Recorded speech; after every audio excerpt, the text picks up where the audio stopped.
All right, audio's gonna go live. Yeah. Then Omar, can you switch over the background TV to a laptop feed? Try it now. Yeah, there it There's is. also that Dr. Wily level with all the metal Mega Mans. Did you beat that one? Yeah, I think I did. Wait, is that in Audio's live. World of Light? It's in World of Light, yeah. Then I must have done it because I got the little challenge thing for How many clearing characters World are of there to unlock? 70 something. Fuck. Yeah. A lot. That's awesome. There's one, where it's like you have to defeat like 8 Metal Marios and then you fight Dr. Mario at the end. Sorry, no, Metal Mega Mans. And you have to kill them all. End up doing it with Donkey Kong because you get a Metal Killer perk later. So it's like, oh. I got that one. Game is rad though. So rad. I like it. Finally unlocked Cloud. Right. Now I'm good at the game. I want to learn Cloud. He's cool. I think Shulk is really interesting because the switch between, he has like 4 things he can swap between. Yeah, Yeah, yeah. it's like speed, jump, Yeah. power, Mhm. defense, and one other. I think It's there's 5. interesting. Who are the pros using now? I mean, the I think- pros this year or last year, one with Sonic and Mario. Yeah, I don't think there are like 2 characters that people agree are not viable at all, like Little Mac and maybe Duck Hunt, and then the rest is just like pretty good. Pac-Man has won a couple times. Fox, Wolf, I always see people What? killing it with. Those are the standards. That's why I was asking. 'Cause Yeah. I Yeah. wasn't sure if anything new had entered the fray. No. I don't know. I Yeah. can't tell if it's a well-balanced game or not. I think it's maybe not, and they don't care. Yeah. Yeah. Maybe. I don't know. It's such a weird game. That's Yeah. why I like it. Like It's like it. it's such a weird not fighting. Like you can kill a guy in 2 hits Yeah. and be like, "We're done here. Let's go home." Some people are really good at characters I'm terrible at, though, and I think that's one of the best things about it is like people can just have skills at a certain character.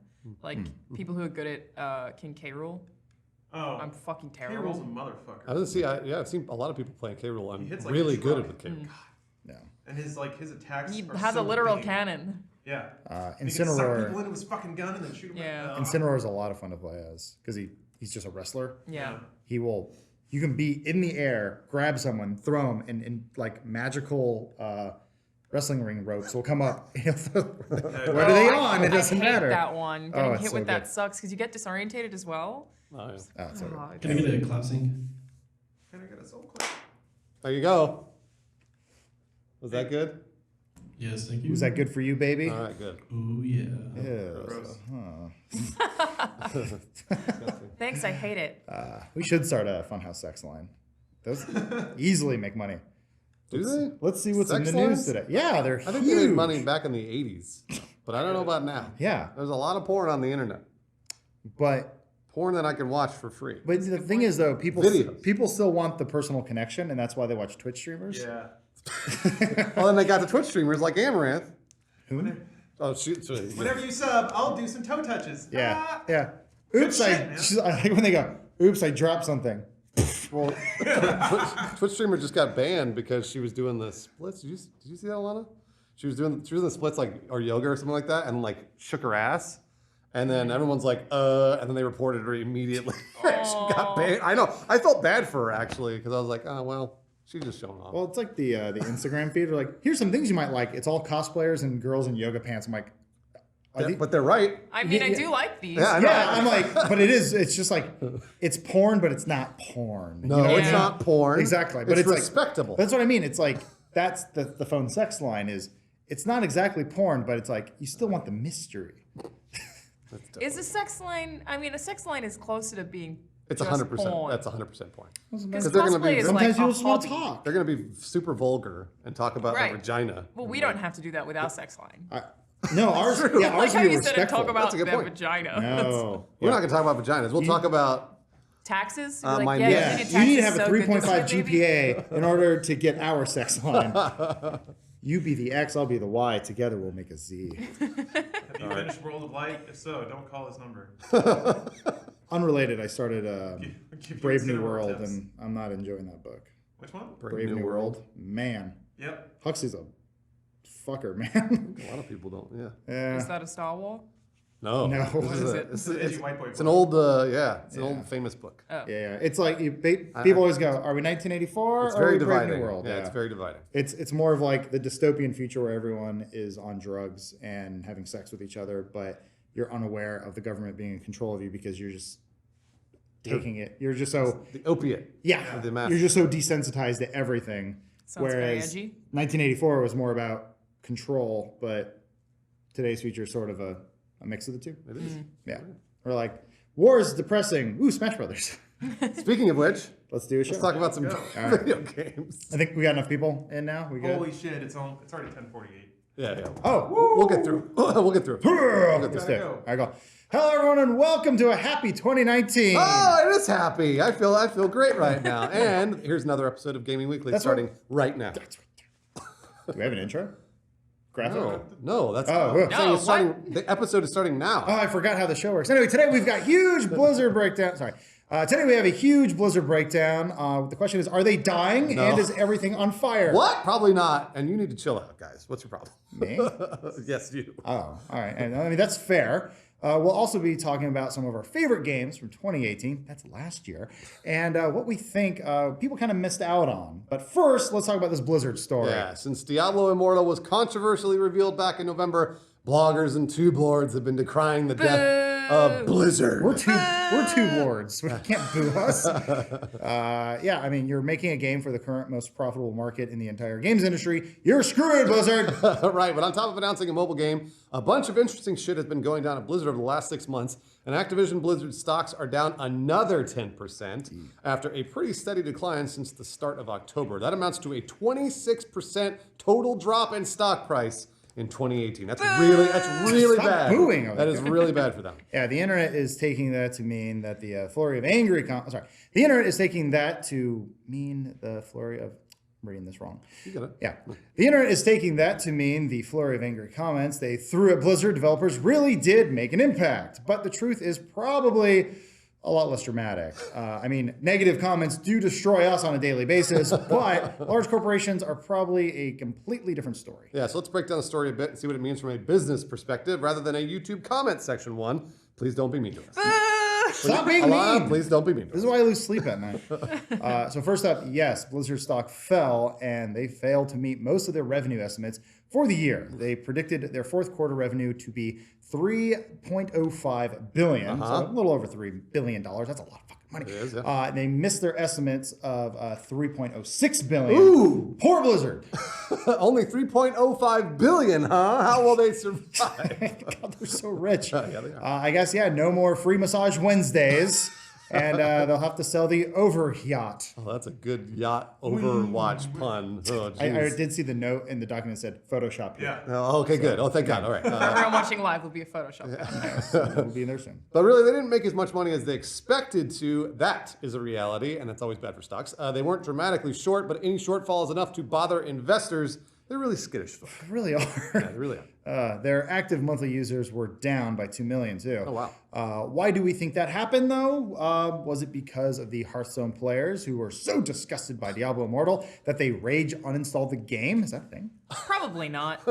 It's probably just that Activision Blizzard didn't release many products in 2018. Yeah. Looking over the list, it was actually really surprising. There was only one game release across the whole of Activision and Blizzard that wasn't a re-release or an expansion in the whole year, and that was Black Ops 4. Oh. Because obviously there was Spyro, there was Crash, Forsaken, Azeroth, Diablo 3 on Switch. So there was stuff, but there wasn't anything new, anything that was gonna like push people to be using Battle.net. Wait, you said Call of Duty came out in 2018. I thought you said no remakes came out. I'm not going to do it. I won't do it. Cut that from the show. Black Ops 4 did sell really well, but it didn't sell as quickly as Call of Duty Black Ops 2, Oh, which Activision's execs probably care about. They do. But yeah, with just one game release across both companies, of course, their active users weren't that hot, and Red Dead 2 came out, Yep. so that affected quite a few people. Yeah, absolutely. True. But then, even after all of that came out, Blizzard announced that the Heroes of the Storm Global Championship would be discontinued. And a bunch of devs were moved to work on another unannounced game. does this mean Blizzard hates their fans and Heroes of the Storm is a failure and everything's going up in flames? Again, probably not anything that Oh. dramatic. It's probably fine. It's just a priority shift for one of their least popular esports and least popular games overall. It's likely devs being moved to work on Diablo 4, which we should probably be happy about. We are. I'm very happy about that. So regarding this one, Blizzard's president, Jay Allen Brack, and Chief Development Officer, Ray Gresko, wrote, "The love that the community has for these programs is deeply felt by everyone who works on them, but we ultimately feel this is the right decision versus moving forward in a way that would not meet the standards that players and fans have come to expect." But they did also say they'll keep supporting the game, so. That's good. All right, yeah, okay. But flash forward to the end of December, it was announced that over 100 staff at Blizzard's Entertainment Cork office in Ireland were leaving as part of a voluntary program. Oh. Yeah, so basically they weren't fired. They could just take the money and leave. Oh, it's actually really interesting. Blizzard had offered that to the Cork office multiple times and increased the offer every time. It ended up being basically a year's pay to leave, which is amazing. That's insane. Yeah. That's an insane severance package. And naturally, that raises concerns about Blizzard's financial position, or makes it seem like layoffs were inevitable otherwise. But is it a long-standing program the company offers at various locations across the world, they say? Yeah, I guess that's pretty cool. I'd never heard of that. It's really strange. Fire yourself. It's offering people a certain amount of money to leave the company so that they don't have to fire them. And most of them try not to, but then they just kept increasing the offer. It's really interesting.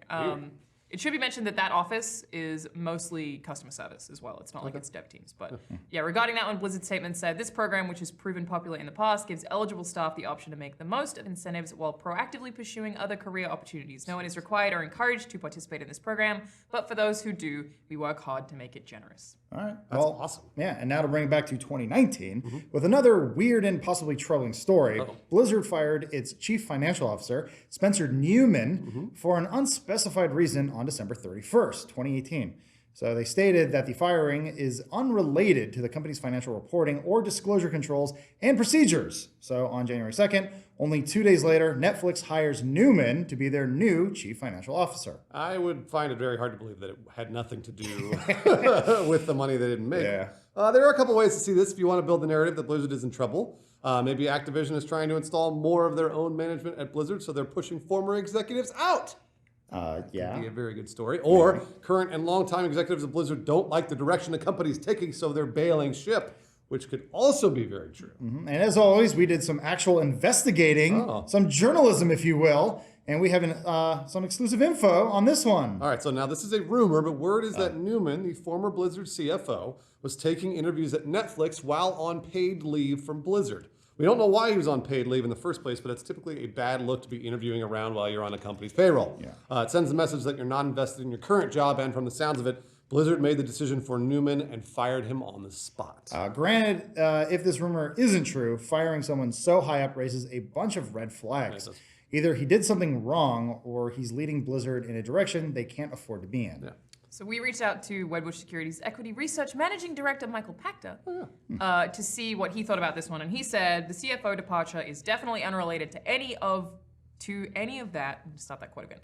The CFO departure is definitely unrelated to any of that, or to any core issues. Rather, I'm sure he considered Netflix to be a better opportunity. It is most certainly a responsible position with $13 billion of content spending each year for this foreseeable future. I don't think Blizzard is struggling per se, but they have seen revenues plateau, and they need to accelerate their development plans. The days of it's coming when it's ready, as they always used to say, are probably over. Okay, all right. So maybe the truth is somewhere in the middle of the two sides here. Blizzard isn't doomed, but they are changing as a company into what we'll have to see, I guess. Yeah, on that note, our resident guy who cares way too much about video games has a message for you guys. Lawrence, come on up here.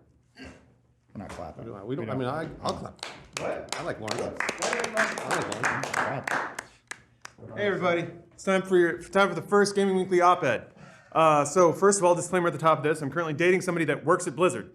Actually, before I go into this, Omar, is it okay if I stand in the middle of these two shotguns? Is that all right? Yeah, you sound good. Okay, great. Maybe less bragging on this one. Yeah, 2 shotguns for this guy.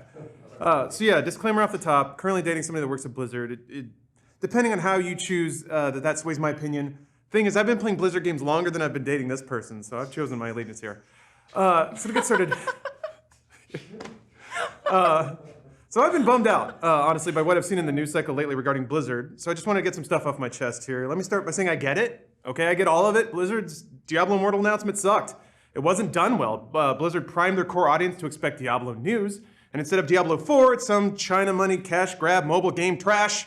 Plus, that's all? I mean, Warcraft 3 Reforged is cool, I guess, but still that taste lingers. It makes you scared. And then once your mind is on something, you start seeing it everywhere. You start thinking your boyfriend or girlfriend is cheating on you, and then every time they look at their phone, you know there's some dick and tit pics flying around. So I don't work at Blizzard, and I don't have insider knowledge, but I have been playing their games for a long-ass time. I've also been following the company for most of that time because I'm a big-ass dork that way. So maybe I can provide some perspective here. This has happened before, bizarrely. I freaked out in 2008 when Vivendi merged with Activision to create Activision Blizzard. I figured that was the end of them. It wasn't then, and I still believe it's not now, at least not yet. If you look back the last few years, there's way more reason to have faith in Blizzard than to think everything's suddenly gone to shit. And bear in mind, all of this came after Activision supposedly took control of the company. So you have StarCraft 2. They made 3 full AAA PC-only RTS games well after that was even an established market. It's madness! By the way, Omar, there's going to be like a stamp on the end of each one of these. So you have Overwatch. This is their first ever first-person shooter. Not only really fun to play, it's super challenging, very well balanced, and it has loot boxes that aren't terrible. Ridiculous! Diablo 3, okay, rough start on that one, but they kept supporting the game. They removed the auction house, continued adding content, and now it's a really awesome game. Redeemed! And so I don't play Hearthstone because Magic the Gathering got me back in the day, but people like it. Cards! And there's Here's the Storm. They made a MOBA that didn't compel you to buy all the characters a la carte, which is a huge microtransaction thing in League of Legends. Also was fun and not elitist bait.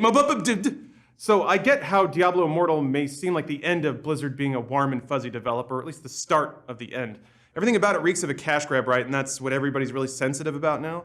But hopefully Hearthstone and Overwatch show that Blizzard can navigate the microtransaction era of gaming just fine. Immortal may not be for you, that's fine too. Hearthstone smelled like a cash grab to me, I just don't play it. Others do, they like it. That's probably how Immortal will shake out. But out of every developer you trust to do mobile the right way, wouldn't Blizzard be at the top of that list? So I get concerns about Blizzard entering the mobile space. To me, it just makes sense to withhold judgment until Blizzard announces what the monetization model will be.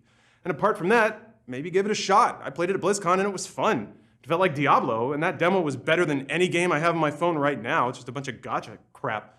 And like a little puzzle game. It's pretty cool. Anyway, so Blizzard chasing mobile China money isn't the only problem with this, right? This is about roots, you know? PC master racists out there are kind of pissed that the company is moving away from its core as a PC developer, which makes sense, but also doesn't. There aren't a lot of PC-forward devs out there today, so we gotta, grab the ones we have and just hold on to them and nuzzle them real tight. If CD Projekt Red announced they were making a Witcher mobile game, people would probably be pretty pissed off, and I get that. Kind of did for Gwent. That's true, but cards are a different story. I don't Yeah. know. If it was like, well, and Bethesda did it with Elder Scrolls. Fallout as well. Mm-hmm. They've done it. Yeah, but it's all spin-offs, not Yeah. main things. So Blizzard going mobile only with Immortal sounds like a double dose of Activision bullshit, but Blizzard actually isn't as PC only as a lot of people think they are. Which is weird, people kind of forgot about this. 1994's The Death and Return of Superman never came to PC, same with 95's Justice League Task Force, and 93's Rock and Roll Racing. Their first game, 1991's RPM Racing, was only on Super Nintendo. I know these are old-ass projects. The point is Blizzard had eras where they were not PC forward before, and they made games for other platforms, and those games were really good. Death and Return of Superman is awesome. You can play Cyborg Superman and throw people off buildings and shoot lasers out of your eyes. It's cool, you should check it out. Anyway, I'm not here saying that if you're concerned or upset about Blizzard that you're an entitled gamer or whatever. We all have the right to express ourselves online and say what we want out of the market. That's not being entitled. Maybe a little rude depending on how you do it, but not entitled. Just realize that it's in many people's best interest to weave a narrative that speaks to your fears. And in my opinion, that's what's going on right now. YouTubers and bloggers are stringing together a lot of disconnected business news to create some doom and gloom that's awfully clickable. And this is all coming from people who aren't business people, so keep that in mind. Try to remember that Blizzard is full of the same people right now that have made the games we've all loved for decades. Mike Morhaime is gone, so this is a period of transition. Some things may change. The rest of the company is still there. I guess the CFO isn't, but the dev teams are. These are the same people and the same processes that have made some of the best games ever, and they're still in place, at least for now. Now, obviously, this is all speculation. We have no hard data that Blizzard is still on the right track. But then again, we have no hard data they're on the wrong track either. And in the absence of first-hand information, I say we fall back on what we know. Blizzard has released amazing titles for decades, and there's still plenty of reason to believe that Blizzard is that developer we've all loved. So have some faith. There's no reason to despair until there's a reason to despair, and I don't, come on. We haven't seen that reason yet, not yet. Let me despair! Well, if you really need to. Listen, if Immortal comes out and it's a trash garbage loaded with shitty microtransactions, then I'll pour one out for Blizzard along with everyone else. Until then, keep the faith. There are teams at Blizzard that have been working really quietly for a while, so I have a feeling we'll be seeing something cool at BlizzCon this year. Let's stay tuned for that, and keep heart. Do that little thing. All right, so moving on from Blizzard's sort of non-breakdown, we wanted to highlight some of the best games we played in 2018 that we felt were overlooked in case you're looking for some sleeper hits to play. And because we like them, we want to support them. Alana, what is yours? I I wanted to talk about Return of the Obra Dinn. Also, you guys need to. Yeah, we can swap. So, Return of the Obra Dinn is a game from the studio that made Papers, Please, which is also awesome. But it's basically this puzzle game where a pirate ship that was believed to be lost comes back into the world, and you have to figure out how every single person on it died. And there are a lot of people, and it's basically like, you know those puzzles? It's like they have this person wants it next to this I don't know how to describe them. You have to describe who people are and what they're interested in based on like a series of clues. It's like that, but in a video game, so it's visual. So you're watching all of these different people show up in scenes, and you have to try to identify their faces, and it's really slowly over time. You have to be like, okay, that guy was also in that scene when that guy got shot. So you get on this ship, and you have the compass, and this compass, and when you walk over to someone, you find all their dead bodies. It replays how they died, basically, in the dialogue before they died. And it's just like the process of narrowing down how every single one of these people came to die, how the ship disappeared out of nowhere, and how they all kind of turned against each other. It was this huge international ship with all these different people. It's $20. It runs on anything. You can play it on a MacBook, and it downloads in 10 minutes. It probably took me, I did it just this morning to capture, and it took me probably a minute. So yeah, it's really easy to play, just a really tough puzzle game that I very much enjoyed. It's very creative. So that is mine. Adam, what about you? I'm late to the party, but I finally got around to playing Hollow Knight, which came out, I want to say in PC 2017 or 2016, and finally came to Switch in 2017 in February. I finally got around to it, playing it last year. It is one of my favorite games. I typically don't finish games, especially now that I'm just older and I don't really have time, and I've been just playing like ongoing games like Destiny or Overwatch or something. And I've just been getting really tired of online multiplayer games. So this was like a really nice change of pace of like, play it on the toilet, play it on a plane, play it in bed, play it in your living room. That's, I think, actually one of the greatest things about the Switch. It's being able to be versatile with a game like that. And I probably wouldn't finish it had I not had that. And it's not a game that holds your hand. It's also beautiful, has a great soundtrack, and they're still adding to it today. So I know I'm late to the party, but holy shit, if you haven't checked out Hollow Knight yet, you should go play the game. It's very good. Mine is obviously not an indie game at all. It's Battlefield 5. That's indie. But nobody's playing it. I know everybody hates EA and they should all die, blah, blah, blah. But Battlefield 5 is probably the best squad-based multiplayer shooter I've ever played. If you have a squad of 3 or 4 people and you're all working together, you're going to do great. And you're going to really enjoy what you're doing because of all of the revival techniques and all the different class-based stuff that you're doing in Battlefield. What's up? I'll try again. I mean, you don't have to. You really don't have to try I'll it. try it. I know it's on discount now too, so like it's like somewhere between $30 and $40. Yeah. I think it's totally worth it. What's the And argument for Battlefield 5 over Call of Duty? I don't know that there is an argument, to be honest with you. I think they're both so different. Yeah, they're more different now than they've ever been. Depends Yeah. what you want. Because I've been playing both a lot, and Black Ops 4 is fucking awesome. But Battlefield 5 is a totally different game, and getting yourself into that Battlefield mindset, which has sort of, you're watching them diverge even more now.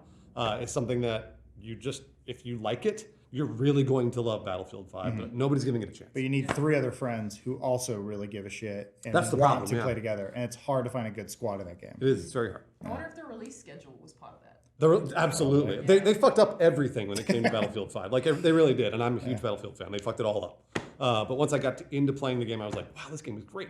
So, Lawrence, what about you? Mine is, so there recently has been a bit of hubbub in the indie scene about a game called Dusk.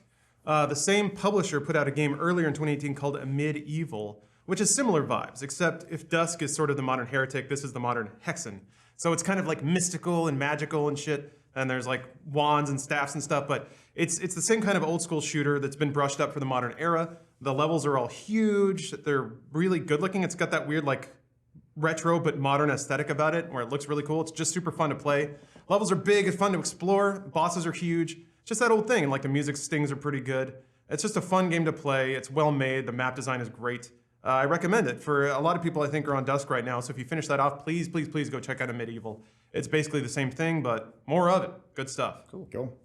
And with that, that wraps up our first Gaming Weekly of 2019, everyone. We did it. All right, see you next week. We'll be back. Cursor! Mouse cursor! Holy shit! Whoa, was there a mouse cursor? Ah! Where?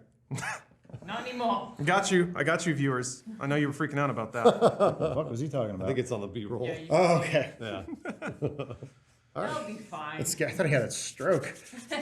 Not yet. We're doing chatty chat. Oh yeah. We don't have to. No, we don't. We're running a little late today, so We got all that. Yeah, we got all that pre-banter. That was our interactive. that's your portion of gift it. for today. Okay. Sorry guys, we got stuff to do. Yeah. Is Somebody was asking about when Diablo Immortal is going to be available. We're not Blizzard. No dates. Yeah, we're also not Blizzard. That's true. We're a group called Funhaus, and how you found us right now is a mystery.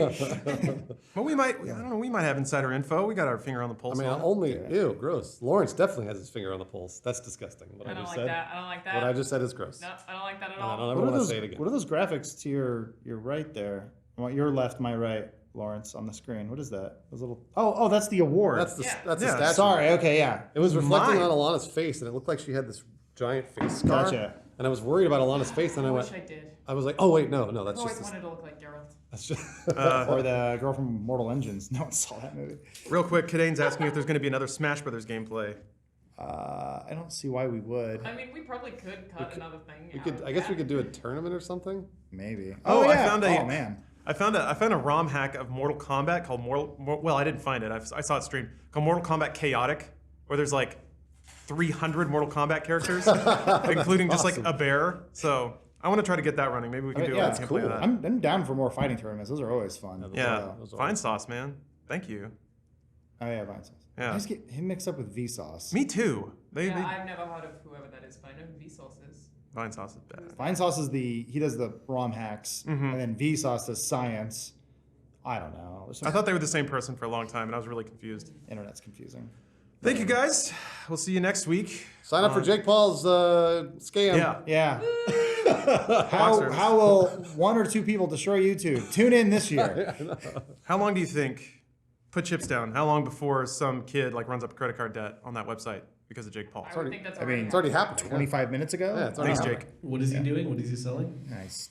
He's doing like real life loot box bullshit. I don't know, but Rexcom apparently has something to do with it. They both promote Yeah, the right, same yeah. website. Yeah, they promoted the they're, same website. they're gonna- sending out fake tracking numbers. It's so bad. It's so bad for all of YouTube.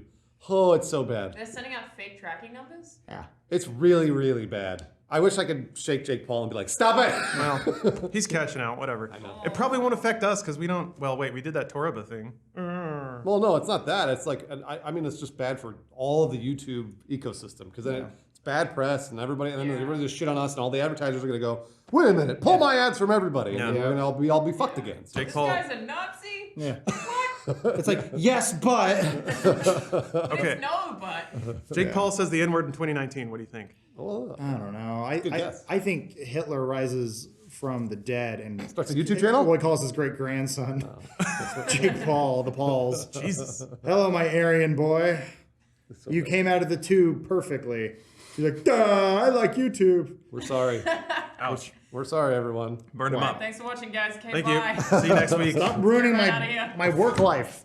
Here, Adam or Bruce, Clap. can somebody clap over there, please? Or can you do one that I can actually see? Omar, always asking for everything. Thank you. Thank you, guys. Oh, yeah, ours. A little rusty, but I think I read words good. Attention, slut. Hey, pup. Clap sync, please.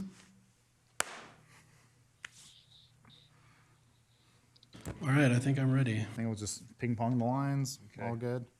The stand up I'm talking about. I think we do it together. Okay, That'll be sure. successful. Okay. You want to go every line? Ping I think we typically do that way. Okay. So, here we go. Hello, Wait, everyone. hold on. Whoa. Sorry, I know Lawrence is on Wi-Fi mode, so I'm just trying to get through it. I'm in a rush. I'm red, you're blue. What? It seems pretty stable in here. Oh, okay. We have Hasn't cool fucked up shirts. yet Do you guys anyway. see Could be yourselves? Sorry, what? You guys see yourselves in there? Yeah. All right, now I'm ready. All right. Cool.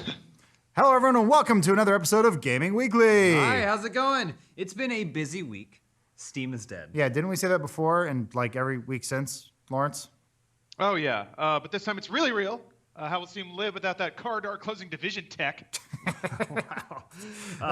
Speaking of slamming doors closed, Lawrence wanted to reclaim some gamer cloud after shelling his heart out for Blizzard last week. Yeah, but first, 20th Century Fox announced a new Alien game for mobile. No. Don't you have phones? We get it. Mobile is the devil, but there's been a lot of misinformation getting tossed around about it, so we thought we'd step in and clear it up. Yeah, I thought you said we were regaining some of that gamer clout this week, and we're already back to shilling, right, guys? Sorry, I'll do it. Mobile bad. Damn it. Sorry. What? Mobile dad. Mobile dad, come home. Dad and bad. Come home, mobile. Dad and bad are like the same thing to me. Do you want to do that line again? Whatever. I'll do it again. Yeah. I thought you said we were. Real quick, Omar, the stream still says Gaming Weekly is starting soon over the whole thing. I think. It definitely doesn't over here. Wait, never mind. It's just really delayed. My bad. All right, cool. All right. Wait a minute. I thought you said. Hold on a sec, though. Oh, okay. Uh-oh. Yep. Morgan. Pretend the dog isn't there. Professionals. Yeah. And at some point, someone's going to throw an egg at us from up. You have to catch the egg, but make sure it doesn't crack. Remember when Arnold got hit and he was like, yeah, I love this country. I love the freedom. Someone hit him with an egg. He goes, like that. Someone just threw an egg at me, and they have the right to do that. Right. Yeah. And then everyone clapped for him. It's like, fuck, he can do no wrong. And then he raised like the debt a lot. Well, he was sort of a shill for Enron. I'm pretty sure he was not a great governor. And I don't know, because he was kind of a governor before I really was into it. But I think he wasn't as bad as you would expect him to have been. Correct me if I'm wrong. I'm open. I'm completely open for all opinions. The fun part is Gray Davis, the original governor. Yeah, I know that. Basically got served a shit sandwich because Enron fucked everyone by raising all the basically they're doing this power play with all the power grids in in all of California. They blamed it on Gray Davis. This is a good episode of Gaming Weekly. Oh man, it was. I think this documentary, Smartest Guys in the Room. It's so good. Anyway. Whenever you're ready, Omar. Yeah. All right. Should we just start from the beginning, or you want to go back to the last line? I mean, one and I'll just go to the beginning. All right. To the top. There we go. Hello, everyone, and welcome to another episode of Gaming Weekly. Hi, everybody. It has been a busy week. Steam is dead. Yeah, we knew that, and we said that before, and every week since, right? Right, Lawrence? Yes, but it's really real this time. Steam cannot live without that cargo. Yeah, but it's really real this time. Really real. Please click on this video. We know Steam can't survive without that car door closing division tech. Oh boy, yeah. Speaking of slamming doors closed, Lawrence wanted to reclaim some gamer cloud after shelling his heart out for Blizzard last week. Yeah, but first, 20th Century Fox announced a new Alien game for mobile. I saw the word and I got nauseous. Anyway. Yeah. We get it. Mobile is the devil, but there's been a lot of misinformation getting tossed around about it, so we thought we'd step in and clear it up. Yeah, I thought you said we were going to actually be regaining some of that gamer clout this week, and we're already back to shilling, I guess. Anyway, sorry. Mobile bad, damn it. I hate mobile. Give me a minute, actually. See, hold on. Here's what we know. So Alien Blackout is being developed by Foxnet Games, a division created in part due to the success of the mobile game The Simpsons Tapped Out. Okay, all right. And since apparently mobile games never come from just one team, Alien Blackout development is also in collaboration with D3Go, who made Marvel Puzzle Quest, which is awesome. We're still playing and Rival Games, who made Thief of Thieves Season 1, which is words. That game wasn't reviewed so well, but definitely has style? This is the first time I'm hearing it. Anyway, that's pretty much what I said about myself when I was in high school too. Haha, jokes. It didn't work then. Not really working now either. You could probably do that joke. That was a good setup for a joke. Yeah, that was a good joke. Sorry, I'll do it again. Here, I'll lead it into Yeah, that's fine. Sorry. Yeah. Go up a little bit. There we go. That game wasn't reviewed so well, but definitely has style? Yeah, that's what I said about myself when I was in high school too. It didn't work then. It's not working now either. Whatever. All that really means is it's a bunch of teams who focus on easily digestible 2D mobile games. Just the A team you'd want to follow up to a AAA PC forward survival horror game, right? This is the worst case scenario. Yeah. Anyway, tell us a little bit more about Blackout, Lawrence, please. So according to the announcement, Blackout will feature 7 survival horror levels on a Weyland-Yutani space station because it's Alien. But here's where the gamer rage comes in. You play as Amanda Ripley, who's the main character from Alien Isolation. Oh. Okay. Yeah, that leads a lot of reporters to connect the game directly to 2014's very awesome Alien Isolation by saying the next Alien game is only on mobile. Other outlets are calling it a direct sequel to Isolation just because it features Amanda Ripley. Again, that's not really the case.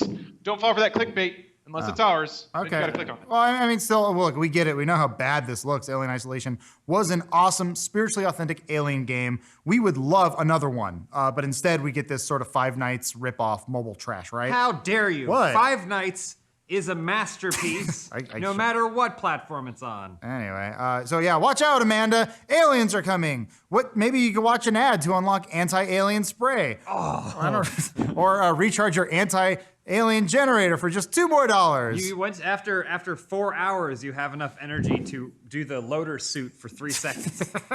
How about you connect your Facebook account to unlock gold-plated flamethrowers? I don't know. Just no. Don't you have cell phones? Well, the thing is, it was first Diablo, and now it's this. Yeah. So people wanted Diablo, they got it, but not in the way they wanted it. Yeah. People wanted more Alien, they got it, but maybe not in the way they wanted it. It's becoming a gypsy curse. Okay. So I don't know if you want to take this part, or Lawrence, you want to take this part? I don't know. Yeah, sure, It's like an sure. interruption. Yeah. So yeah, it seems real bad. We still have no information on a proper follow-up to Alien Isolation, but 47, the PR company for Blackout, explicitly confirmed the game is not a sequel to Alien Isolation. Okay. They said, quote, Blackout is a standalone game that shares Amanda Ripley as a main character, but is not related to or a sequel of Isolation, which doesn't make any fucking sense. Not really. So we get that it's not a sequel to Isolation, but not related. It's the same character. Of course it's related. It sounds a bit like Bailout and Damage Control, but whatever. They can say whatever they Well, want. what about that Tomb Raider game where Lara Croft teamed up with that Mayan guy and went isometric? Yeah, I think that's lore. That plays into Is that actual lore? Who cares? Laura Croft. Laura Croft. Anyway, That's your joke book. I'm not putting it in my joke book. The only ray of hope here is that the existence of this game doesn't mean another actually good Alien game isn't coming, if that makes any sense. Yeah. Specifically, Fox also announced an Alien massive online shooter in development at Cold Iron Studios. We're not exactly sure what that means, since Cold Iron hasn't released any other games, and other massive online shooters haven't really worked out well, at least recently. Well, hold on. You remember MAG? I know. You remember Dust 514? I think so. PlanetSide 2 might be the best example of that sort of game we have to look for. Oh, sorry. PlanetSide 2 might be the best example of that sort of game we have to look toward. Yeah. PlanetSide 2 might be the best example of that sort of game we have to look toward, but it's difficult to imagine how that can mesh with a bunch of xenomorphs running around. Yeah, unfortunately, a proper Alien Isolation sequel hasn't been greenlit yet, but that's not really due to the dreaded villainous mobile games. Rumors implied Alien Isolation developers Creative Assembly would start work on a sequel back in 2017, but Eurogamer reported those rumors were completely untrue. Plus, most of the devs who worked on Isolation aren't even there anymore, so that's a big oof. You gotta check your facts. We did. No, I mean, not us. The real issue here, though, is that the original Isolation just didn't sell that well. Sega described the game's performance as weak, which is coming from Sega. Only 2.11 million units sold in the first 6 months. Only what the? Yeah, don't say it. Okay, fine, whatever. Bill Plax. Wait, well, hold on. Oh, wait, hold on. What's that joke? Lug? Only 2.1 million It's a game over reference. Remember? Oh, my bad. Okay. So you're trying to cut him off, and then like a scene before that, there's a line where Bill Paxton's like screaming, and a giant loogie falls out of his mouth while he's talking. It's That's awesome. all right. Okay, I remember that. okay. Oh, it's a game over. Got it. Okay. Okay. Yeah, so, yeah. Okay, only 2.1 million. I guess that's a game. No. What? Game No, don't say it. Okay, fine. We'll just show Bill Paxton blasting that big old lug during that one line. Yeah. And again in slow motion. Beautiful. Aha, All right. So, perfect. yeah, so 2.11 million sounds like a lot, but sadly, that won't blow the pants off any game publishers, especially when you've paid a dev staff of hundreds for years and years to make a game like Isolation. Why do that when you can just farm out a mobile clone to a staff of 20, roll the dice on winning the mobile lottery? Why not? Yeah, for all the Walking Back 47 is trying to do regarding Alien Blackout, it sure sounds like they're just slapping an alien coat of paint on a Five Nights knockoff. Odds are Fox gave them permission to use Amanda Ripley because she's the most disposable at this point, too. It's pretty easy to imagine a group of movie executives greenlighting a game with Amanda Ripley since she's a video game character. Yeah. You want to take this part, Lawrence? Yeah. So there is some hope to be had at this point. There is some hope to be had at this point that this is not an explicit follow-up to Isolation. But wait, what am I saying here? Okay. I can throw it to you. But there is some hope, right, Lawrence? Yeah, but not too much, really. If Blackout brings in a lot of cash and the Alien franchise works in gaming, they might greenlight a proper sequel to Isolation.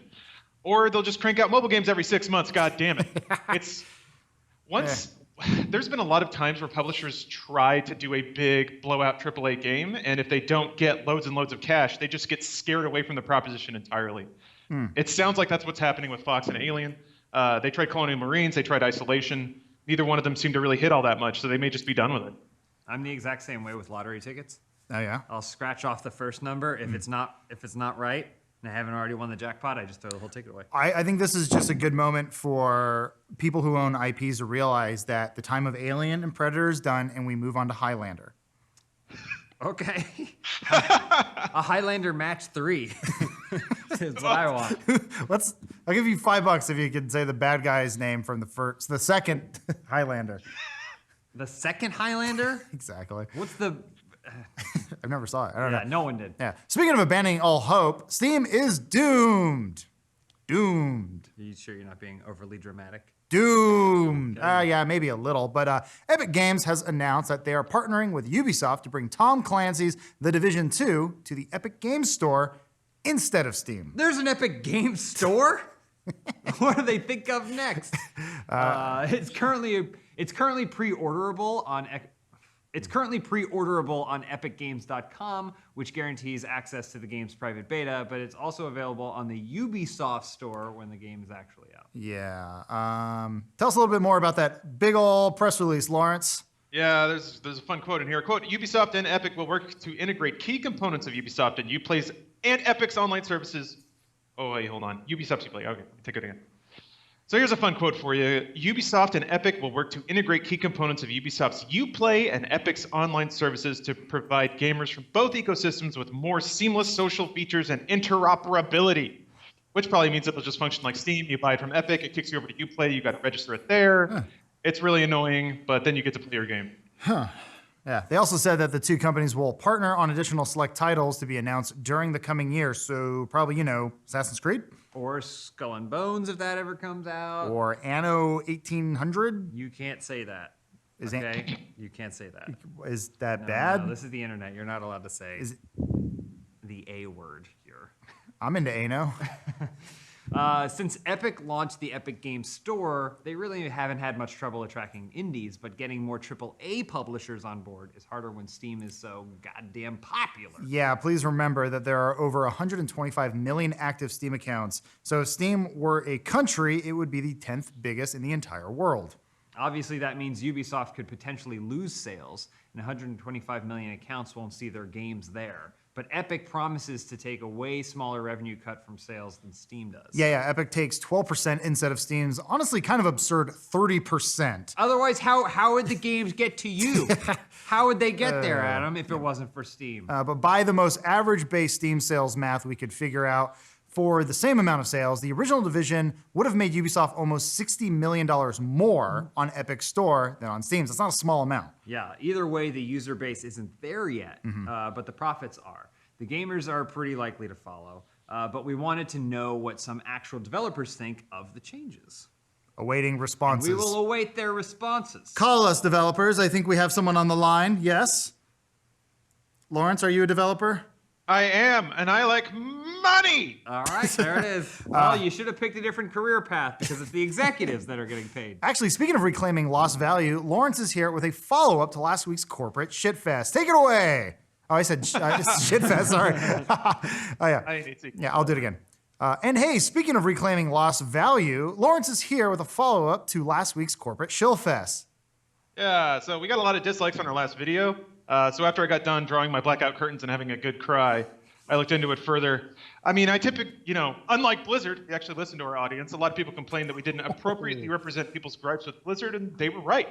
We were reporting on the business side of it, which shockingly most people don't give a fuck about. So I put out the call on social media to get people's firsthand accountings of their issues with current Blizzard products, and a ton of people responded. Over 100, I think. I spent a good 4 hours reading some very impassioned DMs yesterday, so I compiled that onto a consensus of complaints on Blizzard games. And what? Yeah, you chopped out Sorry. a little bit. I'm hearing my own echo, and I think it's somebody else sometimes. All right. Okay, so I tried to compile that all into a list of consensus. I tried to compile that all into a consensus of complaints on Blizzard's various games, so I'll get into that right now. So for Overwatch, makes a lot of sense. People complain there's no new events, which there haven't been for a while. New characters are buggy and they upset the meta. I get it. Story has been frustrating people for a while. It's just this drip feed of like comics and little bits that don't go anywhere or deliver any actual conclusions. New characters have low skill ceilings. This was an interesting complaint. A lot of character balance has been removing like specialized roles for characters. So with new characters like Wrecking Ball and Brigida, they complain that these are too multi-role, so they become necessary picks, which means it destroys the meta and the fun of a lot of different characters.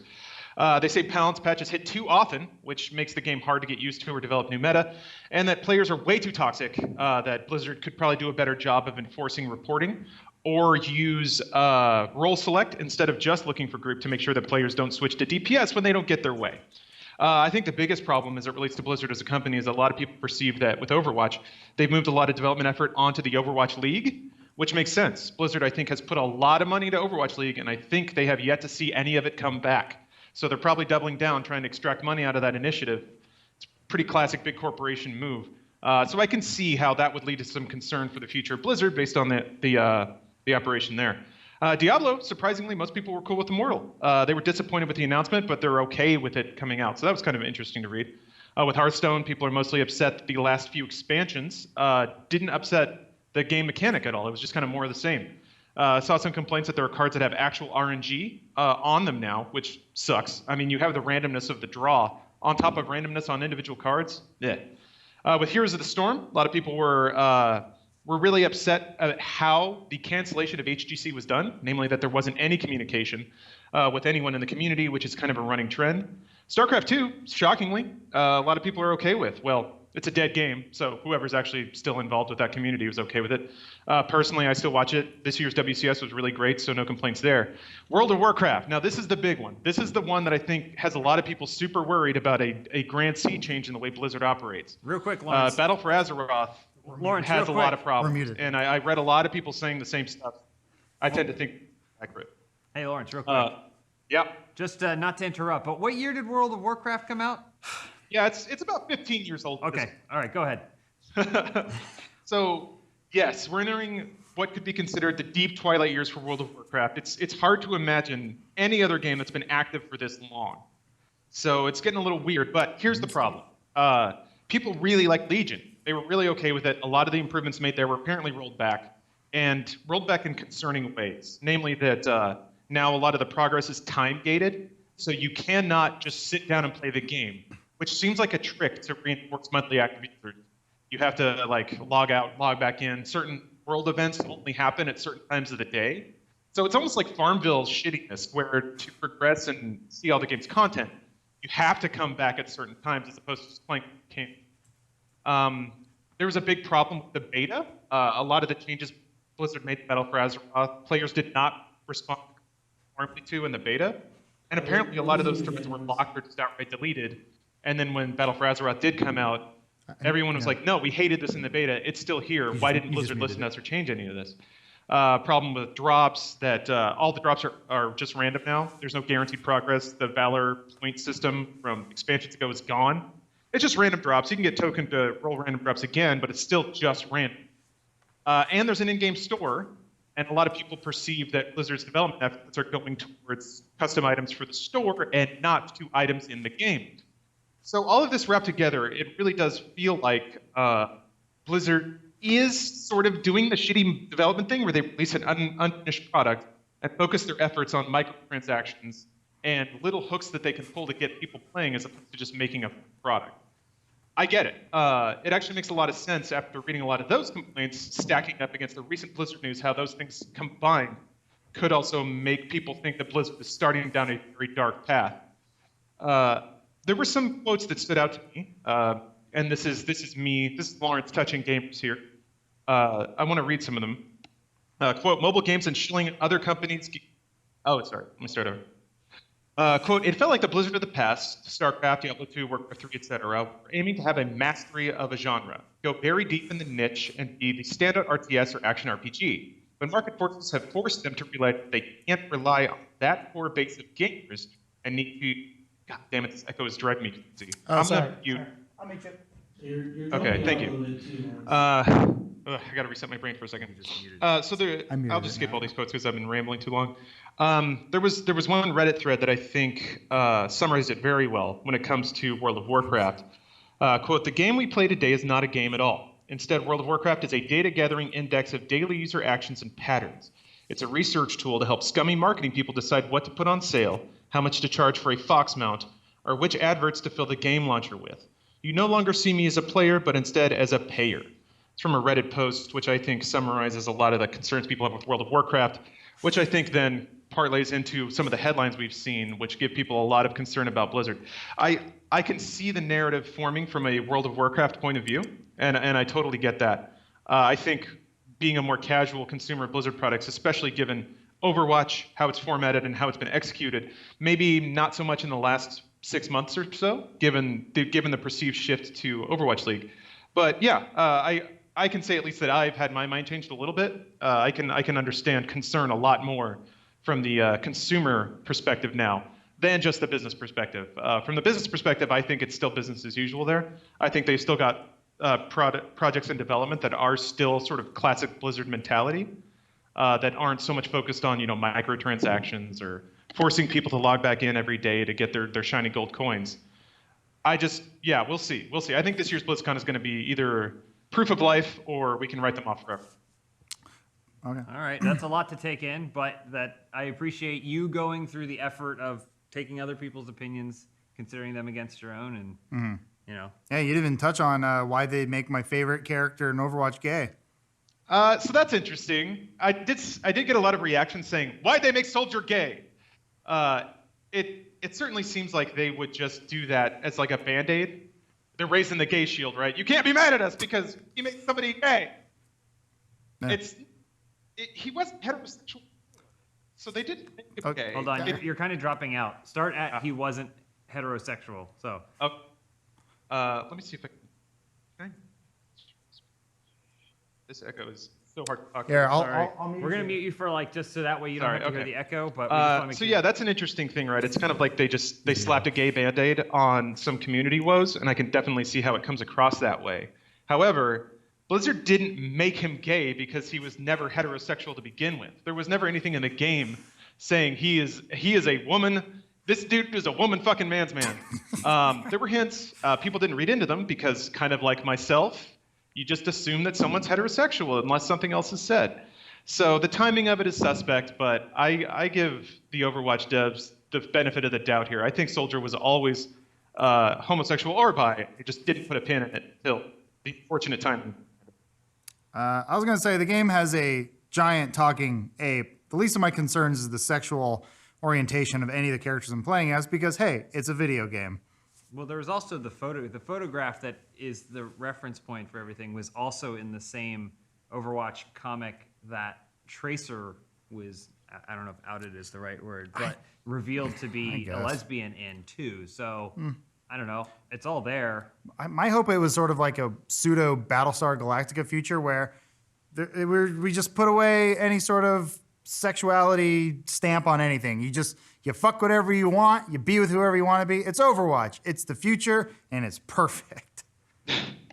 Right? Yeah, but you can understand though, right?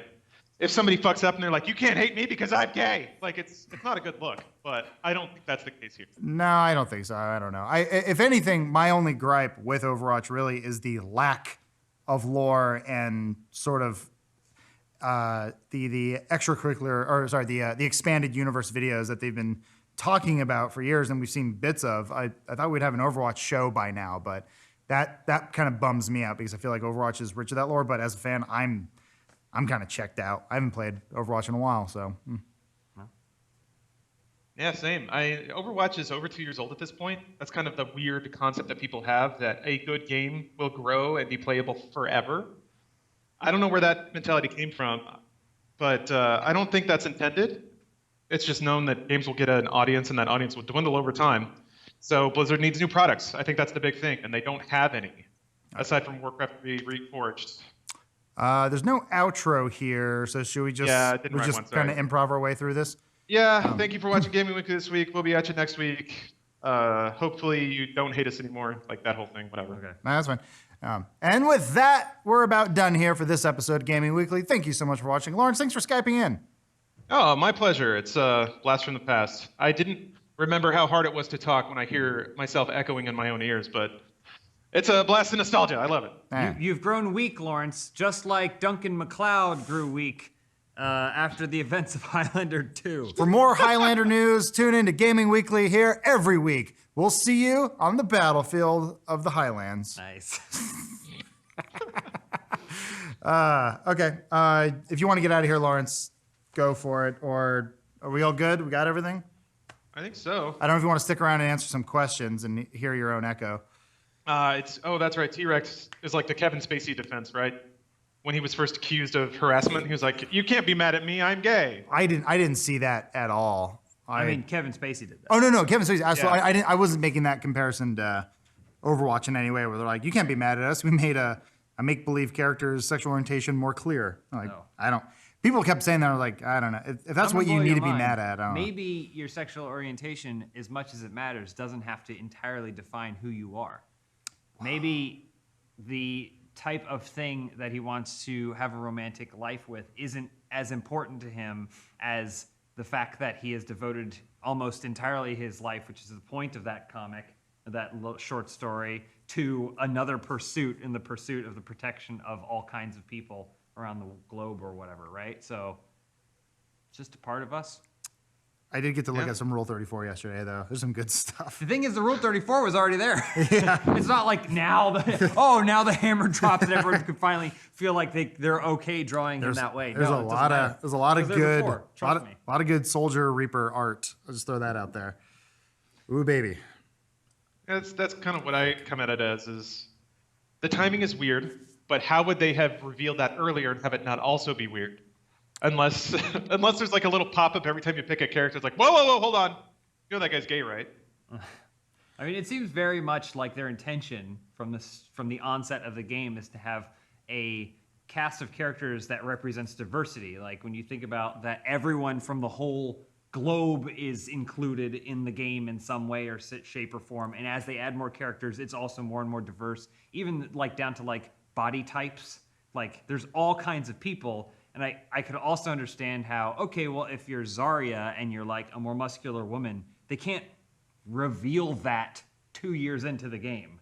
Like that just doesn't work with the character. But someone like Soldier, who they could have intended from the very beginning to be gay, they might not come out and say, and the gay one, right? Like, because if I went to Doesn't a matter. place Yeah. and someone introduced me as the heterosexual one, I would probably feel a little uncomfortable. And I can only imagine it'd be 1,000 times worse in the opposite direction. Yeah, that's like you said, actually, just because of your gender, and two, your sexual orientation does not define you as a person.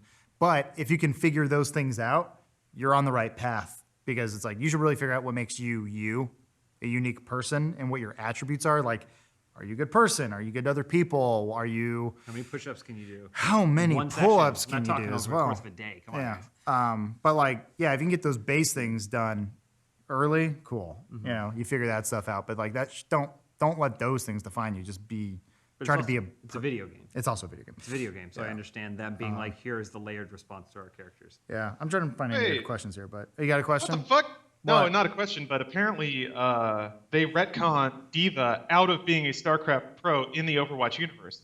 Pardon? Bullshit. Well, that's not okay. No, it's not. Wait, That's so fucked. so StarCraft doesn't exist in Diva's universe anymore, or was she playing something else like League of Legends? No, I don't know. She's a pro gamer. I'm pretty sure it was hard canon that she was a StarCraft professional gamer before joining Mecha. But I guess they just wrote that out. That's bullshit. I mean, Blizzard World is in Overwatch, so Blizzard games are in the world is canon. Yes. So upset. Why would they do that? Remember last week when you defended Blizzard? Maybe they just- And then this is the straw that breaks the camel's Maybe back. again, going back into the not defining a person by one attribute, they just assume, well, she's Korean, so she plays StarCraft. Oh. That was a joke. I mean, that's law.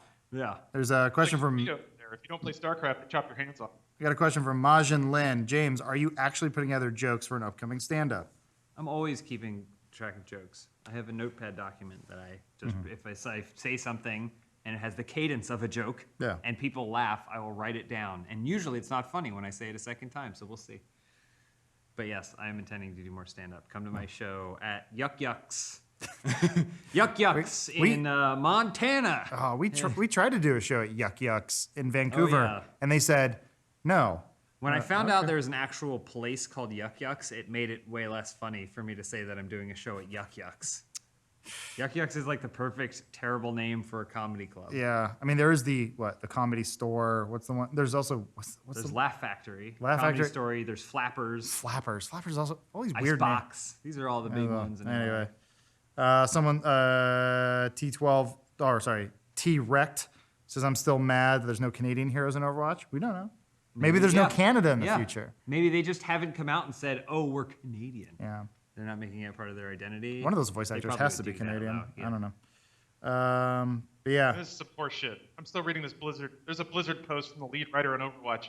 He's trying to back out of Diva being a StarCraft pro. Yeah, well. Fuck you. What's their excuse? Because is she still esports or is she not esports at all? Because they thought the whole idea was that she was so young and drafted into the organization because of her skills with gaming. This is the line. Diva was teased as the #1 ranked player in the StarCraft 2 World Championship Series at the age of 16. However, this fact was deemed canonical by the writers of Overwatch.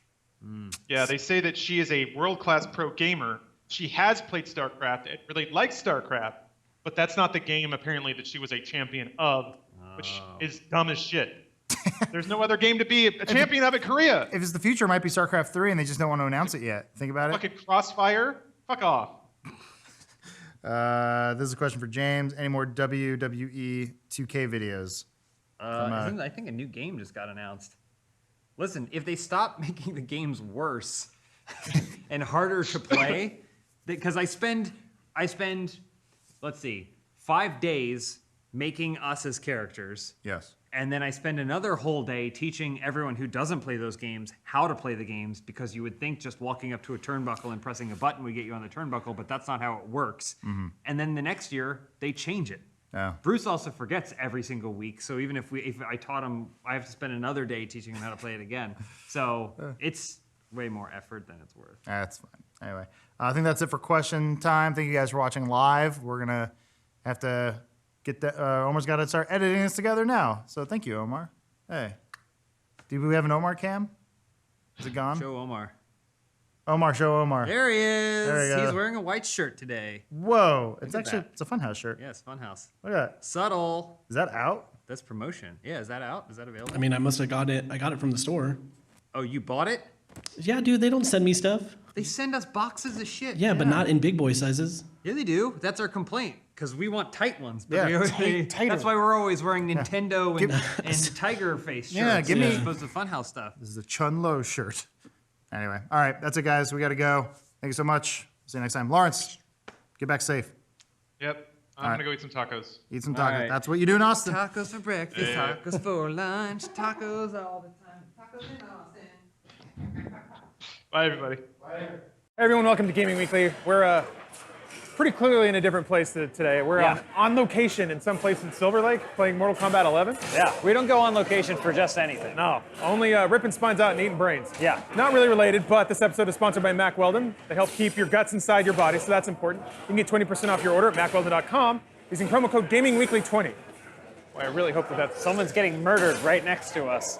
I hope that's in the game and it's not just Silver Lake. My name's Trevor Traub.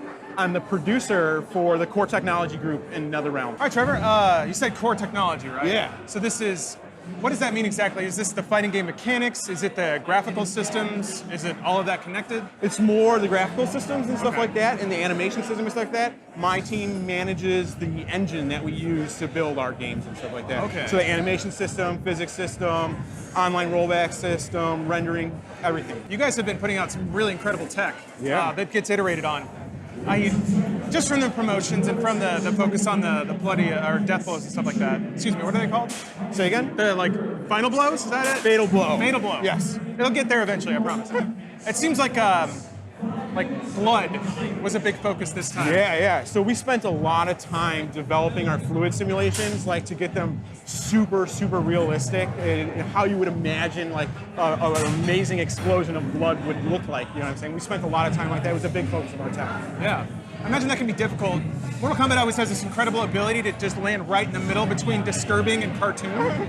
What is sort of the operating philosophy behind how you craft all that stuff? Well, I mean, we're really just trying to give fans more of what they want. You know, that type of, the fatalities and the brutalities has been a part of MK history, and we're really focused on building on that, doing it as better and at like a higher level than we ever have before. So that's really what drives us. We're really just focused on giving fans what they want, and that's kind of what guides us. So, well, in that regard, what do you hear most from fans? I'm sure it's like more crazier fatalities, more ridiculous gore. But are there some things that maybe surprise you that you have sort of had to rethink about to integrate into Mortal Kombat 11? Well, I think one of the things that we thought about a lot that helped from fan feedback was the variation system. So like we had a lot of positive feedback in Mortal Kombat X, introducing the 3 variations for each character. Yeah. And we really wanted to take that to the next level and give players as much customizable options as possibly could.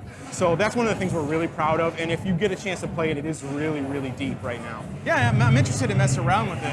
One of the things I find interesting, and from operating a game is like something that people are going to spend a year or more with. Yeah. How do you sort of push back against the player base's tendency to settle into routines? So in MKX, there were variations, but in the first 2 weeks, everybody sort of had a gentleman's agreement. This is going to be the one we use. Right. So how do you sort of encourage experimentation in a scene where people tend to just settle out? Well, I think having the variations be customizable is one of those things. Making sure that the player has complete control is how we hope to kind of answer that question. When you talk about player control and variations and things like that, we were talking about this in the car on the ride over, like comparing Mortal Kombat to other fighters, more Japanese fighters, and how Mortal Kombat tends to, it's more about the mind game of the engagement, and then it's somewhat cinematic. You got your dial combos, you got your, your canned animations, as opposed to something like technical execution, combo focus, and things like that. So is variations your answer about how you can sort of blow up the mind space of the game? That's one way, Yeah. absolutely. I think the other way that we do that is just with content. You know what I'm saying? We tend to have more content than any other fighting game in our genre. So if you don't like one section of the game, we've got plenty other things for you. Or if you get bored with something else, you can go into Towers of Time and really dig into a lot of the content there. So that's one of the things is we always want to keep our content levels really high to, give as many things to do to as many players as possible. So you touch on something interesting, which is that NetherRealm fighters are very content complete, which is interesting because it seems like a lot of other publishers are struggling under the budgets and the audience constraints to make fighters that are like content-packed, content with a K. So, stuff like Street Fighter V not having story mode. What do you attribute NetherRealm's ability to make games with such ridiculous amounts of content when other fighters in the scene seem to struggle to get there? I mean, the content creators we have at NetherRealm Studios are amazing, amazing individuals. Like, they are the ones that spearhead all of that. There is a large team of people that work on it, and it's the direction of those teams that helps us create as much content as possible. The efficient direction of those teams that really drives it home. So, what are you most excited for people to finally see about this? Like, from your perspective, working on core systems and things like well, that. I think you get a good indication of what we're excited to see just by all the fan reactions and Yeah, stuff there like were some that. pop-offs in there, Like, for sure. I mean, all of the fluid simulations look great. All of our cinematic content is just off. It's out of this world in this game, and so that was the thing that we were most excited to show off. Typically we show off at E3. We didn't get to do that this year, so we've been keeping it bottled up just for this day today, and we're really happy to be able to finally share it with you guys. I guess this will be the last question. I know that Mortal Kombat has kind of got a reputation for still keeping that old vibe alive in regards to secrets and stuff like that. I'm not asking you to reveal anything right now, but if you were to just nudge someone a little bit, like maybe check this sort of thing out, maybe look for that, what would you tell people? Spend some time in Towers of Time. Okay. Well, thank you so much. I really appreciate it, man. Yeah, thank you. Now we're ready. Okay, this is it. This is the one. I can do that fatality anytime. Oh, from the very start. Oh, that's not it.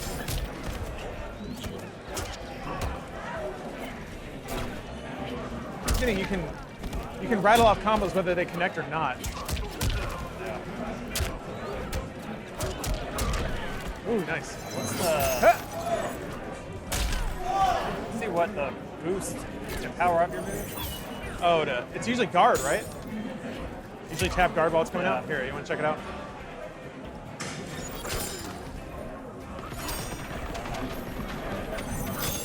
Maybe it says in the command list. That's interesting. It just gives it to you right there. Yeah. Flip block. stance, interact. That's cool. Crushing blows. Oh! Wait, is that like a stagger? I guess so. I like that they give you an option for negative edge. Like that. Man, they just throw it all out there. Yeah. Move list. Because sometimes it'll asterisk the stuff that, so for special moves, it'll asterisk like Amplify. is Oh, it's a plus different forward and input for triangle. each one? Are you kidding me? Oh boy. Whoa. Okay. Oh. Wow. Okay, that's complicated. All right. Hopefully it's, so let's see here. What? So air control is, oh my God, it's down in L1. Yeah. That's it's weird. all over Mortal Kombat's never really been about hitting a lot of buttons, but it seems like they're going for It that. must make sense in some sort of way. Like once you play it more, you're like, oh, that makes sense. What is E? Can you equip move data? Huh? I don't understand. E is maybe, I don't know what that means. All right, well, whatever. Do you want to look at yours? Sure. Do you have to pause to be able to get into yours, I guess? Oh, I got both. How about they give you the frame data? That's awesome. Ice ball, amplify, amplify, amplify. So what is that like? Ice ball is square. Amplify is also square. So do you double tap? Do you hold? guess so, yeah. Chill out. Yeah, see if you can. Oh, okay, it's got the slide still. Is that the normal one? That's normal. Yeah, it looked like it. Oh, sorry. I don't know. I want to like, what happens if you hit with a better ice ball? You get extra frozen. Oh, there it was. It went faster. You didn't use any meter though. Yeah, I think it just goes. You just get it for free. Yeah.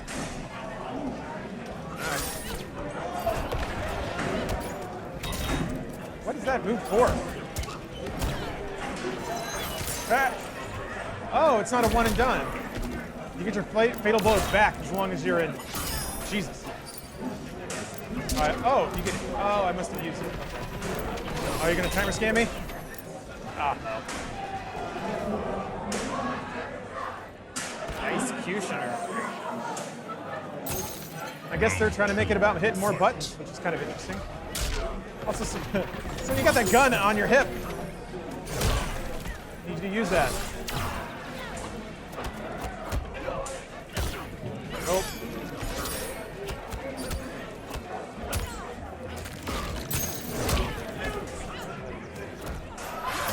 Okay. Is it this? Ow. No? Ow, ow. I'm trying to use that cactus. Oh, there it is. Oh! That's everything I could have wanted. Hey. Oh.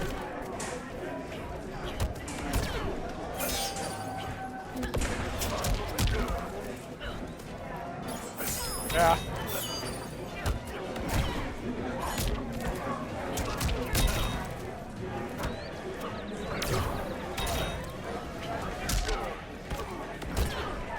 I'm gonna get that fatal blow, damn it. I'm gonna get it.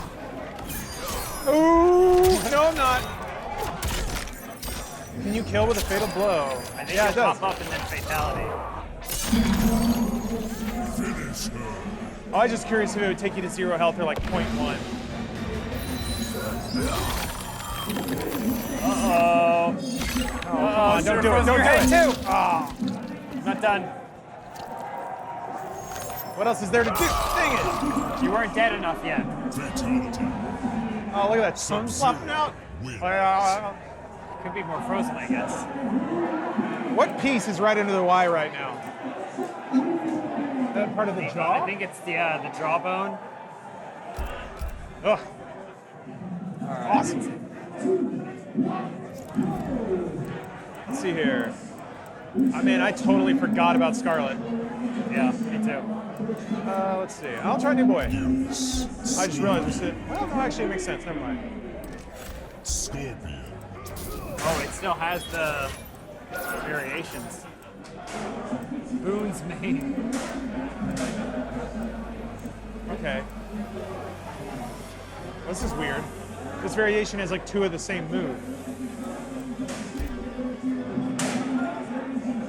Oh, it's the Kano fight layer.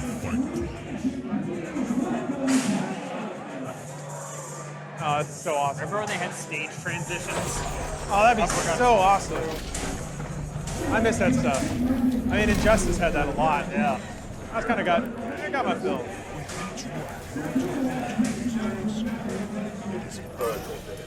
Can't burn sand.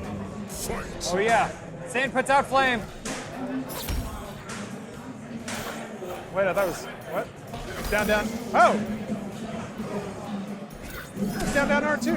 Maybe not. Oh, he's slow. Ah! Ooh. That's a cool looking teleport. Ow.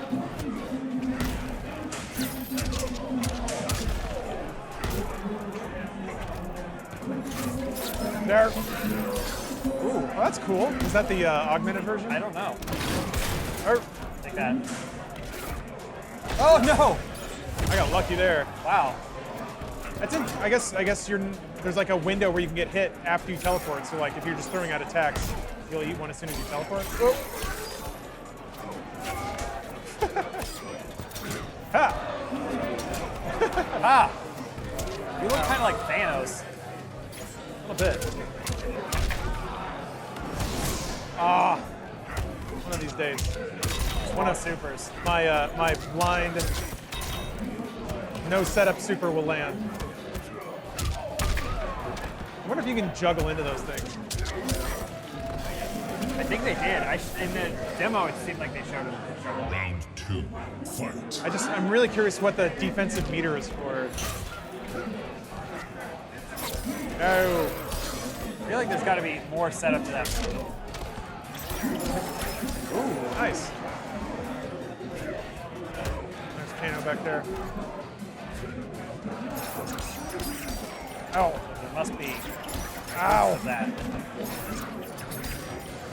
Just block. Damn it. I'm sure I have a projectile somewhere. Oh! That was pretty cool.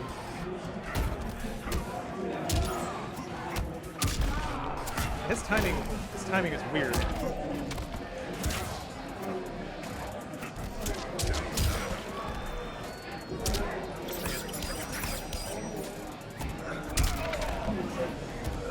Ow! What? Whoa. That was The time changed. a little unnecessary, but I'm okay with it.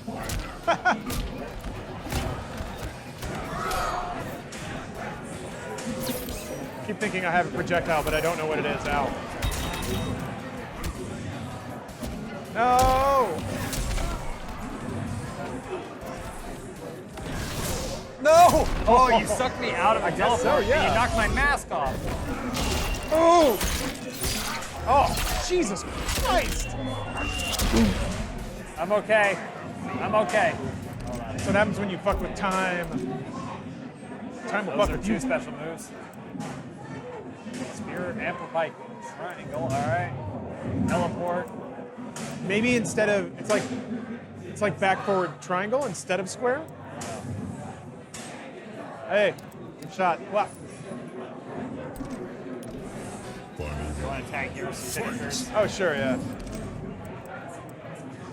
Controls with a C. Whoops. I'll figure this out eventually. All right. Mystery, can you figure out the last one? There's only so many options. Yeah. So many inputs. It's like what, 8 buttons? It's easy. Titan Sand Tackle.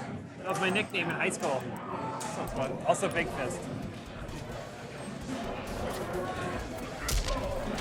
Okay, grabby. I'm coming for it.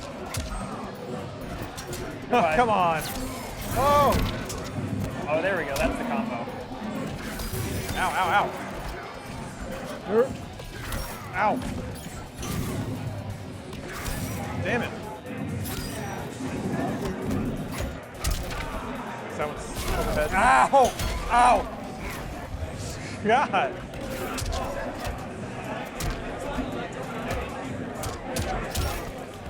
Yeah, and the only thing that makes me a little bummed about games like this is when they put high-low mix-ups in a combo string. Yeah.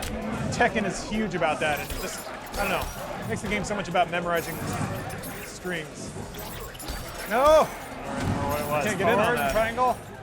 Yeah. Ah! Ow! Ow! Ow! That's a cool move. Oh! In the middle of my teleportation. Let's see here. Oh, okay. Ow. Oh yeah. Cool. I like how he punches uppercuts his chunks heart out. out. Fatality. Why is the brain is like globulating?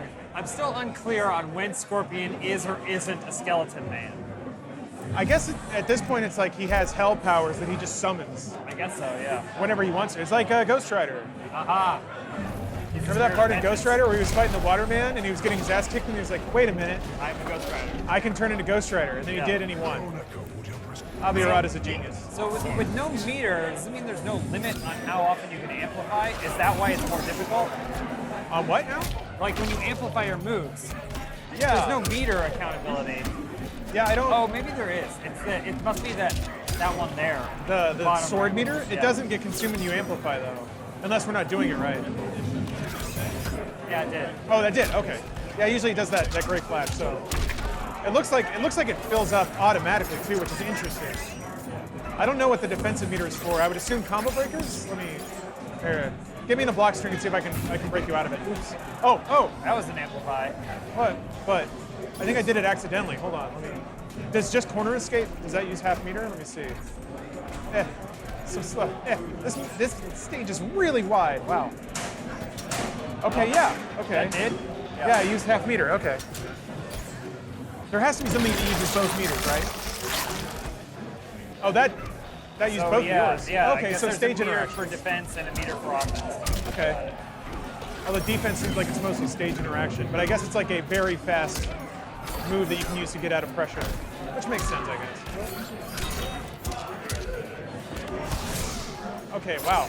Yeah, you can just drop that into a combo. Wow, that is a huge comeback mechanic. Okay. Amplifying things makes them...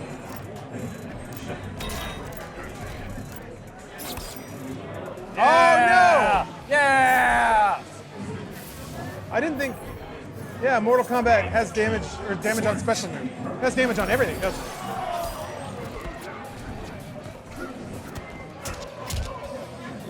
Fuck. Bro. Ow! Ow! As soon as they... Still... Damn it! Ah, my teeth! Oh, that's nice. Some way to amplify. Punish! Punish, damn you! Woo! Yeah. Ow! My ground. You got... Oh. Nice. Oh, come on! That might be it for me. Ooh. I got real lucky there.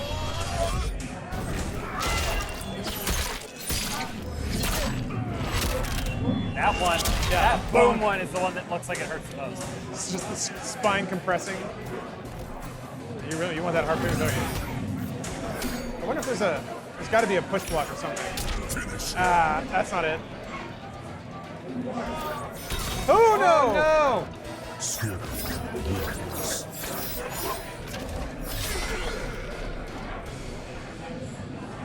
Yeah, it's his like mask pops off. Yeah. Pretty interesting.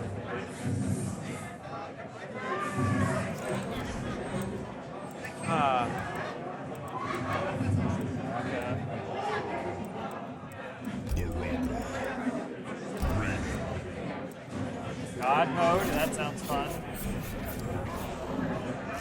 Blood lunge. Spine burst. Yeah, I remember picking Baraka. MK2. It's like, he's got blades on his hands. How can he not win? And then I remember hitting all the buttons and like, use your blades, Baraka. Yeah. Just didn't do it. Wouldn't do it. Okay. Shang Tsung's Island Ruins. I like So, the yeah. little guys, the little Yeah, it's preview of the cute. fight happening. Loading screen is actually it loads really fast. Yeah, I know. I wonder what this is running on. Usually it's like Xbox dev kits, but oh my god.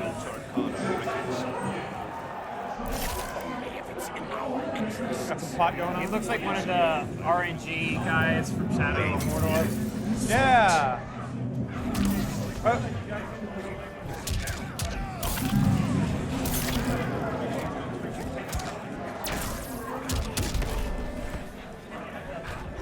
Oh, that was for you.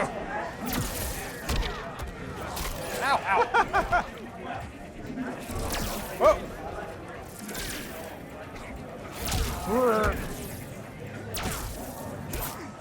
You got a little like antenna on top of your hat. That's how I get my electricity. Yeah, it's for all the lightning.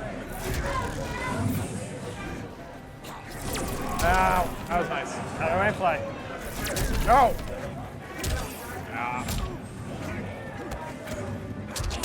Oh shit! All right. No. That fatal blow mechanic's really, really interesting. Ow. Oh, My no. hat, my hat. You knocked off my hat.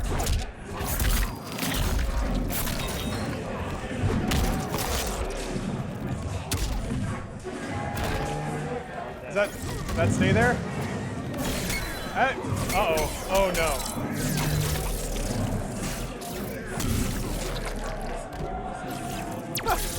Ow! God. Round Lightning strike, electric fly, Nice spark. thunder. Spine burst. War banner. I guess he has like a buff if he puts the flag down. I guess so. Summon lightning.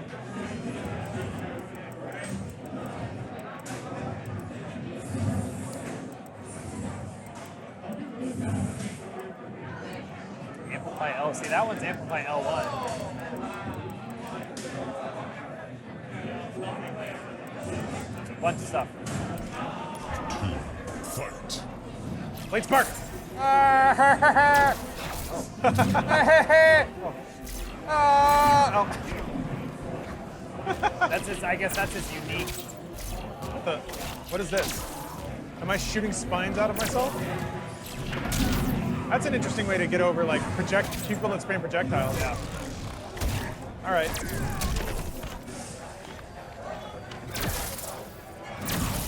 Is that a taunt? Oops, sorry. Oh, that was a share button.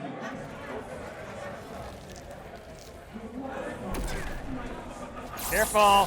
Here What is comes that? my What is that? thunderstorm. Oh, that's cool. Got ya. Just a little DPS. That's nice. I always love like fun little mechanics like that. Oh.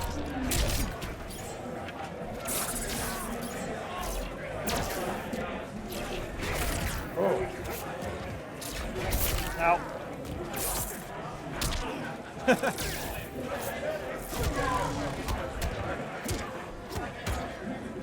Whoop. Nice. Ooh. Ow. No. All right, nice. Let's see something good.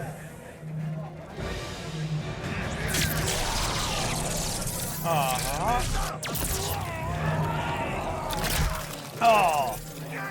Yeah. Fatality. You were long dead before this ever got to you, so don't worry about it. In the world of Mortal Kombat, it's not about dying, it's about being humiliated. Yeah. Man. Yeah, I'm hoping that with moves like floating and stuff like that,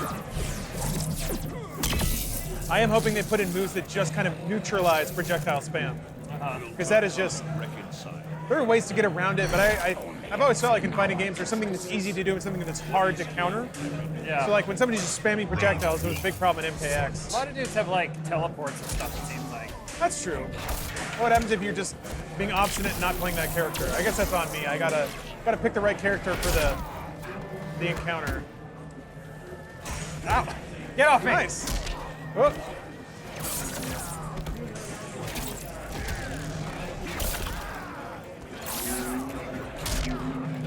Ah. That's interesting. That was automatic push block. There's no run, which is interesting. Whoop. Okay, that still uses meter. There's got to be a way to amplify that move to like shoot it at you. To do what, sorry? There's got to be a way to amplify this, shoot it at you. Oh, yeah. Well, that's probably somebody jumping in on you, right? That's your anti-air? Ow! That's interesting. You want to hear it? That was an amplified version of that move. Oh, okay. But that time, before it didn't do it, so it's interesting. Goodbye. Oh. You thought your home planet needed you. What? You did it again! Stop eating those iguanas. I've only got so many of those. Oh yeah, this is stage room K1. Yeah. I don't know, it took me so long to realize that. All those monks are just sitting there the whole time. Yeah, they're all dead. Oh, that was weird.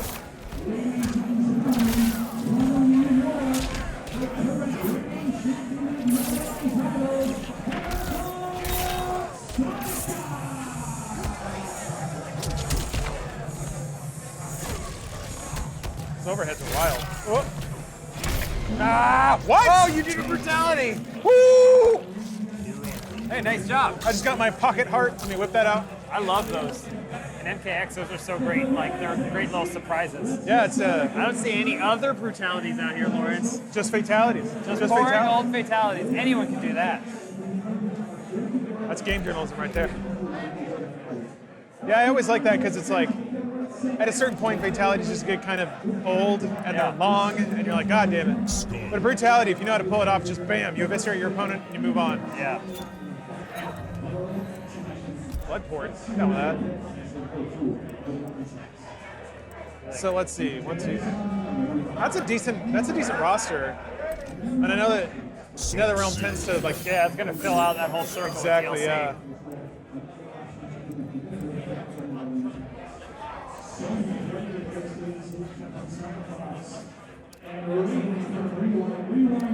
Frozen AF.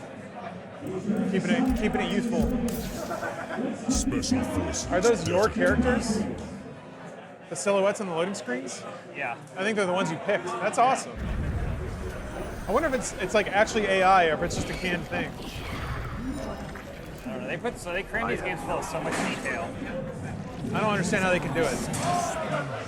That's one of the questions I asked the guy. I was like, how is NetherRealm the only one who can make fighting games like this? Yeah. And he's like, oh, well, people just work hard. I'm like, all right.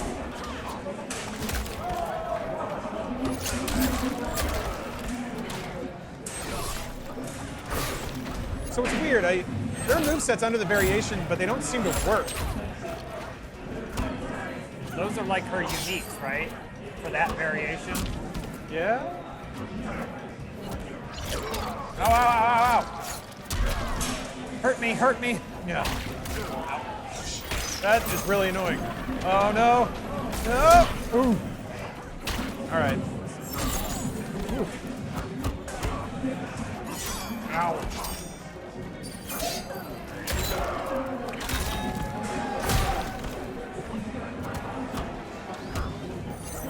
Oh, no. Yeah, nice. You can't freeze my blood. I'm Blood Lady. I'm going to talk about how all the damage scaling completely ruined that. You never want to do your fatal blow after a whatever. Oh, hers is a grab? Were you still guarding? I don't know. That sucks. I don't know about fatal blows being grabs. Round 2. Fight. Especially since you get him back. You can't bait it out. Aha, blood ball. Let the ball wars commence. I lost.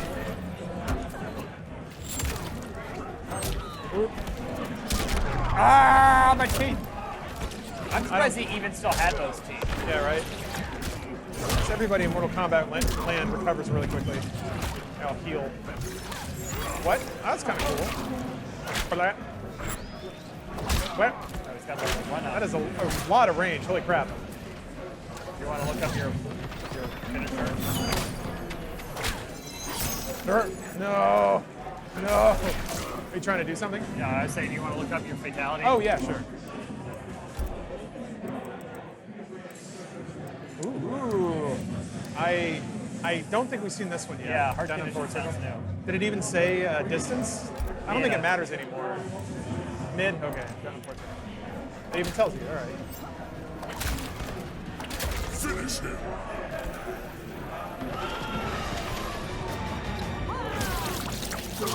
Don't do it, Scarlet. Oh, Don't. that's where my heart is. Oh, literally.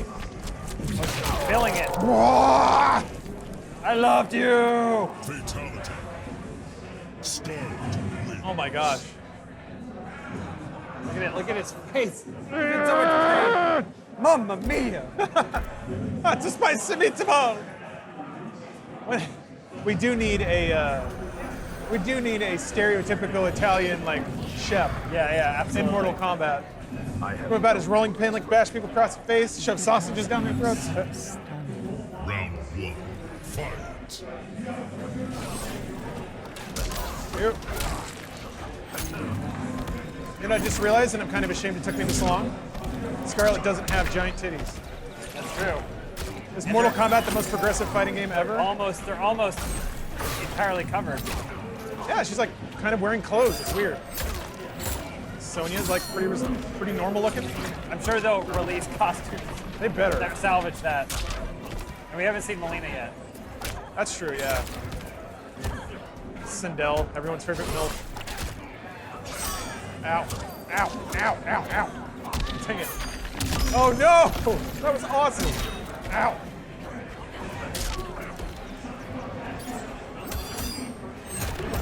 Oh, okay, it's not okay. God. Her beta blow is not a grab. Round 2. Thank God. Fight. She got little heels though, that's cute.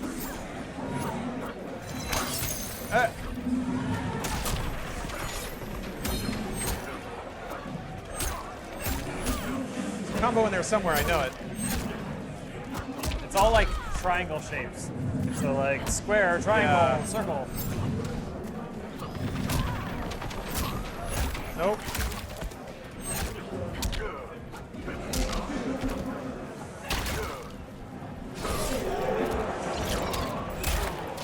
Why? A lot of startup with this. God, that uppercut has such pushback. I feel like that should be a punishable move, but it makes it really hard. Ooh. Little hop. Is that just to dodge projectiles or something? Or maybe if I attack low and I hit the ice, I'll freeze myself. I'm gonna try it. Oh. It's got a lot of startup though. Okay, alright. I didn't freeze, but. Oh yeah, is there still the freeze back? Like if you freeze me and then freeze again? It's such a dumb thing, but I love it. Oh no! What? Oh.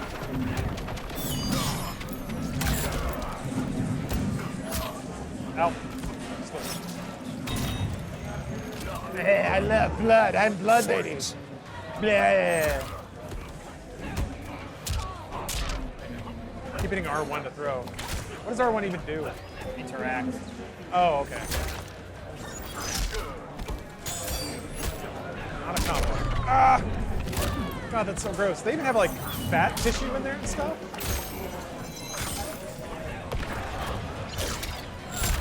Oh no! Is that a counter throw? I don't know. That's interesting. She like did a backstep at the end of the combo. There seems to be a lot of stuff to prevent you from just relentlessly pressuring somebody. Yeah. And like, there is no push guard because you don't need it. The game just has it automatically. It's like you get your one combo to try to get something done and then you're back to neutral. I actually really, really like that. I can see like a lot of, if I played a lot of fighting games, I'd probably hate it, but, you got me.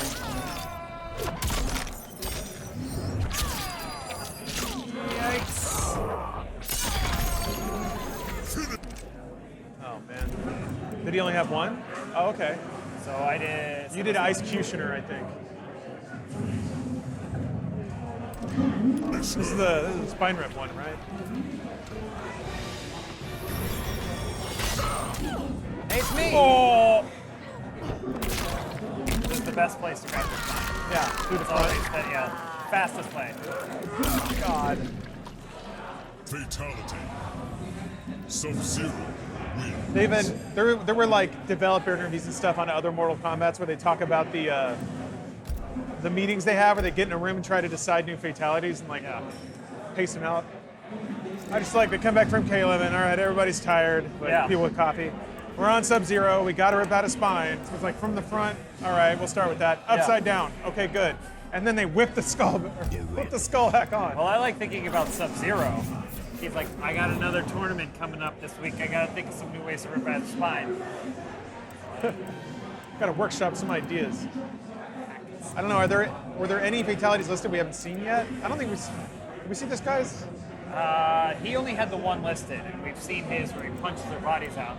We can That's try and do random button inputs to figure out what the fatalities are. He's got a little hat.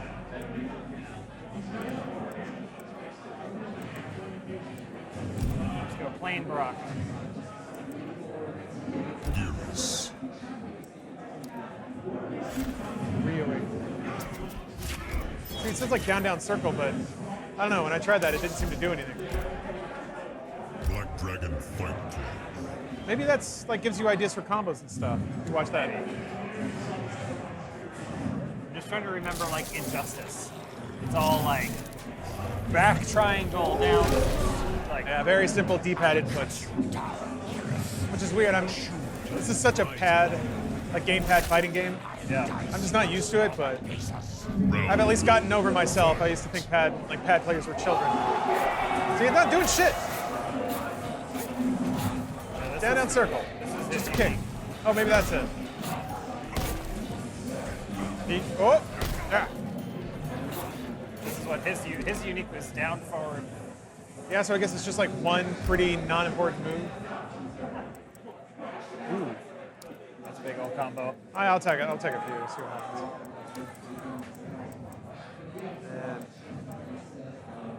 And sand traps. Okay. Oh, the E must be the. Those are the ones that are unique to your variation. That makes sense. Okay.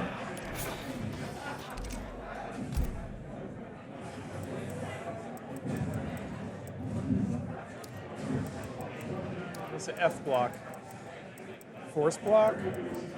Doom kicks. Oh. I'm so glad they give you all the frame data. The game has it. Why do you make people analyze it and like type it up into a FAQ or something? Wow. Ah! Anyway. Ow. Ow.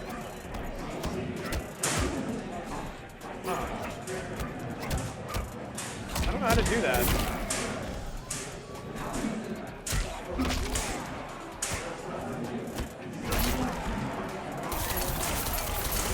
Oh, that's a lot of Doom hits. War banner. Oh yeah. I challenge you. I wonder what that does. Does more damage maybe?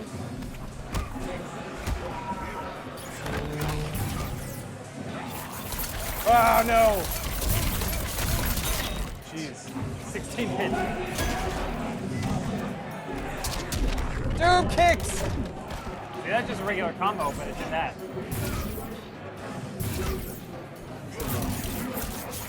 Oh, that's weird. The that move uses meter just by default. Unless I'm accidentally doing the super version of it.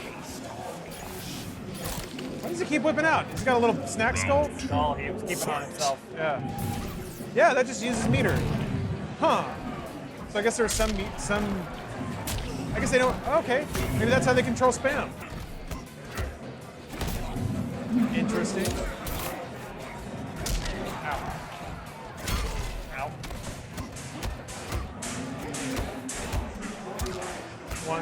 One, yeah. 1, 2, 3. Ah, 1. Dang it. I don't know the timing. 1, 2, 3. 1, 2, 3, L1. Yeah. Well, it's there. It is. Okay. Okay. Ow. Jeez. Oh! You have armor for the fatal Yeah, I blow? think. Okay. That makes sense. I like that. I like this meter on the right fills up. I wonder if that's like a no? It's just like a rating then? It might be either, combos. Or like a he's- max damage He thing? auto sets down the flag at the end of that move. That's Yeah, that's pretty cool. Doom kicks! See, no X-ray that time. It just sometimes gives you a full X-ray. Whoa! Yeah, he just does that for some reason. What? Oh, that just did enough damage to kill. All right. Fight. Warbanner! No. Protect me, Warbanner! Ah! This dude styles on people, man. He just walks Doom away. kicks! It almost worked. Oh, I was gonna doom kick you! Ah! Oh, I took all the damage later. Doom kick. Ah! Yeah, I don't. Maybe it's just a style thing every so often.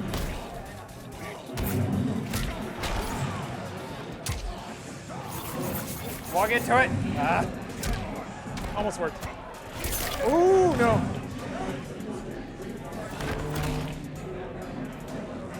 I'm protected. What? Oh man, it's got pretty close range. I guess it's not a. Ah! Ah! The spine flew out too. It's like a party popper. That's actually a lot easier than it used to be. It's just like an uppercut that finishes the match. Unless you did things. Generally, you do like different things. Yeah, in maybe the I match. accidentally did the right stuff. You want to show the? Can you access the menu? Yeah, you want to record yeah, some sure. of the customization after this? I mean, there's other modes too that seem like they're Okay. available. What's this all about? Oh.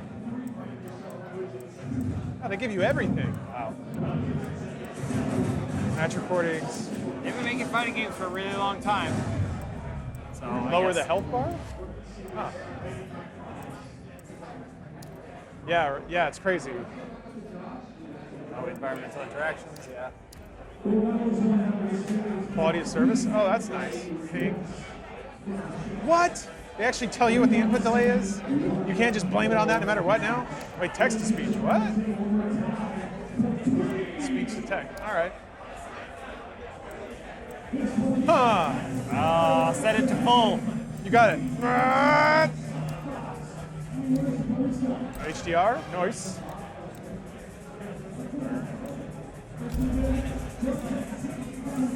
Yeah. A massive vault that'll take 1,000 years to get And they'll through. keep adding stuff to it? Yep. Photo mode. It's got all 5 ninja masks. Oh, it shows you. It says how much they have unlocked Yeah. in the game. Doesn't seem like I can do much besides that. That's all right. Whatever. Wow. So he has 2 fatalities unlocked. Oh, it's got brutalities. Oh, maybe it'll say what they are in there. Oh, and then you equip your victory animations and your intros.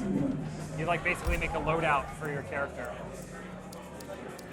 AI behavior. So you can like train your man and then send him off into Mortal Kombat land to fight stuff. Go to abilities. See if. Oh, okay, so then you can just make your own instead of picking one of their variations. You can just be like, Yeah. I want this one plus this. Oh, and some take more than one slot. Okay. I don't see brutalities in there. It was there. It was like unlocked custom variation. Maybe in the collection. If you go into collection, it'll say like. Maybe, yeah. I don't think they let you see that. Yeah. That's just okay. That's interesting though. That they have custom brutalities. Yeah. Man, taunts, 4 brutalities. Dang. Intros, victories. That's awesome. Man, they're just really loading everything down. I really, really hope that there was just an in-game economy. I like that. I think it was 9 had a mobile game that would unlock in-game currency too. It's kind of got a Doomfist vibe going on there. Oh yeah. Bald dude with a big metal fist. Can you see? Can you change any of his intros or any of the stuff that's down there? Whoa. Skull fist. Yeah, let me check. Where? That just shows his stuff. Maybe cause. Oh, there it is. Yeah, here we go. Preview. Oh, preview, yeah.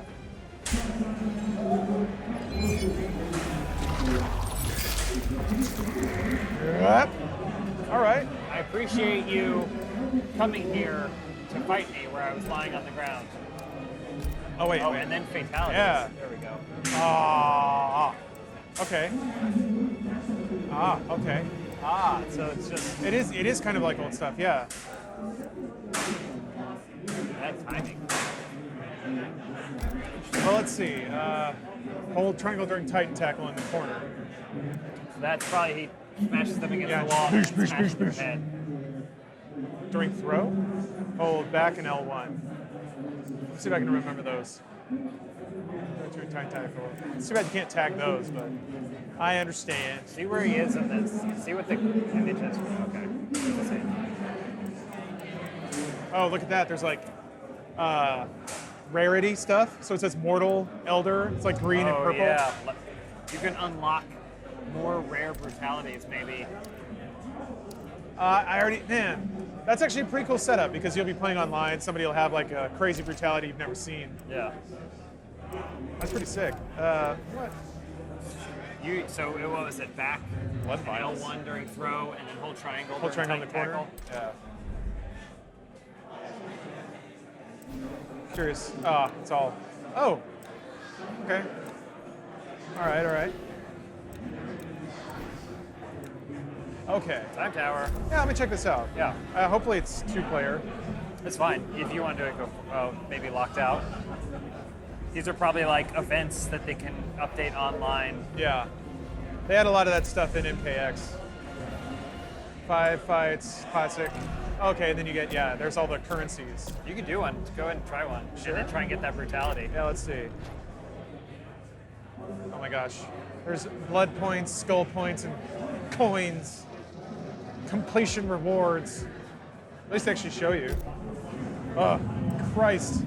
Oh my God. Use them all. Consume them all. You use them during matches. It's got its own.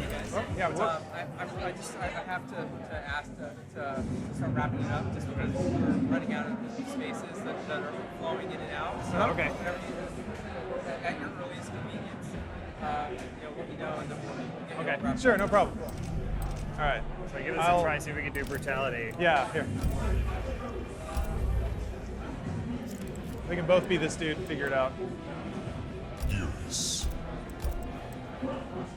So it was Titan tackle, hold triangle in the corner. Yeah. And then throw and hold back in L1. Yeah. Right? Okay.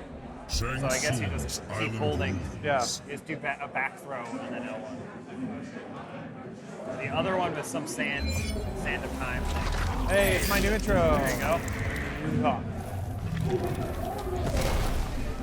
Round 1. Fight.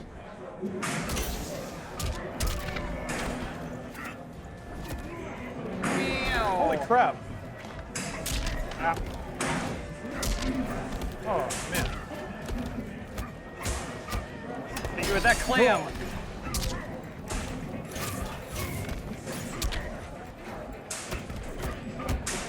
Oh, I was just hitting Rotec. I was just hitting square. Oh, it hurts. Oh, if you hold, okay. That's that move. All right, if you hold triangle, yeah, it carries further.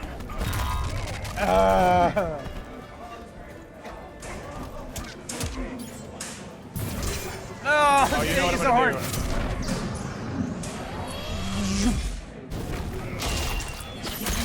Gonna get the bonk. Quack. Just imagine like a little squeaky toy sound.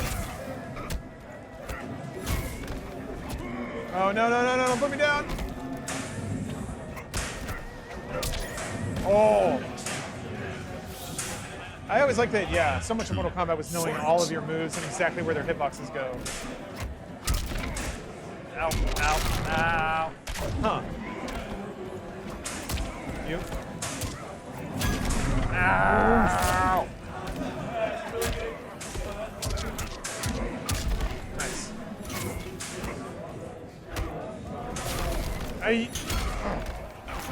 That's why you probably need to hit the corner. Yeah, absolutely. You want to set up for it? Yeah. Keep doing it. Probably one more. Keep doing it. Just kill me. Whoop. Oh no! A good arterial spray. All right. I'll try and do the other one. Real quick. Do we have time? Think we have time? I'll just beat you up real quick. Yeah, sure. Sounds good. Was it back L1? Back in L1, yeah. Throw and then hold back in L1. Round one, fight. And I'll start packing shit up. Actually, there's not much I can pack up, so whatever. I'll plug this back in. That'll be me being a good neighbor.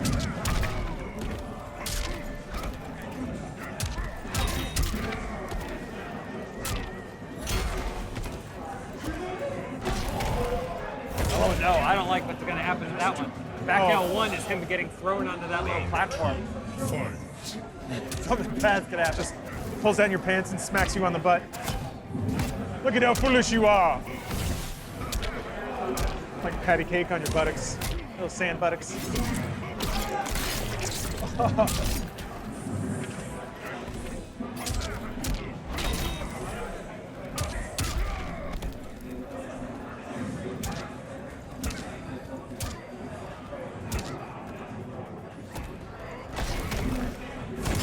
Ooh! Popped you.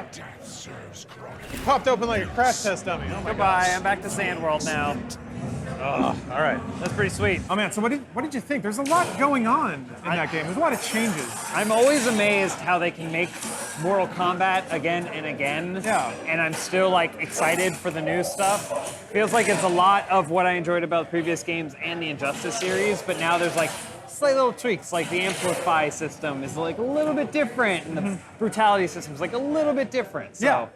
It's to me, this is the most opposite of something like Dragon Ball FighterZ you can get. Yeah. That game is all about, it's fast, there's a lot of buttons, it's ultimately technical.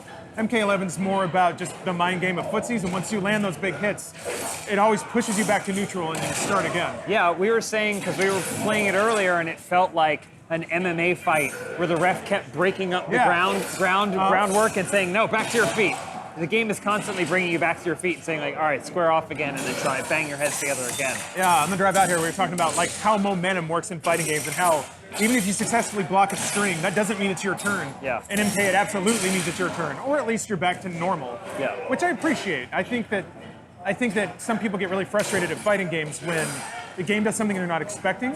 This game resets your state often, and I appreciate that because that's the part of the game I like. I like to jump in, I like the block, I like the footsies. I'm not so much on watching somebody just execute a 5-minute combo on me. Yeah. I mean, just sitting there waiting to die. I'm sure we're also going to see more characters that come out that have moves that kind of disrupt that, though. Yeah. Lots of moves to get you in, and then when you're in, keep you in. Like, obviously, it all starts back in old Mortal Kombat where Scorpion had a spear, and you're like, oh my god, if I just hit someone with the spear, I can then do whatever I want to them afterwards. At the time, was just an uppercut. Mm-hmm. But now they have variations where he can teleport behind. Yeah. We'll see, there's lots of characters, the Rock guy, what's his name? Oh, Cronus or something like that? No, Jervis.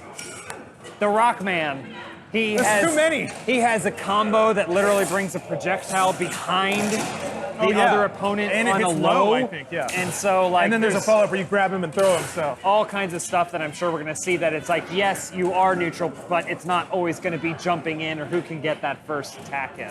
And you talk about the spear, to me, Mortal Kombat was always about the theater of it.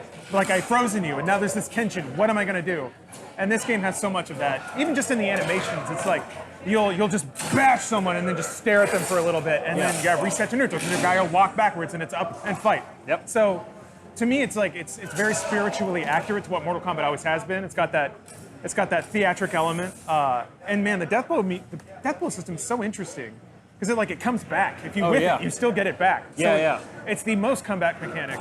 I thought the Ultra meter in Street Fighter 4 was a really good implementation of like a comeback mechanic. This one might be a little too much to that end. I don't know. We'll see, because it's entirely separate from the meter system of the game. Because the game has basically 4 bars worth of meter that you can build up for offense or defense. But then it used to be, well, you can't do that if you want to do your X-ray attack. You have to save up the meter to be able to get the X-ray attack. So it was like a big deal. But now it's like, no. If you're almost dead, you can do it. It's like Fatal Fury, you know, they have desperation attacks and stuff. It's like, oh, go for it. And then if you miss it, don't worry, you'll get a second chance. Like, they want that cinematic element in their game. And normally that would be distracting. But in this, like we saw a lot of skulls split in half in just the 50 minutes we played the game, and we were not even close to being tired of it by the end. I wonder. The pacing is just pretty good. Yeah. I could see fatalities sometimes get a little annoying if you've seen them 80 times. I don't think those you go into and out of them so quick. Yeah. And speaking of meter, it just regens over time. Most fighting games you have to do stuff to earn meter, so that's a whole meta game of like, well, I got to build up meter while hurting my opponent. This is just you just fight. Don't worry about it. It's just there to prevent you from spamming things, which is kind of, it makes sense. Yep. I mean, when people get a hold of it online, they're going to crack it open like a walnut and be assholes about it. So I'm curious to see what angles they'll take. But. I'm really curious. Well, speaking of assholes, cover yours with Mack Weldon Underwear. Mack Weldon is sponsoring this show, almost a podcast. Got to get it out of my head. Anyway, Mack Weldon, they make shirts, t-shirts, sweatshirts, socks, underwear, everything that can make you a comfy boy, and they do it well. They sponsored us for so long that we've had some infusions of Mack Weldon merch, and it's definitely worked its permanent way into my. Hold on a minute. Yep. The thing is, I don't know if you can see that tag. That's Mack Weldon. Every day. I recognize that crotch anywhere. Amen. But yeah, you can get 20% off at MackWeldon.com using code GamingWeekly20. We'd appreciate it if you take a look at our sponsors. They got some good stuff. I've been wearing it ever since we got ours. So really thick socks too. It's winter. It's cold outside. I go right for my Mack Weldons every morning to get my toes all warm. Yeah. So once again, MackWeldon.com, code GamingWeekly20. And thank you for watching. We hope you enjoyed it. Mortal Kombat 11 looks awesome. Yeah. We saw brutalities. We saw fatalities. Yeah. No word on the friendships, animalities. I know. We went through the collection. Yeah, with a and K. it didn't look like there was a slot for it in the characters. You can equip your whole character, so I didn't see a slot for it. But who knows? Even if it doesn't work out, there's so much tongue-in-cheek in the game. Literally, you can smash someone's face, and we were like, "Oh my God, is that their tongue and their cheek?" Shoots out of their eyeball, yeah. But I think this game's gonna be sick. I'm so excited. Looking forward to it. A lot to unlock too. There's like a million different coins. Yeah. Hopefully it doesn't get a little microtransaction bullshit, but they've been pretty good about it. I mean, I feel like in the past, none of their games really have gotten into that. It's just like, we just want to make sure you always have something new to gain from playing the game every day. And they honor their season passes too. Yeah. So thanks for watching. We'll see you next week. Bye, everybody. Bye.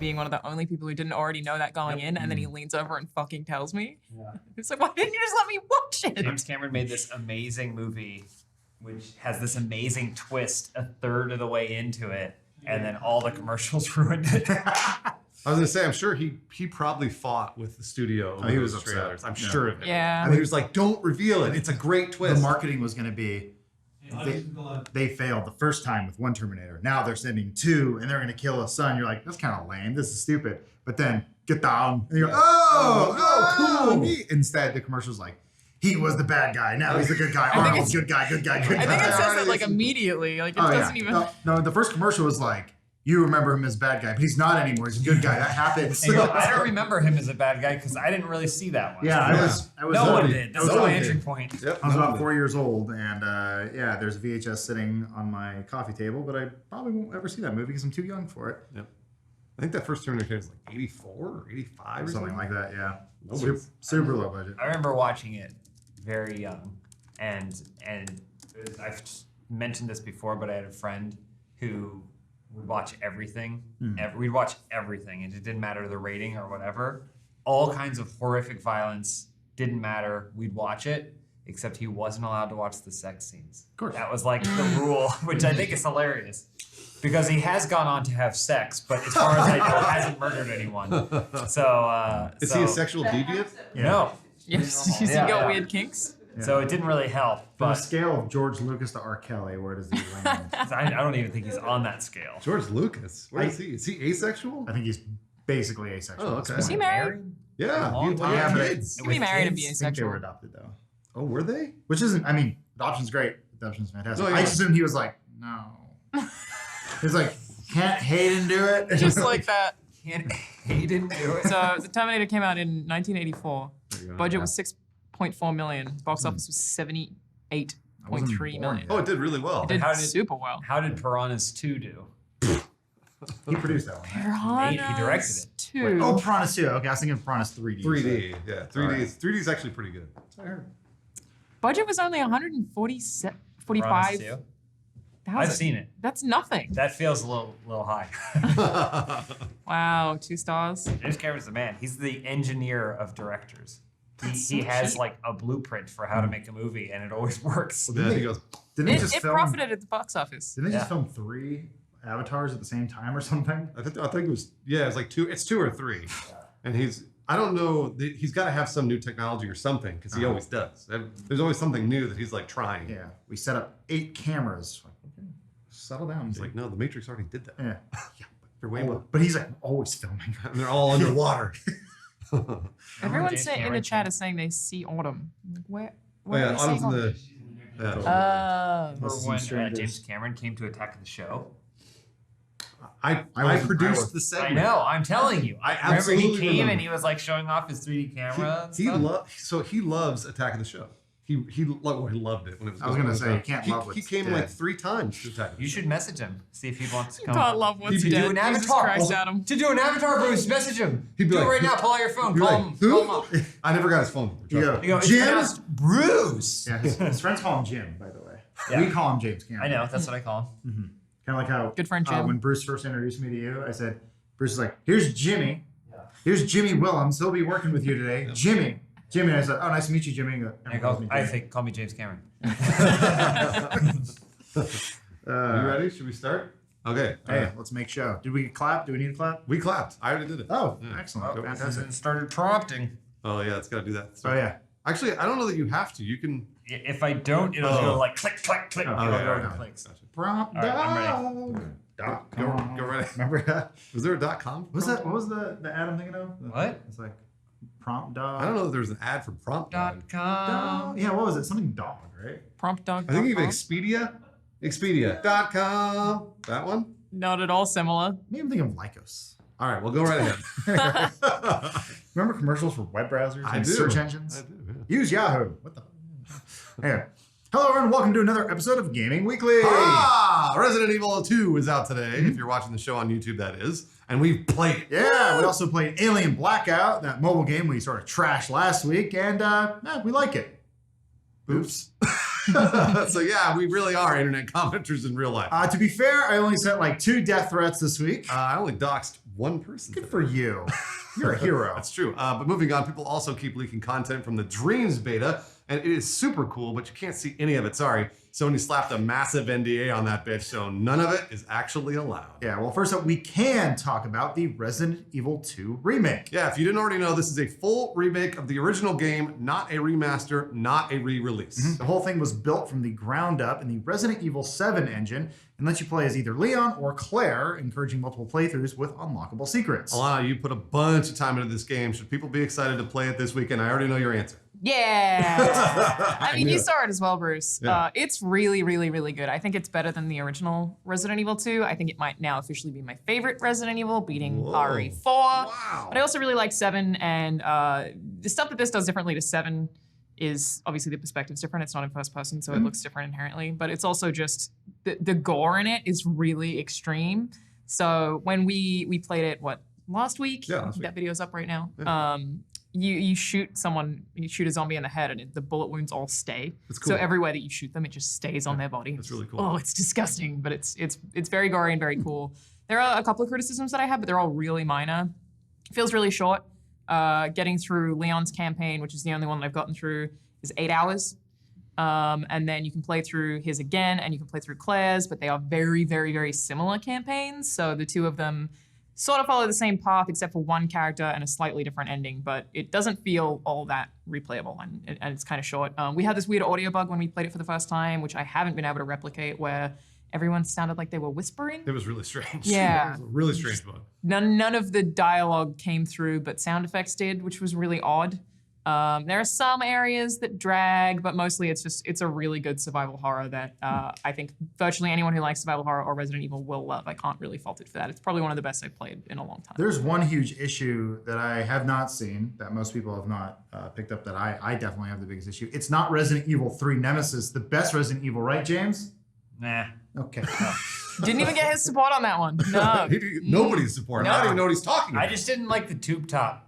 She runs around the whole game in a tube top. You get unlockable What's wrong with outfits, that? duh. There's a two-top Resident Yeah, Evil 3? Jill. That's Jill Jill. runs around, spends the whole game in a tube top. I'm How in. is that? Yeah, I'm not clear on the criticism here.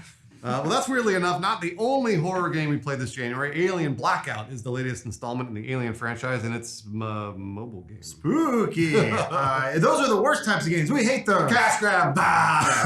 This one actually just came out and tries its hardest to capture the sound and atmosphere of Alien Isolation, even though the playstyle is very different. Yeah, it's more like a Five Nights at Freddy's, where on a timer you got to manage power sources to keep your crew alive.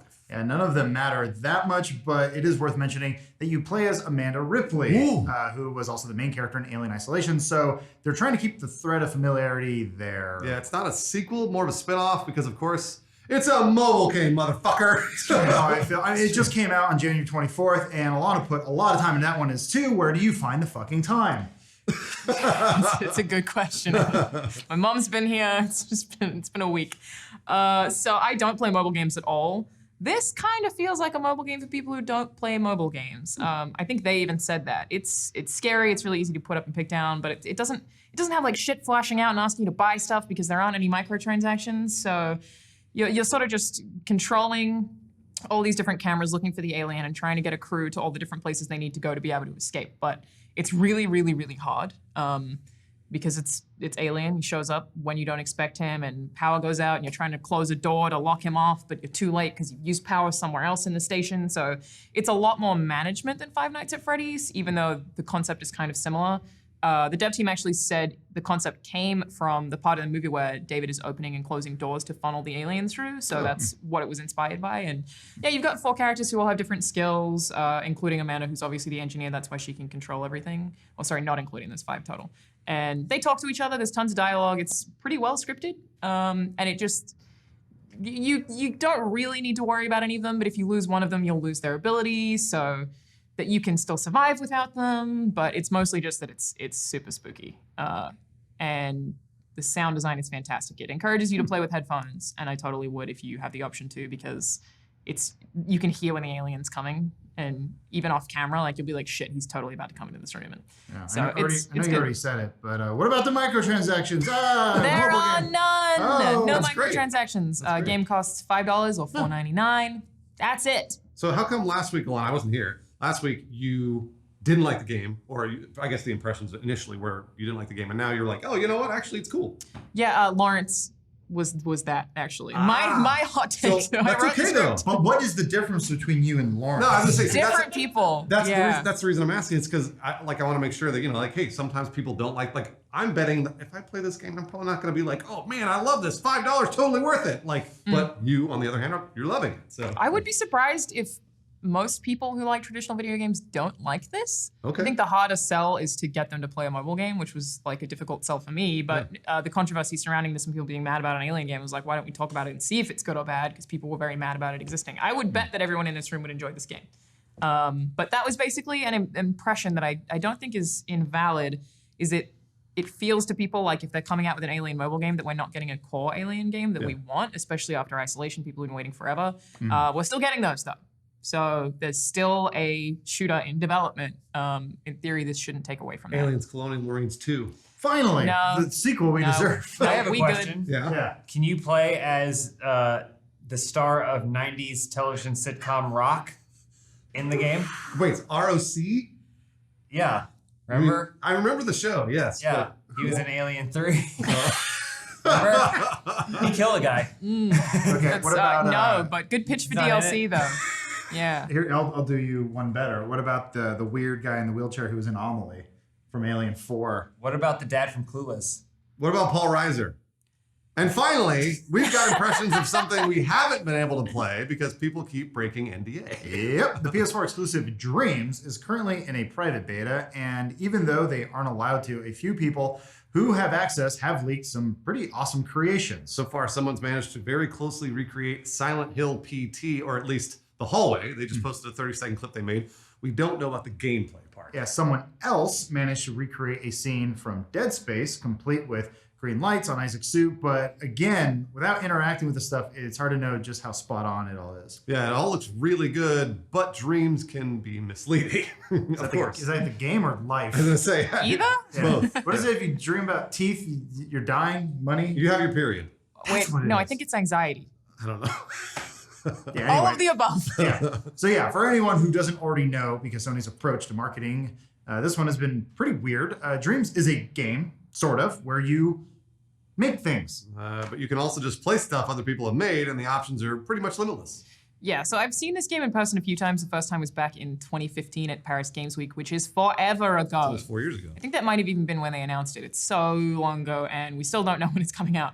But it's really hard to explain. So it's kind of like a social network mixed with heroin, mixed with Photoshop, mixed with DeviantArt. Okay. The idea being you have the tools to make virtually anything, a movie, a game, a song, and you just share it with everyone or no one. You can choose how you want to do that as well. And if I were to make like good trees, someone could pick up a tree from my library of trees. They would follow me because I'm the tree guy, and then put them into their game or world, and then they can grow them and adapt them and add That's other stuff cool. onto them. That's really cool. It's huge, but that means that it is really hard to explain because you kind of need to see it in action. And feasibly, yeah, it makes sense that someone could make Silent Hill PT in Dreams. Like someone could make Dead Space in Dreams. You can pretty much do anything. But yeah, but could you make that weird baby chicken hybrid thing that was in the sink that one time? You could make all of it, Adam, even the weird chicken fetus thing from Silent Hill PT. You could even Finally! you can even make the hallway turn into the weird colored hellscape that it turns into with all the eyes everywhere. I'm not saying it would be quick to make because it probably would take a long time, but you can for sure do it. You can record your own voice to add audio.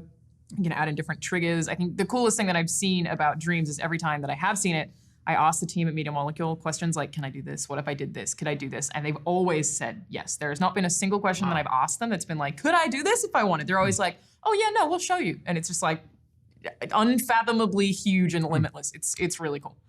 Can you play as the guy from 90s television sitcom Rock? You can, James. You just have to make him first. We can bring that model in and we can play as Rock. You could also bring his audio in. I'm in. All right, well, didn't know that about What you. about Michael Bean's corpse in the beginning of the film? When they just go, oh yeah, he didn't make it. Dump him.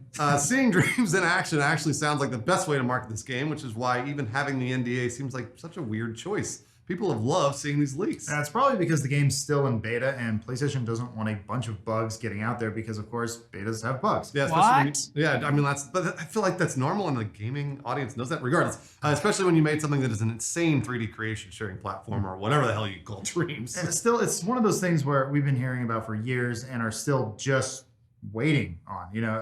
You're getting to see the stuff people have been making is for the first time, and some people have really even cared about this game. Or some, say that again. Some people have really even cared about this game at all. Have not cared. No, I'm saying getting to see the stuff people have been making for the first time is the first time some people have cared about it. Oh, I see. Let me try to. Sentence is structured very poorly. It's okay. Yeah.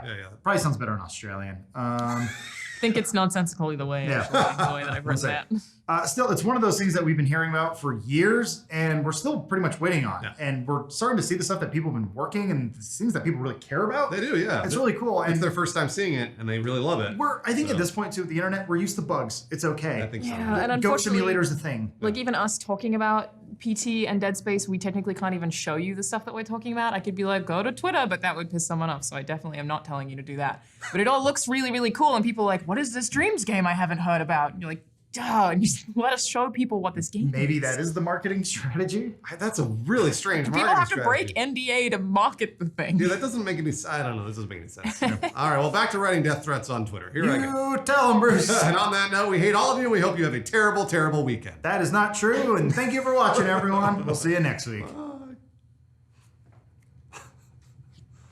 That was the show. We did it. We did it. Show over. So what's Rock about? What? Rock. I've never seen Rock. It was a urban. It was marketed comedy. towards African American families, but it was a hardworking garbage man, if I recall. I don't know. And he just wanted to provide for his family. But the guy who played him Was it Alien 3? and had also gone to jail for murder. I didn't know that. Wait, In real life? No, in real life. Ah. He murdered someone? Yeah, but I think he was like young and it was like an accident. Kind of like a Mark Wahlberg. Well, that wasn't an accident. Mark Wahlberg just attacked a Filipino man. But he was young and he went to jail for a while, but they came out and became an actor. Bruce, And there are then people in he the did chat two asking if things, you're going to Rock play and Kingdom Hearts Alien 3.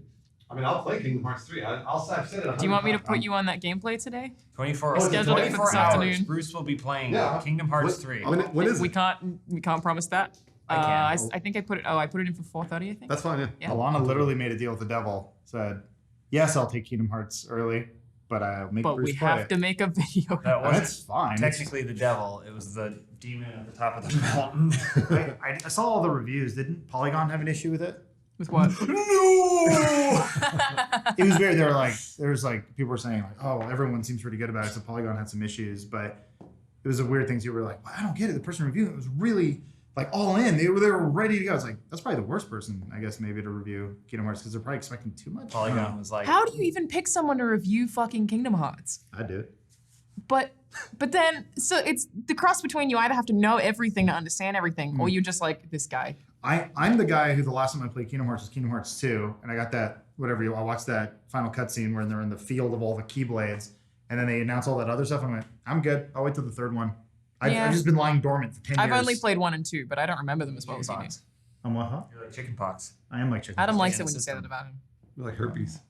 Just like herpes. I don't know. I'm legit excited for the game because I'm just like I'm so passively a fan. Where people are like, "Are you into the lore?" I'm like, I can't. I just like the fact that I get to hang out with Beast, and Tron.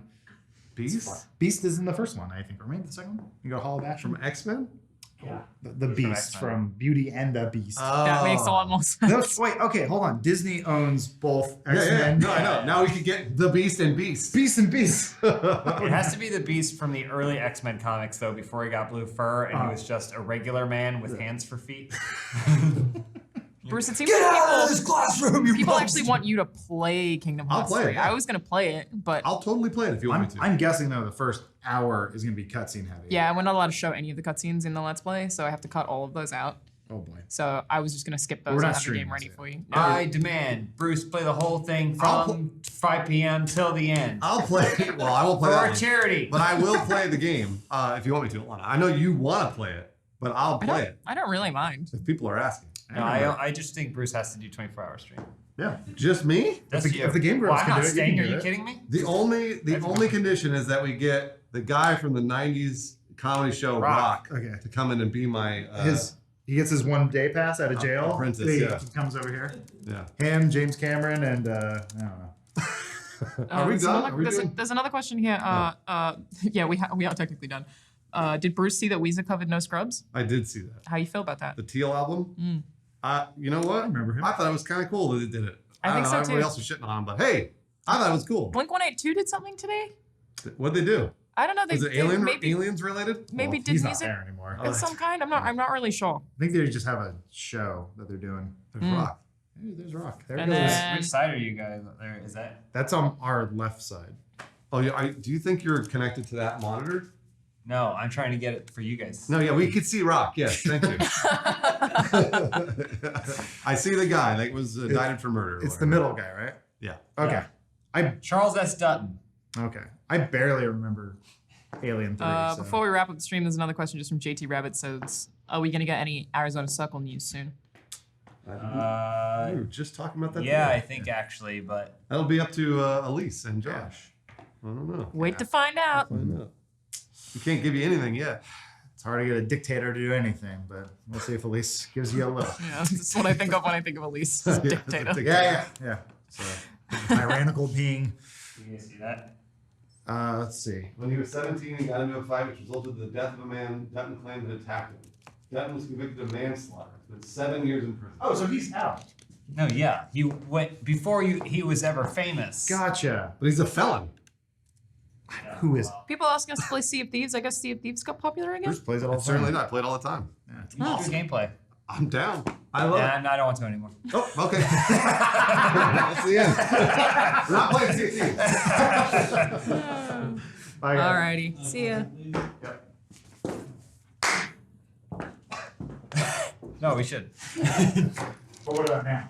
Nah. No.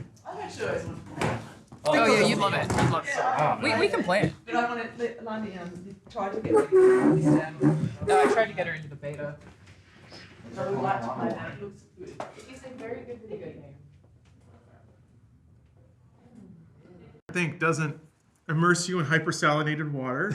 It does not true. have You're right about that. ritualistic ohms playing through booming speakers. Good point too. Does not have colored lighting. Wait, it has music? That doesn't can. make any sense. Oh, You okay. can buy your package, and there's buttons inside of the little orb that I went into that will. And it lets you like choose your track and choose your lighting, so you could just shut everything down and have it be pitch black if you wanted. That's the point. Yeah. But well, it is the Sensory point. But deprivation. Yeah. the guy who checked me in had a lot of interesting thoughts on harmony and energy. Sure he did. And he steadfastly recommended to not just go with pitch black your first time because it's probably gonna be a little too intense, diving into the mind. No, I'm doing it. No, I'm Last- like challenge accepted, motherfucker. Yeah, I was kind of there too. I was like, I kind of want to try it. He's like, meh. You're going in for an hour for your first time. You should probably have a little something. So Play some Limp Bizkit. yeah, just play Hybrid What if Theory people all the get way through. uncomfortable And or when it something? ends, start it again. What did you say, Alana? Do people get uncomfortable or something? Like I think I think that's what happens. People they Well- hallucinate and stuff like that. I think it's also just people. It's kind of fascinating if you just Oh. take a person. It's nice. That's real nice. The key looks even better against that bright orange. Yeah, if you take someone and just stick them in a room with their own thoughts, a lot of people get horrifically depressed. And I think that's kind of the. It's called an existential crisis. I have this regularly. Yeah, everybody does. I don't even know if it's existential. I think a lot of people just beat themselves up over small stuff. Like, oh, I'm such a shit person. Oh, I guess why if did you have nothing distracting you from anxiety, then you're just anxious. Yeah, it just kind of builds and builds and builds. I think that's the idea. Maybe don't be a shit person, huh? You think about that? This guy's got it right here. Thanks, Bruce. Go to the I ocean need a whenever you therapist. want. I'll just go to you. I'm totally kidding. Bruce is a good life coach because he never gets Hep C. Things I know never. about Bruce. Never had Never. hepatitis, never once. Never. Swims whenever he wants. Whenever he wants. Whenever I want. And can go into a deprivation tank for unlimited amounts of time. Because and he's come just out. not a shit boss. I've actually never tried it, so I'm not sure. You could, and then come out crying, and you'd be like, I was wrong. I'm a shit person. I was wrong. I've done so much wrong. All right, you want to? Yeah, I'm ready. Let's do it. Okay, hold on. What's the first thing? I have to like queue up the graphics over here. I'm not gonna be able to do it in time. We have graphics. All right, now? all right, all right. We have The stuff behind you on the TV. first up. Oh, okay. Is it Kingdom Hearts first? Yeah. First up. Kingdom Hearts, then Anthem, Yeah. then Metro, Yep. then Resident Evil, Then a little bit of dreams. and then a little bit of Dreams. You actually probably got it don't all, even need Omar? to I worry didn't about help things. you at all. Sorry Actually, it's about the other way around. It goes Dreams, Resident Evil. that. Sorry. Whoops. It's all right. People will not be. They won't care. Hey, out there in I Rooster mean, it's Teeth. also just a sentence. Are you watching chat, Alana? Yeah. How are people doing? How are they doing? Are we live? Yeah, we are. We are They live. have I think audio. audio's so- live. Everything's live. Did you guys know that Bruce does not have hepatitis and never has? I mean, as People far as I are know, commenting on the Honestly, you fact that. can't prove that. I was gonna say I could have it. I don't know that I don't. Oh, you just Nobody never knows for tested it. certain. Hey, look at that. There he is. I gotta get tested for it. That was Sora. Man, Sora got stupid. I mean, he was always kind of stupid. I Yeah. love how most cutscenes are just like, Sora, you idiot. How come you don't remember every plot Kingdom Hearts? You have They to like do it like Donald. Yeah. Donald is shitting Can you do it? constantly on his He ass. is. He's shooting constantly on Sora. Can you do it, Donald? Goofy's the only one who's like Adam smart can. and upbeat. I know can, Adam can. Adam can do it, Donald. Well, it's, Oh, yeah, it's I heard a like, cover of Donald singing Simple and Clean last night. That was horrific. Wait, what are we doing in this world? It's Gollum. It's Gollum. That sound like Gollum. That was great. It's an angry Very Gollum. good. What? You're right. He goes, and he chases him around the room. Donald's a fucking dick. Sorry, go ahead. he is. Yeah. Donald's he's a a dick. fucking dick. He Just is. keeps He's a dick. dying. He has to cure on me on. Hey everyone, and welcome to another episode of Gaming Weekly. Yeah, this week we've got Kingdom Hearts. We did it! We survived Logan Paul and the Tide Pod Challenge just to get to this moment right Yes, here. take a second and congratulate yourselves on living through our generation's Great Depression. Good job, everybody. 12 Did we years, make it? 17 years, 28 years. 28 years. Since Kingdom Hearts 2. Wow. But much like the weather outside, there are still rainy days in gaming. Anthem's VIP demo was really more of a really unstable beta test that we actually charged people to play because of EA. Ooh, that hurts. Plus, Metro Exodus is going to be an Epic Game Store exclusive. More shots fired from the house that Fortnite built. Get it? Building. That's a little Fortnite pun for you guys. Enjoy that one. That was a really good pun. Alana loved it. And we've got some smaller updates on stuff we spoke about last week, like Dreams and Resident Evil 2. But first things first, Kingdom Hearts 3. Oh yeah, almost everyone in our office is playing it. Almost everyone really likes it, although it's completely nonsensical. Obviously, I mean, it's kind of passe at this point to make fun of Kingdom Hearts 3's story. But holy shit, does Kingdom Hearts 3 go in some really dumbass directions? Anyway, sorry. Passe? Are you sure about that? I can make fun of it for days and days. Everyone's I'm taking not a swipe over at it yet. Let's keep making fun of it. It's Yeah. I'd like to keep making fun of it a lot. It's hard to talk about it without spoilers because spoilers shouldn't matter for something like Kingdom Hearts 3. But okay. So all right. Yeah. Hit it. So they have mechanics inside of Kingdom Hearts to like separate people's hearts and bodies, and those become separate characters. They become nobodies. And Well, that's different, but yes. Yeah. And then the hearts can go inside of other people and split and reconnect. So, like, not only does Kingdom Hearts have no grounded basis of what a character is, but also Kingdom Hearts 3 introduces a new way to, like, copy people. So there's like copies of worlds have and I not copies gotten of to that yet? You may not have gotten to that yet. I don't know. I've only played like 6 hours of it. That's like Frozen Land territory revelations. Oh, okay. There. No, so I haven't gotten to that yet. But I They do talk think about it in Toy Story. They do. You're right. Yeah. Oh, they do? That's true. Yeah. They start mentioning it in Toy Box. I think the contained stories within the worlds are kind of cool. Like, because each world kind of has its own little story, Sure. and those are easy to follow and fun and nice and happy. So those are fine. The overall story, just I don't. Well, it's just because ignore like it. people like Ansem and Xehanort and whatever, they just keep appearing, which Yeah. really takes you out of the game. Just manifest, talk some shit, and then disappear again. No, it's just not fair. I think it's like, to your point, I think that Kingdom Hearts 3 is in a weird spot in terms of like rights management. Yeah. Because there's no Final Fantasy characters in it anymore at all. Oh, They mentioned 3 of them and that's it. And then also, you don't see a lot of interaction between Disney characters and Kingdom Hearts characters No, you anymore. don't. Yeah. Usually Sora, Donald, and Goofy are just kind of watching the movie happen. And then the characters leave, and then an Organization 13 member just warps in. that's true. They talk nonsensically, and then the cutscene's over. And that's pretty much every cutscene. So it's weird. I feel like Disney's sort of pulling back on letting their characters interact outside of their normal bubbles anymore. And you can kind of see it in this game. How Maybe do I'm we reading feel into it too about much. gameplay stuff? Yeah, gameplay is a really good question because for me, it's funny. Every time you get into a new world or whatever, they pop up this huge dialogue box. It's like, in order to do the flow, you press A, then X, then A, then and like a bunch of buttons. I'm always like, just close out of this. Just press A. I'm gonna ask that question again because Omar, what's going on? Flickering. Yeah, I don't know. It just started doing that right now. That's weird. Oh, it's back. I guess we can put gameplay footage over the top. Yeah, we'll be B-roll at this point. All right, let me hopefully. just ask again. So how do we feel about gameplay though? That's a really good question because at first you're just like, oh, you just press A over and over. But then you see like big dialogue boxes that keep popping. That's like, you press A, then X, then right bumper, then left bumper, then left bumper, then right bumper. And you're like, what the fuck? And you close it and you press A. Yep. I mean, that's all you do. You press A until you build up that meter, and then you can press Y, and you get a pirate ship. Yeah. You know, like- that I just randomly have insane abilities that seem to come out of nowhere. I'm like, cool, I didn't know what that was gonna do, but that was sick, I guess. At one point I turned into fireworks. Yeah. It's like, all right. Yeah. Don't know where it stuff- came from. So that stuff all makes sense. You have to hit a specific enemy, right? Well, so to summon rides, you have to hit a specific enemy. To get like co-op magic, like the fireworks, that's like something with Donald and their abilities that can make that happen more often or less often. You have to be close to him. Oh. And then each wand, or excuse me, key, has its own, what do they call it, key form or whatever. It's like the form system from 2, but it's tied to Keyblades now. Yeah. And you charge up that by either casting magic or attacking enemies. Right. Each one has its own thing. There's also like the thing where you can go into slow-mo and queue up bullet shots. It's super anime. What frustrates me a little bit as a hardcore gamer, I would agree. Kingdom Hearts 3 is actually pretty easy. They made this game like, because like you were talking about, you match Definitely A, then you hit Y, and a bunch of sparklies happen, and everything dies. I love it. I'm playing on. I like it too, but Kingdom Hearts 1 and 2, they kind of got to be motherfuckers by the end of it. Especially if you're Especially playing the on boss Proud. fights. Yeah. Like that Sephiroth fight is insane. But but Kingdom Hearts 3, I've cruised through it so far. How many hours have you played? Me? Yeah. I'm like 25 hours in. Okay, and it's still easy. Yeah. That's great. I'm looking forward to it.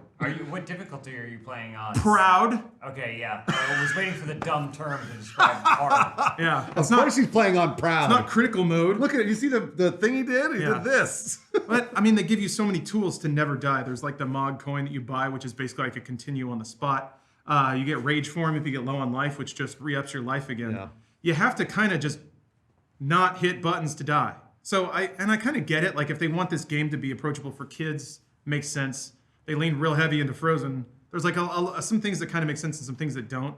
I'm in the Caribbean right now, and that area is huge, but also filled with nothing. So it's just I'm starting to see some of the cracks of like, okay, this game was in development for a decade. It feels like an old game. It really does. Oh, I feel like it kind of feels like a Lego game that isn't written as well, like a little bit. It just plays so easily, but we're mostly talking about negatives here. So what do you guys really like about it? God, it looks amazing. I can't wrap my head around how good it looks. The Does it? cutscenes are so fucking incredible looking. Yeah, I guess they look good. Animation They just look animated. They just look animated. Well, that's beautiful. Okay, all right, yeah, sure. All right. It looks as good as the movies do. The bar is Disney animation. Yeah. So like, I don't know.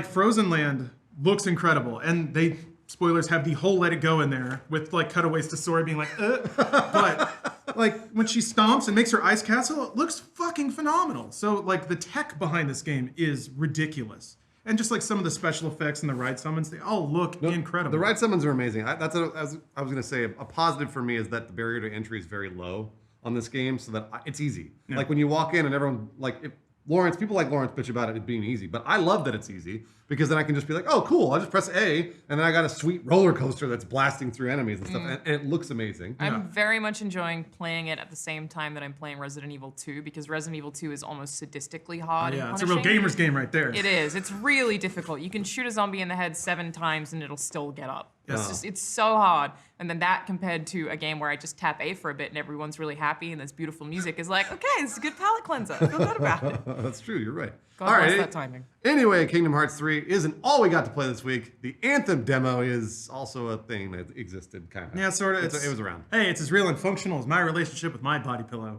You guys really got to stop letting Lawrence acknowledge the body pillow Aw. in public because Isn't it of him? Yeah.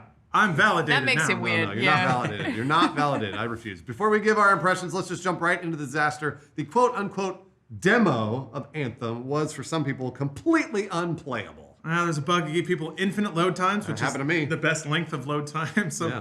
major rubber banding issues, so your javelins just Happened to me. hiccuping all over the screen. Yeah, there were bugs tied to unlocks. Happened to me. Client bugs, which I'm not exactly sure what those. They probably happened to me.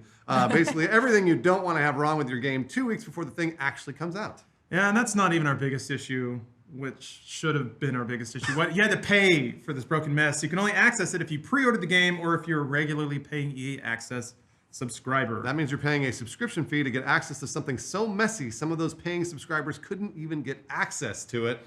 Ironic when it's called EA Access. We hit capacity. We oversold this digital thing. Yeah, I know. And then they want to call it a VIP demo. Boy, that's the most broken demo and doesn't make anyone feel like a very important player. That's why I'm going to go for it. But okay, so there's angles to this, right? Alana, this is not. We can't really fault BioWare for this, maybe? This was definitely EA's call. I would imagine BioWare was like, bad idea.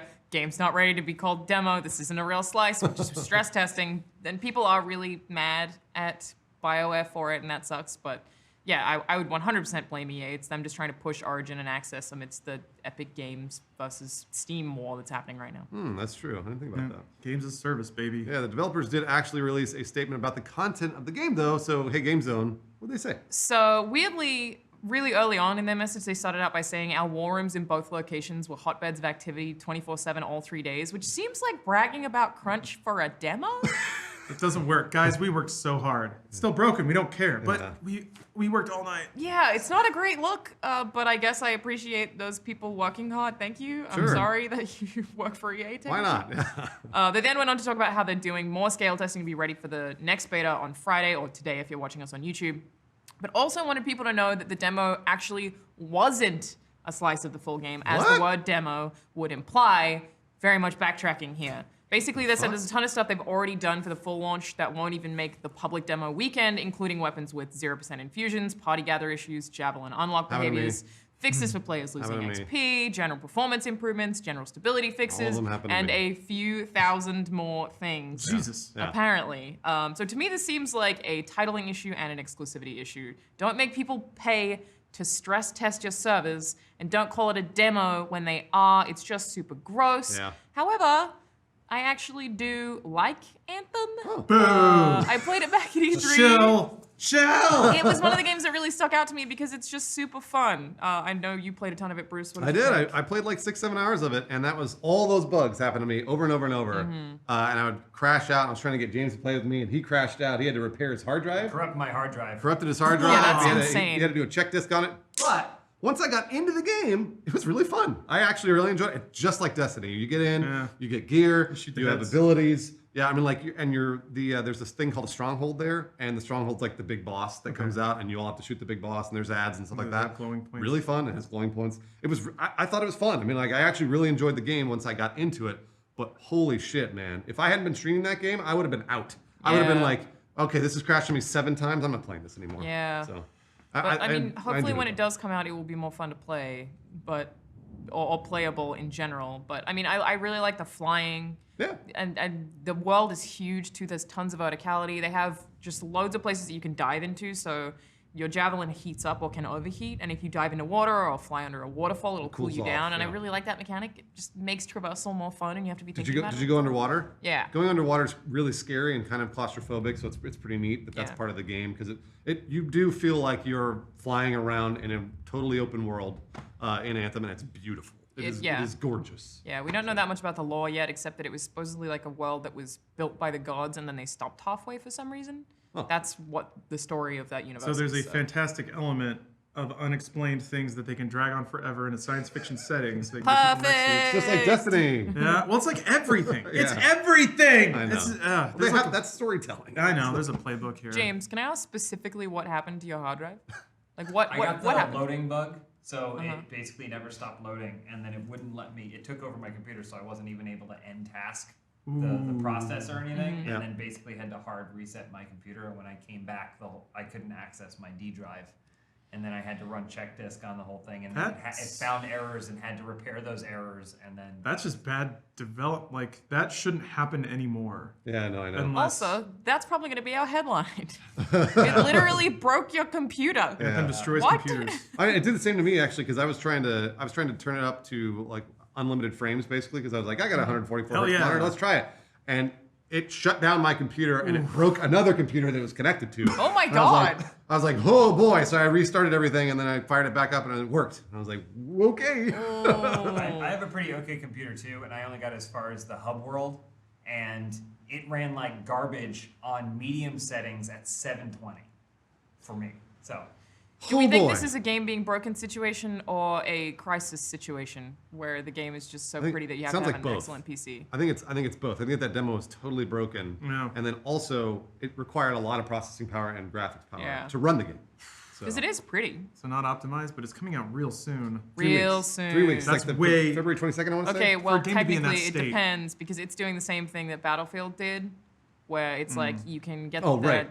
Oh, it's the open lower beta light, or yeah. you get it You're right. 24 hours early or whatever. There's like 5 release schedules on It's different the worst. platforms. It's terrible. It is the worst. EA, come on. All right, it's also just worth considering that online games still rarely launch without any issues. Some bugs are so hard for testers to find and replicate, there's virtually nothing you can do but let players find them for you. Well, your computer's exploded. That wasn't that hard That's to bad, find. yeah, that's Anyway, it might not be possible to launch a game without a bunch of hiccups at this point. I mean, let's not forget, making games is really fucking hard, Yeah. and that's why we don't do it. Yeah, We just absolutely. complain about them. That's a lot easier to do and makes us look cool. Uh-huh. Still, it's pretty gray. On one hand, they're making us pay for it. On the other hand, we don't gain anything by tempering expectations, especially when so many online games have rocky launches to begin with. Yeah, it's just, it's tough to say. It's like, okay, on one hand, maybe these games cannot be made without this phase, this online phase where everything's broken and weird.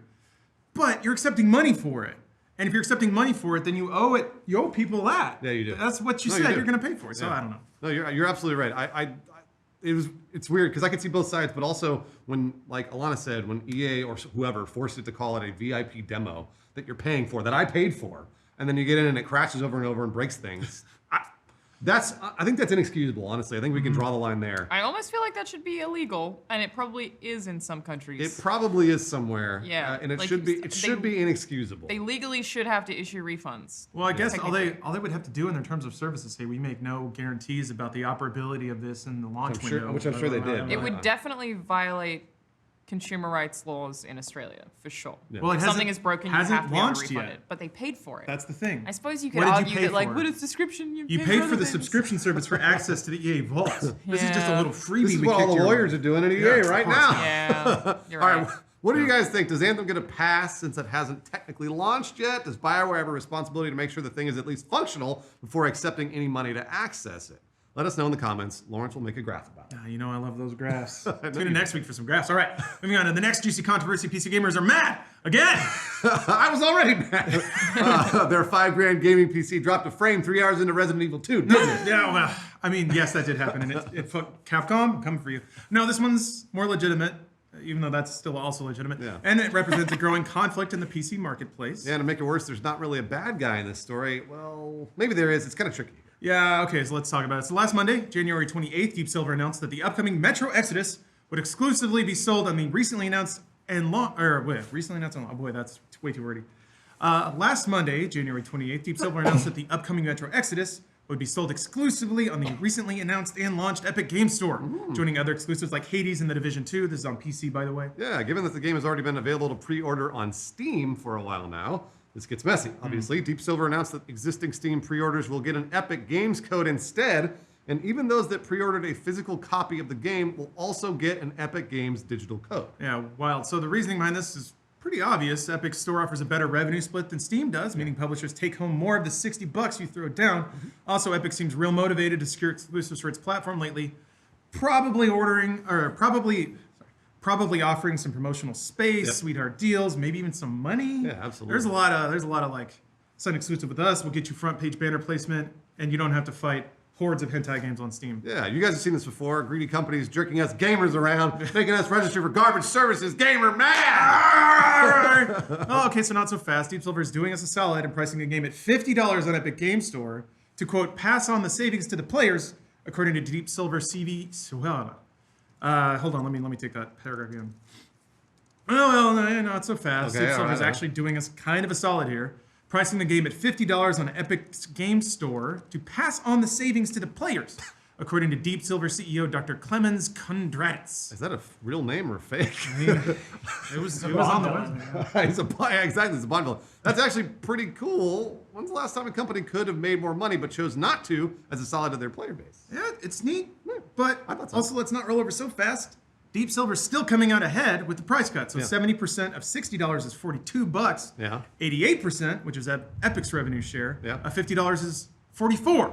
So even after cutting the price, they're still taking $2 more.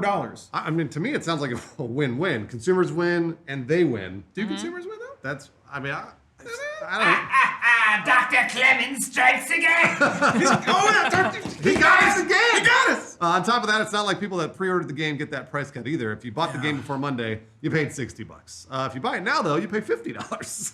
There doesn't seem to be any plan to price adjust for early adopters either, which kind of sucks. They should give a refund or something, right? Something. Yeah. Maybe like you get a little Epic Game gun in there. I don't know. Yeah, sure. Steam seems to lean into that notion too, posting a notice on the store page for Metro Exodus saying that, quote, we think the decision to remove the game is unfair to Steam customers, especially after a long pre-sale period, which is true, and also kind of weird for Steam to kind of be shading off a little bit like that. Yeah, that's true. Now everyone that pre-ordered the game on Steam, presumably because they wanted to play the game on Steam, has now overpaid for a game and will be forced to use a client they didn't ask for just to get their purchase. Yep.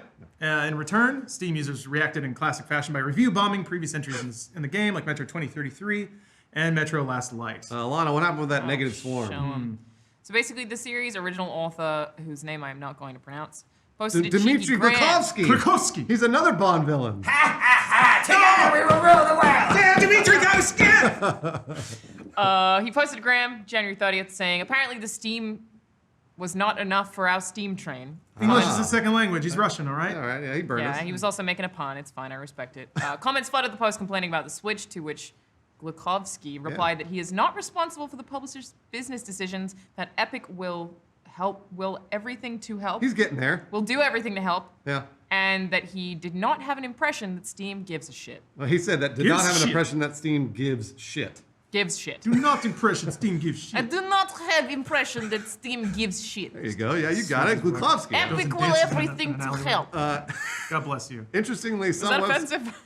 They're the bad guys. Cool. some websites reported that Glukovsky stated he was standing by and watching my franchise being killed, but we couldn't find any trace of that particular comment, not even a screenshot. Did Glukovsky delete an angry comment, or are gamers so mad they're doctoring Instagram replies? Who knows, but it's a sign of how messy this is getting. Yeah, there's some mad people out there. So finally, the exclusivity deal between Deep Silver and Epic doesn't last forever. The publisher announced that Metro Exodus will, quote, return to Steam and on other storefronts after 14th of February in 2020. So in a year. Yeah. so if you want to buy it on Steam, you gotta wait a year. And buy it again? Why would you do that? Yeah, it's a weird situation. On one hand, you have a lot of people that put down good money for a service they're used to on Steam. Yeah. It doesn't seem fair that a publisher can just switch it after they've already accepted money for a product. The implication being that you will experience it through this network and tools that you're familiar with. Yeah, on the other hand, there's no way that Deep Silver could have known the Epic Store would pop into being like it did. That's true. It's hard to fault them for negotiating with different partners to find a more profitable agreement, especially when they're theoretically doing the right thing and giving us a price cut in the meantime. Yeah. Well, the Epic could have, in theory, even offered them a deal. In the same way that it works for consoles, right? Yeah. Like, in theory, they could have been like, we will give you this money to come to our platform, you'll make it back. Like, we don't know the inner workings of that deal. Absolutely. It could have been more than just that, 88%. Right.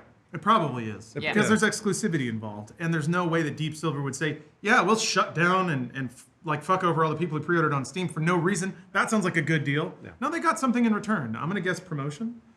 Usually that's the invisible handshake that happens. But So a couple of things would make this whole thing a lot smoother. First, it'd be great if you could distribute the game on Steam to those that already pre-ordered it on Steam. I mean, you can shut it down now, but you ought to deliver to people what you sold them. That's true. The thing is, though, odds are Epic had a lot of juice riding on an exclusivity agreement.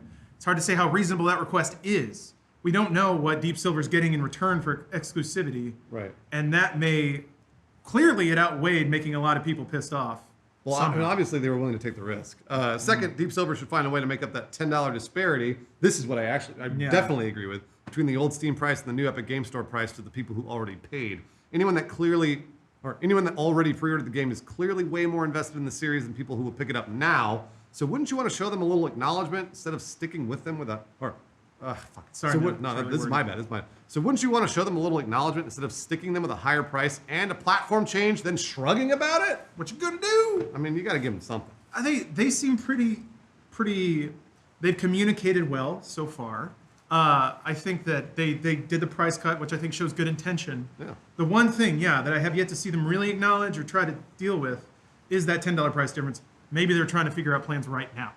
So it's tough to figure out where to stand on this unless you pre-order the game on Steam. Then it's pretty easy. That sucks. Yeah, but aside from that, this is the most concrete benefit to platform competition we've seen so far. Games dropping in price, which is a big deal. Yeah. It's a really big deal. Yeah, it's weird. Games used to be 50 on PC. That was just the established price point. Yeah. And then I think Call of Duty pushed it up to 60 one year. Everyone followed. So it'd be weird if competition between Epic and Steam pushes PC prices down. That's great. A lot of people have said for a long time that digital distribution saves so much money. It's the cost of goods, it's cost of advertising and storage, shipping, it's everything. They just get to take that money back. Yeah. And a lot of people have rightly said, well, how come we are still paying the same price? Shouldn't we You've get been swindled. That's why. Got us. How do you guys feel about this? Leave a comment. Lawrence will dig through and make a pie chart just like he did with the other ones. Loves those charts and graphs. Chart corner. Here we go. Got to dig through YouTube comments all night. It's going to be fun. So to wrap up some stuff we talked about last week, the Dreams beta has lifted its NDA. Yeah. We're confused as to why this weird and wonderful PlayStation game is keeping its weirdness a secret, but not anymore. Yeah. Cool. And boy, it looks wacky. I was expecting like Little Big Planet, like glowy blobs and stuff, and like, oh, I made a little airplane game, but it sucks. The stuff from Dreams actually looks really cool. And I could really talk about good. Dreams forever. It's so legit. Plus, some people were angry at Alana for saying Resident Evil 2's campaign is short. Alana, defend yourself. Why were you so dumb? Let it be known that I wrote that insult to myself. You did, first you to did. say. Yeah, so I said I didn't finish all the campaigns, and I hadn't. But basically, there are 4 of them, and I wish the individual ones were longer. So I was basically saying that I think it's too short, and I still think that. You can finish each individual campaign in 5 or 6 hours. If you know where everything is, it's less than that. There are people finishing it in an hour at this point. So sure, in theory, that's 20 hours in total, but since none of the playthroughs are dramatically different, it's not like Nier Automata, where some of the playthroughs feel like a sequel to the first ones. I just was saying that I wish they all individually were longer or used the spaces that you're in for more time, I guess. But I could have totally been clearer on that. I think people thought I was saying I was only counting 1 campaign and thus the value isn't there, but that's not what I meant. You can absolutely get 20 hours out of the game, probably more. It's for sure replayable. Different modes add different enemies and stuff. Shout out to Tofu, which is really cool. Oh, you get Tofu? Yeah. I just wish that they were all longer. That's basically what Makes I'm saying. sense, yeah. Speaking of Resident Evil 2, turns out it sold extremely well. It shipped 3 million copies in the first week. Hell yeah. Resident Evil 7 didn't even sell that well. Pretty good. What a weird landscape we're in, man. Yeah. I mean, I'm down. I want Capcom to do well. I think, despite maybe some of the Street Fighter woes, they've always been trying real hard. Look, I have some beefs with Capcom. They have a habit of releasing a game and then releasing the same game a year later for the same price, and that makes me mad. Squeeze that juice. Squeeze Well, it. they did it with Dragon's Dogma and then Dark Arisen and then MVC3 and MVC3 Ultimate. Same game, tiny little bit more content, exact same price. I'm like, that's not cool, Capcom. Why are we not calling you out on that? But if they just keep remaking Resident Evils with that money, keep doing it. Their games don't sell well enough for them to not sell them multiple times. I guess. Dragon's Dogma didn't really clear a lot of money the first Game's go. incredible. Everyone buy it. Dragon's Dogma's great. To compare that with other franchises for sales numbers, Assassin's Creed Origins sold 1.5 million in its first week. Shipped and sold are different quantifiers, but still, Origins was a new game from an ever-popular, arguably more current franchise. Yeah. Far Cry 5 hit 2.5 million in its first week. Monster Hunter World was 2.45 million. Basically, Resident Evil 2 is killing it. Yeah, it really is. That's another zombie pun thing. So nice job. So much so that if fans demand it, which they have, Capcom said they might consider remaking Resident Evil 3. Another game I won't because buy. boy, people love Mr. X, don't they? What about Mr. X, but for the whole game? Nemesis is going to be great. Everyone's complaining about Mr. X now. I don't What? really see Complaining? Resident Evil. What? He's like my favorite part of the whole game. There are a lot of posts saying Mr. X ruins the game. Uh-oh. I love People him. are going to yell I at love it Alana too. again. People are going to yell at Alana. Oh no, did I make another bad opinion? Can't wrong think here. That'll do it for this week's episode of Gaming Weekly. Thank you all for watching. We'll see you next week. Get all Give those us hidden Final emblems. Fantasy VII, you cowards. That's right. Yeah, seriously. Where the hell is that game? We've put a hidden emblem somewhere in this episode. Scan it with your gummy phone. Hey, there's food around here. People in the Ingredients? chat Fucking asking dumb. if there's a mic near an AC vent because it sounds like wind. It's raining. Nah, dog, it's raining It's in pouring here. rain. Did you not catch the half-second mention in the script? Yeah, it's Omar actually said he raining. could fix it. We'll be fine. Yeah. He just needs I a can- clean audio track of the rain, Yeah. and then he can just identify it and eviscerate it, just Wow. like in CIS Miami. Exactly. He's like, and then a waveform pops up, and then another waveform slides into place, and then it turns green, and then he hears like, "I'm going to bomb the World Trade Center." Yes, I got it. That was it. That was the hidden emblem, by the way. It's an audio form. And that was a long episode. What questions do they have? Someone asked, do we think that services like Game Pass are going to be affecting prices as well? I mean, they kind of already are. Every Microsoft published game is day and date with Game Pass. So yes, instead of $60, you pay $5, and you can play Sea of Thieves the day it comes out, or whatever their developers are working on next. That's So- what they're doing with EA Access and like Origin Premiere and all that other Yup. bullshit. That's what we're seeing with Anthem and Battlefield. Yeah, no, it's wild. Like the big players like Microsoft and Sony and stuff, they're fighting over monthly active users right now. Revenue is almost not as important as just getting eyeballs and getting them every day. There's currency to that, kind of like Facebook and shit like that. So yeah, it's more about just owning the audience versus actually getting money out of them, because that happens next. Once you have them enraptured, then you can start squeezing them. I actually didn't see where Anthem was going to do microtransactions. Now that I think about it. Oh wait, there was coin. That's right. Yeah. There was coin. Wait, and I is it used- spelled like in a funny way? K-O-Y-N? No, it's just COIN, and it was only to buy cosmetic stuff. Yeah, I think they said it's only cosmetic. That's not futuristic at It was all. only to buy But cosmetic. you can have things. like a pink javelin or whatever. You'll like you could customize your javelin relatively well, but nothing was like super cool that I was like, Yeah. whoa, I need to Yeah, have that's that. the thing. Is like They're getting there. They got to make it wacky, right? So you have like flame, neon armor. Well, They yeah, had- like back in the Halo 3 days where you would get Yeah. to a certain tier in multiplayer Had that, and you like, would unlock glowing like a skull, cool yeah. helmet, They but had- it was free. The They Hayabusa hadn't, well, yeah, it helmet was stuff. free then. They hadn't made it weird yet. You had to be good at Yeah. video. They hadn't made it like Call of Duty. We could put weed leaves all over everything. This is more of like I guess what are they called? Stickers. Stickers that Yeah. pertain to the game. Yeah. They weren't like They stuff that's in popular like They Logan might. Paul or something. They could get crazy with it. I don't know. Someone asked if any of us care about Far Cry New Dawn. Nope. Not really. I don't either. Not I even think I'm a gonna little. play Rage 2 instead. I mean, I'm pretty sure they said it after Far Cry 5 so they could reuse most of Far Cry 5's map. it's basically and- just doing a Blood Dragon. Yeah. And even like, I don't know, I'm kind of over Far Cry. Same. Sheesh. Ever since 3, I don't care. 'Cause 3 was very good. Edgy. 1 was the best. Someone asked why do we think Sea of Thieves is coming back? Bruce, you might be able to I answer. know why. It's Summon 1G. He started streaming this. He stopped streaming like professional games. This was like a month ago, something like that. And he was like, I'm gonna play Sea of Thieves. Used to be a league guy, right? And yeah, and I noticed that Sea of Thieves had popped up, and I was like, well, that's weird. So I started streaming it, and that's what everybody else did too. They all Wow. started streaming because of this one dude. So now Wow. when he streams, 40,000 people watch him play Sea of Thieves. It also Damn. feels like a game, though. now. Well, it's a way better It used to be a game. meditative experience if you chose to go down that route, where Yeah. it's like, I'm just gonna hit the ocean, nothing's gonna happen. Yeah. But now, like, we played it yesterday, Yeah. and in the span of 5 minutes, shit hit the fan like 4 Yeah. or 5 times. Well, so and that's interesting too because it's like it's literally perfect timing for Microsoft. Summon 1G started streaming it with 40,000 people watching, and then also they had been improving the game for over a year. And so when I got into it and played with four other people, it was fucking awesome. Yeah. Like I loved every minute of it, and I'm every time I played it, and I probably played 20 hours of it in the last 2 weeks.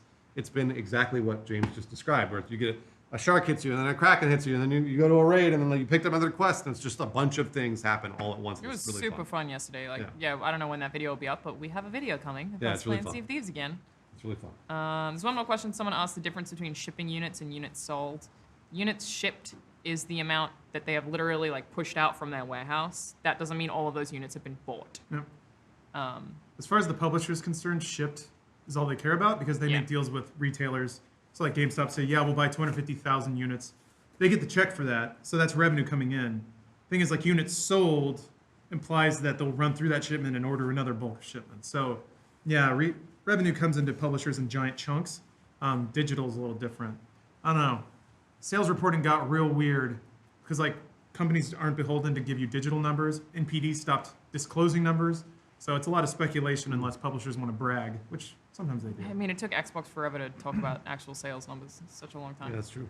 There's a question here. What does Funhaus think of the new Power Ranger fighting game coming out? Doesn't look great. Is it the mobile game? James says it doesn't look great. It's a console, PC Oh. and console, but I don't know. It looks like it's a 3-on-3 tag game. They've released one trailer that's 30 seconds long and only has 3 Rangers in it, and it looks kind of like a low-rent Marvel. But I don't know. I might try it. Do you know who's making it? No. I didn't look into that. Do you care about the Dragon Ball action RPG? The Dragon Ball action RPG? Yeah, it's like a it's a Dragon Ball game that was announced this week from the people who make all of the Naruto. Oh, CyberConnect? Okay. That sounds Yeah. maybe Bandai okay. Namco? I don't know. I'm unclear still on it. processing that Jiren Videl announcement, dog. I don't know what he's talking about. Short hair Vidal. She's that's pretty Vidal. great. Also, yeah, do you say Videl? Yeah. Huh. I've always said Vidal. Am I saying it wrong? Never heard it once until just now, out loud. So Anime was a mistake. All right. I think that's about it. All right. thank you, everybody. Yep. Bye, everyone. It's raining hard still. Yep. Sure is. We're gonna wash away and get all that hep. Thanks, Omar. Get that hep. I don't know what's going on with that TV. Oh, do you need a tail Yeah, that's gonna suck for the edit a little, but Crazy. I was thinking sync? You ready for it? HDMI issue? Yeah. It's happened before where it like the loose sync and blink and stuff. I mean, it was fine until you guys started talking, and then it started freaking me out. Sweet. Yeah. Didn't change anything. Yeah, and it was only on gameplay. Whatever. Never on the logo. Yeah. It blinked on the logo a little bit, I Yeah, thought. less often on the logo then. Strange. Yeah. Yeah. Just loose cord? I don't know if it's a loose cord because it's in, but I think it's just the box. There's an issue with like, there was something about how like, since it has to go through, I don't know, is it straight HDMI all the way to the TV? Yeah, so I remember hearing something about the data cables they used couldn't quite keep up with the bandwidth. SDI cables? Yeah, the SDI cables. And it was something like, it's not even the cables, it's like the endpoints aren't like high quality enough to actually transfer data reliably or something, so sometimes the TV just loses sync. And like to get someone in here to reclamp all the cables, it costs $100 or something. Do I need to bring you this laptop? It's engineer. Yeah, Oh, wait. Data was Blue He was like is mustard. Blue is science, red is tactical. I said I don't care about this. And then gold is engineering. Okay, so yes, so technically that is an officer's. You can be One an for the officer. J.J. Abrams. You can be an officer in any division. So yeah, they're kind of separated. Like Picard is tactical because that's just what he's good at. But Kirk is engineer. That doesn't make any sense. Okay. Because I think at that point, because like red shirts were tactical, they were just guys that they like can shoot guns and like freak out whenever they see anything that's not a normal white human being. Keep in mind, around that time too, they had two guys behind the doors going, "It's not working, goddammit!" And I don't think they really cared about the lore of what color Kirk's shirt was. How dare you? I don't know if they might have. What's Didn't they have the someone first did. interracial kiss on TV? Wasn't that Star Trek? Yes. Scandalous. He kissed an alien. Also, Yeah. like Star Trek, first time like a black woman was seen in any position of authority where she could say something and people would listen to her and talk to her like an equal. That's why I don't like the show. Yeah. Well, they were Thank like, you for being so they were, Get out of our politics, Gene Roddenberry. they were like, as long as this is the far, far future, Yeah. and she's kind of an alien. Man, there are wild stories about Star Trek. There's one of my favorites show. is that like for Spock originally, a lot of NBC executives really didn't want him in the show because he looked like Satan. Like he had pointy ears and big old eyebrows, and he was like the 50s vision of what Yeah, I suppose. a Christian Satan would look like. Yeah, that's the other thing too, is that Satan's supposed to be a beautiful man. Well, Really? there's Yeah, an he's a fallen episode angel. of Twilight Zone. I suppose. Didn't you watch End of Days? There's an episode of Gabriel Byrne. He lit his piss on fire, That's not a handsome man. and he was in a three-way. There's That's an what Satan episode would of do. Twilight Zone where this guy goes to like a monastery, and there's a screaming man who thinks he's being held prisoner, and turns out it's the devil. It's a twist. But he looks almost exactly like a Vulcan. Yeah. when he's go. released and he turns into Satan. Sure. It's like a Vulcan. I mean, but Lawrence is right. The horns and the pointy tail and all that, that's a very modern interpretation of Satan. Yeah. Is it racist to say that I think that Romulans and Vulcans look alike? Yes, Is that They do. racist? That is racist. I mean, that's yeah. no, that's Racist, but you're not wrong. that's canon. They are like on two neighboring planets. Yeah. But it's still racist, right? I guess that would be like, I think an actual Romulan would be offended by that. Yes. Because Yeah. I mean, they're way further apart than, say, someone, a Korean and a Chinese person. I don't know. I mean, They're I'm pretty they're sure planets apart. I'm pretty sure For me to Spock- just say they're the same is not. It's not. That's Spock or Eric Bana would probably go, "Hey, They weren't the same. your two people look the same." No, I'm just saying though. They come down and go, "Yeah, I noticed the Mexicans and the Filipinos kind of look the same." We'd be like, "That's very racist. You can't say that." I'd be like, "What? You said it about us because they're on a different planet." We should start the show. Is the Such show an not, this SJW, isn't the Adam. show? What was Eric Bana in? It's a Romulan. He was? Yeah. Oh, I thought he was just like space trucker. He's like, I'm a miner and I'm mad. I'm gonna go back into the past. You talk like Josh. By the way, this ship's covered in 1,000 guns. Well, think of it's true though. If you took like a bulldozer back into the Middle Ages, you'd be God. No, it wouldn't Until be you covered ran out in of gas. guns, though. Well, you It could would run be over covered people. in Why'd have guns? explicit. Are we starting? war There'd be weapons. guys like hitting you with swords and you'd just be I'm looking ah. at the monitor. It's a big picture. I'm waiting for the. Yeah, whatever you. If you can drill a rock, you Ready can when drill a you're ship. ready. You tell us. Yeah, go Adam. You take the first line. There we Let's go. do it. Cool. Hello, everyone, and welcome to another episode of Gaming Weekly. Yeah, we got a real titan of an episode ready to fall into your hands this week. That's not even what it's called. Yeah, plus Pennsylvania is upping video game taxes for a reason that is, wait for it, not backed by anything smart or rational. Oh, the olds are after video games again. Someone distract them by building an abortion clinic or gay babies out of avocados. It was for take it again. Adam. I'll do it Or do again. you want me to read that one? Because that one's a pretty harsh line. Yeah, that's fine. Oh wait, we should just do the whole intro again. Yeah, that's 'cause fine. there's no B-roll. Yeah. Hello, everyone. Welcome back. Hello, everyone. Welcome back to another episode of Gaming Weekly. Yay! We've got a real. Hold on, wait for it. We got a real titan of an episode ready to fall into your hands this week. That's not even what it's called, though. Plus, Pennsylvania is upping video game taxes for a reason that is, again, wait for it, not backed by anything smart or rational. Yay! Yeah. It's happening again! Oh boy. Yeah, the olds are after our video games again. Someone please distract them by building an abortion clinic for gay babies. Or something. We're out of avocado, right? Yeah, get them, millennials. We're gonna take them out. Yeah. And to tops off, I have some pie charts for your ass. I wasn't kidding last week. But first, you know what? Let's get to the. Oh, sorry. But first, you know what? Let's get the ugly out of the way and talk about them taxes. What? Yeah, Game Zone. What are we in for here? All right, so Pennsylvania has once again, this is kind of the second time this has happened, introduced a tax that applies only to certain video games sold in the state. Quoting Variety here, House Bill number 109 aims to impose a 10% tax on adult and mature rated video games sold at retail in addition to any applicable state and local taxes. Money collected will go into a newly created Digital Protection for School Safety account and be used to enhance safety measures in Pennsylvania school districts. Digital Protection for School Safety. Okay. That's just like buying that browser thing that you immediately figure out how to circumvent so you can look at porn in the library. Love you, McAfee. So, more expensive games for adults in order to fortify schools for children? Sort of. Specifically, Republican Representative Christopher B. Quinn said, Boom. Over the past few years, acts of violence in schools seem to be occurring more frequently and with more intensity. One factor that may be contributing to the rise in and intensity of school violence is the materials kids see and act out in video games.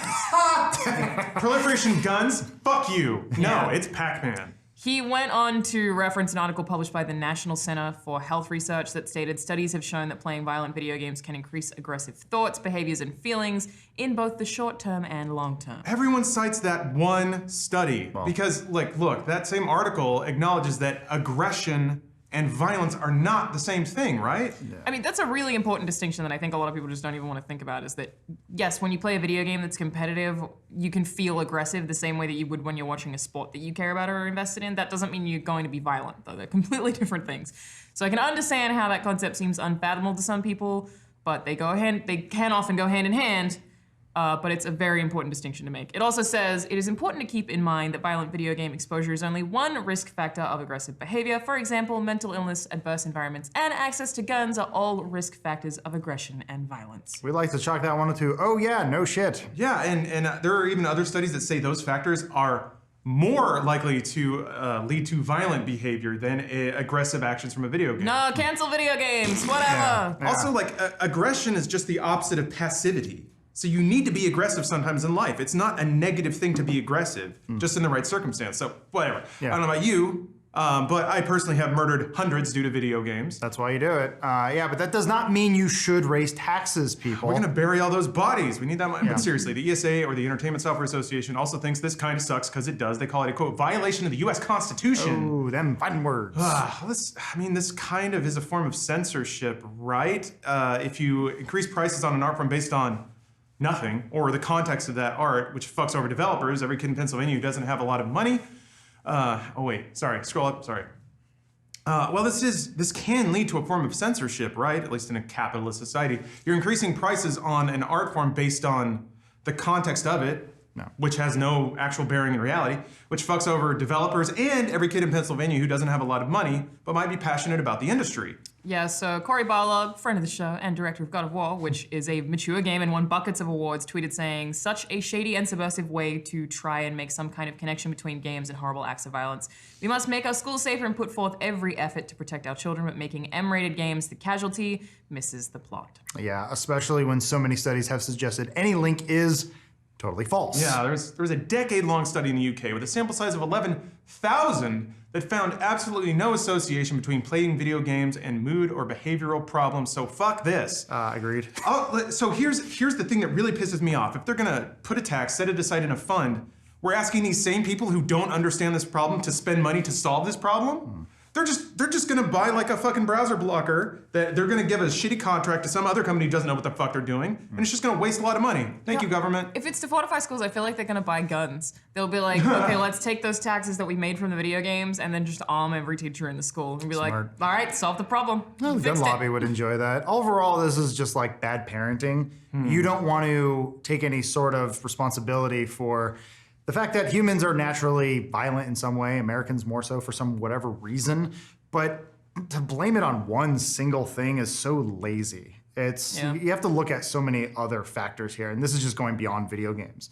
You just have to look at how people are raised. Are they raised in a violent family or a situation, something like maybe we focus on making homes better versus trying to take things away. I don't know. Just a thought. It's such a fucking political play too, because you can't pass a higher tax on everyone for social services, because we as Americans fucking hate that. So if you wanted to hey, maybe we should have some after school programs for kids that don't have dads or something like that. Give them a place where they can be mentored. We gotta have some money for that. So maybe everybody kicks in an extra $5 in our city so we can no video games bad. Make the shitty millennials pay for it. It's their fault anyway. I don't know what's happening. Anyway, on a lighter note, the studio behind Titanfall came out with Apex Legends this week, and holy hell, people have been playing it. Yeah. Well, it is free to play. Yeah. It's still. Oh, sorry. You can't tax what's free. Yeah. Only 8 hours after the game was available to download, it had surpassed 1 million unique players, and it was announced that same day. It actually had a better 24-hour launch than Fortnite, which got 1 million players in the first 24 hours. So I'm curious, is that Save the World Fortnite, or is that Battle Royale Fortnite? Battle Royale Fortnite. Wow. Apex Legends got 2.5 million in its first day. And apparently it is fun. Alana, you've actually been playing it? Has anyone else played it? I played a game. I'm not really big on the Battle Royales, but I like Titanfall, and this isn't it. I spent last night getting the Flash Tracer achievement in Kingdom Hearts 3. I respect that. So, well, it's basically it's like Blackout mixed with Overwatch. The characters you can choose from, one thing that I really, really like about it, seems like they all seem like they're having a great time. And that never happens in these games. They're always like combat-hardened men. But yeah, these guys are kind of goofy and fun, and I really like that approach to it. I suppose Fortnite's not that serious, but still. Yeah, it's intense, it's fast, it's definitely a regular battle royale, but it's free to play, and people are very active, and you don't really need to talk to anyone in order to be successful in it, which means it's good for me. Yeah, the communications wheel is super cool. Yeah. They basically give you everything you need to communicate on a radial menu. No. So yeah, you can spot things. You can say that you're going in a place, or you're going to stay in a place. Yeah, some of our boys have been playing it too. They're gone. Oh. And yeah, one of the main notes I heard is I hate talking to people, and this helps me both play on a team and also not talk to any human being. Yep. No, I see the Overwatch comparison there, where it is filled with characters. So there was the robot who shoots out the zip lines and stuff like that, and he'll just talk to you and say, hey, there's armor over here. It's like, oh, I appreciate that. That's cool. Once again, not my type of game. Yeah. But I can appreciate what they're doing. Respawn does good stuff, so it kind of makes sense. Yeah. We're just, to me, on a grander scale, we're in a weird phase where Battle Royale is the thing. And I think the whole Twitch element too is strange, because to me, and this is totally anecdotal, if I have time, I want to really dig into the metrics and see if I can get some kind of data behind this. But I feel like what makes these games hit is a lot of people also trying to become Twitch popular. So there's a new Battle Royale. Everyone's like, oh, I can make my mark with this one. I'll ride this one all the way to the top of the Twitch charts. So not only is it just people playing it because it's free and Battle Royale is popular, but this other bolt-on of people who really want to be full-time Twitch streamers also bolstering its popularity.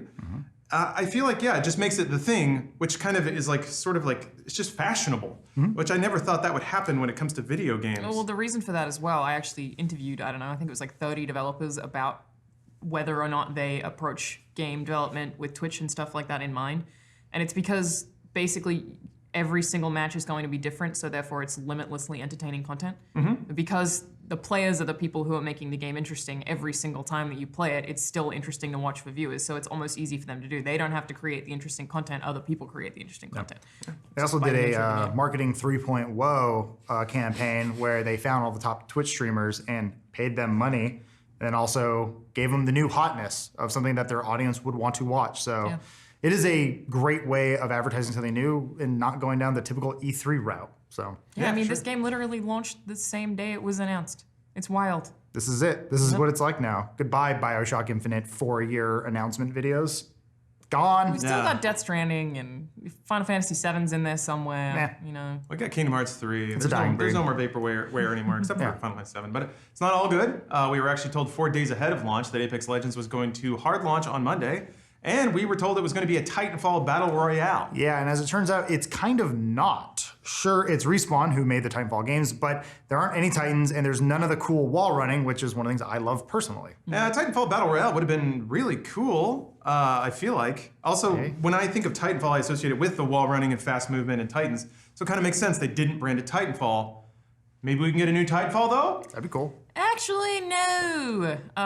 It seems like this game was Titanfall 3, but isn't anymore. Titanfall 3 became Apex Legends, and so Titanfall 3 is not in development, which sucks because Titanfall 2 is very good. But yeah, Apex Legends producer Drew McCoy straight up told Eurogamer that 3 is not happening. He said, "The world thinks we're making Titanfall 3, and we're not. This is what we're making. To try and convince a skeptical audience for months with trailers and hands-on articles, we were just like, let the game speak for itself. It's the most powerful antidote to potential problems. We're doing a free-to-play game with essentially loot boxes after we were bought by EA, and it's not Titanfall 3. It's the perfect recipe for a marketing plan to go awry, so why have that? Let's just ship the game and let the players play." So smart! It's a weird quote, but yeah, it confirms that they weren't doing T3, and I guess that they were worried about marketing Apex Legends and having everyone be like, this isn't Titanfall 3, That's and I'm mad. exactly what would have happened. If they were like, guys, sorry, no Titanfall 3, here's a free-to-play Battle Royale, people would have been like, fuck you, EA! Instead, it's they got to skip that whole mess, and they're #1 on the Twitch Lord chart. That's cool. But that is weird because in 2017, sources told Kotaku that it is now. I'll do it again. But overall, that statement is weird because in 2017, sources told Kotaku that it is as a It said, it should say that. Oh, it it's- was. Sorry, not it as. My bad, sorry. It was?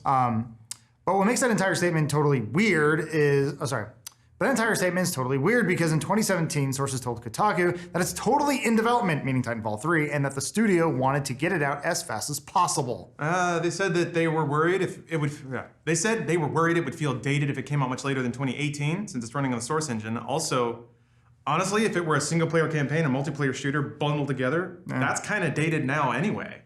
So sad. Yeah, or Battlefield 5, not really pulling in the numbers anymore. ripperoonie. So either Apex Legends is a stepping stone to hold people over while Respawn makes Titanfall 3 eventually, or Apex Legends became Titanfall 3, which actually seems more likely. Yeah, this is video games now. Battle Royale claims another real video game. We gotta rise up, gamers! This free-to-play scourge is stealing our actual video games. At least it's not on mobile.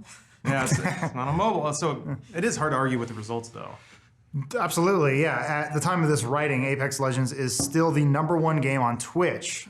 So you can bet if Titanfall 3 released with a campaign and competitive multiplayer, it wouldn't be anywhere near the top. Yeah, on to the Whoopsie Report, where I read YouTube comments and apologize for some shit I missed. So last week we threw out some hot questions for you guys, namely, is the Anthem demo okay or not? And are you okay with Metro swapping from Steam to Epic?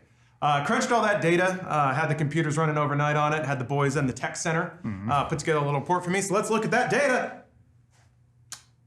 Yeah, not the best look, really. Yeah, you guys are right. Didn't really consider how other regions might be affected by the deal that Deep Silver struck with the Epic Games Store. The only upside to that whole deal, by swapping from Steam to Epic, is that we got to clean $10 off the game. But we only get that here in the land of freedom, obesity, and mass shootings. Every other region on the planet can now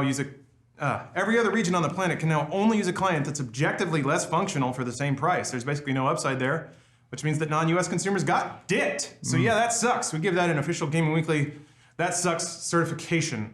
I was not on last week's episode, but I do have a question about this whole thing. Yeah. From my understanding, the deal of moving over to the Epic launcher is better for the developer and the publisher because Epic takes a smaller cut. Granted, it is hard to take yourself outside of the consumer angle of this, but try to think of it as someone who's trying to put out a product and they're stuck in one store. If you don't put it there, it doesn't sell well. But granted, it's the same problem. I totally get it. If you go exclusive with someone else, you're creating the same problem that is my issue with Steam. Man, if you're going to the gaming populace asking for empathy with a developer, that's not gonna go well. Especially the PC audience, which, God, I love you, I'm part of you, but y'all can be like very self-centered assholes sometimes. He's talking to himself. A little bit. Like, I see it, like, people take the smallest ripple as like, I'll just pirate it now. And then on the same hand, they'll see people are like, why doesn't this game have an FOV slider and support my dual SLI setup? Listen, I get it, all right. PC gaming is kind of weird, but I would kind of argue that we need to support the developers like Deep Silver and 4A that make very PC-centric games. But PC gaming is actually pretty nice these days. I know a lot of people disagree with that. Sorry, man. I was around in like the early 2000s when shit was real bad. But try and empathize, I guess. They can't be turning a lot of money on the PC version of this game, or this game in general. Metro is not like a huge banging property, but back to it. Apologies for that oversight, rest of the world. I'll make sure that we try to make more of an effort to consider other regions when we report on stories. But I want to throw this out there. We live in the US. That's a gaming culture we know about, and obviously the one we can report on the most authentically. It's possible to put in the time and research to understand what's going on around the world, but the last thing I want to do is speak on behalf of gamers in other regions when I really have no way of understanding what it's actually like for you guys. So I didn't know what a Tesco was. Oh, yeah. Wait, you've been to London? Yeah. I went to a Tesco once. When I don't know what a Tesco is. We reported on stories years ago where like, yeah, a game leaked from a Tesco. I guess that's a game store It's a or convenience something. store. It's like the thing where the balls are. Yeah, And it's right under the penis. It's right under the Tesco. Games leaked from that? Okay, yeah. They sell games. 7-Eleven tried to do it here for like a week, and it did not work out. But either way, we reported on it, and people were like, "Why don't you know more about Tesco?" I was like, "Because we have 7-Eleven. I don't have them here. I'm foreign. To somebody, everyone's foreign. We're all American here. Yeah. So it's a weird line to walk, right? Like, so I appreciate you guys keeping us honest in the comments. I'll try to keep reading what you have to say and represent your concerns, but hopefully not speak inauthentically on behalf of your experiences around the world. And yeah, that sucks about the Metro thing. Bummer. But at least we're getting a PC port at all, right? How are you all enjoying the Lawrence apology tour? Leave your comments below, and he might go around the world apologizing to your school or frat. That's what we can use the taxes for, to send Lawrence to schools to apologize. Hey, I love taxes! Yeah! Good job, politicians. Dirty socialist. I can be that dude who's like, it's time for an assembly. We brought a special guest here, everyone. Like, kids are already fidgeting. Here is video game expert Lawrence to come tell you about video game violence. And I come out to like 2 Unlimited. Nah. And then you just say it's not a thing, and then that's it? Yeah. Thanks for your money, bye. Yeah. Go play Apex Legends, kids. We need an out. That was it. Oh, really? Yeah. Go play Apex Legends. Pretty good out. We'll see you next week on Gaming Weekly when I come to your town. It'll be a good episode, I promise. I don't like it. Please stop. All right. Are there any questions or spicy interactions from chat? We're in the Perusing the chat. Mike should come out to Real Big Fish. What if I'll take Bruce's thing. Well, I like the idea of stealer. taxing video games and not taxing violent movies or books or anything like that. Games are I interactive, guess therefore as they say, it's different. interactive, but Yeah. I don't know. When I'm touching screens as all the people are blowing up in District 9, I feel pretty interactive. Maybe what if some of the money went was I don't know. Maybe There's no taxing way. bullets. Yeah. The things that actually hit the kids and kill them. Gun lobby wouldn't like that. Nah. Yeah, no, they wouldn't, and they have some sway. There is. I don't know if there really is much of a video game lobby, but it's a small industry that's self-regulated and makes a lot money. So really a lot of just people be look at it and ESA. go, "How can we get a cut of that?" It's also super baked in. Like America, gun culture in America, it's deep. It's like, you know when you get that pimple, there's like the surface level ones, it's just like poink and it's gone. These go like down to the bone. I mean, people will like seem to tie it to the Bible sometimes. Yeah. Be like, it's my God-given right. Yes. Like, what? So Well, What? David killed Goliath with a gun. Yeah, right. It was a TAC 9, I think. so Bump stock. having come from America's heartland, there is this weird mixing that happens where people think that the founding fathers of America were empowered by white Christian God to make this country.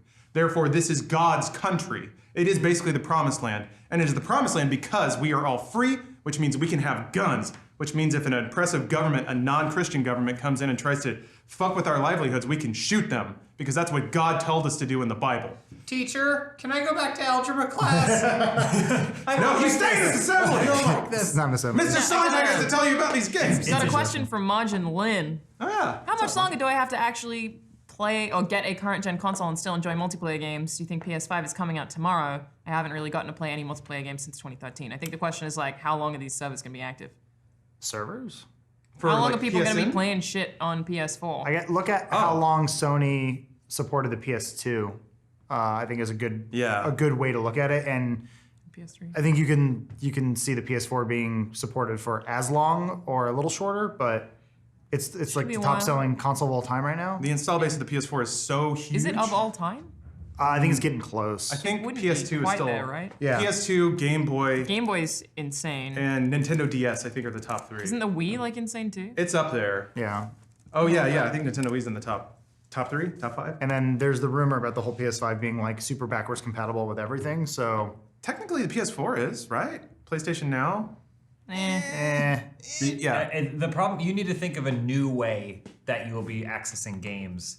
So like Streaming. Right. Yeah, you can't constantly think it's just going to be a new box that's going to serve you new games. You'll get the It's Digistrip and services put it on now. your Tesco, and then your eyes dilate, and then you're living in the world of Titanfall. We're still a little ways away from that because of internet infrastructure, but we're getting close. So It's getting the there. list of best-selling consoles is PS2, DS, Game Boy, PlayStation, Wii, and then PS4.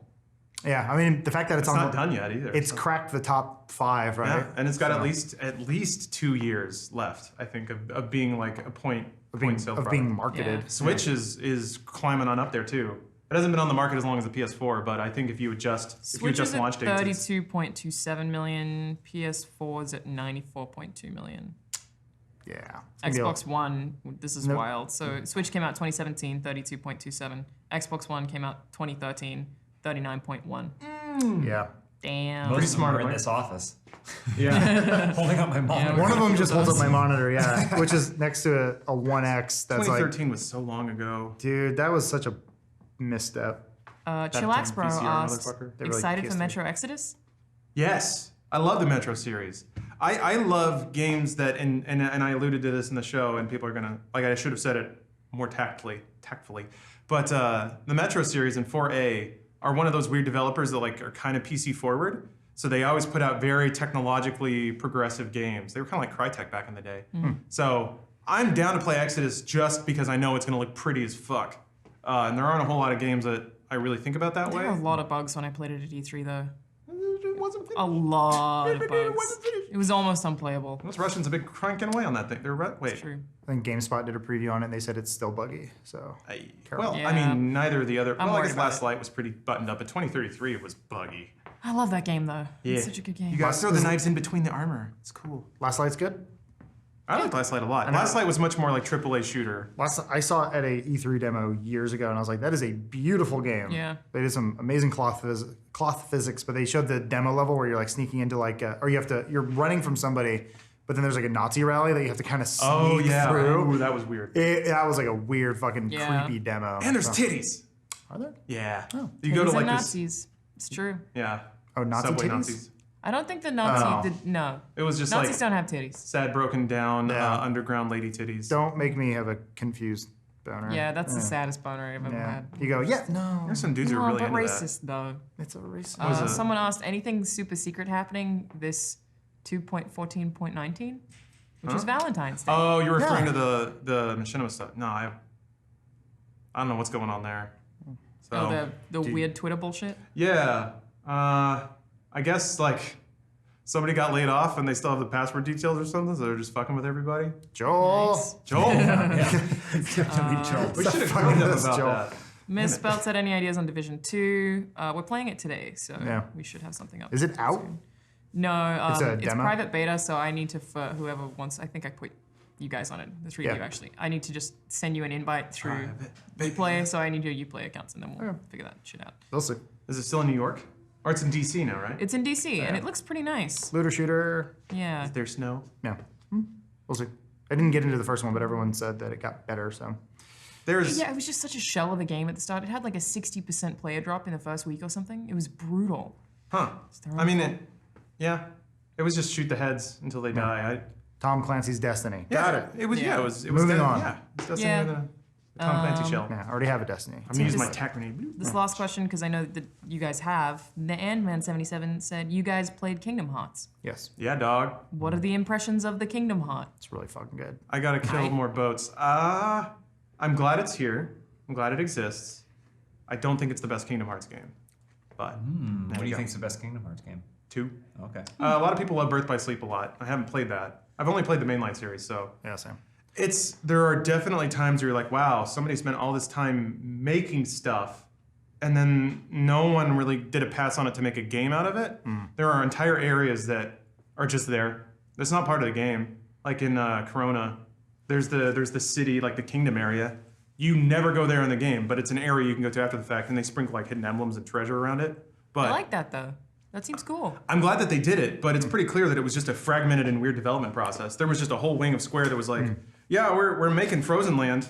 They told us to make it, and then nobody knew how to make it a game. Remember Mario Kart 64 when you could drive to the castle? Whoa! Then the guy would go, no, turn back. I don't know. I mean, do you guys have like a book or a movie that you enjoy but you don't try to tell your friends about? My favorite game is Deadly Premonition.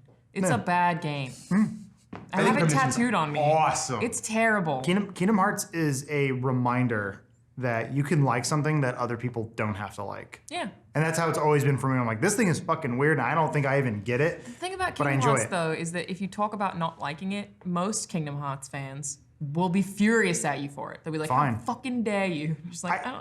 The thing is, I feel like you're not gonna like it if you try to tell someone, no, it's really good because I like it. You're like, True. I think you just come with this attitude of like, it's weird. If you like Disney or Final Fantasy and you like an action battle system as opposed to turn-based combat in a Final Fantasy game, this is gonna be for you. Like Yeah. it might be cool. And if you like any sort of Disney stuff at all, but you are gonna be so lost on anything. Like, I think you can not have played 1 and 2 and still understand 3, though. Like, there's a bunch of nonsense that you can just dismiss. I don't think it matters that much. they speak in such broad terms of like, I'm just like, I've given up on trying to care what the story is about. Yeah. It's Well, just, it has no consistent rules. It's so metaphysical. You just have to roll with it. sure. Like my understanding is that at some point in the plot, somebody like sends their heart into somebody else, and the Roxas. absence of that heart becomes a new character. A nobody. So that's entirely different. Sorry. So basically, there's like Along the way. Yeah. there's like a mechanic Yeah. of possession in the game. So like a character can be anybody. A character could be somebody else possessing them. They can change how they look like at will. They can rewrite their backstory in one line. So there's no sense of permanence, continuity, or even self-consistency in the story. You just have to kind of go. And whatever they say, you're just like, oh, that's sad. Oh, that's happy. I mean, that's But been you fun. can crack eggs with Remy. That's so good, right? That's always the thing I have to always remember where I'm getting lost. Like I've played Final Fantasy games before where it's like, I don't know what's going on. It's always, there's crystals Well, and the you gotta newer save ones, the maybe. Earth. The newer ones, I feel like. The other Yeah. ones, I feel like, are pretty straightforward. even They're- 7 had they don't some- fit into standard 3-act, 5-act structures. Yeah. Because they have to extend for 70 hours or whatever. But, like, I think there's pretty clear stories in, like, old school RPGs. Oh, back when Sakaguchi was writing. No, this is all Nomura. Like Final Fantasy X was the first Final Fantasy Nomura wrote, and it was very like cloudy and weird and didn't really have consistent rules. It was more about, we're gonna just turn the knobs to create a sad scene here however we have to, and if that involves this person spontaneously losing their memories, or getting possessed by this other person, or just evaporating into clouds, whatever, we don't have to explain it. So you just have to abandon the need to understand what's going on.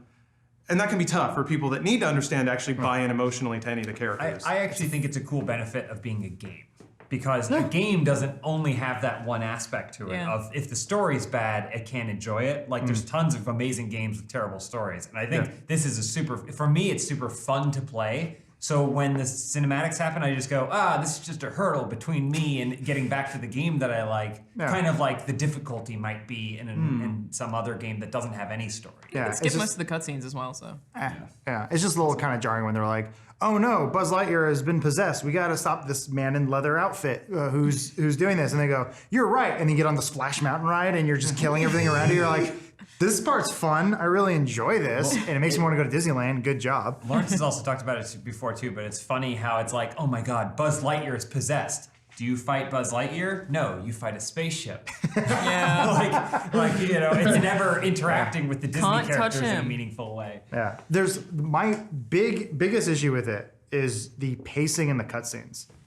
It's very It's so weird. There's a lot of weird, jarring pauses. Like it's like cut it out. Anytime like we It'd be edit like a if we video, had we a go cut out dead air, conversation. dead air, Yeah, dead yeah. air. And I said something, and then I stared at the camera for 2 seconds.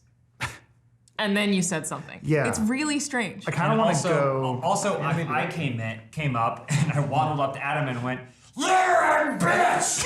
And then you went, huh? And then we all chased each other around. I'm like, that's not a joke. Like, you just called me a bitch. Fuck you, Donald. I love friends. It's very anime. I will give it that. I do love the scenes where everybody laughs because they don't know how to end the scene. Yeah. It's like nothing funny was said. Also, this walking around like this, just in like a field with your weird anthropomorphic dog man and duck. Yeah. You're like, boy, oh boy. I know this. Like that's never been comfortable for anybody. Yeah. Well, there's like the anime thing where you like tips out and then lean back and then head forward. That is very anime. Nah. Well, there's also I'm Yeah. putting my hand. You guys can't see me, but I'm putting my hand behind my head and opening my mouth wide. It's a very anime thing. Have you ever seen someone do that in real life? Yes. Yeah. It's like really. I've been to anime sometimes conventions. really It's sad. people when you see trying to run like get their emotional cues and social cues from anime. And it's like they go like they say something mean to you and they go and pull down their eyes and run off. There's this crazy trend that I need to find the name of it, but it's like It's called autism. not that. It's women trying to mimic Hold what- on, now I'm interested. what women do in hentai. So Oh, they when they stick their bone? tongues out and then roll their eyes back in their call head. Igao. Igao. Look it up. It is awful. It's and there's so sexy. like Speak for yourself. I keep looking through the hashtag on Instagram and being like, what are you people doing? Because everyone looks like they're vomiting. Yeah, cross-eyed and tongue But I out. can't stop looking at it. It's so I thought unattractive. the idea was like it's like post gagging on a cock or something. No, like that, no, right? it's pleasure. You've been fucked silly. Is the But they Oh. just look like they're about to throw up. And they're all like, sexy anime girl, stick my tongue out and roll my eyes back in my head like Hey, I'm dying. If art can imitate life, the vice could happen to the What versa. about this?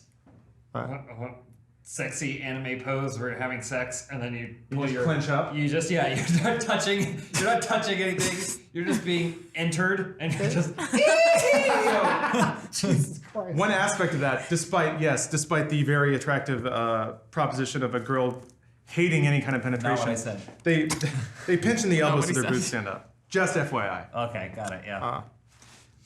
But, I don't know, know. man. For a while, people were running on treadmills like Naruto, and that was weird. Yeah, Yeah, like, don't do it. it's a good run See, cycle. that one I'm a fan of because it's obviously a joke, right? There might be someone is who goes it to the not? gym and they're like, they walk to the gym and they go, well, time to work out. they go, fuck, and they hit their head and they go to the, and they go, And then I'm like, man, I'm tired from running.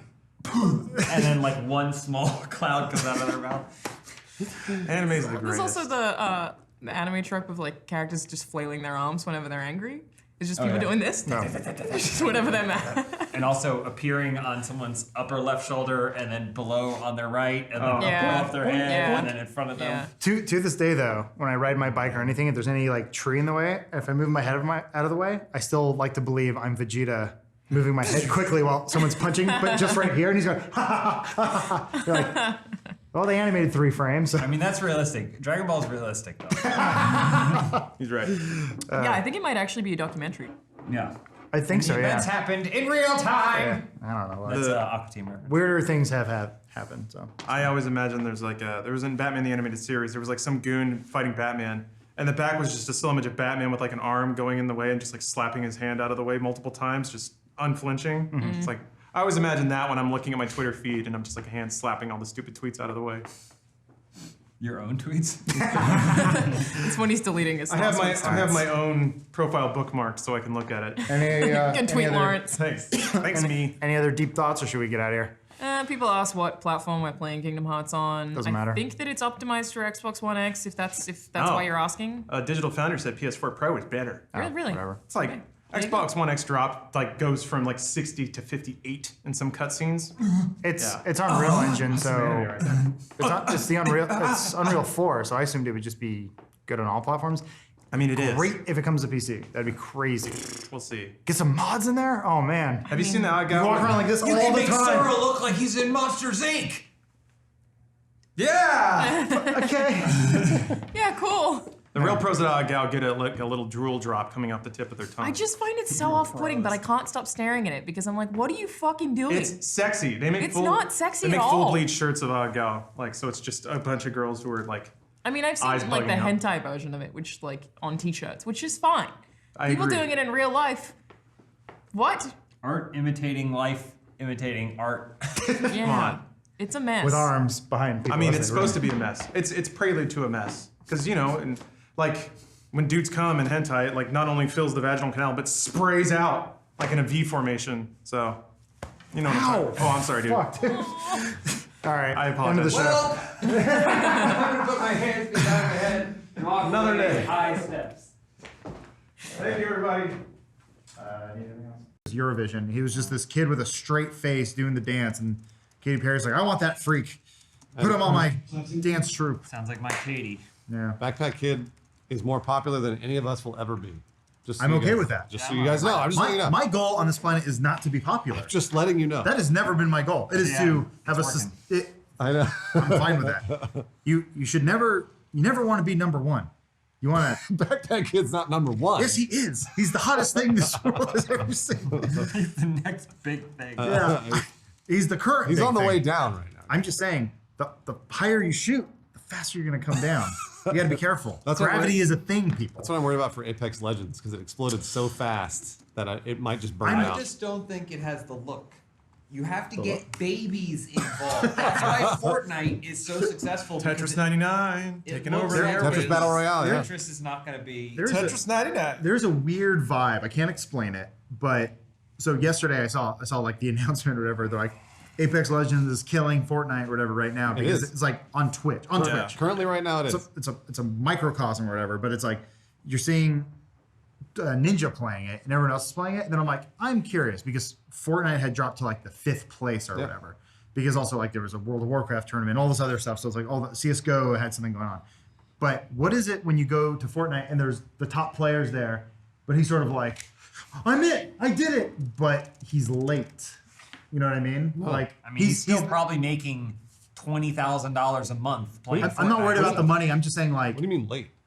I mean like Fortnite. Now everyone's playing Apex Legends, so it's like you want to be the top guy playing Apex Legends, right? Oh, I see. But then if you're like, oh, I did it, Yeah, I'm the top Fortnite player, but you're still good. But It's in the only because the top 55 Fortnite Yeah. players are all playing. Are we something live? else. Oh, we are live. Okay, yeah, let's like do it. what? Sorry, he announced. Let's make a show. Yeah, like yes. I'm just wondering, is it weird to watch the vultures pretend to COD be killed lions? cool. COD killed cool. Wait, hold on. Before we go, can I hear a little bit of Lawrence? Yes, you can, Omar. You sound great. Hey, thank you. Just gets off on that. Ready to do this? Yeah, I'm ready. All right, cool. You clapped, right? Yeah, we're good. We yeah. did. Hello, everyone. Welcome to a new episode of Gaming Weekly. Hey, we're back. Yeah, this is the only show that's brave enough to announce another version of itself in the introduction. Yep. We're here to tell you that a new show, which is also an old show, which is also kind of this show, is back. Yeah, Inside Gaming is here now, like literally right now. Literally right now. Some of you Internet Nancy Drews already figured it out, but yeah, the no is now Inside Gaming. And the daily news show we used to make back at Machinima, Inside Gaming Daily, 1,000 years ago, is coming back too. Inside Gaming Daily is coming back. Yeah, so please go check it out. That's youtube.com/insidegaming. Go ahead and subscribe while you're at it so we can chill our asses off and, every day or so, whatever, just give you some new content to user creampie69. Oh, I do that again. I fucked that up. I got lost somewhere in there and then I just kept going. I read this beforehand. YouTube, yeah. So yeah, please go check it out. That's youtube.com/insidegaming. Go ahead and subscribe while you're at it so we can chill our asses off at you every day or whatever. Creampie69 said it in last week's episode. Man, you can't creep pie with a 69. I've tried. That comment doesn't really work. The commenter, I don't like that. Anyway, much like the mystery of that username, there's even more to the story. Inside Gaming is even more back. Lawrence, Tell us tell about it, him. Lawrence. Yeah, please. Okay, so yeah, for the full story about Inside Gaming Daily, just go check out youtube.com/InsideGaming. That's where all that info is. But we have another surprise for you guys. Not only are we going to make new Inside Gaming videos for you guys, but we're bringing all the old stuff back too. Yeah, thanks to my exceptionally tolerant body cavities, we managed to sneak most of the content out of Machinima before the bomb started to fall. Want to shout this out especially thanks to all the hard work of a lot of people at Rooster Teeth that wanted to do you guys a nice solid. Those videos are back up right now and ready to be watched at roosterteeth.com. They're free to watch, right? You can watch. I think you can just watch them whenever you want right now. Yeah, I believe so. They're all up and all there. Yeah, the whole thing's been categorized under the classic Inside Gaming. Yeah. So hopefully not to confuse anyone, since we have new Inside Gaming content out right now as well. Man, what the fuck? How do we make so many videos? What are we doing? Man, well, remember when we talked about Lawrence's generous cavities? I don't want to remember that. Oh, boy. Also, guess what? We're not done tossing out the good news. Yeah, not only did Rooster Teeth bust their ass running the corporate checks and clearances gauntlet to get you all the classic Inside Gaming content, but they got a whole lot more. Yeah, Lawrence, what is it? So over the coming months, and this is going to have to be a gradual rollout, RoosterTeeth.com will be the new home for a lot of classic Machinima series like Sonic for Hire. I think that's getting rebranded as Hedgehog for Hire for legal reasons. But stuff like all your history, boss battles, Titanfall Dropout, and even the magnum opus from our dear sweet departed friend Joel, the Assassin's Creed musical. Yay! Finally, the one video that everybody wanted. That's why everyone was really upset. If I could, I'd like to take a second to just thank everyone at Rooster Teeth. There was a lot of people behind the scenes that really listened to you guys and saw that you were really upset by all these videos getting privated, and they really worked hard. They did. To make all this happen on this day. So maybe you guys could send a little love Rooster Teeth's way, because there was a lot of long nights to get all this stuff cleared and uploaded and ready for you guys. Yeah, that's true. The unsung heroes. Yeah, they really did a good job out there, and they saw, like Lawrence said, they saw how everybody was upset about Machinima getting rid of those videos, and we wanted to put them back onto the internet, and now they are there. Bring back X-Arm, you cowards. So I'm worried about. fought for it, James. We are fighting for it. I'm worried about X-Arm. I hope it's still there. Oh no! Oh no! I mean, no. Zarm is long gone. There has to be one dedicated fan who backed up all X-Arm videos somewhere on the... No? Okay. Well, fuck. Anyway, that's not the only epic new thing coming out this week. There are so many new video games. Holy shit. Seriously, there are too many. Yeah, don't be ridiculous, but we did get to play Crackdown 3, Jump Force, and Far Cry New Dawn. Yeah, and for those of you who can't pick them all up, we thought we'd give you our impressions starting with Far Cry New Dawn. That one's an excerpt from a full review. Oh, sorry. Play video, right? Yep. Well, that's after you say the thing. Yeah, you're going to say yesterday if you're watching on YouTube. Oh, I see. Okay, so we roll clip. And, yep, and for those of you who can't pick them all up, we thought we'd give you our impressions starting with Far Cry. Yeah. That's just one excerpt from the full review that will be live on Inside Gaming this afternoon. Or yesterday, if you're watching on YouTube. I don't know. 10 years from now? I'm not going to do it the other, you flipped it. Yeah, so you read this whole paragraph and then it it'll rolls. It'll roll the review. Then it rolls. I'm so confused. Okay. You changed that to this, but this makes it afterwards. Yes. That makes sense. Okay, sorry, I read it wrong. Yeah. Yep, and for those of you who can't pick them all up, we thought we'd give you our impressions, starting with Far Cry. Right. This one's an excerpt from the full review that will be live on Inside Gaming this afternoon, or yesterday, if you're watching on YouTube. Here's the clip. Just roll the clip. Thank you. And that's the first of many reviews that'll end up going on Inside Gaming, but we're also going to chat Crackdown 3 with all of you. It sounds like a threat. We're going to do it. We will. Yeah, after a million delays and near certain... actually, you want me to throw you, Lawrence, in this one? I haven't played it yet. You can. Well, because you're going to then throw to me. Oh, yeah. Okay, yeah, sure. That's what I'm just saying. Yeah, tell us more about that, Lawrence. Oh yeah, so after a million delays and near certainty that it was going to be canceled for a while, it's here. Yeah. Adam played it. I downloaded it. I played it. It's been a long week. Damn. Okay, so yeah, you guys can say. I mean, ask us questions. I'm just happy that like Microsoft is doing the cross shit because I downloaded it on PC. I'm really excited. I played it on PC last night. We got to play it a little early last week on Xbox One, and it was a little chuggy, pre-release, all that fun stuff. But yeah, I downloaded the Windows 10 version, and that game is buttery smooth. It really is, man. It looked great. It looked fantastic. It is classic Crackdown, I guess, if you've ever played it like I did back in the day. I never played Crackdown 2. I never played 1 or 2, so this is my first exposure to Crackdown. Like most people, I played Crackdown 1 to get into that multiplayer beta for Halo 3, but got it. lo and behold, Crackdown is a really fun game. It is this really nice mix of GTA and something like Prototype, That's right. where you are this superhuman running through the city and you grab a bunch of orbs. So many orbs. Within the first hour, I think you were telling me, is like all these different meters are filling up, and it's just it's constant dopamine hitting your brain, and you're absolutely right. The more that I played it, the more I was like, man, I'm having a lot of fun just running around blowing shit up. The physics are really derpy, so it's just like it'll make you laugh out loud when you're playing. It is the most pure game I can recommend, where stories there, sure, and all those fun things that get you in, and you know there's some world building and lore, but man, it is just a fun game. It is so arcadey to just jump around, blow things up, get more powerful as you're doing it, and just flying across the city while derping your car out, glitching out in all so many different ways. Exactly it is right. so much fun. I haven't had a lot of time to play it this week, but I'm looking forward to jumping back on this weekend. There's the whole co-op mode that I want to play. Yep. We're hoping to get a video series on that going, and then there's even this whole wrecking. Yeah, Wrecking Zone. Yeah, Wrecking Zone. I don't It's think like it's open yet. It's like the big cloud-enabled massive destruction thing that they teased a long time ago. It's still coming, but yeah, it wasn't part of the review access that we got because I guess they're still testing it out. They had like a private beta for it, so it's some form of playable. Yeah. But yeah, that's the one where you can knock over buildings and all sorts of cool shit. Yeah, it's just in a time right now where I'm balancing my time between multiple games where you have online shooters and then you have very story heavy things like Kingdom Hearts. This is just such a nice, refreshing game to play. It's low pressure. Yeah, It's really in low pressure. Year of Our Lord 2019. Yeah. First one came out in what, 2007? That's a good question. It's been a long time. So it's really nice to just play a game like this that just feels so pure. So I cannot recommend enough if that's the kind of game you're into. 2007. 2007. There you go. Adam was right. That's how my brain works. We also got our hands on Jump Force, the anime fighting game crossover of the century. James, our resident fighting game champion, got to put some time to it. James, what do you think? Well, why don't you ask me questions about the game, and I will answer them with my vast knowledge of the game. First, let me say that never has a force leapt so high. James, what do you think of the fighting versus like Dragon Ball Fighters? Okay, well, this is a different kind of fighting game. Okay. It's how would you describe it? It's like a battlefield fighting game where it's an open 3D world that you're able to run around and do kind of simplistic combo strings. Okay. With a lot of different characters from a bunch of different Shonen Jump properties like One Piece and Dragon Ball and stuff like that. So some people have described this fighting system as a little bit more childish than other systems. I wouldn't, because I haven't actually played it. Oh, yeah. Well, I recall, James, months ago when we went to E3 and we got to play almost nothing. He played, what was it, 15 minutes of it? I did play 15 minutes until they escorted me away.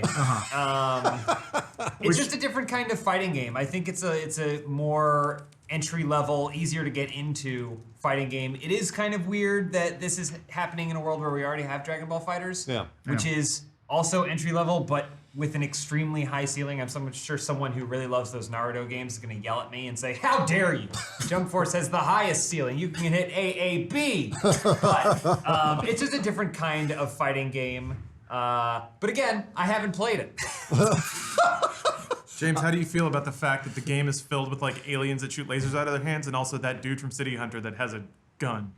I like it. I actually do. One of my favorite prospects of this game is that it is just a big mishmash of characters. Like, I think it has like Fist of North Star, like fighting Frieza. These are cool crossover events, and it's always nice to see characters that wouldn't otherwise appear in a game like this because they all kind of have to be Goku-y and blow up the world.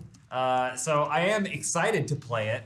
But he hasn't played it. But I haven't played it because of aforementioned, we've made Inside Gaming and Funhaus videos for the last 8 years. Yeah. Well, I mean, if IGN can score games by not playing them all the way to the end, what would you give this game? I'm going to go ahead and give this game... Having only played 15 minutes of it 3 months ago. Because at least you're Or admitting 6 months that. ago. Yeah. I'm going to give this game 7 box jumps out of 12. All right. It's because he's Almost doing finished that CrossFit set, right now. yeah. So, yeah. Okay. All right. And last but not least, we've got... and last but not least, we've got a chat Nintendo Direct. Here are this week's biggest bits of news. Yeah, first up, Super Mario Maker is finally coming to Switch. We did it. This new version is formally called Super Mario Maker 2, and yes, we did it. And it will include some vague new features. Yeah, we don't actually know what those features are aside from slopes, I guess. Said Lawrence, we what- wouldn't do what the hell- racial what are you slurs talking on the about? show anymore. Yeah, what do you mean about slopes? You can slide. Remember Super Mario World? It was a big technological feature. You hold down. Wait, it was in 3. Never mind. I have no idea. I didn't write this part. I mean, somebody wrote it. They love slopes. Yeah. Yeah, I think that was We the gotta, line. we gotta I said set no racial I slurs, think we that's just set the for- Google Doc to open. No racial slurs. Because We will find out more when it comes out in June, way sooner than expected. that's pretty good, yeah. For more unexpected news, Lawrence, you talk about this one. Yeah. I bet you're excited. I am excited. Tetris 99 is a battle royale, but it's Tetris. I was How does watching- that work? Please explain. I haven't seen it yet. Yeah, so basically, I mean, there have been competitive modes of Tetris before where like you clear lines and then it sends blocks on the bottom of somebody's well to somebody else. Now it does that, except there are 99 people all playing at the same time. You get to pick like there's basically loose rules about who you're targeting in the 99 fields. You can target people that are targeting you. You can target people that are about to die. And then like when you KO people, your like attack power goes up, so you send more garbage around. So that's kind of the escalation idea. But yeah, the thing is like, man, people's game is already ridiculous. So it's interesting. I was watching a lot of Tetris 99 last night, like I do. While I was watching it while I was working out, because that's how cool I am. Anyway, I realized that like the thing that people love about Battle Royale is that unlike most multiplayer games where you watch somebody's really good and they're better than like 8 people, you get to see somebody be better than 100 people at Tetris, and that's ridiculous. But they're doing all sorts of advanced strats like T spins and S spins. I don't know what those are. They're like setting them up too. I barely got to the point where I could start doing those reliably just to get out of bad situations. But they're setting them up and doing them, and there's lines flying around. And Cool. ooh boy, I feel good for the people who are just really good at Tetris because this is the one You mean day you? they have. You're talking about you? I'm not. You're I'm not even that that good? good. No, there's Really? there's layers beyond me. I am just on the top of a tall mountain. There are people on other planets. Okay. I like to think that when the Russian inventor of Tetris climbed over the Berlin Wall in 1982 or whatever, Which way was he climbing? it doesn't really matter. His dream was of this game, right? This version of Tetris. That's exactly right. We finally did it. Yeah, Good. We finally decrypted his ancient Russian texts that point to it's kind of like cave scrawlings, but we finally figured it out. And Tetris 99 is the game that became. I guess either way, like other games that they seem to be doing this right now, the game is out now. Yeah. It's an exclusive for Nintendo Online subscribers, and it's free. It is free. Yeah, That's Skins. really cool. Skins to win? Skins to win, as I always. don't even know if it's skins. I think it's just. There's got to be skins. I no? didn't see any microtransaction in what I saw. It was just a dude with a like. But you have to pay for kind of annoying Nintendo voice. Online. Yeah, you got to pay for Nintendo Online Yeah. for sure. So it's Gotcha. not free. Free. It's free like Netflix is free. Just because your parents pay for it doesn't mean it is. Plus, Link's Awakening, one of the weirdest Zelda games ever, is getting a full-on 3D remake for the Nintendo Switch, sort of in the style of A Link Between Worlds. Yeah, we don't have a release date just yet, but it is coming this year, and it looks awesome. Yeah, it really does. And that's it for this week's episode. Hold on, I'll start over. Yeah, it really does. And that's it for this week's episode of Gaming Weekly. Make sure you head on over to youtube.com/InsideGaming. Yes, our old channel from years ago, for daily news and to see that Far Cry review. We mentioned it, along with Jump Force. Haven't played it. We know, yeah. That's fine. Yeah, otherwise, we'll see you guys right back here Here on the Funhouse channel. next week. Yeah. See you Bye. then. Why'd I salute? I've never served. Neither have they. Cool. All right. All right. Good episode? We did it. Hey. All right. Yeah. Do Q&A or not? Oh, yeah, that's right. Sure. Totally You have happy time? to do Yeah, impressions or anything in the future. I just didn't know that they were needed. Not your fault. Yeah, that should have been communicated. A lot of people are just asking about the infrastructure of what this means, which justifiably can be a little confusing. If you watch the Inside Gaming Daily, that's on the Inside Gaming channel right now, a lot of your questions will be answered. People asking about Gaming Weekly. That will continue for now, but we'll probably eventually move that over to the Inside Gaming channel because that's a better fit for it. Also, gets extra confusing. So the legacy Inside Gaming content, back when we were at Machinima, we kind of had two productions. The gameplay. Yeah. We would do gameplays and daily We news. did comedy gameplays and we did daily news. But that was all bundled under Inside Gaming. When we came here, they had the No. So Funhouse became the gameplay side of Inside Gaming, and the No was kind of the news part of it. But then we stopped doing that, and then we started doing this. So all the old gameplays we got are kind of under Funhouse because it just makes more sense. Whereas Inside Gaming now is just the news and editorial part of it. It's actually a bit cleaner now. 'Cause Yeah. Inside Gaming is news, Funhouse is comedy. Yes. So, Yeah, that's true. Is it /Inside Gaming or /the No? Well, it wasn't even /the No. It was just /No. Yeah. But either go to Inside Gaming now. So youtube.com/no, youtube.com/Inside Gaming.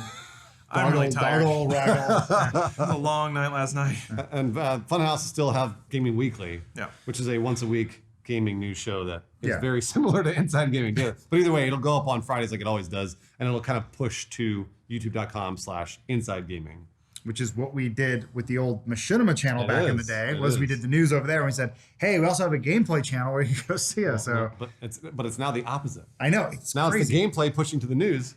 Before it was the news pushing. Look, to the it game. was eventually going to do that anyway. Back in Machinima. Yeah, Miss Belt's asking, where do we find IG Classic videos? I don't see a section on that on the IG channel. It's under Funhouse because those are gameplays. But you can also search Classic Inside Gaming on roosterteeth.com. Classic Inside Gaming, you'll find it. Yeah, if you have any feedback on that too, please let Rooster Teeth know or us know or whatever, where it's like if you want things cleaned up or different, like that helps. So Is that public or? It is public. should be public right now. Yeah. If you go to, like, is it member public? First? No. I think it's public for everybody. Yeah, it's live and it's just on roosterteeth.com, but it's publicly available. We're like archive.org.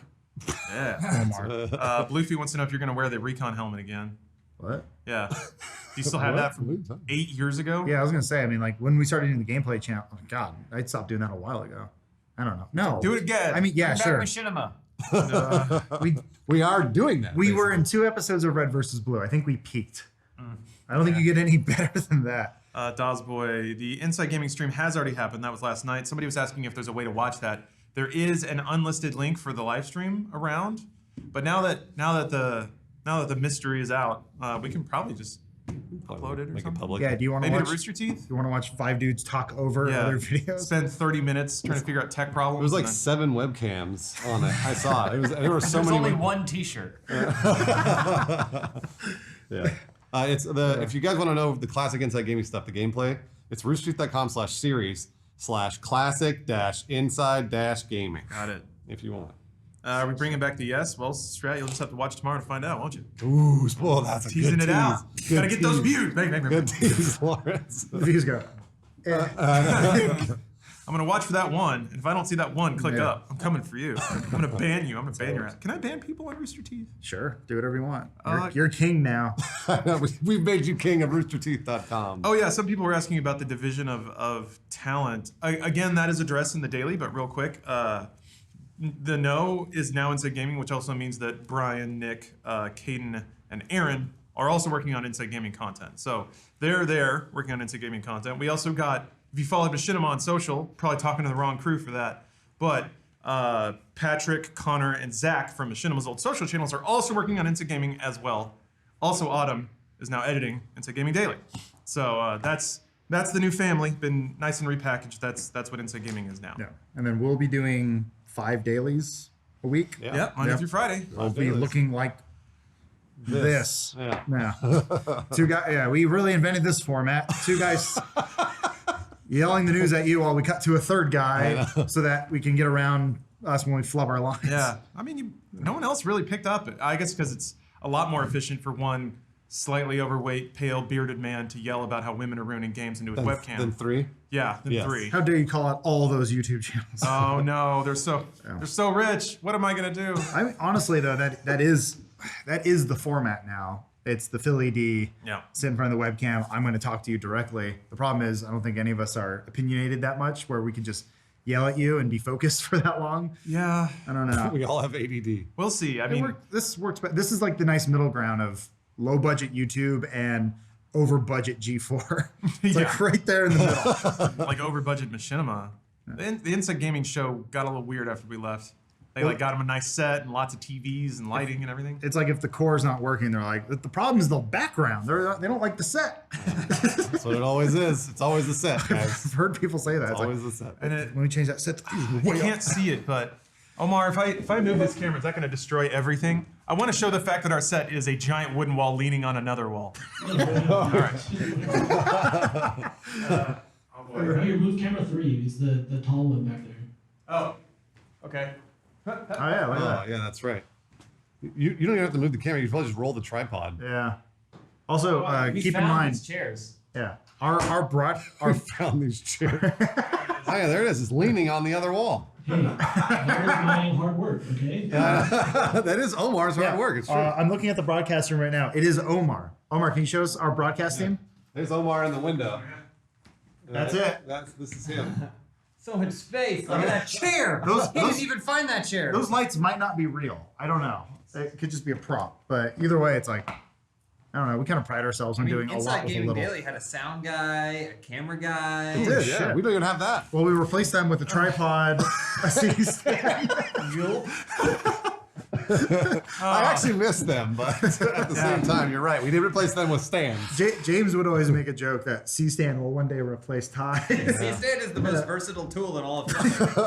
He's like, what's that? You don't take vacations? Yeah, I was waiting for the point where it learned how to do gameplays.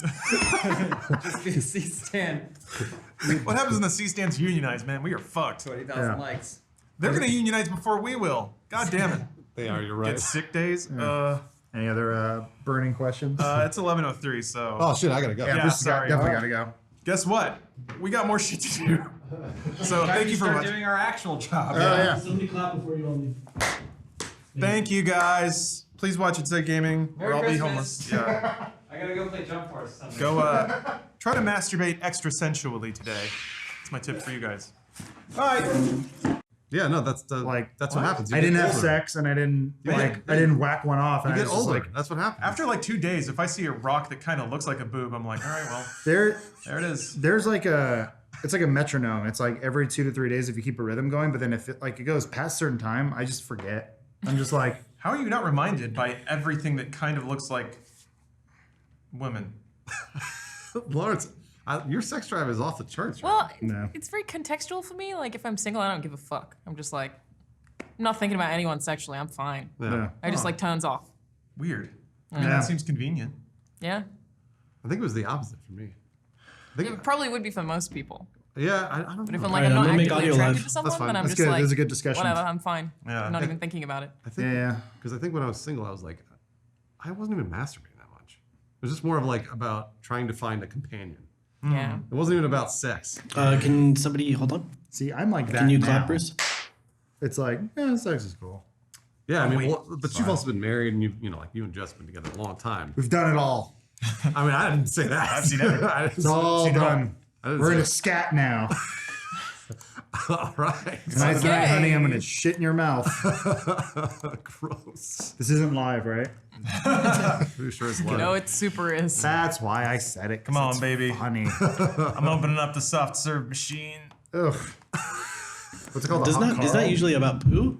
Yeah, yeah. Yeah. Scat is definitely poo. Absolutely, Yeah. 100% There's food. the Cleveland steamer. There's the hot Carl. There's stuff they haven't Turkish invented words for backpack. yet. I don't know what the Turkish backpack is. That's when you take a filled up condom off and then you hit her in the back. What's the one where Why you would you freeze do a that? turd? I don't know. Someone told me about it. What's the one where you freeze a turd and then use it as a dildo? Whoa, that's awesome. What's it called? No, I don't- hate that. I don't know if it has a name, but it's there. There's so much premeditation Also, that goes into that. that's making me gag. That wouldn't work because it would melt. I think that's the point. It absolutely melts, yeah. Yeah, it would. Because Yeah. it would get all hot right away. I can't imagine these are things people do, but people come up with theoretical I think ideas. it's teenagers mostly. I mean, if who've people never have had thought of sex. it, somebody's done it. You're probably right. Also Maybe. a good point. Yeah, You guys have seen the one where the two girls put the tube in their butts and then they poo back and forth? No. Never seen it. I watched the video where the kid described it. Oh, yeah. And he's like, seen they that. poop back and forth forever or whatever. Yeah. Is there enough pressure with your poo coming out that you could put it inside someone else? They like rotate, so it's like an hourglass. And then Was this like a Cirque show you went you to? gotta let the gravity do the work for you. Apparently, the frozen poop one is called an Alaskan pipeline. Thanks, Oh, Chad. that's a good name for it. That's Yeah. Thank you, chat. I'm assuming. yeah, it makes me gag. But as it should. That's not something that should be People. used. One of my friends went on a first date not that long ago. She's a lesbian and she shat herself during sex. And I don't really understand how that happens to a lesbian. Well, it depends on what sex they were having. I guess. Yeah, I suppose.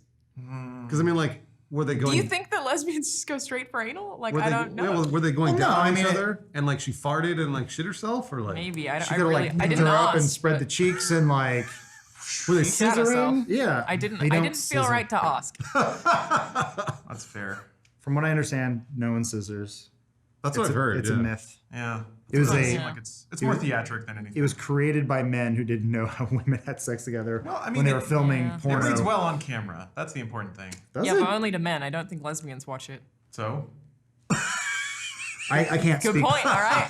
Fair. Can't speak for those who enjoy the scissoring or don't. Should we start the show? We have. Oh. That's today's show.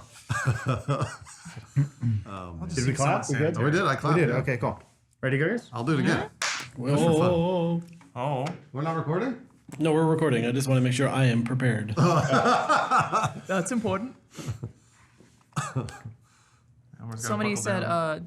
the poop between two butts is called space docking. Oh, okay. I remember space docking is when you take, The foreskin. the foreskin. I think and that's wrap it just around. called docking. Docking. That's just called docking. And then So there's symmetric docking. which yeah, is it's something else. when I guess you only need one guy with foreskin, do. but I You think it only need helps. one guy. But I think it helps that they both have it. But you pull the Generous. skin up, which by the way is like You not can't do fun. right. Yeah. I can't. then But then you you pull it put open. it over the other penis. And And have then, another penis in it. Yeah. I also heard docking from, I had Mormon friends growing up, and they would say that if you put a penis in a vagina, but don't move it back and forth, Oh yeah. it's not sex. That's it's just docking. called docking. Yeah. I thought they called that soaking. Soaking is another word I they use thought for Mormons called that soaking, and they're like, it doesn't count as sex if we're just soaking. Huh. So wait, I'd call it like street parking. you still have to like the insertion is still movement. So there's Yeah, no but way then to that's get it. that. No, but Once that's it's in it. there, that's it. I've done soaking. But there's no way to get there. Way without- back when I was young. You Did you fall asleep? Because I was like, we shouldn't have sex. And then it would just sit there. Yeah, And you're like, this This is is good. nice. Cool. This is fun. this feels good. I can be happy with this. I mean, when I was fucking 16, anything would make me come. That definitely made me come. The Sears catalog over and over made me come. It's more of a Land's End. I had a friend that took off her promise ring because she soaked. I don't know if was that premature? I would count soaking as sexual. That's definitely sexual. Yeah, it's just kids pretending it's not. Yeah. And Mormons, I guess. It's like, when people used to say that anal sex didn't count as losing your virginity or anything like Pretty that. sure that was also a myth Still created by sex. men. Yeah. No, baby, it doesn't count. That's where all the Catholic men come in. Jeez. Yeah. Okay, all right, can we start now? That's great. If for anyone in a long-term relationship, try the anal thing. Just be like, it doesn't count. It doesn't count. Yeah. This isn't sex. But we've been together for a long time. Don't worry, it doesn't count. Yeah. I have a headache. Well, that's fine. We'll just do anal then. Yeah. That doesn't count. You want to be in more pain? That's nothing. Omar, can we start? We can start. Okay, What is this show even? I don't know. So gaming. Oh, gaming news. That's right. Let's do that. That's Somewhere what in we're there. doing. Yeah. Hello, everyone, and welcome to another episode of Gaming Weekly. Yeah, we did it. Hi. We're obsessed with Apex Legends. We sure are, Just actually. like everybody else. It's no Titanfall, and we're still a little salty about that. But wow, it's actually really good. It might even be our favorite battle royale ever. I I think so. That's quite a claim. there. So that's a big claim for me because I don't like the genre. Do you think it would win in the battle royale of battle royale? No, I don't know. all right. Who would win that one, Alana? I don't know. Tetris 99. That's good. That's a good one. That's a good one. Yeah. Yeah. But you can't bring a gun to a tetrad fight. That's what they're called, right, Lawrence? fuck is a It's called Tetrad? Tetrominos. God Sorry, damn it. Tetrominos. I don't know if we're allowed to use that word. Tetramino? The Tetris company's been a little litigious lately. Okay. Well, anyway. just like my grandma used to say, Yeah. Tetronimos. And just like your grandma, Overkill's The Walking Dead has been kind of canceled, but not really. You canceled my grandma? Yep. She's been dead for years. That's right, but finally we need to talk about boobs, so buckle up. Oh, what have they done this time? Ruined more video games? Those stupid boobs? Maybe, perhaps, but first let's talk about Apex Legends. Yeah, Alana, why don't you talk about Apex Legends? You love it. Yeah, well, we loving it. I guess everyone else kind of is too. We already touched on this when it first launched, but it's now consistently beating Fortnite as the hottest game in town. It's true, it is, it really is. So much for all those people saying they were going to boycott EA. They're not. It turns out more than ever on Origin. Yeah, everyone's playing it. Yeah. Anyway, yeah, well, they're only boycotting EA's bad games. Got it.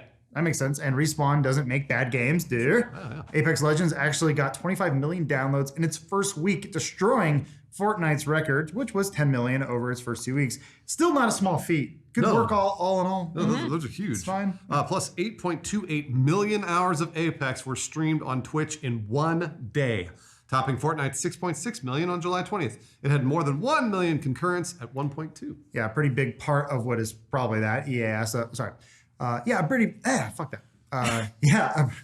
A pretty big part of that is probably that EA asked a bunch of famous streamers to play it. Ninja did. Yep. So did King Richard. I wonder why they didn't ask us, though. Yeah. Any thoughts? Why didn't Too busy playing Tetris. One of us could have been Apex Legends' Ninja. Think about it. Alana, you could have been Ninja. Also, I don't know. It seems like that guy already exists, actually. Shit. Yeah, his name is Kobe Meadows or Dizzy because none of them have normal names.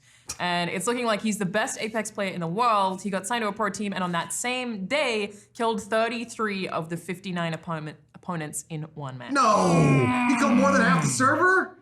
Come on. Yeah, fuck Such a that big guy. map, though. How That's do you not fair. find them?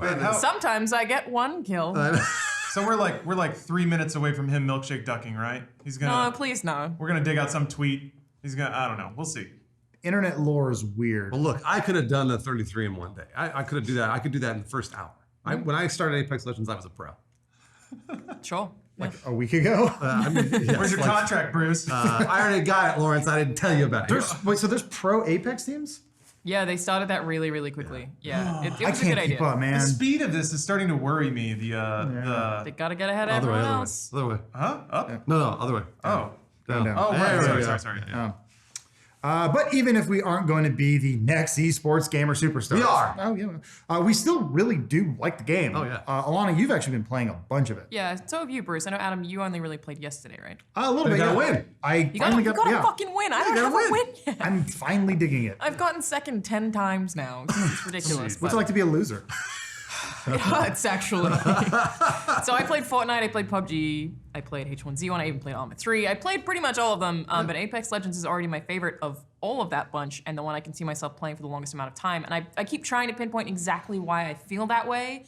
And I think, for the most part, it's the progression and how it works across the entire game. Like, sure, other battle royales have weapon upgrades and different tiers for loot, but Apex also gets its hooks on you in terms of heroes. Yeah, that's right. So for anyone who doesn't know, there's a damage class, a healer, a tank, a tracker, and supporters too. And whichever combination you have is going to make your team feel different every single match. Yeah, some heroes can blind opponents, some can slow enemies down, and some can even track them. Yeah. And most of those things come through ultimate abilities, which, like Overwatch, you're just progressively building towards. Yeah. You'll update your team on that progress if you're using mics and learning those heroes and how they work over a long span of time. So not only are you getting weapon upgrades and body armor upgrades all the time, which you can attach super quickly compared to, say, PUBG, which is really great, Yep. but you're also constantly watching your abilities recharge and getting a sense of growth when it comes to your own skill throughout those individual heroes. Absolutely. I think it's both the variety you get from different heroes and the sense of progression in terms of that really makes the game stand out to me. That's true. Yeah. Plus, it's got the ping system. Oh, that's great. So great. Which it's probably gonna be really hard to go back to other multiplayer games now that you have this system that works just so well, where you don't actually have to talk to anyone. Nope. It's very efficient. Yeah, you just click a button. That's like it. It's Yeah. fantastic. It really is a great idea. If you haven't played yet, you can basically highlight different weapons where you want to go. If you've seen an enemy or armor upgrades, whatever, basically everything. There are quick options for thanking teammates or agreeing with things they pinged too.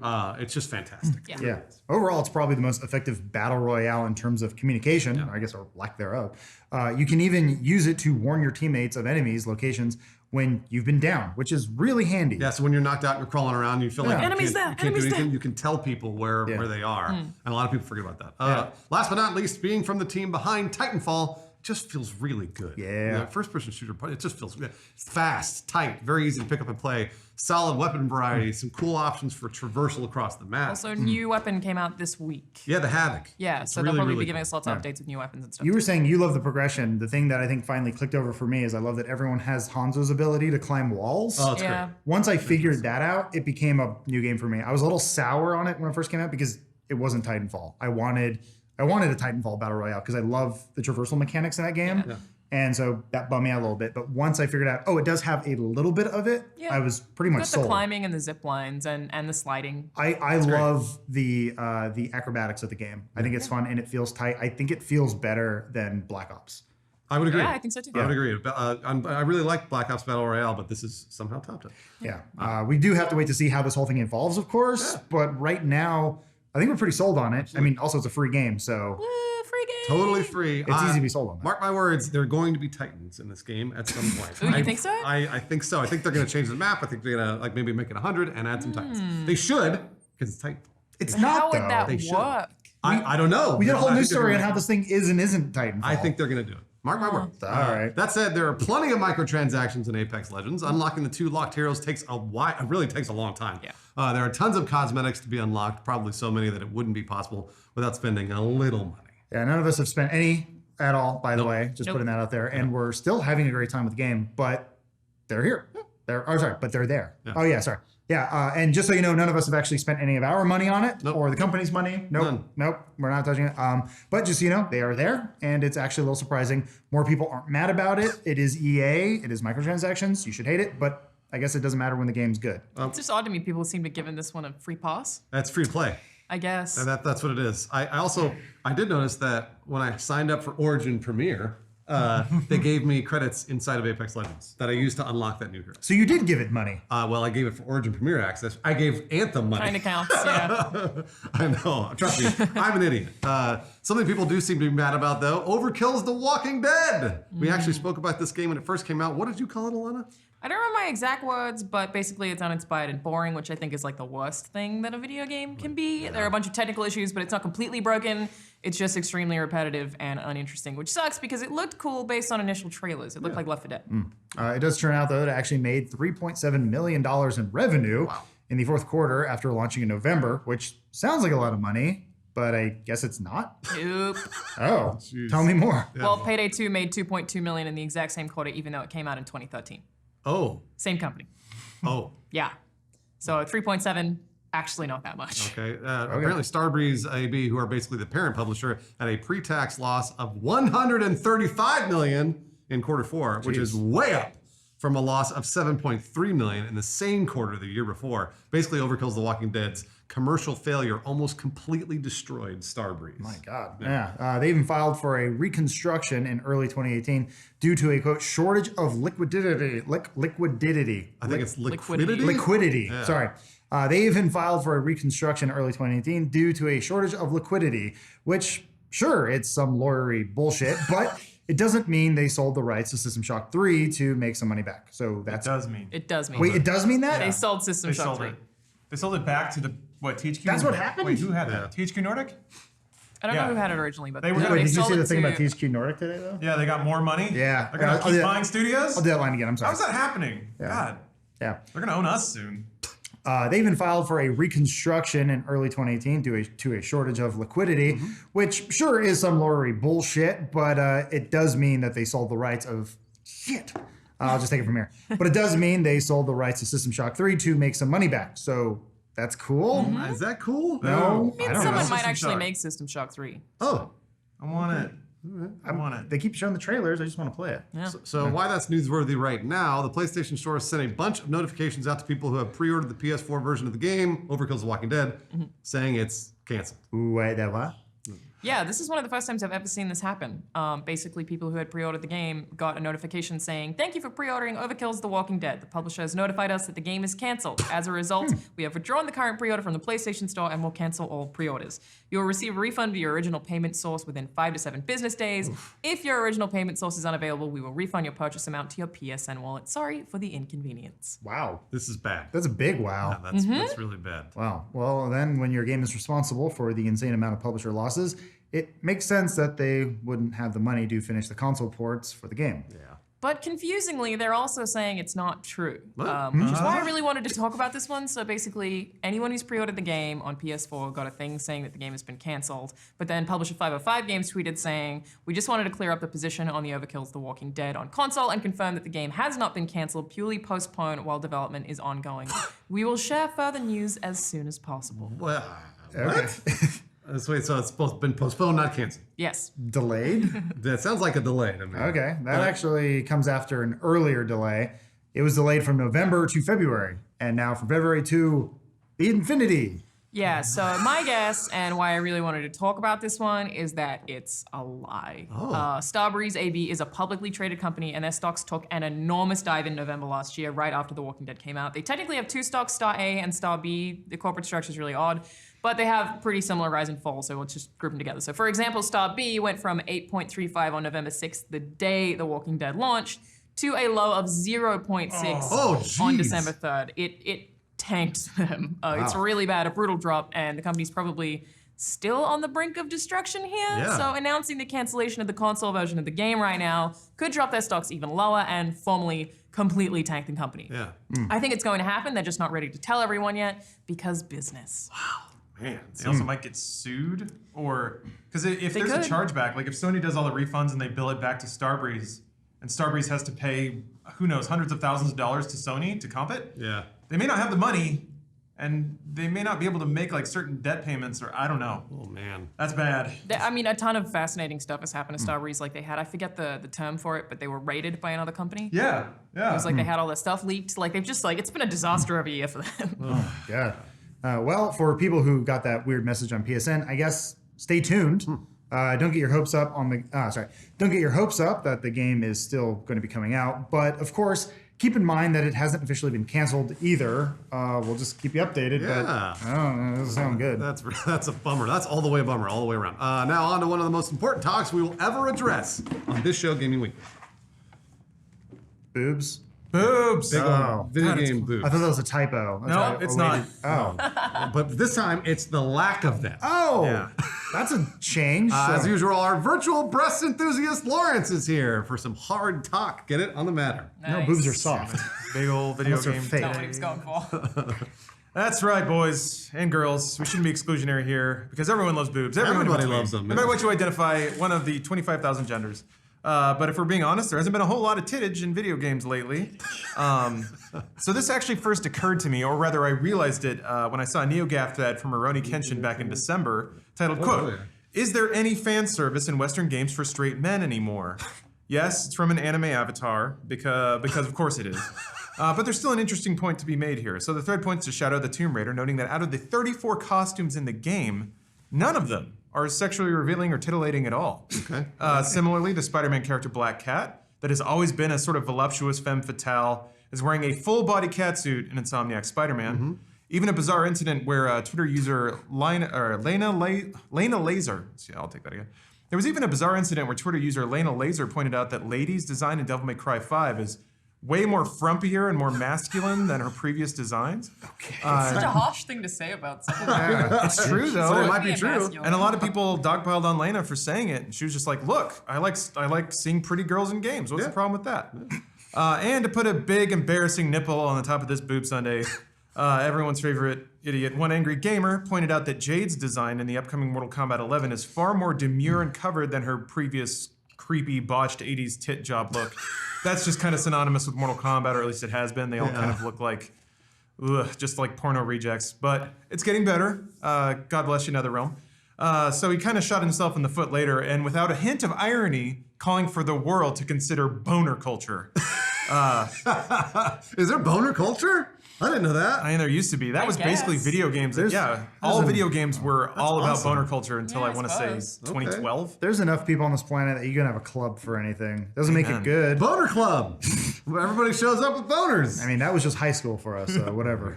And we're all trying to get back there. So the thing is, they're right. Western developed games have shifted in terms of their depiction of women. Yeah, they have. I'm not saying that's a bad thing in the slightest. No, I guess if you really like titties, it's bad, but let's be real. We're coming off of 2 decades plus of the biggest, bounciest video game titties you can ask for. That's a good point, yeah. A little variety is not necessarily a bad thing here. Ideally, games would give you the choice to play with sexy characters, both male and female if you want. I mean, accordingly, Spider-Man allows you to play as a ripped to fuck Peter Parker and his little Spidey drawls. It's the first game I can think of in recent memory that has more male skin than female skin, which again, as somebody who's been playing games for over 2 decades, it's a nice breath of fresh masculine air. However, I acknowledge that it's awfully easy to ask game developers to make content that caters to every single audience, but in the real world, content costs time and money, and the developers have to make choices about how to spend their resources and what to make. And to be honest, we currently live in a landscape where perceived female exploitation, even in a virtual setting, can lead to massive blowback, so why take the risk? The thing I find most heartening about this weird turn of no tits is that there's clear evidence here that video games are just moving through a cultural phase like movies, music, and every other kind of art. Right now, we're in a phase where Western games respect women, almost to a fault, especially if you want to see some boobs. There are still some titty games out there, by the way, if you're not familiar. Senran Kagura is a game about all the boobs of the anime rainbow. There it is. Yeah, it's seriously, the roster is packed with titty ninjas that cater to every preference and proclivity for the discerning game player. Check it out if you're really starved for that video jiggle. Also, Dead or Alive 6 coming out next Friday. But apart from that, if you're a boob-starved fella trying to appreciate that your needs have been served for decades now, it's okay to hand the spank material across the aisle once or twice. Or just play Japanese games. It's still Amen. Man, Japanese understand what we want and need, which is a giant octopus tentacle slapping around a titty girl wearing a bikini. Is it weird to point at Dead or Alive and go, look, a saving grace when the lead director was excused from the company for sexual harassment? Yeah. So this is all sort of dodging the idea that depictions of women lead to bad behavior in the real world. Which they may. They may. Yeah. I'm not a psychologist. I also am not a researcher. I can't really speak to that. I do think that there are a group of people like myself, well-adjusted, mature, women-respecting individuals that also like seeing a titty here and there. So it is, I won't say a bummer, but it is just an interesting thing to note that, yeah, the needle actually did shift there. I'm okay with it. I actually really like Jade's design of Mortal Kombat 11. I think it's way better than her wearing like a weird green strap with just the creepiest balloon tits you've ever seen. Yeah. So I don't mind it, but at the same time, like looking at boob here. I think Claire Redfield is a little more covered in RE2 than she was originally. And Ada 100% is. Ada was wearing like a nightgown. No, she still kind of has that. A little bit. It's under her like. She's wearing like detective some cloak, extremely sexy dress. Under her like overcoat though. Yeah. So she's all deep throaty, pun intended. But yeah, in the original game, she was wearing like a weird nightgown with high heels, fighting zombies. Well, I guess that'll do it for Lawrence's boob monologue. Yeah, for more daily news like this, be sure to check out the Inside Gaming channel, That's right. where we do this basically 5 days a week. We don't talk about tits every day, though. Not really. We got some story about Anthem. It's basically the Anthem channel right now. Check out the Anthem channel. Well, and if you're watching this on Friday, we actually have a pretty big setup of Apex Legends. To Alana's point about how it's bizarre that people are giving it a pass because it is an EA product. There may be something more to that. So if you're interested in that, take a look. I'm actually really proud of that report. All right, there you go. Watch it there on the Inside Gaming channel. Or, this is Funhaus too. You can watch a Funhaus video, whatever. Watch whatever you want. Yeah. Boobs. All right, cool. They're doing questions too? Sure. So it's just like, Alaska Pipeline. Oh yeah, Xenoblade Chronicles 2. Boy, that has some big old tits. The games are still there. I mean, I think the games are still there, just not as many. Yeah, well, it's mostly just Western games. No longer our male gaze out the ass. If you I was want gonna to say, put it that way. like, part of me is like, well, Overwatch. Oh yeah, Widow. Yeah. So yeah, Widow's like, she's curvy, but she's wearing a bodysuit. Like, she doesn't have a giant keyhole showing you her cleavage. I mean, it's skin tight, man. There was even that thing about Tracer's pose about how why would she show her butt? That's not. Well, that's it went from butt to lift it up. Yeah. And it's like, okay, well, it's classier. I But guess. yeah, and it was They more. all wear. I mean, even Genji is like, nice booty. Alana, have you noticed a change in? Are you bothered by it, or does it matter to you? What, like video game characters being less sexualized? Yeah. It's not a thing that I really noticed that much. Okay. I was wondering. I like to hear a woman's perspective on it because you know you've been playing games for years, Alana. So Yeah, I mean, I've never had a problem with female characters being sexualized. It's never bothered me. But I'm also not bothered if they aren't. So I always had kind of an assumption that the over sexualization comes from most male artists don't know how to draw women, and then 2, the low tech of the time. So it's like we have to let people know this is a woman, big pointy breasts, and it was like that's all. That's the technology they had. Now that we've progressed, where you could show every detail of like a mole or a freckle on the face, you're like, oh, we can actually. You can cover people up, and you can tell what the gender is of someone, which I guess is if it's important for your character or your game, you could do it with the advances in technology. Yeah. I don't know. Another factor, and this is like a lot of people basically reach consensus on this, is that post video game crash in American economies, they didn't target families anymore because they got soured on that market. So instead, they targeted the most spending demographic, which is 18 to 34-year-old male. So if you're making a game for 18 to 34-year-old male, and even younger than that, it was just perceived that games were played by kids or adolescent teens. You just pack it with bikini-wearing sex demons and like awesome dudes with buzz cuts and guns. Very much a fight and fuck. 15 years of video games was pretty much everything. We'll say every time there's a game that has like a male protagonist that is sexualized, I get very excited about it.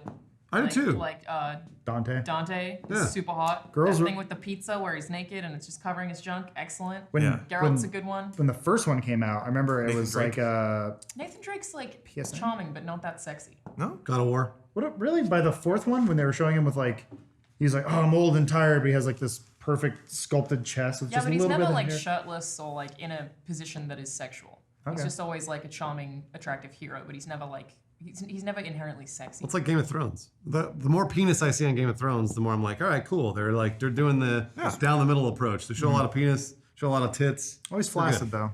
It's always flaccid. It is Although always flaccid. Show me a rock hard I think cock that's a legal HBO. thing, isn't it? What? Does it Isn't have to that- be flaccid? I think they legally have I'm to. pretty sure that's a ratings thing. A rock hard dick is NC-17. Yeah. Yeah. I mean, gotta it's on be HBO. fluffed. Who cares?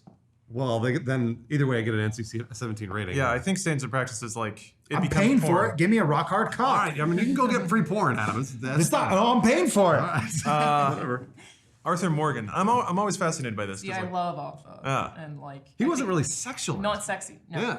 Charming. I like the same as Ezio. It's like very charming. I guess he was actually a little bit sexy. There are sex scenes with Ezio that are like he's very gentle in a way that is not like dude bro shooter hero type thing. I mean, guess. modern day Ezio would just be foreign dude Euro trash. I liked Arno a take lot it. for the same reason. You like what? Arno from Unity. No one played that game. No, I beat That's it. the only one I. Oh no, I did play it. I didn't play. I beat Syndicate. that and the DLC. Come at me. Yeah, I played it. Weird. I started Syndicate. My goal was to beat every Assassin's Creed. And I'm like, I do it every year, and then they started coming out like 2 times a year. I'm like, please stop. Please And they stop. got longer. I stalled that on Origins. Every time I get out of Siwa, I'm just like, okay, I'll come back to this. And I then love never that do. game. I But want didn't to. finish Everyone Odyssey. likes it. I played Syndicate, and then I just couldn't power through, and I wanted to because it's like a steampunk. Have you cool. played Origins or Odyssey? No. They're good. I know. They're RPGs. Everybody says they're good. I ain't got time for Yeah, I was gonna open say, I world just- They're games, also man. 70 hours long. Yeah, I can't exactly. do that. What about Joel from The Last of Us?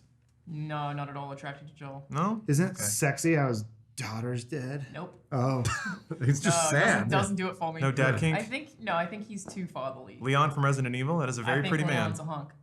Yeah, Okay. into Leon. I have a photo of him saved. but on my you phone. like Me too. You probably like me. You like Leon Resident Evil 4 version, Probably. where he's got like more sad eyes. He's got the flop hair. Because of and, the like, flop, jacket. yeah. He There's looks kind of there's like a an outfit zombie. in RE2 where he's got like his sleeves cut off and he's got sweet arms, and I was like, Nice. good shit. Does he have sweet arms? I thought he was a noodle boy. No, he does. Oh, okay. He looks like a twink, but he's not. I have this he's pretty screenshot built. saved. Oh, is he? Adam. I thought he was pretty built. I mean, he's not. I mean, compared to Chris Redfield, who was a gorilla. well, yeah.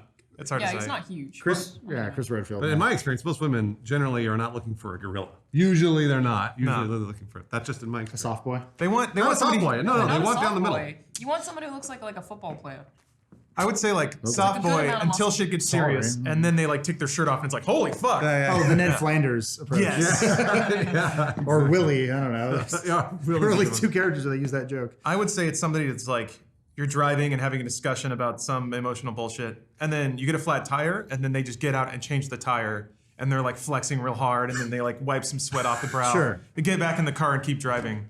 To me, by my That's a good analogy. 100% clinical understanding of female sexuality, that is what- Clinical. Yeah, I would go with they can lift you up against a wall. Okay. Like you were like, they can change the tire. Women are much dirtier than that, I promise. I don't believe that. Yeah, they really are. They are. No, I got this Alana's right. text thread full of women and it's disgusting. Alana's right. And the women that I've met that are just straightforward about that, I like that.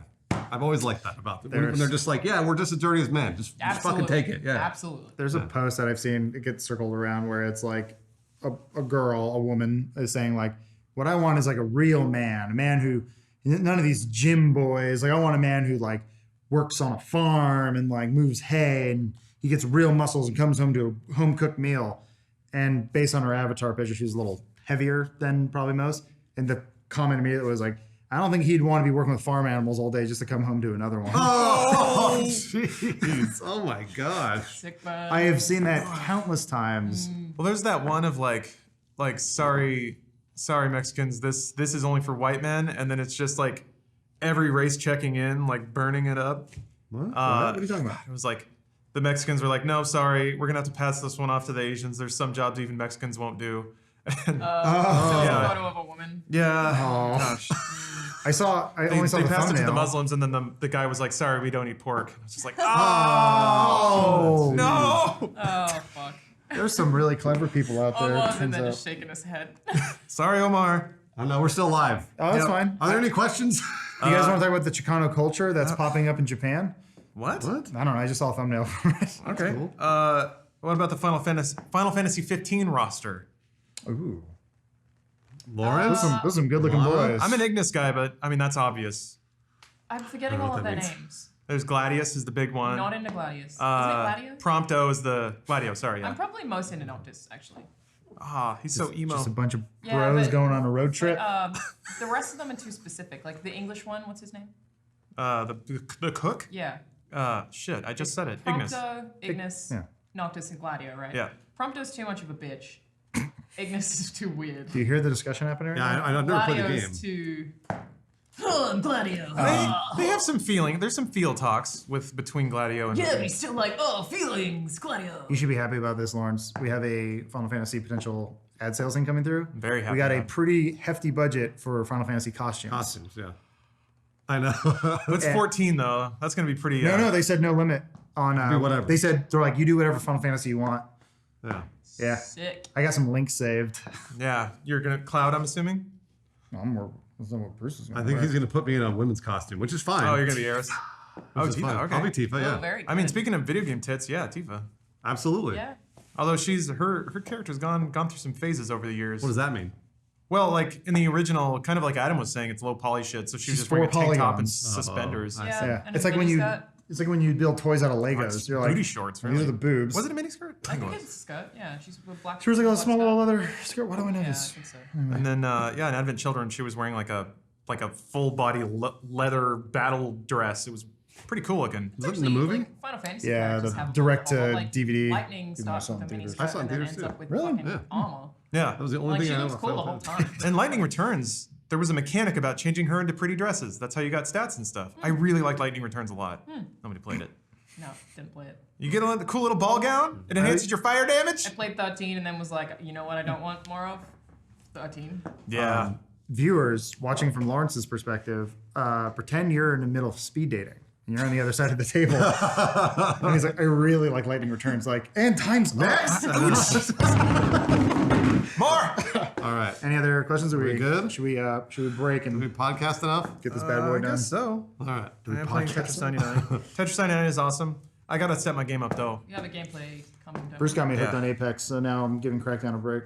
Apex is great, man. It's real good. I liked it. It's real good. The fact that I got a win made me I go. put in another gameplay for Maybe there's Friday more. because Andy's coming. Oh yeah, And he really Andy's been playing a lot of Apex. Oh, really? Okay. Yeah, I had two people message me. Two of our old friends messaged me and they're like, hey, if you ever want to play, let me know. I was like, Everybody's on it right now. Shit. Literally everybody's playing. I was just I like, have so many friends. well, just like friends we haven't heard from a while. Like, didn't wish me happy birthday, but they said I'll play Apex. So that's the thing. Anyway, All right, we do the thing. Yeah, I think we're good. Did you All guys right. clap? Thank you, everybody. we clap. Bruce clapped at the end, but just in case. We're not using any of that other stuff. Cool. Bye, chat. Boy. I think Smack My Bitch Up is made up of like 18 different songs. It's all right. But at some point, it's like, oh, you're not sampling. You're remixing it to death, and I love it. I mean, isn't that just like basically what Wu-Tang did? That's how. How Wu-Tang got dare logo. you? I mean, that's- ODB yeah. saying. But That's I think hip-hop in general. RZA was like open about that. He was like, yeah, I just sampled a lot of shit. Yeah. Well, they were all cool with it. And then nobody got paid for it. Yeah. Which is Oh, is that awesome. true? That's a different. Wu-Tang didn't make money. I thought some Wu-Tang made money, but I'm saying like the people that they stole from. Sorry. Yeah. Sampled. Bruce. Sampled. Look, I'm all for sampling. I think it's cool. Do you think everyone that plays in an orchestra deserves to pay the person who invented the tuba? What? Boom! I think that's Check. That's not at all the way really that works. apparent. Bruce. I guess when I go to like a grocery store and I take just one yogurt raisin, am I sampling or am I stealing? I guess Because I do it over and over and over. Yeah, no, that's theft. Yeah, but I was hungry. Still theft. But I didn't want to pay for it. All right, well, it's definitely stealing. Your That's Honor, there. Now you've admitted it. this is why I've chosen to represent myself in court today. Guilty. I don't know why people like. I feel like the I forgot defense should be used a lot more. No. Your Honor, I just drove off with that car because I forgot to pay for it. Sorry. Have any of you ever had Can't any put me like in jail for serious that. run-ins with the law? Growing up with it. Mine's a very interesting one. I've never been arrested. I am a That's white what you're man, so asking. I no. thought you had been. No. Arrested? No. Didn't you guys? No, Bones was arrested. Bones. I That's bailed right. Bones You out of bailed jail. Bones out. Sorry, I want to hear yours. Yeah. I don't know if we should do this right now. Oh, no, then don't do it now. All right? Don't, if you don't want to, don't. Oh no, I'm fine with doing it. I'm like, it just doesn't have anything to do with this show. No, we just do the Save show. it for later. Save it for We later. have, we have a couple minutes until that graphic is loaded, so Sick. Oh, there you go. Omar provides. So, you have I can the see him back there. He's doing one of these. so it was pretty terrible. I was about 14, and that was back when I was an edgelord, and I spent a lot of time on 4chan. Cool. Right on. Me and two other friends at a shopping center wrote. This is so bad. Yes. We wrote a letter to Santa that we thought was very funny at the time, which is obviously not funny. That was like, "Hey, my dad beats me. Please send help." And put another friend's name on the address, thinking that nobody would read it. And then put it in like a Santa box at a mall, and the cops went to that person's house. Oh, fuck. That's actually pretty, that speaks a lot to the law enforcement in Australia. Yeah. It's pretty cool that they did that. I think it is pretty rad. At the time, I was like, oh, shit. And Yeah. like, I didn't write it. He's like, that's not my handwriting, but I was present when it happened. And he was like, if I had to guess anyone who would have done this, it would be these three people. And he was 100% right. So yeah, cops came to my house and I got a warning for, Oh, That's like As like Lord. yeah. It's like the 50% version of swatting somebody. We didn't think anyone would read it. Yeah. It wasn't your fault. But my Your parents Honor. were like, what once again, the Your fuck? Honor, I didn't think anyone would read it. Guilty. I think in Dick terms out in of public. fair and Like, I just. don't think anyone would see it. in terms of flirting with disaster, that's not so bad. If you got that check of like, oh, I live in the real world now, and things have actual consequences. Yep. Could have There been was worse. also one time where I was hanging out at a school late at night, and I guess someone's house was egged nearby, and I never egged anyone's house. And the cops just drove me home and told my parents I did it, but in the car didn't tell me that I had. That was And I always, didn't do it. That was always a fun thing as a And I was kid. like, wait, why didn't you ask me about that before just telling my parents? Just having guilt thrust upon you, where they're like, "Yeah, you did a thing." You're like, "Wait, I did what? Huh?" They do that on purpose because then they either want you to admit it because they think you're lying. Basically, cops assume you're lying pretty much all the time. Yeah. No. I did the same thing where I was throwing fireworks off the roof of a building. And it was just like at my old theater. It's the roof of my high school, actually. This was I was like the year after I graduated high school. I was really cool. And like it. we did that. And then basically the cops got called. They came and they separated me and my friend.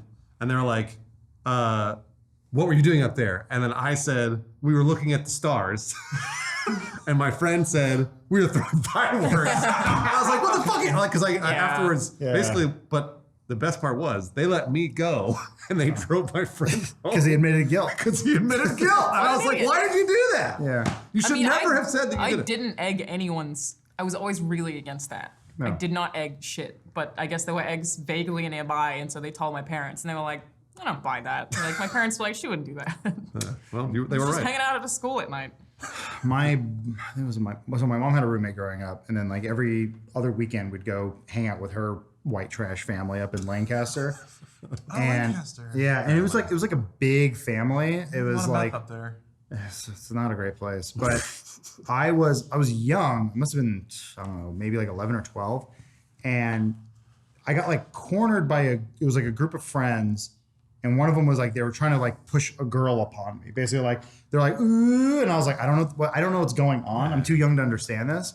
And afterwards, I had a long talk because I guess like someone had told one of the parents like Adam was in the restroom having sex with a girl, and like had this long talk of like, and I'm like, I don't know what's happening right now. I'm very confused. And they had this big long talk of like, you can't be doing that with people at your age. I'm like, do what? Yeah. Like, no one would tell me what was going on. And then it wasn't years later. I was like, oh. Well, you're all jerks. Yeah, that's true. Yeah, wow. They all assumed you were lying. Exactly. And you were telling the truth. I absolutely did not get any strange until I was 16. So That's still impressive. There was one time in maths, I had no idea what I was doing, but I drew for the girl next to me the difference between a circumcised and an uncircumcised penis. Hell yeah. Again, I had no fucking idea what the Hell difference yeah. was. But I drew it anyway. The maths teacher saw it, told me to go show the principal, so I just ripped the page out. Yeah. Awesome. I just ripped the page Did you out eat of the it? book. You should have eaten it. well, And maybe I he was drew like, another dick, so that it was like it didn't look like I was doing anything graphic. It was just like a dumb thing, and I was like, "Teacher's insane, man. It was just a dick." I don't know. you fucked up. I'm pretty sure they wanted to take you like to a special art school because they're like, look at her ability to draw fantastical yeah. images. She can draw an anteater. She can draw a mushroom. She was gifted. yeah. But instead, you're like, I don't know. Teacher mean. Is that graphic loaded? No, it's not. is that? Wow. Yeah, it's been loading since Inside Gaming ended. So I don't What know. graphic is this? It's the thing that rolls behind Alana. Boy, we don't need that. Oh. Whatever. How much longer is it? Do you know what the ETA is on the No, graphic? it's a circle that is almost 3/4 of the way full. Sweet. That seems good. All right, it does seem good. That is a good Well, scientific the latter analysis. half of that load there. Does anyone else have any stories about how they got in trouble for something? I got a couple. Oh, yeah. Do it. Let's do it. This is the most in trouble I've ever gotten with my parents, which is not the most in trouble I've ever gotten, but with my parents. Okay.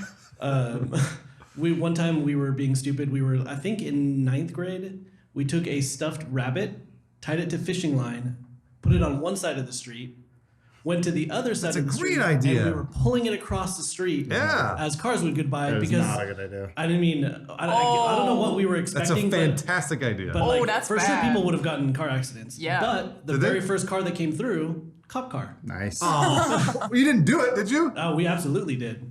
And we got stopped, and the cop set us all on the curb, called all of our parents, had the parents drive out to where we were, and in each parent that would come up, he would tell the story, point at all of us, and then go. And then my mom was so pissed. That is a bad one. That's like, it could have gone horrible. Yeah. I don't know what we were thinking. They should sit you down and make you watch the movie with Elijah Wood and Macaulay Culkin, The Good Son, where they throw a dummy off of the side of a highway and cause like a 35 car pileup. Yeah, like, I mean, for sure somebody would have gotten drastically hurt. They would have like slammed on the brakes. Yeah, like ran into a home or something. Who absolutely. knows?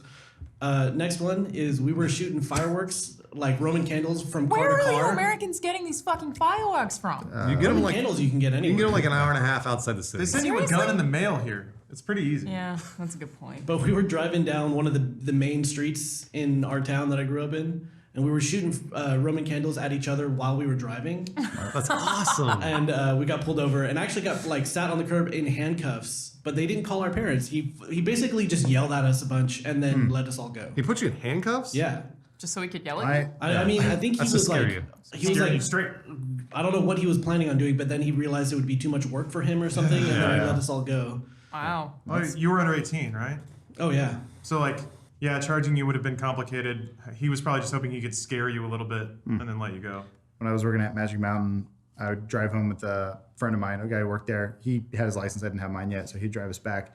We had like an old shitty like 89 Accord, and we just go to this one intersection, just do donuts for like 10 minutes at a time. In an Accord? Yeah. Yeah, because it's awesome. Yeah, because it's like just a shitty stick shift, and you're just like, yeah. It's like, I mean, it actually drove really well. And he just didn't care about his car, so he was just running into the ground. And then a cop just pulled up, and he's like, "Hey, stop!" He like pulled him over and just said, "Don't do that." Yeah, what are you doing? Yeah, what the fuck? He's like, "You guys been drinking?" Or like, "No, we're underage." And he's like, "Go home. Like, just don't do this shit." And we're like, "Yes, sir." That was it. Did you go do it the next day? Yeah, absolutely. Of course you did. Never stop. How's that graphic coming? It's got like a tiny sliver to go. All right. Oh, We're almost there. Holding on Yeah, I sliver. did plenty of street racing in high school and a little bit after, but literally never on got caught. rollerblades Not or- one time. Rollerblades, Yeah. yeah. feet. What was the fastest Down car you low. drove, Alana? I mean, I've driven Lamborghinis. No. The one for street racing. What was like your fastest car when you were street racing? Probably a Mark III Golf that was super modified. Cool. That's awesome. It was fun, but also very dumb. What were the golf. fastest you guys got going in those races? I never looked. So we do things called highway runs, which is where like basically two cars will drag for a really small period of time, but you'll stop, right? So you'll like, as soon as one person overtakes the other one and it's clear they're not going to catch up, you stop. So you're not like just constantly speeding down a highway. Right. Or we do what's called a mountain run, which is literally just you go up a mountain and then go back down the mountain, but Like Super Fast and Furious? kind of, but Like you're not Initial D. racing then. It's still called street racing, but Or you're not Tokyo racing. You're Drift. trying to just like stay kind of near each other. You're not actually trying to overtake each other. Oh. So it's not bad. Those were bad, but people came off the mountain all the time. It was not good. Yeah, because you don't, like you were saying, you don't look at your speed. Like Adam and I, when we drove those really fast cars around that track, you don't look anymore. Oh, God, no. You don't look at how fast you're going. No. You basically are just trying to go the fastest you could possibly go. I maxed out my car. I think it was 170 kilometers an hour, and then it just wouldn't go any faster. I couldn't. Yeah. I couldn't. What is that? What is that in real? Red line. What is that in real? It was divided It's by fast. like 130, right? kmph. I got pulled over once for going 115. That's Nice. that's 105 miles. An Oh, hour. it's 105. Okay. Because we got it's kind of crazy. Yeah, we did this track up in Seattle, and Bruce and I had the older ones with these BMWs, but they're pretty souped up. And I looked down briefly, and we were getting up to like 115, 120 on a straightaway. Oh, straightaways, and yeah. it felt like you were going 30 miles per hour. The 'Cause only thing it's that just- gets there's you nothing- about it when you there's do nothing the like straight drags, you don't really feel like you're going that fast. The problem is that when a car is in front of you, it's just fucking in front of you. Yeah, So you yeah. can go really, really quickly and be like, I'm fine. I'm not in any danger. I'm just driving in a straight line. But then the second that you see a car, it's there. Yep. It's not like, oh, a car's coming up. Yeah. It's just there. And that's the part that's... I then spun out and almost killed Bruce.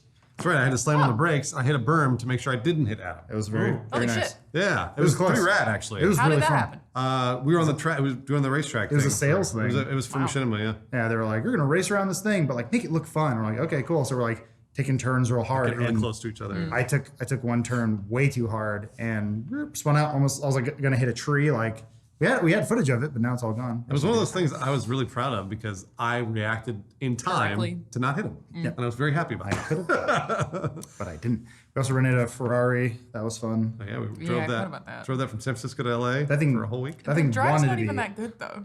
What? It's a lot of traffic. The drive's not that good. Parts of it were okay. When you drive at 3 a.m., it's Yeah. not so True. bad. All right, we good? Okay, we're Or good. you go Let's meet, do this. go meet Bruce's dad at a. Yeah, that's right. What was that? What was the name of the place? Bucket of chicken. You could get shrimp on top of steak. What was it called? Not sure if James once. would know. That seems like it would be good. No, It's it in was, San Luis Obispo. What? Okay. it was on the way back from San Francisco. Oh, it's one of those like in the middle of California places. It was Yeah. in San Luis Obispo. It was Was Like it Joe's Crab Anderson's? Shack?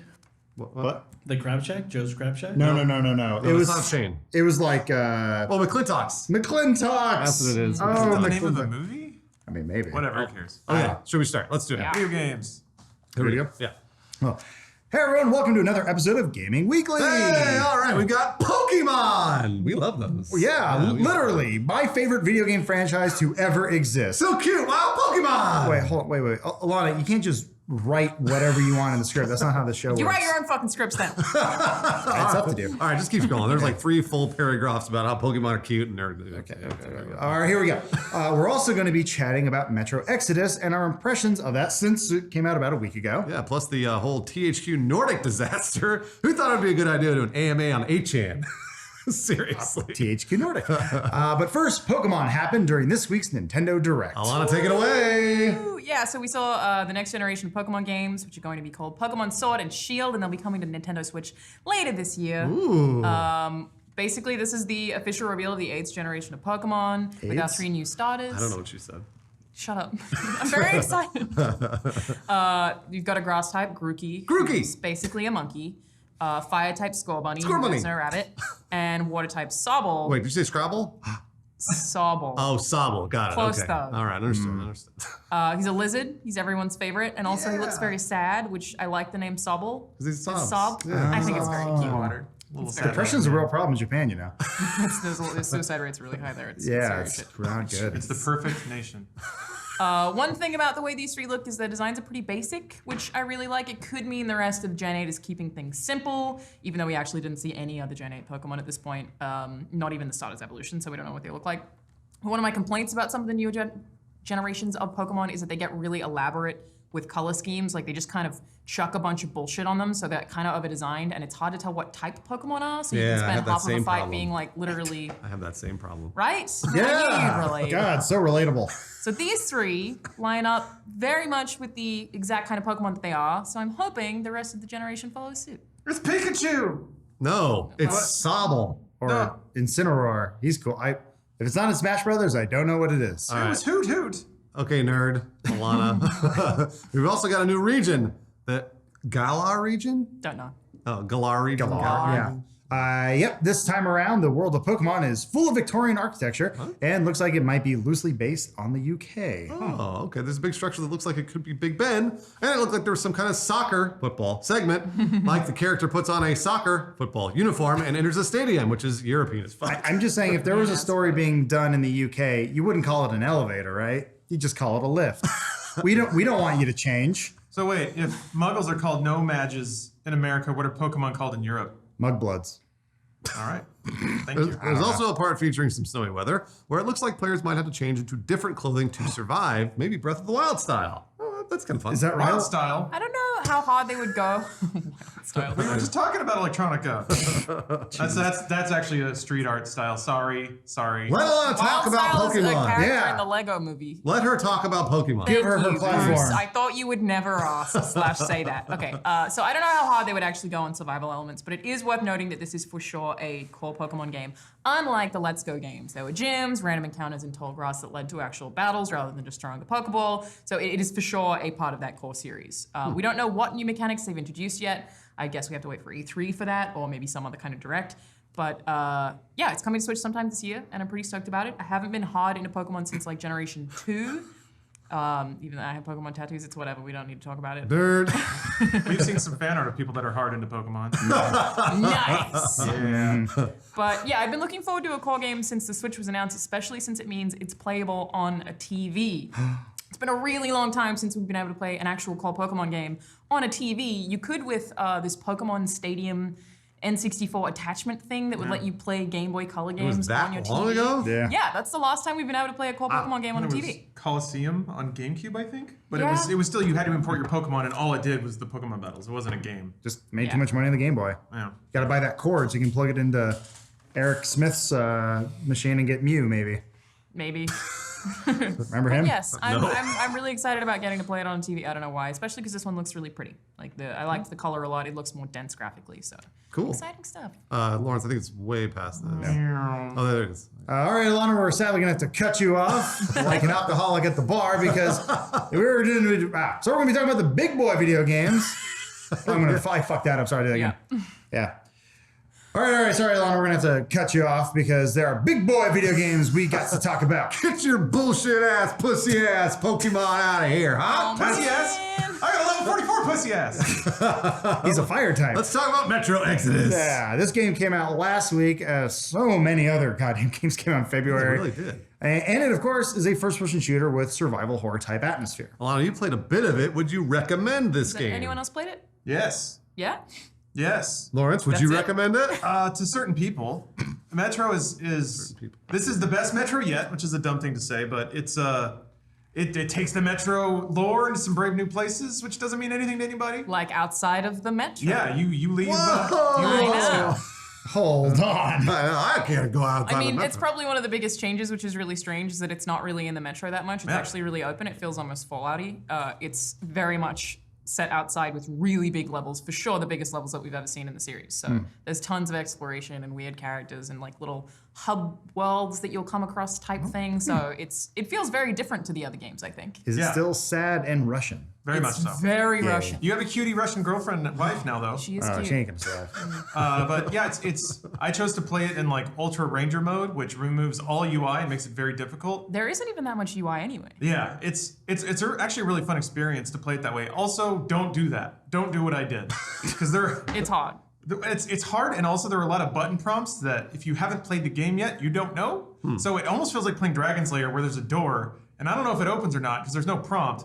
And sometimes you have to tap E, and sometimes you have to hold E. Why would you ever play it this way? Because it's fun, Bruce, and I hate myself. Well, it is still, even though I think some segments of it feel a little more action FPS-y than previous Metro games, which are a lot more survival horror. It's still really atmospheric. Like it's sound design and the way that levels push you towards your goal. It just like there are jump scares. Like I get scared playing Metro plenty. That's cool. So it's still very atmospheric. But if you take off the HUD, I imagine that that's even better. Yeah, it really ramps up a lot of the stuff. Like it makes it more survival horror, where you have to manage your inventory a lot. You have to have like filters to be outside. You never know how many bullets you have because it just doesn't tell you. So there's a lot of it makes it spookier. Also, like when there are cutscenes where like an enemy will grab you and start slapping you around, and it doesn't tell you have to hit any buttons in the stupid mode that I'm playing. So it makes it really cinematic. Sometimes it doesn't anyway. It also looks beautiful, right? Yeah. It's very It is. It takes advantage of ray tracing and stuff like that. Yeah. It's one of the most graphically beautiful games I've ever played. And like 4A, Russians are just good at math. I don't know what it is, but they've always written really amazing They engines. play a lot of Tetris. What does that have to do a lot with of people anything? play a lot of Tetris. I mean, I think What do you they're think good makes at a game math. pretty? They're It's good all at math. programming. Okay. Do they ever explain why bullets are used as currency, but then you don't use the bullets that are in your gun as currency? Oh yeah, well yeah, you can. In the original Metros, you're right. You would like clean bullets would be your currency, but you could that's also right. shoot them, and they do way more damage than dirty bullets, like remade bullets. Since Exodus, it's called Exodus because you leave Moscow. Since it's not in the Metro anymore, that economy doesn't really apply in this game. Oh, use caps. Well, you don't really use anything. Like there's bartering, but it's mostly just crafting and finding resources and stuff. And there's plenty of stuff. That's why it feels more Fallout-y to me, is that it's, every way you come across, you look through a locker and you find some stuff. So it feels more Bethesda-ish in that particular sense, but otherwise it's still very much Metro. I do really like it. I haven't played a ton of it, but it is spooky. So if you don't like scary stuff, you're probably not going to like it. It's not consistently spooky. It gives you breaks from that in the open areas. It's hard. Stealth parts I found really, really fun. But there have been bugs for me as well. Like one particularly annoying thing is there are tons of characters, like NPCs, and sometimes they just won't move, and then you just get stuck for a while until they decide to get up. And you're like, well, I stood there for 5 minutes. I was surprised at that. There's a whole roster of like quirky Russian bros that are on your little train that you're leaving Moscow in, and there are entire segments between levels, like Half-Life style, where you can just walk around the train and they'll just talk to each other, and you can just hang out and listen to them talk. It's a lot of story and dialogue, which I didn't expect in a Metro game. Oh yeah, it's super story heavy. Yeah, the writing, I don't give a fuck about good any enough. of the characters. I'm except going for to Russian like girlfriend. Yeah. Jeez. All right. Well, it's worth noting that Metro Exodus is one of the first Epic Game Store exclusive games. Back in January, publisher Deep Silver took it off of Steam. That's right. The community reaction to this has actually influenced user reviews in a surprising way. Steam users were review bombing it, basically just giving the game terrible reviews because they were mad at Deep Silver for pulling it off Steam, even though the game hasn't actually been available for purchase on the platform. It will be in a year, and Deep Silver has been honoring pre-orders, but that's about it. So wait a minute. No, it was available for purchase on Steam. And now it's not. Yeah, sorry. Isn't that what it said? It said it hasn't actually been available for purchase on the platform. But it was. It was. And then they took it off. They removed it. I'll take it again. But the wording of the FAQ on the website makes it sound like if you pre-ordered it on Steam, you can still play it on Steam. Oh. But they shut off the ability to buy it. That's correct. You Yeah. can still play it on Steam. Yeah, if you pre-order it. So yeah, people just got mad that at a certain point they could no longer buy it on Steam. So how should we word that? No, I think the wording's correct. It's Just correct. keep I was in- just keep okay, in fine. mind. So then we're good. Yeah. It's just cool. from our previous report, there are people who are very passionate about this particular issue. So I just wanted to make sure we were accurate. Yeah.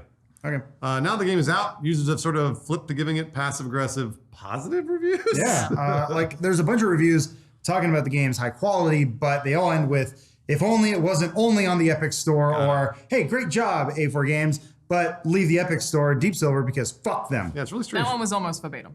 It was like almost exactly they said. Journalism. It's really strange to watch because this is probably just the beginning. Any game that's publishing exclusively on Epic Store is probably going to get destroyed by the Steam community.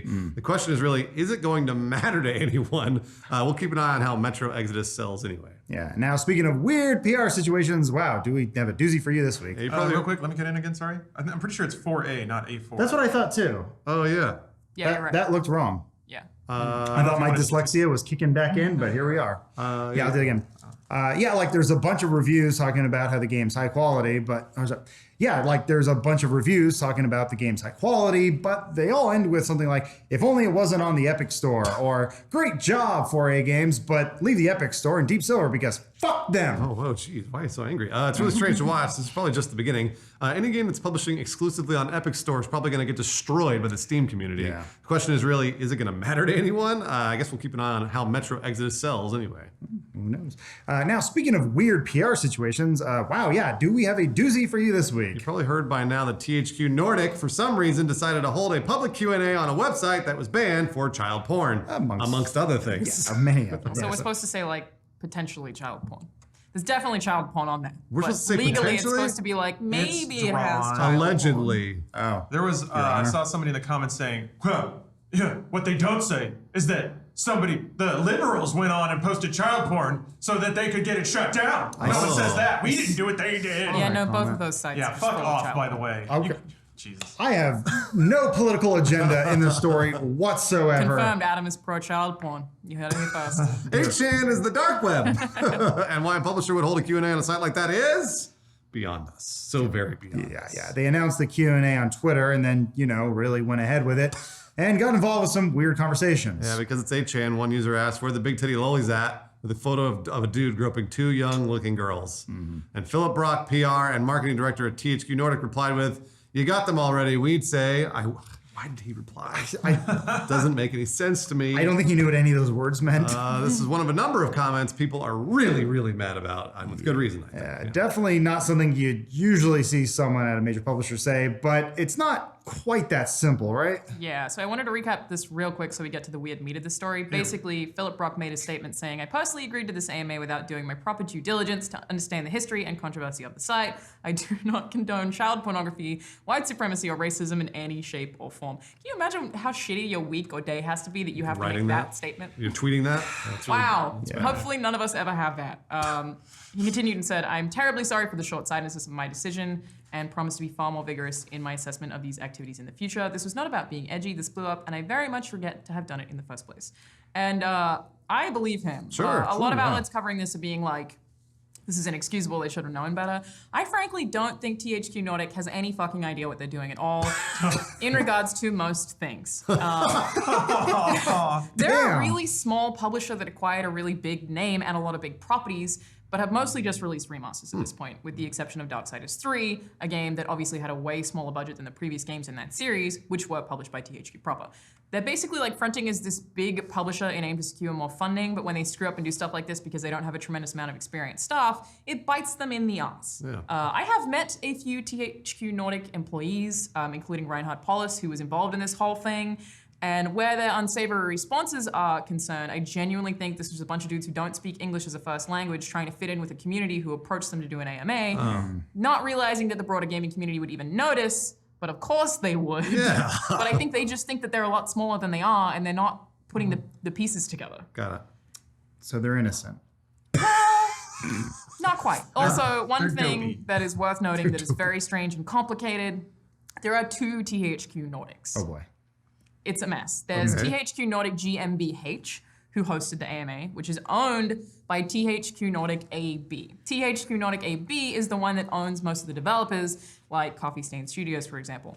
That would make THQ Nordic GmbH, the ones who held the AMA, a sister company to that developer and not their parent company, if that makes sense. Sure. I think so. Yeah. If I really work out the diagram. It would be like Rooster Teeth is our parent company and Cow Chop is a sister company. Well, Catch Up's not owned by Rooster Teeth. Fuck. Yeah. And I guess maybe the Archie Achievement Hunter store? is a sister company. I was gonna say Achievement Hunter There and you go. Funhaus could be sister companies with Yeah. Rooster Teeth as the parent company. Yes, Yeah, but this makes it look kind like of. Achievement Hunter held an AMA and that we are accountable for that, but it's, Got it. yes. Yeah. Rooster Teeth did not host, if that makes sense. It's usually good not to name everything the same thing. But hey, Machinima learned the hard way. I think they've sort of done it on purpose. They have intentionally not made that distinction a lot of the time. But Interesting. Yeah, at this point, the developers are like, well, no, they're different companies. Please separate them. Yeah. So. Sorry for the confusion that we created. Yes. Okay, so speculation aside, we reached out to a few developers who are working on games that are set to be published by or already have been published by THQ Nordic. We gave them the benefit of anonymity. Yeah, I'll just say, I'm going to fuck that word up if I try to say it while I'm on camera, so I'm just going to say. We gave them the benefit of staying anonymous here, but felt like their sides were worth sharing. Yeah, one said, quote, "It feels awful to be associated with this at all. We've worked hard to make our games inclusive as it's one of our core company values, and our publisher has gone and flirted with the alt-right. Makes it harder for us to make games we believe in without pressure from a socio-political group," end quote. Ooh. Another said, there are a lot of conversations surrounding this internally right now, and we're most worried that'll affect funding. Yeah. Investors might not want to be associated with a company that has represented themselves on a website known for racism, homophobia, sexism, and bigotry, and for good reason. We just don't know what this will do for our games in the long run. Yeah, we also reached out to a few PR reps who work in games to get their takes on this one. But aside from one independent who has worked on at least one of THQ Nordic's titles, absolutely nobody responded. Nobody's touching this one with a 10-foot pole. Are we surprised? I actually have one. Oh, yeah? My girlfriend, capital M, capital G, works at Blizzard. And he says that every episode. My girlfriend works at Blizzard. I have to. Brag about it. It's like tattooed on my neck.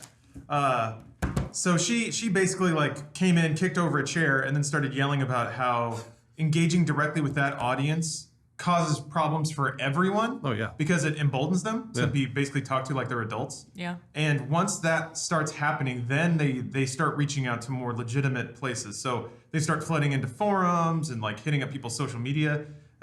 She was just like those people, and I hate to phrase it like that because there are probably some non-sociopaths on 8chan, but they are very problematic when they feel legitimized, and it doesn't take much to make them feel legitimized because they feel ostracized most of the time.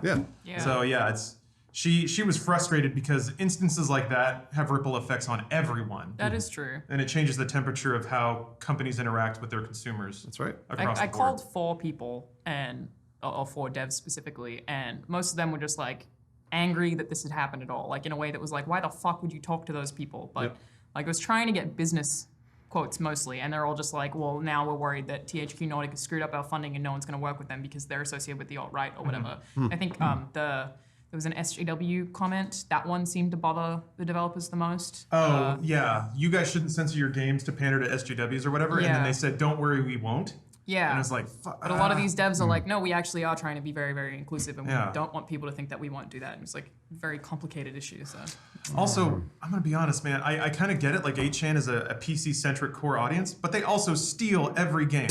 So like, I don't know. I can't speak for these no, I individuals. can't, man. I've seen the conversations. They take pleasure in stealing because they think they're sticking it to some giant industrial complex, as opposed to the living, working people that actually make the fucking toys they play with. But it's I get like trying to flip those consumers to be paying consumers by buying their loyalty, but I don't know if you can.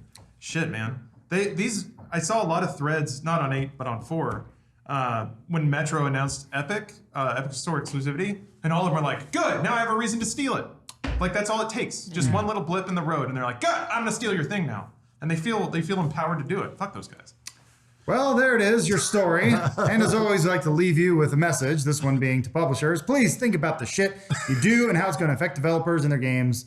Please. Yeah, it affects a lot of people. Like EA better not be surprised if Anthem doesn't do well with that insane release schedule. And since they released it right after Apex Legends, motherfucker! They probably thought one was going to do good and the other one maybe not so much. I'm They just got still them. really mad about that. Yeah. It's so dumb. They tanked it. They just got flipped. Yeah, they screwed Anthem by releasing Apex. I know, but they probably thought Apex was going to be the little fish that couldn't. But it goes back to Kingdoms of Amalur because that was published by EA and it came out like right at the same time as I think it might have been Dragon Age or Skyrim, something else that was like, why the fuck would you do that? And then it destroyed a whole state. Because that that one didn't. The MMO version did. Technically, yes. either. Yeah. Kingdoms of Amalur actually came out, but the MMO one never did. Yeah, never will. And that did bankrupt a very Thank you, small Coach state, Schilling. yes. All right, folks, that's it for this week's episode of Gaming Weekly. We will see you next week. Or tomorrow if you continue watching the channel. Please don't leave. Don't leave. Just stay. All right. Tail sync. There you go. That was a long one. Woo! I don't think it was. I think we just started. Like, Yeah. Are you guys gonna do questions or no? We've been doing Inside Gaming so much, it all feels the same. Yeah, I tried to make the THQ stories different. Oh, no, those are great. Similar but different. It's good. The comments were good. Yeah. Oh, this thing lets you grow plants in your house. Yeah, we don't have it's really just people talking about 8chan on here. Uh-oh. I mean, if they wanted to be edgy, they could still be safe about it by doing the AMA on 4chan. Like at least that is Or Reddit. moderated. They probably don't know the edgy. difference. It's still edgy, sure, but at least it's moderated and there are rules, and they will ban your ass for posting anything related to or even asking for anything about child. Oh, were they really? Yeah, on 4chan. 4chan is it's edgy and it's meme lordy, and like Poll they're kind of full of shitheads, but at least it's approaching human civility. Whereas 8chan is just it's off the map. There's a question here that I think is a good one. It's a person saying Gaming Weekly kind of feels redundant now. Yep. How is the IG Daily Show any different to what you guys break down the news down on here? It feels redundant. This is a weekly recap. Right. In my head, this is like a weekly roundup. I've had impressions every week. You guys don't do that on daily. And we're more conversational, I guess. It's longer. It is longer and more conversational. A little more podcasting. The idea too is we don't assume everyone watching Funhaus is also watching Inside Gaming. Yep. At some point, if the views start to eclipse what Gaming Weekly is doing, then that conversation will be much more real, and we'll just say, why are we doing this? It doesn't make any sense. We were also doing this to raise awareness. So like at the end of Gaming Weekly, every click out goes to Inside Gaming. Yeah. So we're raising awareness for that Inside Gaming channel, and then once that click doesn't work anymore, then we stop doing Gaming Weekly. Yeah, and the Inside Gaming episodes are actually doing really well. Yeah, they are. Way better than we thought they would so quickly. So who knows? Keep your eye out for here or say goodbye to the show. I don't know. Whatever. Are you guys going to do a Sekiro drunk stream? We wanted to. It's the hope. don't Arizona know. Circle's coming up, Yeah. and that might get in the way of it. If we do it, it might be later. But then there's sort of the question of why do it if it's not timely. Yeah, What date does it come out? comes out Late March, I think? Is it the 22nd or something? Yeah. We really wanted to, but we're going to be shooting in Austin. Yeah, kind of comes down to if we can March get an 22nd. early copy. We're working on it. So Lauren's got to play. We're going to talk about it. Yeah, So, there's going to be a preview on Inside Gaming next week Yeah, for Sekiro. we are recording that today. So look forward to that. Also, we got a review of Devil May Cry 5 coming up. Are we allowed to say that? It's Shit. it's Well, embargoed. we have now. Whoops. Yeah, We can't well, say anything about the game. Yeah. I mean, we can just say we're working on a review. Yeah. It fell off the back of a truck Yeah, there you go. next to that copy of Kingdom Hearts. my double Someone trigger. asked, can you give us an update on Arizona Circle? Lease is in Austin right now, kind of getting final prep ready. I think we're gonna start shooting. Was it end of next week? And then end of next month. It'll be in like 3 weeks. They're pretty much locked. The scripts are pretty much locked. Yeah. But I mean, like, you're not going to see anything of this show until middle of this year, probably. Yeah, it's being produced like a TV show, but it's a lot of people doing a lot of work. So it's gonna we still have to edit it, and that's gonna half the humor comes through in the edit. Who is editing it? Is it being edited here? Or? It'll be split. Yeah. There'll be some in Austin, some here. Yeah. So it is an ongoing process, but we will have an entire season done because of you people. Yeah, that's right. Thank you. It's exciting. Yeah, someone said, is the writing done? Pretty much. Right, like the hubs, all the script, like it's there. Like obviously things change when you're on set and stuff like that, but it's there. Like it's all in Elise's head. That's what she's just been doing the last 2 months. This is a good question. I don't know if you guys can fully answer it. How are you going to do IG and Gaming Weekly while Arizona Circle is being cell phones? I don't know. Did you forget about the Funhaus channel too? Because we're also doing that. Yeah, there's also that. No, Bruce is. Well, but Funhaus channel, I feel like is easy enough for us to bank. Kind of. It's possible. I mean, there's still Film House. Yeah, what about the daily stuff? Yeah. The daily stuff is what's hot. Yeah. There's a lot of things we're doing. I can't wait for May to happen. Not just for Infinity War, but Infinity War is in April. I know, but by that time, Infinity War will have come out, and we'll be done with all the amount of work that we're doing right now and the super crunch that we're putting ourselves into. Yep. So soon after having a crunch already. Yep. So, welcome back. As far as filming Inside Gaming, we'll probably just do it on or around set. And only because like banging out the script only takes 20 minutes. And hopefully we can carve out that time. So I'll be lugging around like a camera and some audio equipment, and then I don't know where we're shooting or when. So I don't like it's all down to how much internet access we have. But hopefully we can just shoot it, and then I can upload it so our editors back here can take the rest of it from there. It'll be kind of funny if we're in whatever costumes or whatever we are that day. Yeah, it doesn't matter. Doing the news, but shooting at 6 a.m. God damn it! Who knows what that's good? So there's a lot of question marks. I mean, we'd like to plan, but. We don't have a schedule yet, so yeah, exactly. So there might be a couple night shoots. I know that. It'll be a lot. Julia asked if I will be part of Arizona Circle. I will not. Oh. And then there's a question. I don't know if that's true. I don't think that I will. I'm pretty sure that you are part of it. Yeah. Nobody has told me that. Yeah, I'm pretty sure that's happening. I mean, right now the conversation has been, hey, so these are the dates. I'm like, do you need me? I don't know yet. Yeah, no one's told us anything, but I'm pretty sure you're part of it. So good to know. There are also 3 questions saying, where did Adam get his shirt? They always ask about your clothes. Yeah, I do that. I started buying more shirts when I started doing daily content because people call you out so quickly for wearing the same shit. And I thought it was a cool way to show off cool artists. So this is IH Squared. His name's Isaac. He did some actual Funhaus stuff for us before. Please go check his stuff out. It's amazing. His art is fantastic. I really like it, and he'll give me free stuff. I'll throw that disclaimer, but I still buy it when I can, or when he lets me. I respect that. Because I want to support artists that I like. And then we got him at RTX last year, and so he got paid for that, which was awesome. IH Squared, check him out. He's great. Last question I'm going to take, because I feel like it's a good one that people are probably interested in. You guys worried about spreading yourselves too thin? Always. I am. I mean, yeah, I'm very worried about that. Yeah. There's a weird, I don't know. I can only speak for myself here, but where I feel like in the phase of our work lives where I don't want to say no to anything because I don't want to retire at 50 and look back on all the things that I could have done and chose not to. Yeah. But yeah, it's definitely a balancing act. You don't want to give up 20 years of your life, especially when a company makes money off of all that work and you're just basically burning your candle at both ends. So it's a weird balancing act. I think this will be the end of us burning ourselves out. I don't know about that. I don't know. Which might actually be a burnout, by the way. Yeah. We have and had for years a nasty tendency to continually put ourselves at 110% capacity. Yeah, I think this 2 months is going to be pretty brutal. Yeah. I think after that though, I'm gonna just. And then it's E3. Yeah. Yep. I mean, E3 is okay. I can do E3, especially if I don't drink during that show. But this will probably be after this. I think we take a long look at it and go, let's chill for a little bit and try to get like on a regular schedule and not go shoot a thing for 2 months.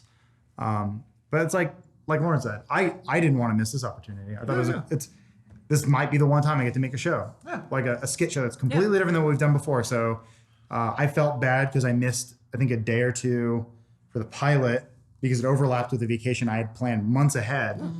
And I was trying to be available and everyone was really cool about it. And like, no, we'll shoot around it. We'll make it work. I wish now that I had been in that pilot more. I felt bad about that. So I didn't want that to happen again. But at the same time, I think we can balance our work-life schedule a lot better moving forward. So, because I don't want to get burned out. I definitely don't want to get burned out on this job. I love this job. Yeah. So related to that, there's a question that said, "Are you guys still enjoying making content though?" Absolutely. And I assume everyone's answered that is yes. Yeah, we love it. I mean, it's the same sort of thing too. It's like, I love ice cream. I don't want to eat too much of it because I don't want to get sick of it. Yeah. So like I said, above all else, I love this job. I love making content with these people. I love everyone who I work with. We have a great time, but there's such thing as too much. So like you get tired. You get very tired. Yeah. You're human. And I think also I don't want our work to suffer because we're doing too much of it. That's the other thing. That's really important to me personally. Yeah. So real talk with Adam, Bruce, Lana, and Lawrence, and Omar, who's back there. How do you feel, Omar? You feeling good? I'm feeling great. Cool. Looking up for me. Thanks, Omar. We really appreciate it. Yeah. All right. All right. Work harder than all of us. More work. To work. One of these days, I'm gonna take a week off of work, like buy a garbage bag full of edibles, and just play through Witcher 3. Fuck yeah, dude. Yeah. You're my compass on whether or not, like, I always ask you in GTA, I'm always like, hey, did you get that reference? Because I'm like trying to figure out if the U's will know what you're talking about. Well, just normal people will get it. They're normal. They said, what was it today? I was listening to something. It said like millennials would be the biggest voting demographic of the next election. So We already were. Are you guys millennials? Yes. technically, just barely. On the very tail end. It's weird that I'm like getting 83 closer to is being the first 40 than I am 30, and they're like, "You're a millennial." Like, Well, it's because we're on Zoomers now. They're the new ones. Zoomers. Yeah. Are those shoes? Gen Z. No, it's the next thing. That's the Fortnite generation. Oh, I call them floss kids. Okay, that's pretty good. All right. Flossers. Call them whatever You you kids are flossers. You're the Zoomers, and you're the Apex Legends kids. I think we are the Apex Legends. I feel like that insult is old. It is a game I keep losing at, but I'm having a great time. I think doing you it. might be right. Do you guys know who William Haynes is? Yeah. Whom? I tried to teach him to play last night, and I had to make him an Xbox Live account. What? Yeah, we got in the top 4 twice. That's good. I did damage once. All right. That's fine. Honestly, I would be down, and he'd be like, "What do I do?" And I'd be like, "Stay the fuck away. We Don't kept come anywhere near anyone." we kept trying to get John to use his alt as Mirage, And you wouldn't do it. and he was like, he was live streaming, so he's like, "Listen, chat, my alt wouldn't have helped me there." And I was like, "You turn invisible. It would have absolutely helped you. You would have got away." He was gonna say, and you should be using your abilities literally all the time, like Well, I don't constantly. lifeline with the supply drop if it's in a bad spot. Oh sure, yeah, but I mean like Bloodhound, anybody else, Bloodhound, Bangalore, all the time. I was watching Moon this morning. He did something really smart with Lifeline, where they're reviving a downed revived teammate, and I kept waiting. I was like, why isn't he doing a supply drop? Why isn't he? He was waiting to revive. He left the supply drop for the guy who came back in. It's like, that was very kind of you. That's someone who plays a lot more than I do. Revive from death, where the person then just led me back to my death box. Oh, that's nice. Yes, it was still completely full. Oh, So yeah. It's like you don't have a weapon. Oh, no, I I'll go- throw you back there. I go through it like a dead relative. I'm just like, what were you hiding? Somebody dies. Yeah, I usually would too. Yeah, I'm all like, their shit. gold, Left purple. it, and then got me Yeah. and was like, let's fucking go. Yeah, then I walk you back to your death box, and it's all the garbage that I had that I've put back in. There we go. Yeah, you had level Okay, you whatever. had level 1 armor. It's and really yeah. weird. I don't know what happened to all of it. I Must mean- have gotten looted. I don't know. Do you need ammo? I can split some of this. That section may be a little funky. Should I read over it? Just added a update about government shit. Maybe Captain Marvel has like a UB40 reference. Maybe that's what Alana was talking about. Just afraid people won't get that. Sure, they have Ace of Base. Maybe. Well, that's like That'd be good. I don't know how Republic. spoiler it. Well, you just talk about it when you've seen it. I mean, is it a movie that the value would be destroyed if you spoiled anything? It doesn't feel like it. No, but I don't want to risk that while we're also live. Oh, that's I don't think anything I'm going to say counts as a Audio spoiler. is not live yet. Should audio be live? Oh yeah. Yes. Yeah, we're talking about all this stuff. Just like some of the song choices as well. All right. Man, one of my dreams, if I could ever time travel, it'd be to be the age I am now as an adult, and then go back to when Night at the Roxbury was a thing. I wanted to like club in the 90s. Oh. Just to go to a dance club where it was that type of music, and it was just, you could do whatever you wanted. And everyone looked like the cast of Friends. Yeah, floppy hair, dudes wearing vests over t-shirts. Yeah. Skinny girls with way too much makeup and little Rachel haircuts. Remember when Paul Reiser I think was they all thought had to be attractive? blue eyeshadow at that point in Yes. time. They all had Really that. thin eyebrows. Remember when like Monica Oh, yeah. would really lay it on thick with the makeup? I do. It's hot. Was it? The best you could hope for is to be a pale, like Irish white girl. Yeah. That was the pinnacle of attractiveness. And then you were a guy with a suit that was way too big for you. What is considered attractive right now, or has it skewed too much because social media means we can very much You can pick and choose specialize whatever in you what want. we Yeah. You can specialize. Like, is there not really as much of a cultural understanding of that one thing because magazines don't have as much Whatever's in the power? Fire Festival ad. Yeah. That's I actually a good- suppose yeah, those yeah. are still just skinny white girls. Yeah, well, Yeah. it's influencers is I think the look. But like Kim Kardashian's not a skinny. No, white no, girl. you can be curvy. You can absolutely be curvy. I mean, 100%. there's the whole thing of like there's all the ass men came out of the woodwork. There's one of them. I feel like that happened in the last like 5 years. No. No, that's the thing is it feels I've like been- it, I've been that but way it's for always been as there. No, long but as I you- mean it became like more of a trend. I would go further back because Kate Upton for sure. That blew that up. She's And like skinny curvy though. I The think Scatman? No, she's totally not. Yeah, she's pretty curvy. Yeah, she's very curvy. She doesn't have like a toned stomach. I think of like the big nice ass. I mean, Something that you can I didn't hide even know in she if had an there was, ass. like, a I just look at storm. her boobs. Yeah, I was gonna say her tits are huge. Yeah. and that's curvy, but also she does have a nice ass. Regardless, boobs have always been either way, that's been in vogue for a while. I think what's weird is what used to determine what's in vogue is like casting in movies and stuff like that. And I think there were definite trends. Right. Whereas But now with social media, it's you just can kind of- follow whoever you want and they can have a million Exactly. followers and be curvy and you can just subscribe to that trend and not even see the rest Here, of it. I don't even know what happened. I'll tell you the cultural touch point. It's All right, the you got Sports Illustrated swimsuit issue. Go back and look at each one of those for the past 20 years, and you'll see what I'm talking about. For the covers or just Once again, Just the issues in general. that's still big media choosing what you see. Absolutely it is. To Alana's point, Okay, a this lot is of people just are a now skinny saying, blonde girl. Yeah, no, I know, but they all Hell have yeah. like relatively large boobs and like Nope. a What's that? relatively A large. magazine Quite owned by the small Disney titties. company doing that? Well, I don't know what you consider small. I mean, they're pretty small. I mean, I'm not talking about like really small because when you say skinny girl, I think Keira Knightley. Oh. So, No, hang on. that's This is fair. the 2019 one. If I flip it around, you might be able Yeah, to see. I'm thinking more of like the American pretty Apparel small. girls who look like they're locked in someone's no, like no. basement or whatever. Glass jar. none of that. Yeah. None of that. I'm gonna keep you safe. Yeah, normal. I feel like that's a normal model to me. Who is that? Haley Clausen. Yep, they all look the same. Yeah, that's a normal girl. What? Yeah, so she can does look somebody like a explain pretty to regular me? model. Not that I'm complaining, Okay. but Instagram, when they're like, hey, here are the people you should follow. It is all, my gosh, it is all just the hugest titty ladies. Yeah. It's probably because you follow a couple cosplayers. Yeah. I guess And me. I Here, follow look, I'll show you mine. Meg, but that doesn't feel It's like a the mess. same. Mine is all follow dogs artists. and fitness accounts. Oh, okay. Where is it? Nah. Search? Oh, yeah. Is that so in search. your who to follow or in your like when you hit the little it's a little spyglass better. thing? It's, let me see. Oh, it looks like I was video just games. like, I think But I like- accidentally yeah. tapped on it, and then it was just a screen of titties. And I was like, whoa! Yeah, because sometimes that mine's little like but, explore like, area what? can get pretty wild. I mean, I didn't. Pretty wild. Yeah, one of mine's dogs and video games and fitness models. Is this one of the Real Housewives? Let's see. I mean, Oh, there's a duck. this is what mine looks She like. looks like a duck. They're just all cosplayers, and like I don't follow any cosplayers either. Fuck yeah. Do you like if you look at them, I think it tracks what cool you're robot. looking at. But how do I even look? Whoa! I only look at my That's cooler. feed on Instagram, you I know. don't know. And so it just knows that's Yeah. like I'm male and I like video games. Okay, so maybe it's that's like, it. It's got your age demographic. Oh, maybe. for sure. Oh, wait, I was on the Funhaus one. How come the Funhaus one is so much cleaner than mine?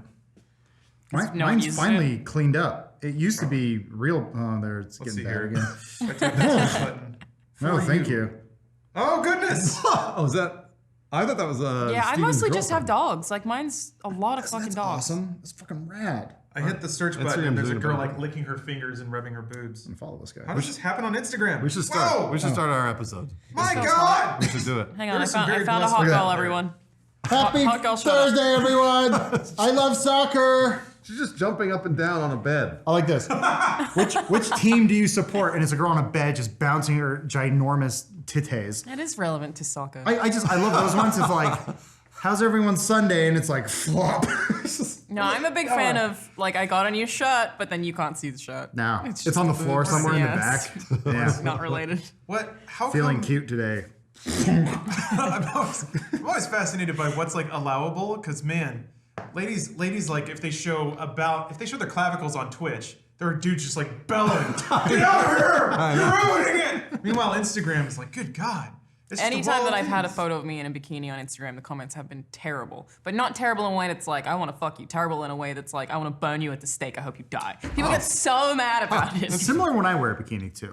Why would you? Yeah, Adam, can you please stop? Guys, titties I am are who I am. wonderful. And sometimes girls let us look at them. No, it Why makes, would you? This makes you a bad influence. Oh! Let's start the episode. right, let's start We the gotta episode. record another episode here. Be who you are. Did we clap?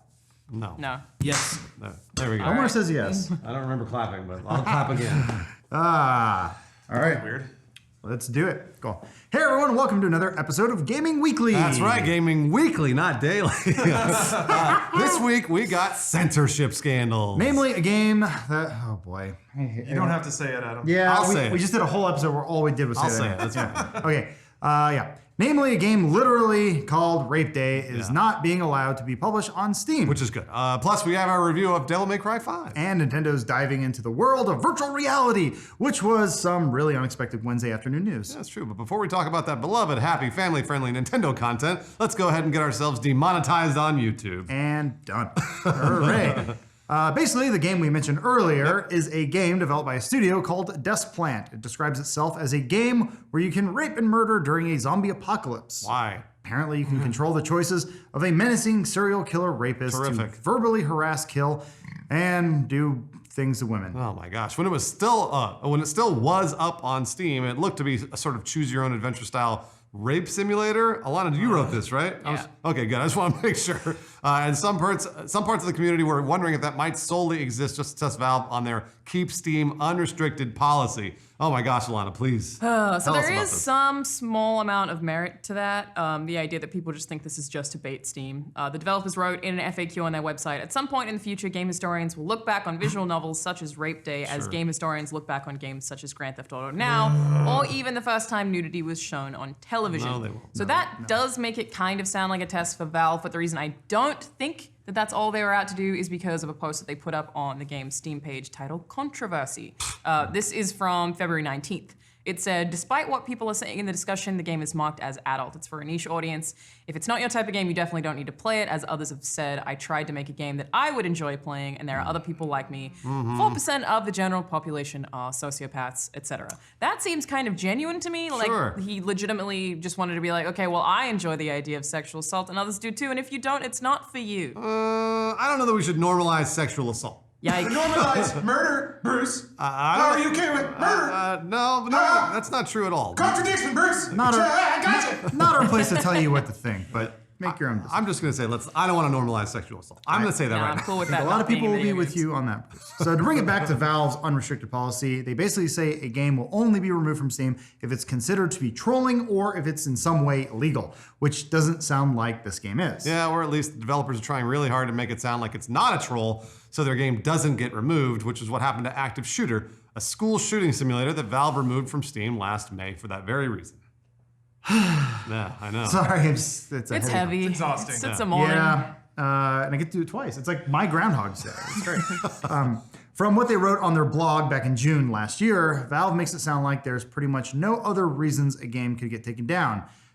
Like what? But for why? Okay, this is where it gets insane. Not that the game itself wasn't, but Sure. So Valve say, when it comes to what games they keep and what games they remove, Valve shouldn't be the ones deciding this. If you're a player, we shouldn't be choosing for you what content you can or can't buy. If you're a developer, we shouldn't be choosing what content you're allowed to create. Those choices should be yours to make. Our role should be to provide systems and tools to support your efforts to make these choices for yourself and to help you do so in a way that makes you feel comfortable. With that principle in mind, we've decided the right approach is to allow everything onto the Steam store, except for things that we decide are are illegal or straight up trolling. Taking this approach allows us to focus less on trying to police what should be on Steam and more on building those tools to give people control over what kinds of content they see. Okay, so when it comes to the game we were talking about on March 6th, Valve wrote another blog post saying, today we've decided not to distribute this game on Steam. But also added that because of that blog post from June last year, they should add some further explanation. Alana. Yeah, that explanation was, much of our policy around what we distribute is and must be reactionary. We simply have to wait and see what comes to us via Steam Direct. We then have to make a judgment call about any risk it puts to Valve, our developer partners, or our customers. Yep. After significant fact-finding and discussion, we think Rape Day poses unknown costs and risks and therefore won't be on Steam. Makes sense to me. Yep, and guess what? People are mad. Oh. People are mad that it was removed from Steam despite their unrestricted policy. And of course, people are mad that a game that glorifies sexual violence exists at all. Yeah, this basically feels like a really big mess that could be helped by Valve actually clearly laying out their rules, because right now a lot of their approach seems to be, well, we know something's bad if we see it. There's a solid chance the game wouldn't have even been, developed in the first place if Valve had laid out specific rules against explicit sexual violence. You can't stop crazy people from being crazy. It would deter people though, I think, because they've removed a lot of games for this kind of thing, actually, like especially when it comes to children, which, thank you. Yeah, but I think if they had like that written down instead of being like, only if it's trolling or illegal, then people might be like, oh, I'm not gonna make that, no one's gonna see my game. Interesting. It's just an invitation to test the boundaries too. Yeah. If you don't More or give less. kids explicit rules, they'll just do whatever they want until Right. they're told not to. Yeah. They definitely do seem to have a consistent issue with sex games, at the very least. Some games got banned last year for containing child exploitation, which was mostly young-looking characters existing in sex games. Okay. They also took down a bunch of porn games that had dumb names like Big Dick because they considered them trolling. Apparently to determine if something is trolling, Valve gives a game a deep assessment starting with the developer's history and past associations or something, and even developers have complained about that process, putting them in this strange limbo where they don't know what to do while they wait. Obviously, none of us here want to play a game called Rape Game. Yeah. The thought of the other people wanting to play a game like called that is sort of fucked up, but this does shine a light on how opaque Steam's policies are. Maybe be a little bit clearer for everyone. Yeah, ironically, Valve's hands-off policy has attracted the exact kind of attention they didn't want. GamesIndustry.biz reports that a few British members of parliament are now calling for a governmental involvement. Oh, that's bad. Tell us more about that, Alana. A statement released by British National Party MP Hannah Bardell called the game utterly abhorrent and says it's time for the UK government to undertake a full review into how tech companies and gaming platforms, specifically Steam, are able to get away with this kind of stupidity. And then the First Minister of the Scottish Parliament, Shona Robison, Yeah. agreed, calling for UK government to strengthen legislation around this area. She goes on to say that she is delighted that Steam has rejected the distribution of this incredibly shocking game on their online platform. Yeah, government regulation is the exact thing Steam and the games industry in general has desperately tried to avoid. That's the whole point of the ESRB after all. We'd rather regulate ourselves than allow elected officials who have never touched a video game to try and do it. Yeah, and that's why Valve is in such a tight spot here.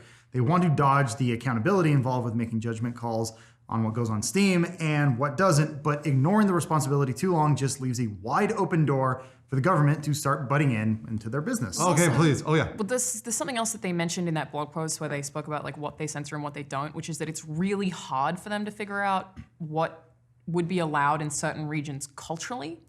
So like part of it's it's similar to translating stuff. They're like, well, maybe this specific thing would be fine in Japan, but it's not fine here, or would be fine here and it's not fine here. How do they regulate one specific culture for everyone, and then does regulating it based on the culture in Seattle ruin things for everyone else? Yeah, how micro do you get with it? Turns out it's hard. Well, globalization's very, very hard, and that makes a lot of sense. I feel like they're going to have to just hire more people that have more intimate knowledge of each culture.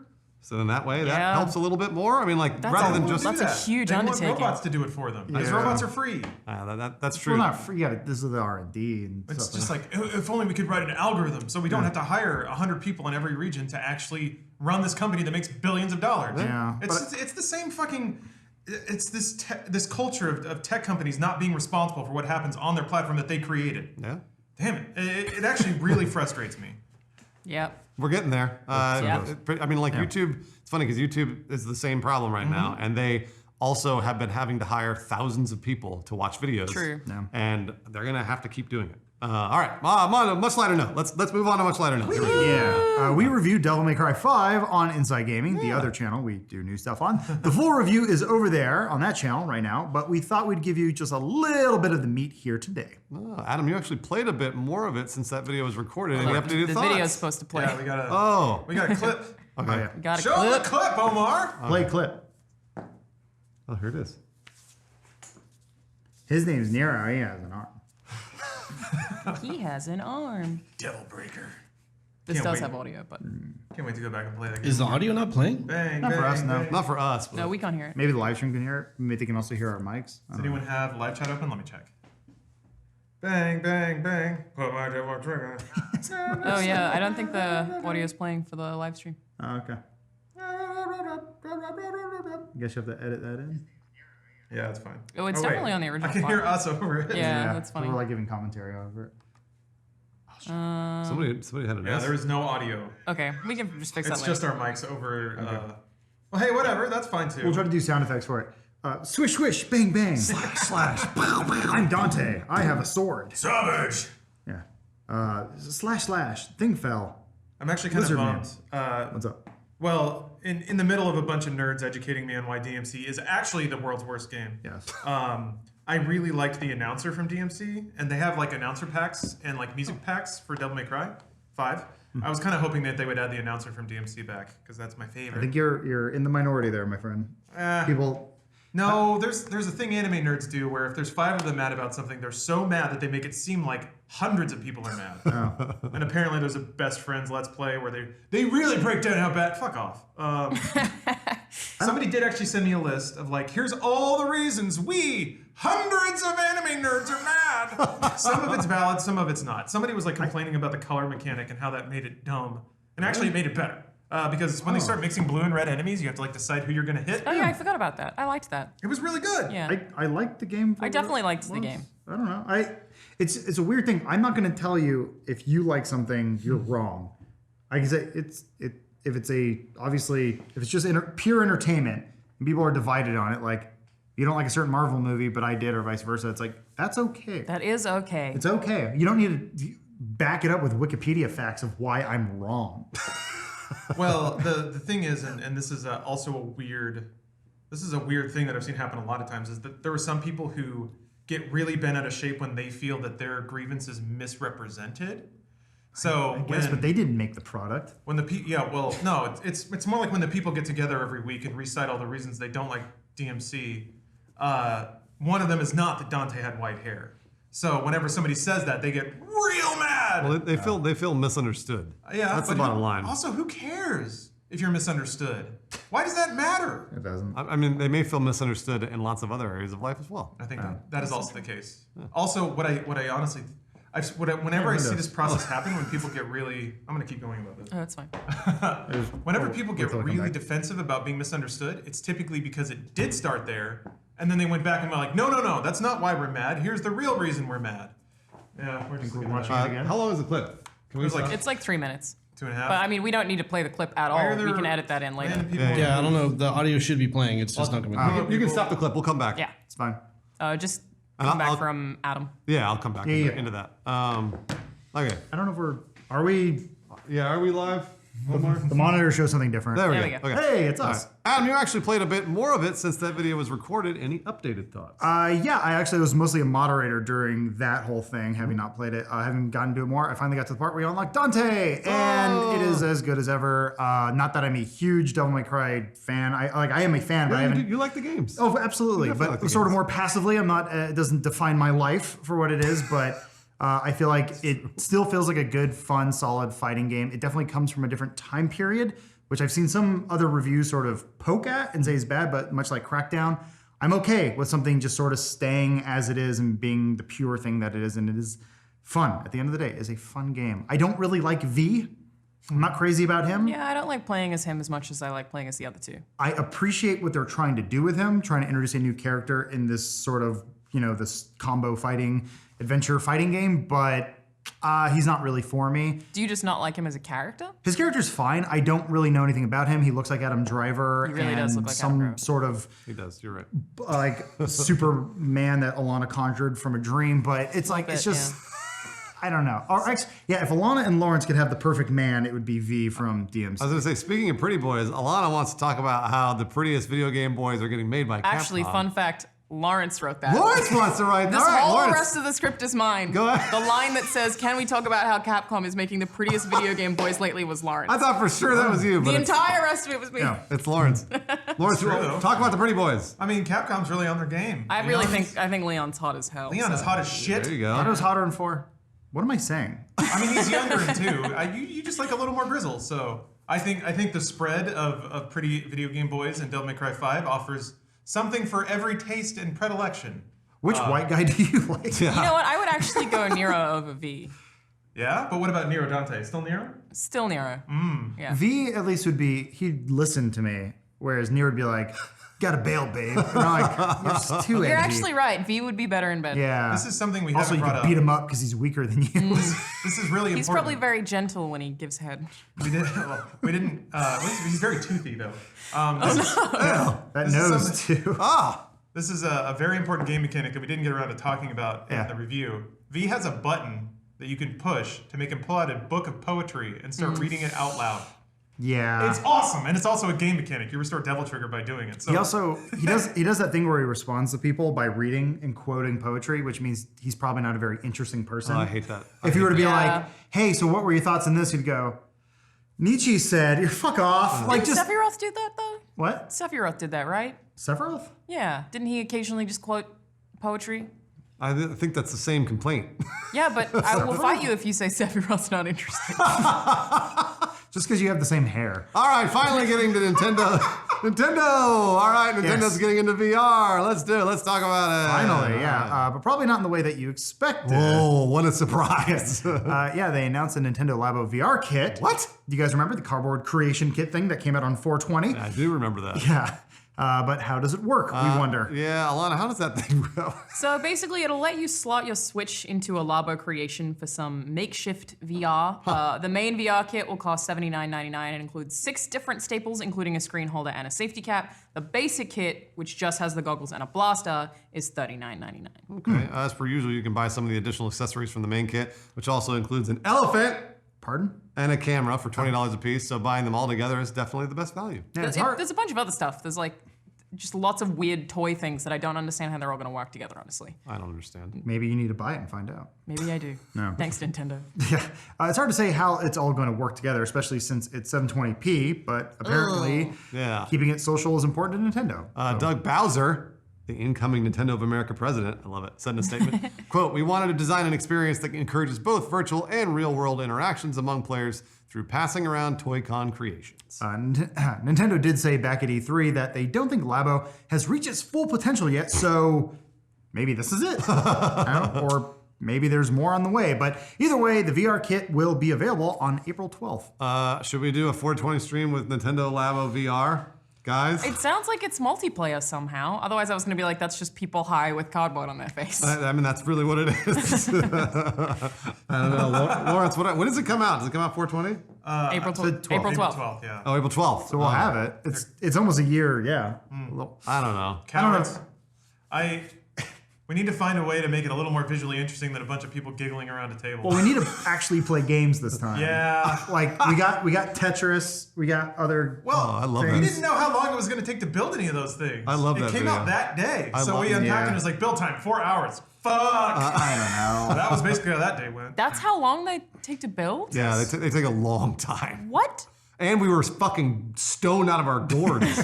I was hoping it was like an hour build time that would turn into 2 because we would keep forgetting what to do and like not being able to That's like what put happened. tabs together. Yeah. But yeah. The problem is James becomes superhuman when he's high, so Yeah, I it's don't fine. know. That checks out. He gets actually. funnier and he's more creative than ever, whereas the rest of us are just dead on the ground. It's funny He because just becomes a better version of himself. I think it's the opposite. I think Adam laughs more. Adam just finds everything funnier. I definitely got the giggles for that one. I'm usually just much more harsh on things, which is why I don't like that. Ah. I'm weird. Like sometimes caffeine makes me tired and weed makes me angry, but alcohol Wow. makes me happy. That's it from this week, everyone. Have a good weekend. Check us out on youtube.com/Inside Gaming if you want your news daily rather than weekly, like we've been doing. Bye. What happens when you snort a Xanax bar off an airplane bathroom? haven't. The idea of done caffeine that. making you tired is fascinating. Well, that's why I'm going to the doctor tomorrow. So see if that's just more of a medical reason. Are you sure that it's does it spike you and then crash you? No, it just makes you tired right away. It just doesn't do anything. Like I'll have coffee and it sort of just like wakes me up for like I think it's maybe just more of a. That's what it should do. It should wake you up for like it's supposed to like be an hour or two. It's supposed to be stimulant. Yeah, but like it's still like I think it's just part of my routine now. But if I drink like 4 or 5 Red Bulls and it's like I'll get that like I'm up and I'm ready to go because I think my body has no other choice. But I don't want to. Yeah, if you're drinking 5 Red Bulls, it's gonna. Yeah, well, we did that when we did the Destiny raid, and we were up till like 3 a.m. trying to beat that thing, and I was just trying to stay awake because my eyes were getting tired. But anyway, I don't know. We'll see. See what the doctor says tomorrow. But alcohol all makes you happy. I love alcohol makes me happy. I think it makes me happy too. Yeah. Well, it's like a bell curve. You want to stay at the top where you're happy, not at the bottom where you're like crying and apologizing for being alive. I did that when I first started drinking. I would cry and apologize, and then I guess I grew out of it. Nice. I was 14, so it's like I started early in Australia. We start super early, but now it just makes me happy and hungry. Me too. Oh, Super Seducer 3 came out yesterday? Already? It's out? I thought it was They can make that in March 6th.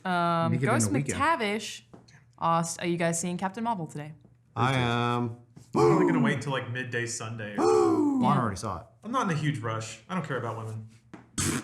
I just thought I'd get there before anyone else did. I'm really excited. I can't wait. There's a Marvel Puzzle Quest event. It's just the same exact thing. Just like seeing the movie. Someone asked, "What do you guys think about the weird split in Captain Marvel reviews?" But I didn't. It's not really a split. I haven't looked at any. Rotten Tomatoes like 80%. You That mean checks like out. between critics and between a bunch of people bombing? Yeah, I was gonna say that people are review bombing the. Oh. Those are user reviews though. Yeah. So I was talking to somebody the other day and they weren't sure about user reviews and critics reviews. Right. Critics reviews is the 80% that you see, the Rotten Tomatoes score, and the user reviews you can go and look at if you want. Yeah, but you don't actually have to prove. It'd be cool if you like scanned in your ticket stub or something to prove you saw the movie. Well, I think they changed their policy because of that. Yeah. Why are people mad about it? Because it was getting review bombed. Because Why? like people were People fucking don't want feminist bullshit. They're like, Marvel's Hollywood's forcing SJW. It's not because Dante has white hair. Oh. It's because the movie is. They were trying to censor us, so we had to review bomb them to drive attention to it. That's right. Is it really just because women? Yes. I always like to think of this more to it than that. It's because women. It's because the movie runs at 30 FPS instead of 60. And Well, I know that was Brie a big- Larson said something about everyone interviewing her being a white man or something, and people were mad about that. Oh, I don't know. She made a comment about the press junkets about, like, it would be nice to see diversity or something. Oh. And so everyone now thinks she hates white men. Well, those are the only 2 modes a living woman can be in. I don't. It's a Marvel movie, so I think feel it's. like I'd give it a solid 8. Yeah, I can't wait. It's gonna be like a warm bath. Yeah, that's what I love It about is. Marvel movies because Yeah. they have a beginning, middle, and end Yep. usually. It's gonna be safe. And it'll be safe and it'll be neatly tied up. Pretty good writing. It's usually kind of funny. Yep. Yeah, I got some good Lots laughs of good out of it. action. They're not gonna take any I didn't chances. have any strong emotions, but Yeah, they're not gonna take any chances on the first one. And maybe if people get kind of bored of it, then they'll Thor Ragnarok it and have some fun with it. yeah, the one thing about it that's very strange is that it comes before the next Avengers, which means that none of it fucking means anything. Well, Yeah. Based on the time period, right? Yeah. So it's like, you know that like it's just in a weird spot where They're you just can't. introducing a character who's gonna be an Endgame. Yeah. Yeah. But it just feels Makes odd. sense. It's like this isn't before everyone wants this meaty thing, and you're not giving even the slightest bit of that meat. And you're just like, Well, it's like when I watched Ant-Man after Infinity War. yeah. Because I watched Ant-Man and the Wasp, which was like a month later, I think. Yeah, after and you're like, this Infinity War. means nothing. And it was Yeah. it was literally nothing. Yeah. Like, I'm just like, ugh. Oh, come on. They gave you that scene at the end that made it all tie together. Now here's the 10 thing though. seconds. Was it all leading up to that scene, or did they film that as a reshoot? It was all leading up. I actually read an interview with who was it, Peyton Reed, or the guy that directed it, and he was like, "Yeah, like when we went into this film, we knew what we had to accomplish." Kevin Feige was like, "You have to show this." Yeah, but the meat How of the are you gonna do story it? didn't really affect You're that. right. You're absolutely. Yeah. That's all I was talking about. But like, Yeah. I don't know. It's like an interesting chapter in a book. Like if you were reading this big epic, and then you're like, if they were to introduce a new character, instead of them just showing up and like, "Hi, I'm Carol," it's like you get a whole Which is good. That's a pretty good backstory, point, actually. which is optional. Yeah. That's what makes good stories. I've Yeah. been reading this 13 book series for the last 5 years. Goosebumps. It's The Wheel of Time. Oh yeah, yeah. Oh yeah. God, it's taking a long time, but they Those do books that. are good, They though. are. Well, but sometimes they're not, Omar. That's the thing. Sometimes I'm just so like, the last fuck ones that off. Robert Jordan did That's before why he I'm passed reading them. away. got weird, but then the guy who finishes the series, Brandon Sanderson. yeah, he brings it back. He's the reason I started reading them because I love him. But some of it's just he just talks about women doing weird shit all the time. Cool, When like women what? are nervous, they tug on their hair, and he'll be like, "She tugged on her hair nervously," and be like, "Why would you ever?" God, it happens a lot. But point Should I being, he does marry that a lot, and I him? like it. That's George R. R. Martin. That's what he does in Game of Thrones. Like everyone, I read all those books, and when they were like, obviously we're waiting for Winds of Winter, but I feel like everybody looks back on those books nostalgically, but they're very verbose. Yeah. And they're really boring for hundreds of pages. Why people like them. though. Yeah, So good I to mean go back and reread these them. are all like that, but it's annoying me. I think because I'm on the 6th one, and it's like the start is interesting, the middle can fuck off, the end is fantastic, Oh, yeah. and then I'm like, we need the next book, but the same thing happens every time. That's You're just that's like, television. "Duh." You're describing television episodes of That is bad true. television. Yeah. Because usually what they'll do, like to kill time, is they have 45 minutes of nothing, which is like it doesn't mean anything, Yeah, and then you're the 10 right. minutes at the end tease to the next episode. Yeah, I think I'm used to reading trilogies where that's not so much of a thing because the story's more impactful, but it's driving me fucking crazy. Right. But I'll get there. I will finish all 13 of those stupid books. Any other groundbreaking questions? That's going to lead us on a weird tangent. What's happening with E3? Yeah, Majin Lin is asking about that. We're trying to figure that out right now. So in the past, we did Drunk E3, which is fun, but with fewer conferences this year, and like they're spreading out more and more. Yeah, it's getting harder and harder. Yeah, which makes doing that not only like just physically horrible, but also just from a production standpoint makes it much more difficult to do. I mean, that's a lot of alcohol. It's a lot of alcohol, and it's also like Spread out. Yeah, that's the thing. If it was one day, you Yeah. could just Yeah. get Well, hammered that one day, but you have to get drunk for 3 days. 4. It's actually very tough. We've done it the last 2 years. Yeah. It's really hard. But it's been getting stretched further out and further out. And like, Could do it in shifts. yeah, I don't know. It's fun to get drunk with the same people. Yeah. But Yeah, well maybe our E3 stuff is going to look a little different this year because now we have Inside Gaming as well, and we're trying to figure out what that's going to look like. In the past, the No has done a lot of back-to-back E3 coverage. I don't know that will necessarily be as exhaustive as the No, mostly because there were points of diminishing returns with the way that they did E3 coverage. But we're looking into it right now. We're going to have something, whether it's just like we pick a day that has the most conferences and maybe we do Drunk E3 then, or we do some pre-produced stuff with some game developers, maybe. It's hard to say, I think, but we're looking into it right now and we're excited, I think. Yeah. I love E3 a lot. It'd be fun to do stuff. E3 drunk fun. E3 hungover bad. Yeah, and we have the studio this year. We That's can right. actually use this space that has good audio equipment and good everything else. It hasn't Yeah. been co-opted by another department. Yeah, Are we gonna actually go to the show? We can probably get badges, yeah. I don't know if we're gonna produce. anything I never from know the if show there's floor. there's never a reason unless it's like, hey, we're gonna like so Cyberpunk, yes, made sense. But then like if there's like hands-on with Halo or something like that, cool, makes sense. But I feel like you get more out of E3 by not going. Absolutely. The idea of not going to E3 seems so bizarre to me. Well, you can go. Well, I was gonna say, But I don't think we'll be Just producing. give me, from like, the show. We're not gonna be Dread, doing I'm like like- interviews at a booth well, and being the like, longer it becomes, the less you'll go. Because like I went to the last 10 E3s or 11 E3s. I'm or always whatever. over it by like the 3rd day. Well, but the more that I've worked in this industry, the less I go. I guess it's just I'm used to E3 being the mecca of my year. My year is centered around E3 and has been for the past 8 years. now it's RTX. And now it's like, we might go, we might get drunk, and I'm like, what? Yeah. Tug Yeah. your hair. Does that mean I can chill? Yes. What is that? Yes, it does mean you can Hopefully. chill. Absolutely. For us, it's gonna be a month of very difficult work producing everything, and then hopefully once E3 starts, the 3 days of E3, media doesn't do well because everybody's just watching it from official sources like they should be.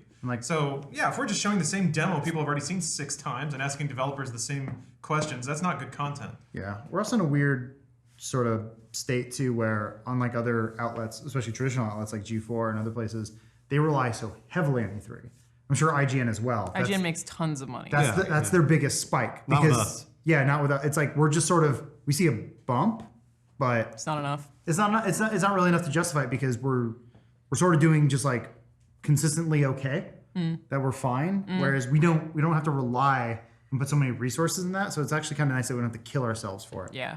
Oh. I think there's also a weird, there's like a template that everyone follows for E3 coverage that like you have to be on the show floor, you have to have a big booth, and it's this weird like peacocking game that, I strongly disagree with that. yeah, we can definitely elect out of that, especially if there's no tangible return for it. I mean, a lot of that was it's companies trying to get bought, Yeah. I mean, one of IGN's firsthand. booths cost like $300,000. Yeah. It was like Yeah. the What price is of a what does house. internet cost there? It's like $10,000 a It's day or absurd. something. $70,000 for the whole thing. Like, I mean, Machinima did that. They built a huge booth, and they're Yeah. like, "We want this to show how big we are." and they'd bring investors by and Why? be like, look at that, because they want to. You puff your chest out and you show your It's a dog. peacock. It's a dog and pony show. Yeah, you're basically trying to say like, look how cool we are, and then the sound wouldn't work. Developers would show up late because Twitter wall. But we had a Twitter wall.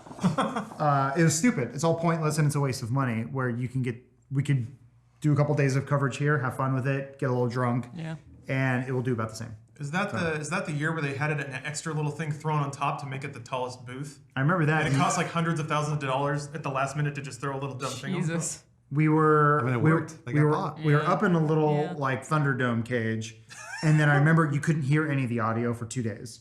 Every time we talked, it was.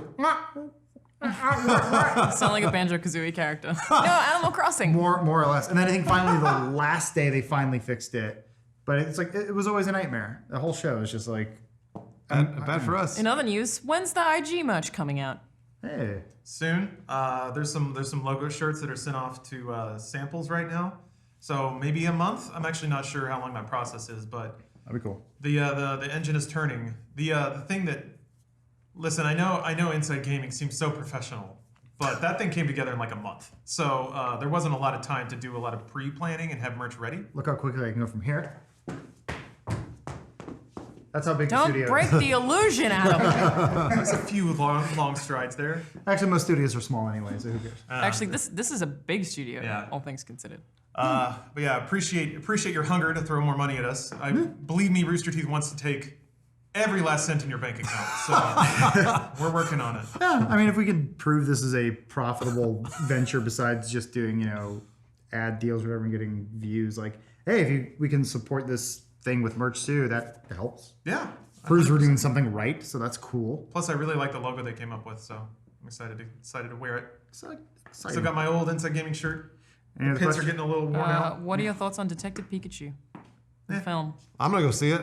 Really? I'm excited for that I'm movie. I excited think for it looks it too. rad. Yeah. I think I'm excited to see all the Pokemon and it's CG live action glory. I look.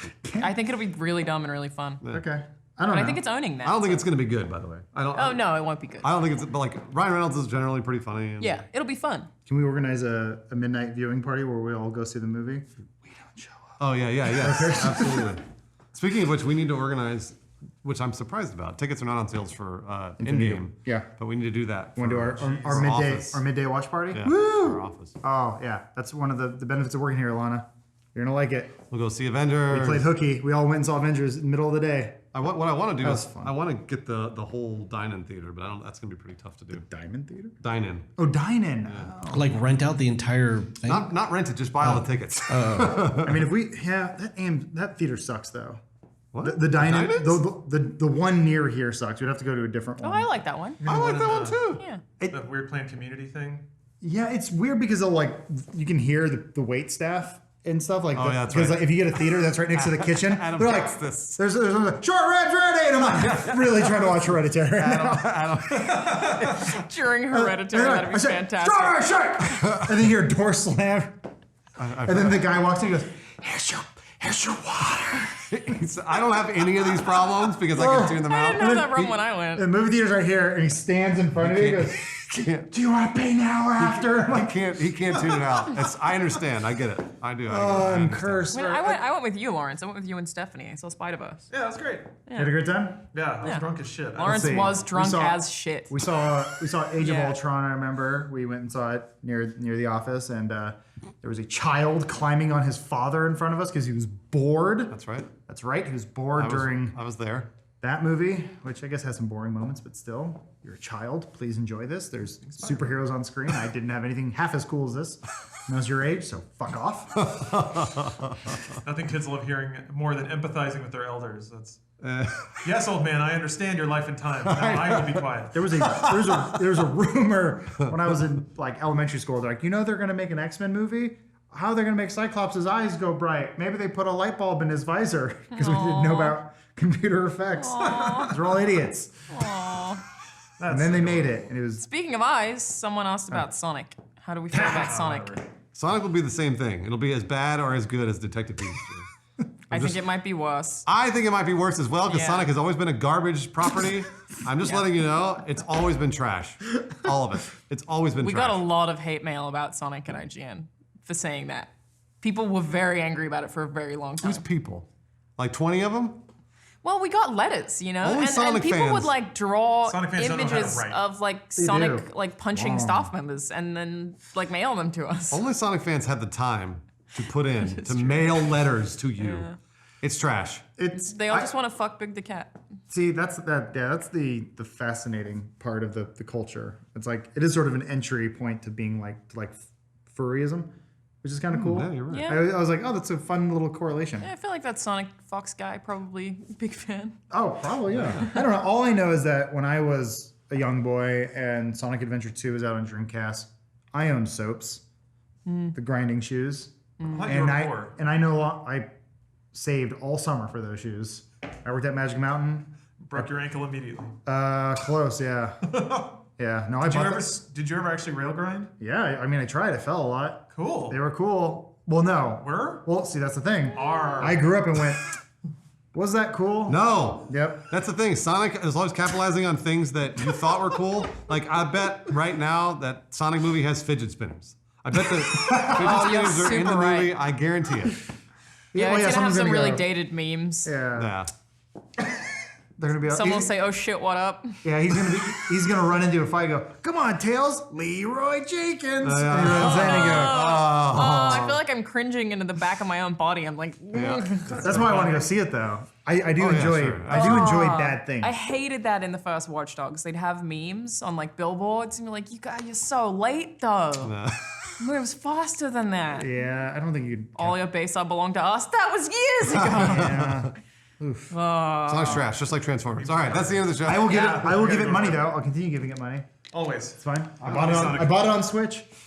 Oh yeah, Sonic Mania. I still gotta go back and It's play fine. that. Yeah, I think Bruce is right though. When they try to update Sonic to be relevant. You don't have to. It's timeless. Well, that's the thing is like Mario never does anything to be relevant. He just jumps well. It's just Mario. Woo! I think Mario might be the most upbeat video game character. I love the idea Don't that get paid for that basic shit. thoughts get branded and marketed. Like truths get spun and like people in suits sit down to figure out this. You would like Mad Men. I'm just saying. Yeah. You never watched Mad Men? I've watched like the first season. I live with Stephanie. Of course I've seen it. Yeah, I was gonna say like fuck. That's your the whole, answer to that. your We whole enact it every aesthetic day. in your house is Mad Men. Did we clap? I forget. Yeah, I did. Okay. Want to just start? If we can with Matt. Oh. Yeah, whenever. There you go. All right. We're just bullshitting about thought police and stuff. All right. I like when That's real America, Adam. yeah, I live here. And away we go. Cool. Hello everyone, welcome to another episode of Gaming Weekly. Inside Gaming Weekly, possibly. That's another. No, just Gaming Weekly. That's another channel. This is this whole thing for 5 days a week. instead of just one. We've got big scary tech giant Google trudging into the games industry like they own the place. Yeah, and Brendan Green is moving from PUBG like he owns the place. Plus, Lawrence found a reason to talk about Doom, so get excited about that, I guess. There he is. Big thumbs up from. I wanted to wear my Lawrence. Doom Yeah. shirt, but I forgot because I woke up and I was tired. That's okay. It happens. But first up, Jade Raymond tweeted this week that she has joined Google as a VP, which is kind of wild, Yeah, actually. if you don't know Jade, well, you probably should. Her career in video games spans 20 years at this point. She was also one of the original team who worked on Assassin's Creed and an executive producer on Assassin's Creed 2. That's over a decade ago now. It's crazy. Yeah. She also worked on Watch Dogs and Splinter Cell, and then, with plenty of years in between, went on to found EA Motive, who made Star Wars Battlefront 2. There you go. When she eventually left EA, she said, quote, "I can't say yet what I'm doing. We'll have to call it a top secret project for now." Hint, hint, wink, wink, I'm going to Google. Anyway, now we can pretty safely speculate that that project is Google and whatever the hell they're going to announce at GDC this week. Yeah, Lawrence, next week. What are they going to announce? What's going on? They have it as quote their vision for the future of gaming. Whoa. Okay. Yeah, that's at the keynote at GDC, which will be March 19th. Let me take the line again. All good. Yeah, apparently they're set to unveil their quote vision for the future of gaming. Beautiful. Yeah, that's very elegant. That'll be at the keynote at GDC, which is March 19th at 10 a.m. Pacific. Mark your calendars, I guess. Also, we just went through daylight savings time, so be careful about that one. If you're not caught up now, there's you're issues. screwed. I guess it's Why does been my a boss minute. keep calling me? No, teacher, you're wrong.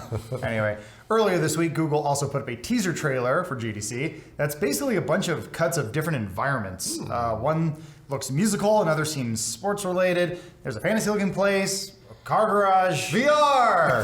It's going to be VR. The website the video links to says, quote, discover a new way to play. I don't know if I've ever heard that phrase before. And so, yeah, pretty much everyone's guessing that the incoming announcement is that Google's working on a video game console with the help of Jade Raymond. Jade's known for making games, though, not hardware. Right. So our guess is she's working on some launch exclusives, maybe. Yeah, the console part does make sense, though, and has actually been rumored since at least June last year, right, Lawrence? Yeah, that's when Kotaku initially reported on the rumors. They said the console, which was codenamed Yeti at the time. Usually Google has cuter code names for their projects. Yeah, you're right. Big Come on, scary Yetis are ones? cute. Yeah. Yetis are cute. Come on. Fair. Are they? They destroy you. Anyway. They'll be named after Cryptarchs or whatever the animals are. Cryptarch is from Wait. Destiny, but Cryptid, right? Huh? no, I'm not Like sure. like Nessie and Bigfoot. There's like a whole class of like mythical. Anyway, What did Luke cut the arm off on in the beginning of Empire? Wampa. There it is. he crawled inside the arm and stayed alive. Who's he getting? So it's supposed to go head to head with Microsoft and PlayStation in the quote mainstream gaming sphere. Cool. I love the game sphere. My favorite console. It could also be an extension of Project Stream. That's something Google shut off a while ago. It was canceled back in January. It lets you play AAA games through Chrome. Oh. Had some technical tests in October 2018. Yeah, basically just a big streaming platform. Okay, yeah. Google, if anyone, actually probably could pull off a streaming-only console. They have virtually unlimited income and a massive server network, so maybe we'll get the announcement that they're making a diskless console before Microsoft even gets to announce theirs, wow. which is actually supposed to be available for pre-order starting next month. Holy shit. The announcement could also just be about the game controller Google patented, which half leaked a few days ago. Looks ridiculous. A few crafty designers have made up some mock-ups of it already, though it's worth mentioning that none of them are guaranteed to be accurate, but it's described as a relatively standard controller. Yeah, as you can see, twin joysticks like the PS4 DualShock, 4 face buttons, and a D-pad, 2 bumpers, 2 triggers, a Google button. Oh, Google button! What do you do what happens when you press it? I guess probably downloads your Gmail or something. Yeah. I don't know. It just auto searches nude porns or nude moms in your area. Better fucking do an incognito. 'Cause that's how I buy presents. There's also a microphone button and some other stuff. So enjoy. The console Google, thing, nude moms in my area. Hit that microphone button. the console thing seems more likely though, and could massively change the games industry. Google getting on the streaming train first could encourage Sony and Microsoft to do it way sooner than they planned. Yeah, it's also totally possible it could push one of the two of them out. Whoa. I mean, we're talking theoretics here. Yeah. And we have to include Nintendo here too. Is Google, with its absurd amounts of money, going to be the company that edges out one of the big three? Man, that'd be crazy. Huh? Lawrence, what's the answer to that? So it's odd because Google, the edge that they might have is just the raw amounts of user data and like big data that they could manipulate. Yeah. Maybe there's some way that they can. If this is a game streaming platform, we could be looking at some weird cyberpunk future where like the game starts tailoring itself around your life, because everything you Google search and everything you look in your Google Now feed and everything coming through your Gmail, that's all data Google has. That's so porn. Yeah. And when you fight a big demon monster, it might look like your actual mom, nude mom. What are you talking about? So yeah, Google's not super competitor friendly either. And this is one of the kind of other angles that this console might have. They do try to push other companies out of their markets, and they're really good at it. Yep. Boy, if you want to go down that rabbit hole, there was a whole thing about how Chrome like started pushing updates through its like AMP service that made Edge and other browsers run way more terribly. That's right. They would just put in like invisible divs everywhere and just shit that would throw other browsers off and make them run slower. Yeah. Wow. Yeah, Google's got a bit of a dark side that not a lot of people know about. I mean, it could be innocent, but maybe No, not. they just took out the "Don't be evil" thing in their. I noticed that. Yep, their little company mantras is getting a little more corporate. But so I guess when it comes to stuff like Google Plus and Google Wave and Duo or Those Allo fail. or They have failures. yeah, sure, but they prototype a lot, and maybe that's what we're looking at here. It's just like a Google can lose $500 million behind the couch, so they're just like, you want to go make games? Fine, fuck it. We'll see if it works. I mean, I don't know too. Also, they just closed down their Pixel Book and like some other division, Right, they did, yeah. where they didn't actually let anyone go. They just said, finds a new job at this company. And they have so much money, they don't have to let anyone They don't go. fire anybody. No, That's they're awesome. They're like, go work somewhere else. Figure it out. Go work on the Game Sphere or whatever they're making. There are also major privacy concerns when it comes to Google in the first place. Of course. And how much they monetize our browsing habits. Yeah. Google makes most of their money from advertising. So does this mean that a console that's littered with ads, or does it mean they'll be using a home console's microphone to better spy on us? They're already doing that. I think Google they're just Nest and all that other bullshit. They're totally spying on us. Of course. What I think is probably more likely is they just get a deeper understanding of the human psyche, like by basically analyzing the way people play games. I mean, you can measure everything if it's going through your console. What you look at, how long you look at it, how you go through menus. Like there's a load of UI and UX data that you can get from that, and Google's very good about ingesting user data and using it to manipulate its users. Enjoy the Google box. Or no, introducing the Google Eye Tracker. Just use it. Don't ask questions. Just stare at it. Potentially scary times ahead. So before we drown in our own existential dread, let's move on to some lighter news. Oh, finally, yeah. Brendan PlayerUnknown Green has, according to a bunch of outlets, quote, moved on from PUBG. Oh. And while they're technically right, we wanted to jump in and clarify because it seems like audiences have been a little misled. Yeah, basically, Brendan's still working at PUBG Corp. He's just working on a new division focused on research and game development. And this shift happened almost a full year ago. So this isn't really, it's not really timely. And that's usually working retirement territory.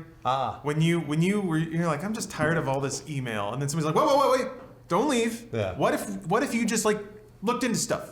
Hey, you'll be our futurist. How about that? You just get to play with toys all day and just hang out and just don't leave because our investors are going to freak out. Yeah, right. I mean, he literally moved to Amsterdam last year to head up PUBG Special Projects. Oh, cool. As they call it.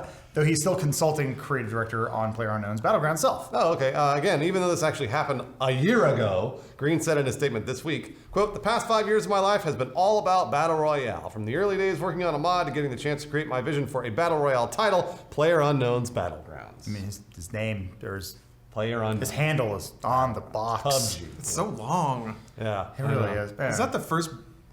No, fatality. Never mind. What? I was trying to think of online handles Another that got turned gamer? into a brand. Yeah. He streams on Twitch. Not doing so great. Sorry, Jonathan Wendell. Burning him up. Yeah. So that kind of explains some of the choice behind the shift, but to explain why now, yeah, it's just because he's going to GTC next week. Oh, got it. Okay. Yeah. So there are press interviews already set up with Brendan, and it sounds like he just didn't want to have people asking about PUBG repeatedly. Yeah. So the company made a statement to get ahead of it. Yeah. Questions like, what does the PU stand for in PUBG?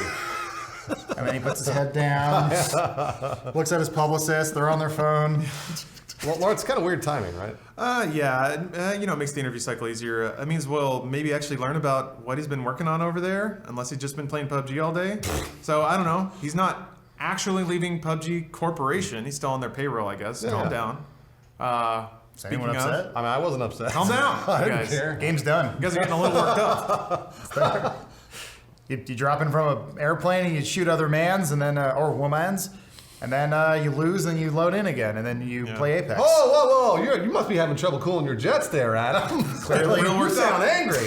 We'll do you a favor and bring down the room with the Doom Annihilation trailer. Oh, sweet! Yes, this is the direct-to-video production that got a new trailer this week, and it's so bad that Bethesda had to officially say that they have nothing to do with it. What, Lawrence? What is this? What are you talking about? Yeah, so specifically in response to Ninja Triple X.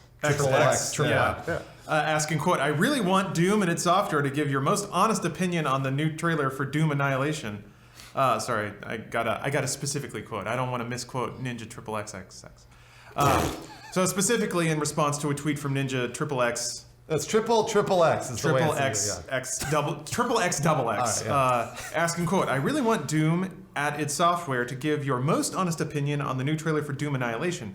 The official Doom Twitter account just bluntly said, we are not involved with the movie." Oh, no. That's how I hear it in my head. So yeah, right now the trailer has almost 1 million views. It's good. Cool. Is that good? But one of the most hellish like-dislike ratios I've seen this side of Phobos. I think he's talking about a Doom He's reference. making Doom jokes. Keep in mind, Lawrence gets paid to do this. So whatever you're doing, feel terrible. The trailer earns its 20K downvotes with some very cheap-looking production value. Yeah, so what is going on here? How did we go from The Rock and Carl Urban throwing each other around in 2005 to this, hopefully to so bad it's so good that it's Uwe Boll? Knockoff. That's kind of a... Oh, it's a knockoff. Yeah, it's a knockoff of a bad director. Oh my gosh. Lawrence, you did some digging. What's going on? Yeah, I enjoy wasting my life, so I was just researching the Doom Annihilation movie. So this situation is kind of strange. The movie was first announced on April 20th, 2018. We were too busy vaping and giggling at cardboard to notice at the time. High for balls. Yeah. Go watch that movie or that video, everybody. There's been almost no news about the production of that movie until fucking hell. There's been almost no news about the production of the movie until January 2019 when Dread Central reported that Universal had delayed the release of Doom Annihilation to, quote, use a broader VFX brush to make hell awesome. Oh my god. And enhance, quote, the location and doing some pickup photography that supports the original vision of the scene. Vision? There was a vision? Most of the people working on this thing probably don't know it's related to a video game. Probably not, yeah. I don't know where those enhancements went because the trailer looks not enhanced much at all, really. I haven't watched this. I gotta watch this. Yeah, there's a handful of sets. There's some imps. Like the makeup looks cool, I guess. A lot of zombies. There's an exploding barrel. Whoa! Doom. One exploding barrel, huh? And yeah, certainly no CGI-laden visions of hell. So maybe they cut the trailer before those punch-ups landed, or I don't know. Regardless, it looks like a very low-budget, slight step above fan film kind of affair. Yeah, it's not looking good. So weird question though. Why is this even getting made in year of our Lord 2019? It's hard to say. I mean, you would think that maybe it has something to do with Doom Eternal, but it was announced before the. I don't actually know. How do they have nothing to do with this if they use the property? Yeah, so I poked around to see if this has any connection to the original movie or anything like that. It's written and directed by Tony Giglio. Giglio. Which, first of all, is an awesome name. And second of all, has directed a strange slate of movies, including Soccer Dog the movie in 1999 and the Jason Statham movie that I've totally seen, titled Chaos in 2005. If there were still a Blockbuster Video, that movie would be there. I think he wants us to ask if Chaos was good. Yeah, it was okay. Jason Statham can carry any movie. Mostly it's forgettable, but Jason Statham, he's always a scene stealer. Moving on. Okay, so the biggest connection here is the distributor. Universal Pictures distributed the 2005 Doom film, which is terrible but also awesome. Bruce understands. So this movie is getting distributed under Universal 1440 label. This is the direct-to-video brand that has given us such hits as Backdraft 2, Tremors, A Cold Day in Hell, 4 Scorpion Kings, and 4 Death Race spin-offs. Holy shit! They also made Jarhead 3, The Siege. What? There was a Jarhead 3? Did they skip 2, or was that? No, there was a 2 in there as well. I was just saying most recently. I think it was 2016. Is that a franchise?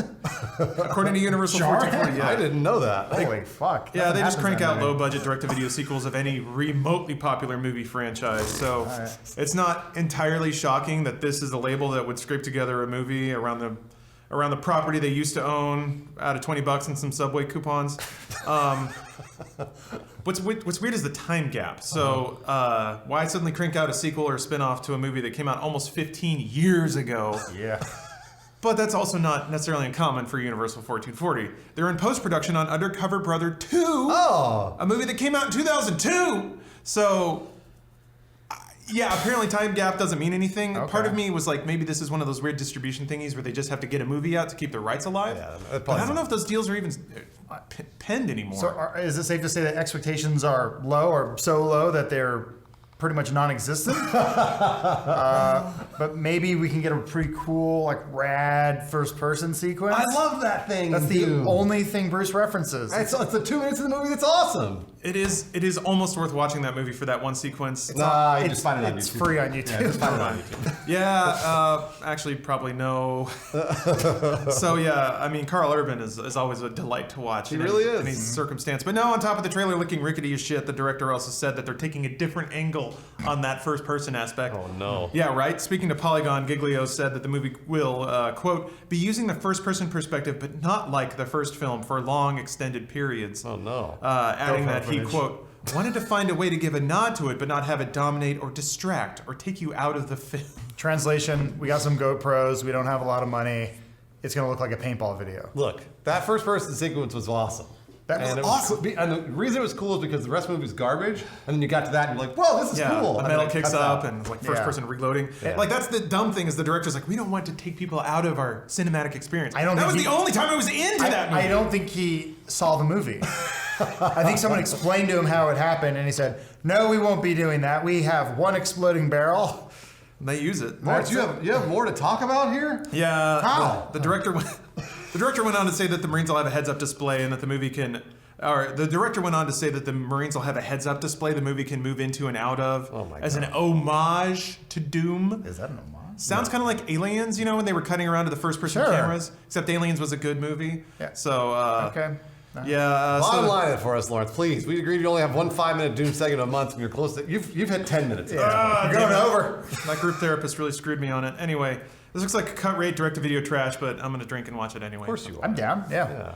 And that is time, unfortunately, for you and Lawrence. And that'll do it for this week's episode. Thank you for watching, everyone, and we'll see you soon. Lawrence, that's why you were stressed out. You were doing that much research on this game. You were stressing out about Doom. I wasn't stressing. That was fun too. Stressing out about Doom movie. It's a DVD you'll see in a bucket. I love Walmart. it. Is there, aside from the movie Annihilation, has anything good ever been made with the word Annihilation in it? I can only think of Mortal Kombat. Yeah. Is that the only thing? There's got to be something else. Shows how much research we the did. movie Annihilation. Well, that's what he said. a good Because movie. he said other than Annihilation. Let's see here. Let me see here. I like when you look at Lawrence's here. There's American Ninja 4, The Annihilation. That's cool. That's probably pretty good. Annihilation Earth. Is that a knockoff of Battlefield Earth? Are you kidding me? Or After Earth. They're both bad. Yeah, it's that was 2009. Hold on. Let's take some questions. Yeah. See if they know what Annihilation is. Hey, Chad. What are your questions about Doom Annihilation? Jeez. Questions like why and how? Annihilation fully decoded. Maybe Yeah. this will be my new project. I'll just watch every movie that has the word Annihilation. I in it. love Before the fact, this one comes to DVD. Yeah. I love the fact though that Mortal Kombat Annihilation is known for being trash sequel, video game garbage, and then these guys go, "What color is that?" Doom Annihilation. Yeah. Who's ever used that They name? probably had never heard of Mortal Kombat. They ran out of fucking minutes on their Wi-Fi hotspot, so they couldn't look up other movies. Yeah, they just ran out. The Starbucks cut us off. Ghost McTavish asks, "Have you guys seen the new Avengers' trailer?" I have. Watched it this morning. Shows very little. Yeah, I don't. I does. kind of. It's fine by me. I don't need to see trailers for things I already know I'm gonna go see. I'm really excited. I mean, it still made me really super excited about the movie. But yeah, they don't show much. I'll watch it like 6 more times. Yeah. It's pretty cool. Yeah. Cool. Are you cool guys new not suits. scared about getting spoiled? Like, for every trailer that comes out No. now is just potentially getting The spoiled. Russo on brothers TV. do a really good job of not spoiling. I also can't. Yes, I agree with that. But then also, the greatest thing was Avengers: Infinity War had shots in it that were Yeah, they never in the tricked you. movie. Yeah, they tricked you. So you said new suits, because I'm curious about those suits. I swear They that. look like space. Quantum Realm. Sorry. Oh, there you go. That's what. Well, it is. because like I swear Cap is wearing his like pre Infinity War suit in that first trailer. There's a shot at the end where they're all wearing like white suits. Did you see? You didn't see it? It's like I white haven't and red. watched it. Yeah. That's cool. They're doing a cool thing. That's probably just a toy thing, right? Like you gotta unveil new suits. Yeah. Batman and Robin did it. Apparently, Rocket is wearing like his original comic book suit at some point, which is kind of cool. Is Well, it? I mean, we have skins in movies now. We're just like, cool. Yeah. Look at those sweet You're skins. Thoughts on possible Borderlands 3 reveal at PAX?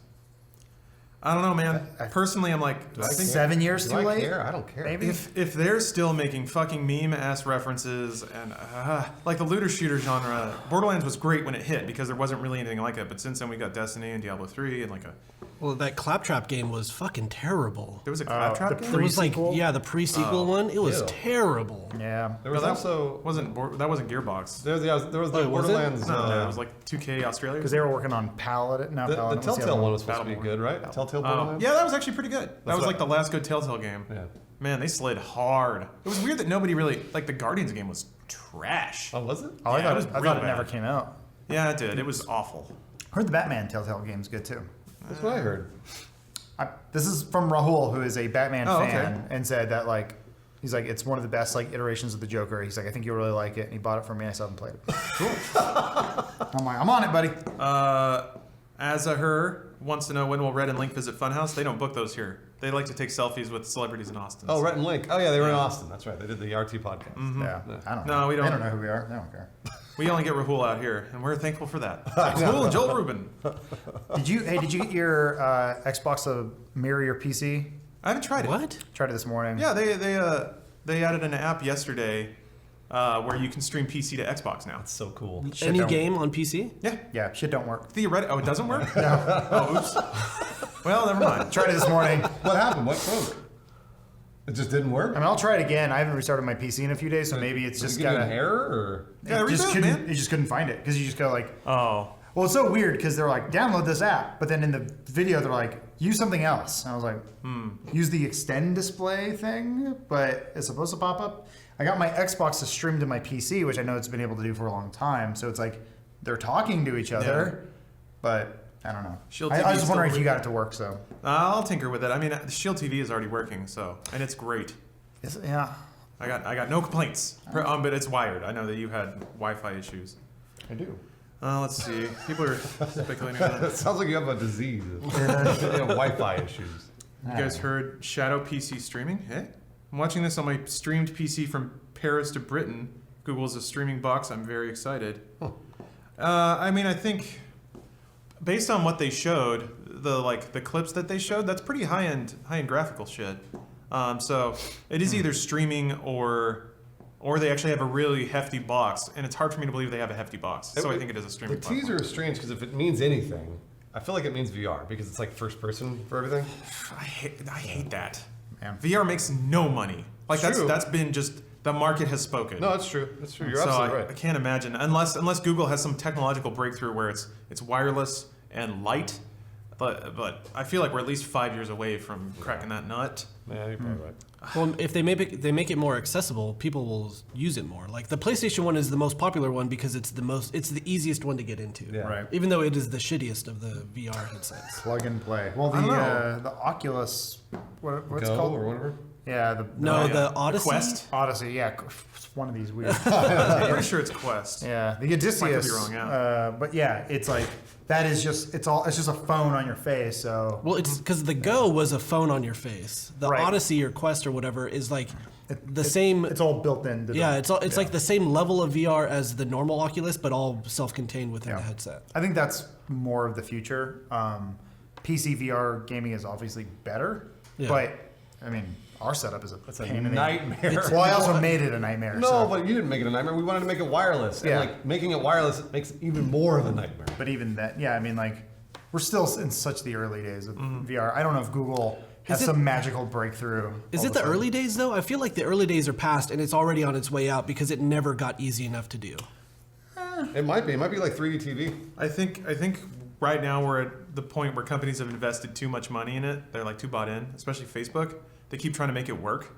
Well, didn't Facebook basically cancel the Oculus 2 or whatever? They canceled their high spec headset and instead went with like the $200 one that is self-contained. Yeah. So they're trying to make it more like a ViewMaster of just like plug it in and throw it on your head and look around for 20 minutes and then throw it in the closet. So yeah, it's probably like so. You're thinking it's streaming then, like game streaming, for Google. Makes yeah, more sense. It does make more sense. It makes more sense, but there's no way that they developed enough exclusives internally because they just don't have the people. That would like have created waves aside from hiring Jade Raymond. So they must have some distribution deal with other publishers to stream their games over their service. No one wants to say it, but it's probably Ouya 2.0. That's what I was thinking. It's just an Android. It's a box. But why? But since Xbox One and PlayStation 4 are just little PCs, why can't it just be a little PC too? Because they own they don't own Android. I guess they do own Android. I don't know that there are enough. It's open source, but yeah. I mean, like DirectX, there aren't enough like middle X development tools on top of Android for high spec development. I don't think. Yeah. I could be wrong, but it's like Unreal. And I think works on it. Android, Google, other than their that really expensive speaker they sell. Exactly. Yeah, they don't typically sell expensive Like high-end stuff? hardware. Yeah. They just canceled the Pixel Book. The new Chrome Slate was garbage. Apparently, it's just like it's not good enough. So. If it's a streaming service, Google would probably just be more like, no, it's an app in your smart TV. I don't know that they would sell a box for it because there's Or a do you whole think they distribution. just sell chain a for that. controller and like a Chromecast. I mean, is it just an upgraded Chromecast that, makes has more controller sense. support? Yeah. If it's streaming, that makes more sense. You don't sell that. You just sell a controller. Yeah, a dongle or something. That's true. Yeah. Yeah. And I guess they do make the Pixel phone, which is expensive, but Well, it's like the Fire TV, right? That little box that supposedly you can play games on has a controller. And Oh, yeah, all that stuff. Amazon has their own game development. And They I own think game that's studios, that's so based why on not? Android too. yeah. So Amazon's fucking weird though, because they're like, they embrace Android, but then they're like, no, Google. You cannot cast. Yeah, no Chromecast, only Firecast. Like, but you're using Google's tech. Like, No! we made this. Surely they have to give up on. They gave up on Prime finally. You could only use the Prime app originally on Fire shit, and they finally just let you just use it on Android. So you can use it, but you still can't cast it. They don't have cast support in is the that Prime it? app. Yeah. On iOS, they do. You can cast to like Apple TV and stuff. I think they may have changed it. You can cast your phone, and that works okay, but you just have to leave your phone unlocked So on stupid. on like the end table. Also, their app is from like 1998. It's Yeah. still like I have the one built into my TV, and I'm just like, ugh. Oh, big news! Did you guys see that Netflix switched over to the vertical box arts now? Yeah. No. Wow!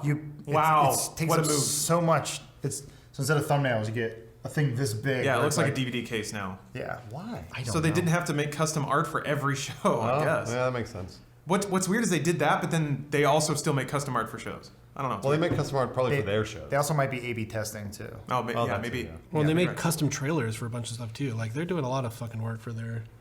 We got we have a meeting in a few minutes, but Yeah, that's cool. Couple more questions? Somebody asked. Hold on, there was a. Oh yeah, when do you think this console generation will end? soon. Next I year. don't think it will. Like these, it's not a thing anymore.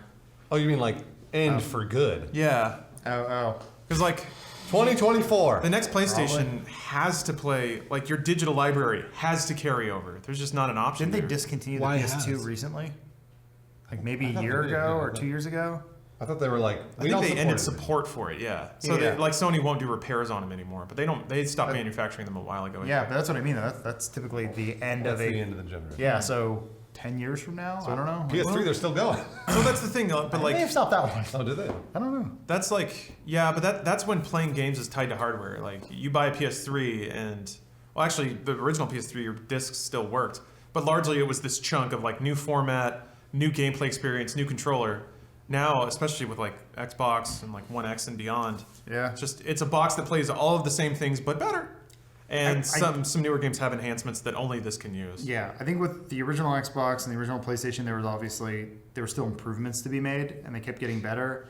I don't know if the PS4 controller changes, they already make the changes. Yeah. Like it just comes out in the next iteration where like Yeah. the light comes through the touchpad now, or point. like Yeah.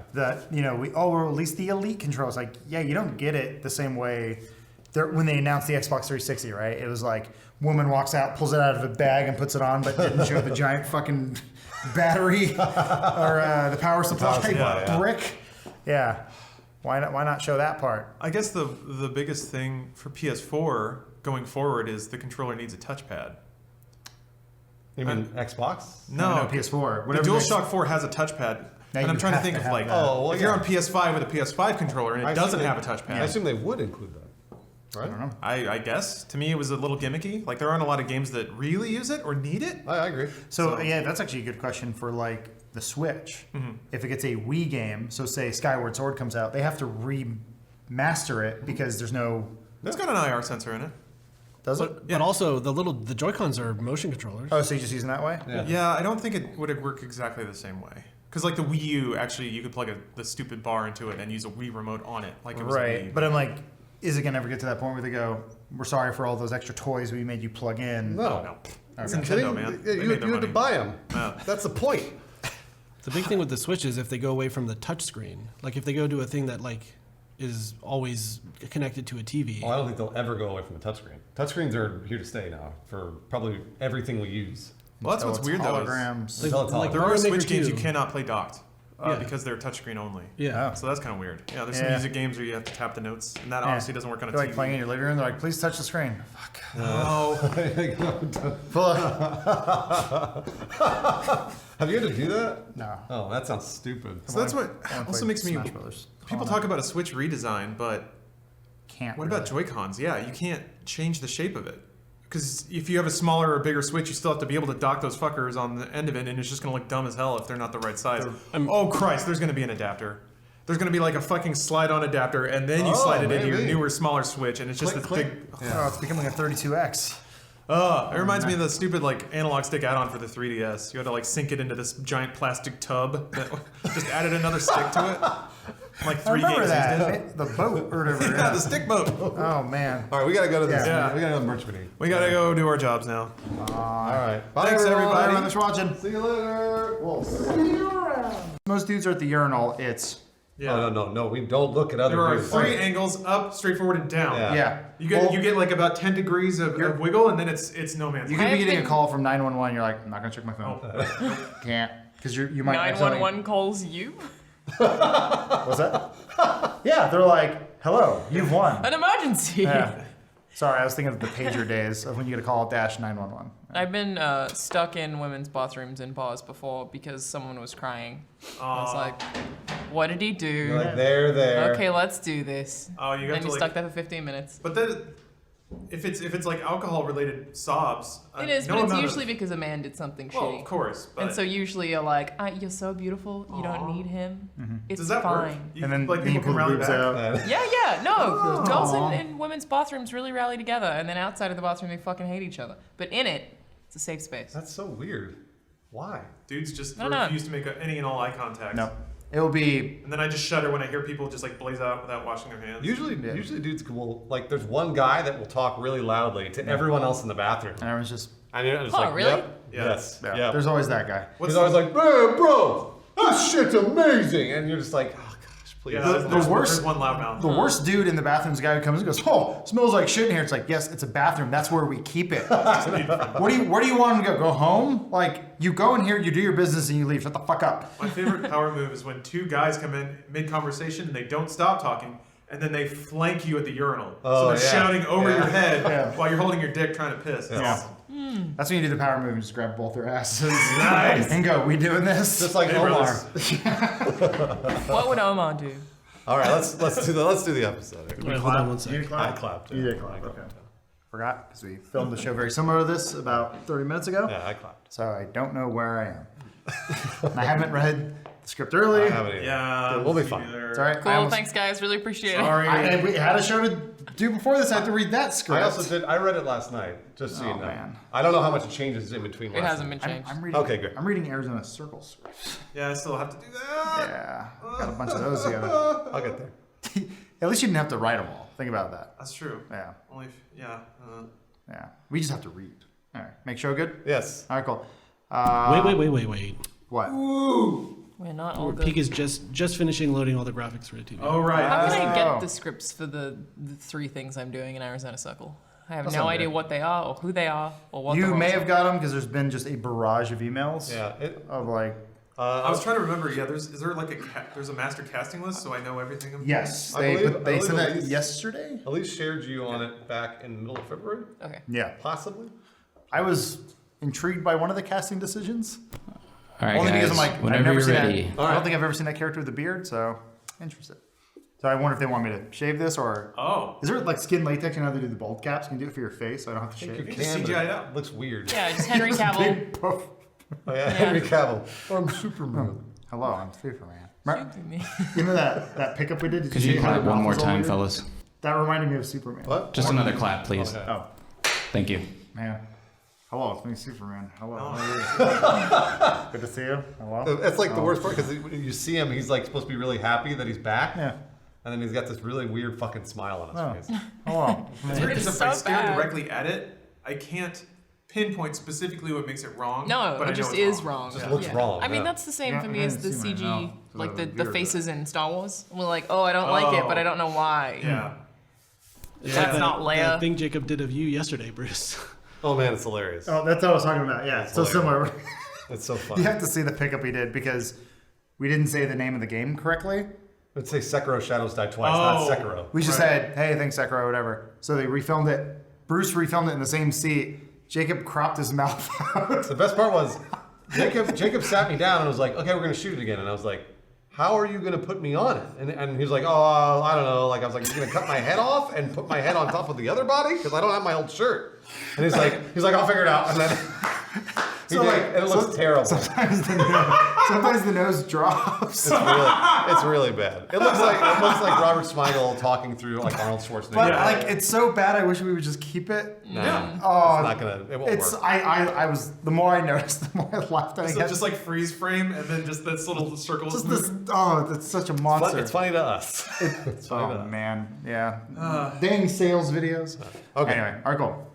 Hello, everyone, and welcome to this week's episode of Gaming Weekly. It's Gaming Weekly, not daily. We're going to be chatting about Sekiro Shadows Die Twice since we put a bunch of time to it this week. Yeah. Do Shadows truly die twice? Who knows? Tune in to find out. Lawrence, actually. Sometimes way more than twice. Really? Yeah. I didn't sleep much. And we also know it because Lawrence has played it a ton.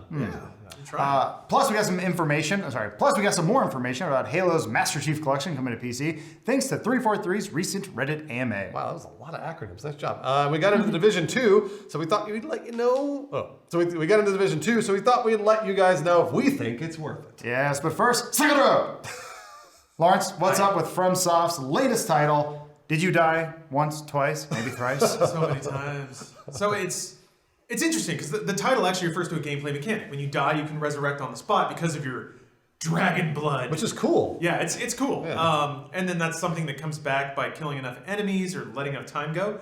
So it's interesting, like in Souls, it's kind of renowned for like the cheap death that you didn't know was going to happen. You just get blasted and then you're dead. So this has kind of a neat effect where if you get ganged up on or something like that, you're just in a heap on the ground. Then all the NPCs sort of scatter and then you can resurrect and get the fuck out. Yeah. So I do kind of like that there is a bit of a safety net there, but it's still so hard.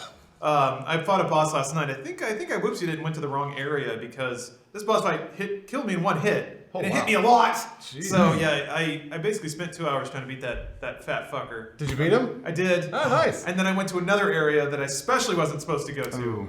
Because there was like a door that was locked and I didn't have a key. And I got the key, and then there's like an old lady back there, and she really fucked me up. And then some dude was like, "Hey, you need to use these P's to fight this boss." And I didn't have the key, so it's like, I'll use a P, and he snapped it, and it's gone. Now I don't have a P, and what do I do with this boss? That What do I sounds do? a lot like a FromSoft game. Yeah. Yeah. So there's a lot of DNA still there, but the combat and the gameplay is what makes it different. So in a typical Souls game, you're exploring a huge, dilapidated world filled with characters that whisper about things that make no sense. Oh, we call that lore. Yeah, basically. It's interesting. The lore angle is different, and I wonder how people will react to it because in Souls games, part of the lore is solving the mystery of the game and what's going on. Which I never liked, by the way. Some people don't like it. Some people really get into it. It's better than a bunch of cutscenes, then, right? It's not necessarily cutscenes. There are some cutscenes, but it's mostly NPCs that actually talk to you in was direct saying, language saying what's going on. It's better than, like, say, Kingdom Hearts, where every 45 seconds... No, you don't want that. That's too much. Yeah, no, this is more like you can either eavesdrop on NPCs as they talk, which is kind of neat. It makes you feel stealthy if you're just like overhearing people. And then there's NPCs that just say, here's what's happening right now. Here's who you are. Yeah, I like and here's that. what's happening in the world. Yeah. Cool. There is some still interconnected stuff. For instance, there was a place where like I talked to some NPC and he was like, "We actually met before." And the main character is like a taciturn ninja or a shinobi who barely says anything. So didn't really land. But then I like found an item that let me go into the past and play that scenario that he was describing. That's cool. And then sorry. That's cool. Yeah, I like it a lot. It's got the similar shades of like if you're paying attention, you can make connections behind the scenes.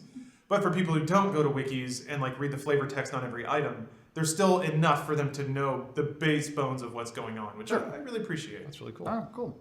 Well, you can look for an entire review coming to Inside Gaming. When? What do you think? This week? Next week? I'm trying to get it out this weekend.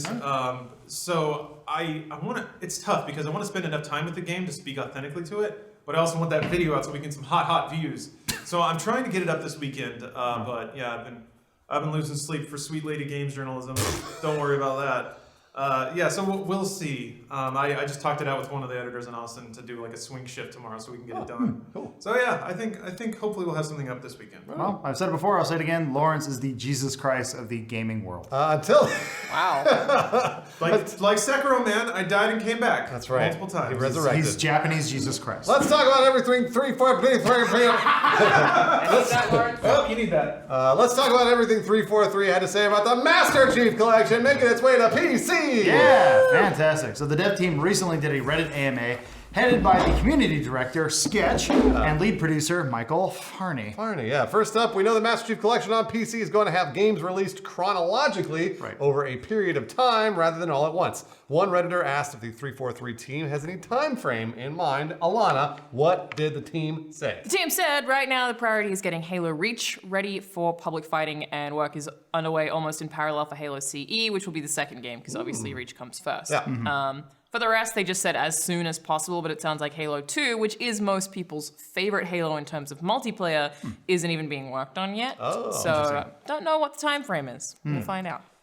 And a lot of work, and a lot of that work is, of course, just making sure the games goddamn work on PC, especially after the whole console launch of the Master Chief Collection was being just so rocky. It was bad. Yeah. It was real Great. bad. And that was 5 years ago. It just didn't work. How do you not make a co-op game that works? I don't know. That's the one thing Because people want it for. Because they rushed it, because someone said, we have these things, just put them in this thing and then put it out there. And they went, okay. Yeah. We'll try. It didn't work. Yeah, so they're focused on getting the core of the games right for PC, and mentioned that anti-cheat is a big focus for them.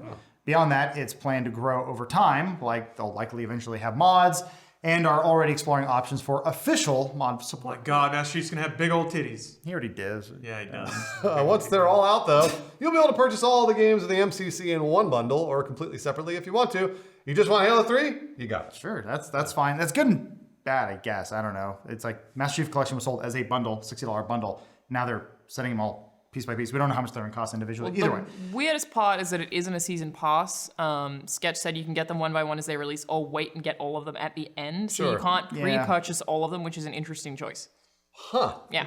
It's like when you buy that box set, but it only comes with one DVD and a spacer for the rest of them. So you got to buy all the other ones individually. Like I said, they want to get each game right, which is probably what they should have done beforehand, where they said we should pay attention to each game I mean, instead this of just is cramming a it in. good thing for them to do. So a bunch of Redditors complained about that, saying they'd way prefer to be able to buy all the games at once. And 343 said, for context, it gets tricky when we have a flexible release plan that ties to flighting and ongoing development. It's hard to definitively promise a player when they'll get the thing they paid for, or even what features may or may not be there at one time. We have to get this right on PC and do so in a way that doesn't potentially upset customers. They So could they're just, like, they could just be like, here are the Halos. They'll have nothing. yeah. Buy them. And then that way, at least they don't, manage expectations of what's happening. So Again, after the launch of the Master Chief Collection on Xbox, we totally get it. yeah, we understand. Speaking of Xbox, they confirmed that your progress will carry over between the console and PC versions. Hey. That's really cool. That includes stats, achievements, forged maps, game variants, and pretty much everything else except for mid-mission saves. Those are unique to each platform and cannot be shared. Oh, didn't know that. So your Halo Reach unlock. So so all of your Halo Reach unlocks from the original game on the Xbox 360 will not be carrying over either. Oh, darn! I got so many of those unlocked. That is actually worth difficult. noting because they're also looking into changing how the progression works in Reach. It'll have the same mix and match customization with the individual armor pieces and everything. But they're exploring a new and deeper progression system that retains the feel of the old system and blends with newer models. Pretty much whatever that means. I mean, Reach had you had to grind a lot to get everything in it. So I could see a lot of people actually being upset if they did unlock everything. They should probably speed it up. Alana, does that mean microtransactions or no? No, they said that does not mean monetization or anything like that. I think that was the exact quote. Fantastic. So, Good. yeah, none of that. Cool. Which is good news. Aside from that, they mostly spoke about a lot of people asked about FOV sliders. Yeah. There are a lot of questions about FOV sliders. It matters. They're like, yeah. It matters more than you think. Yeah. But Halo it matters specifically on Halo because the FOV is real low. You're here. Yeah. And the gun is huge. Yeah.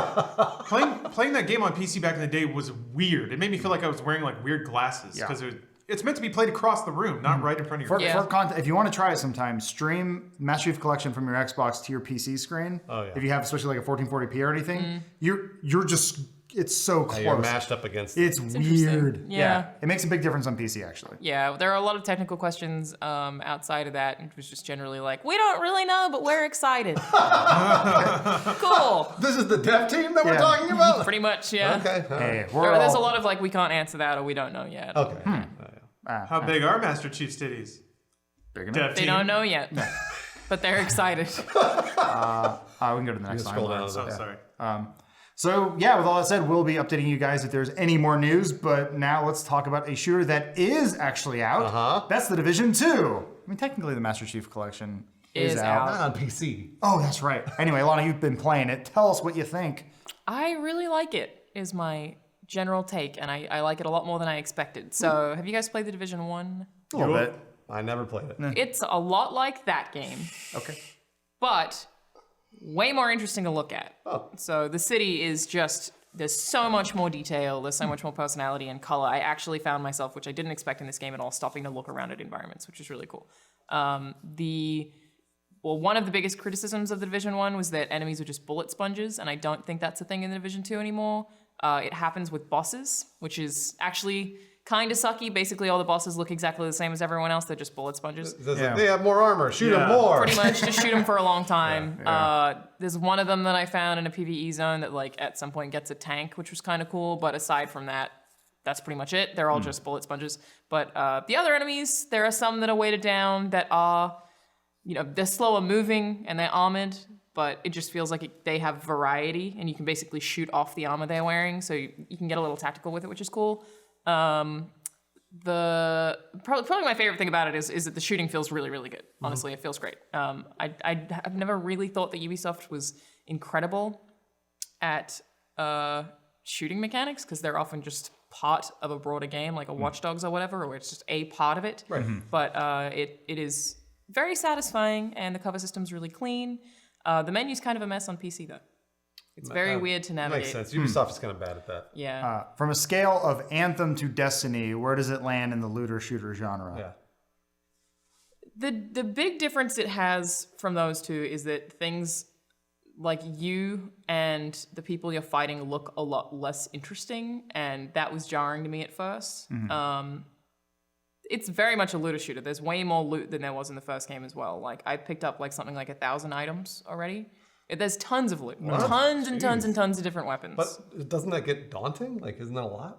Not really, because you pick it up so fast. I haven't found a problem with that. But there's chests in virtually every room. So it's very looty and it is very shooty. But I'm enjoying it. I've put, I think, probably about 15 hours in, maybe 20. And I'm trying to get to the end game, but it is a long video game. I feel like it might take me like 60 hours to get there. I don't know. So. All right, Alana, I'm going to set up a scenario for you right now.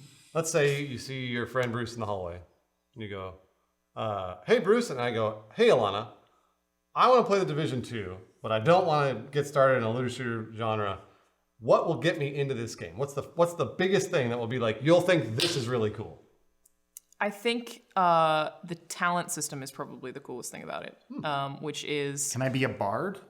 Not that kind of talent, unfortunately. It's the one thing that I really like about it that like got me hooked to the progression system is that basically you get these things called talents. Like my favorite, I think it's called First Blood, is you equip it to a sniper rifle, and then any way you shoot an enemy, it will do headshot damage.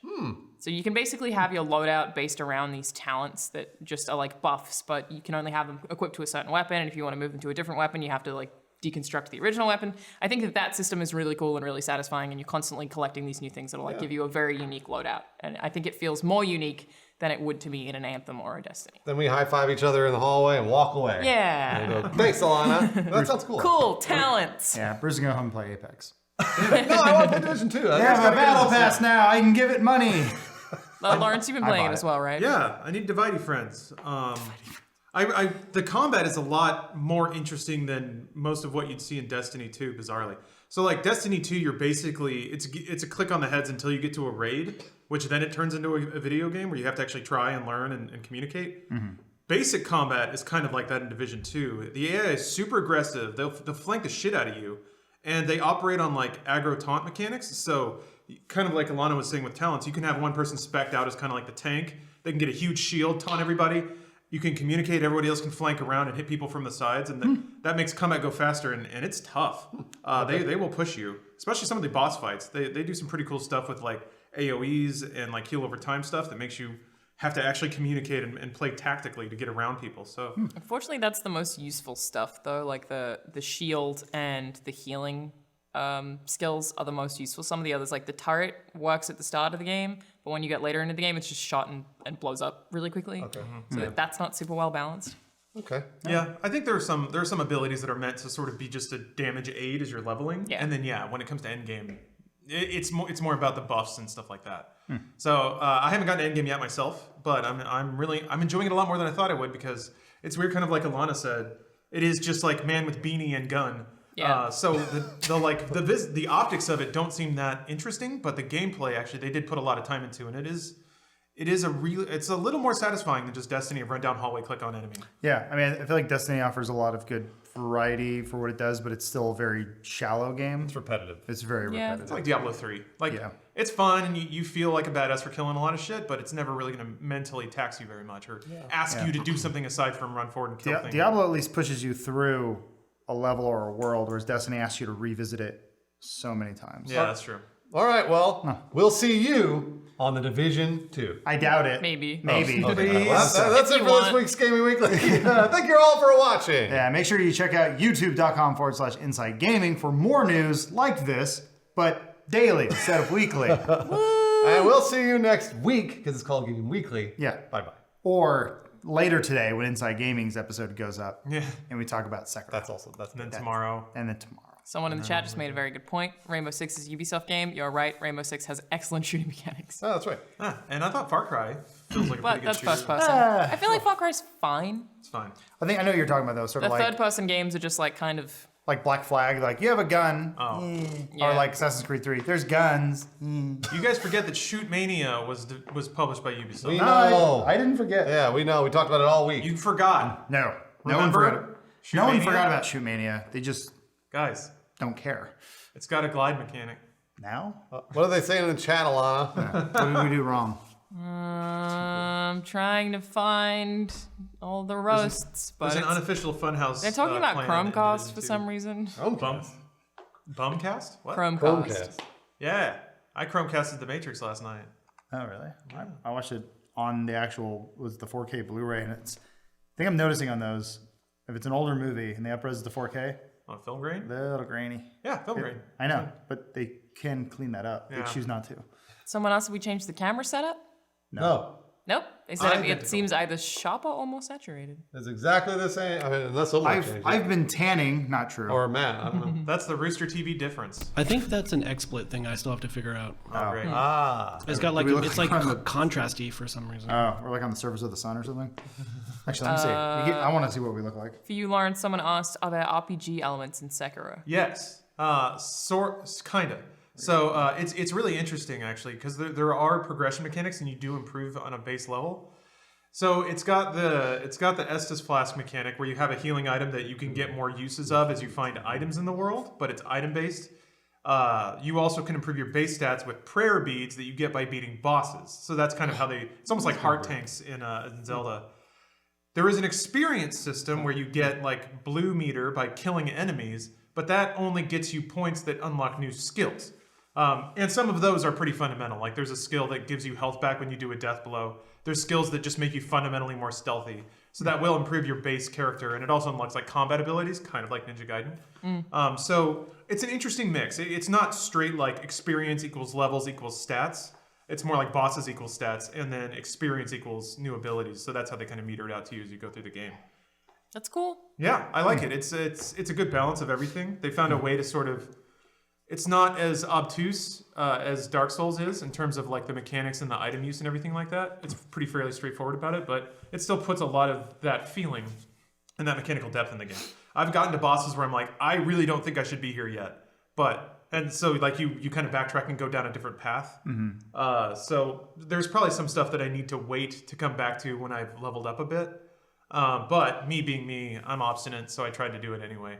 And then I did, but it took so long. Took you 2 hours. Yeah, so the other thing is really That's what I interesting, usually do as well. Sorry? I usually would try anyway as well. The death punishment is actually pretty severe. When you die, you lose half of your money and half of your progress towards the next level, which is just skill points, but still, it's pretty hefty. And the more you die, so you die once, you can resurrect. If you die again, then you're super dead.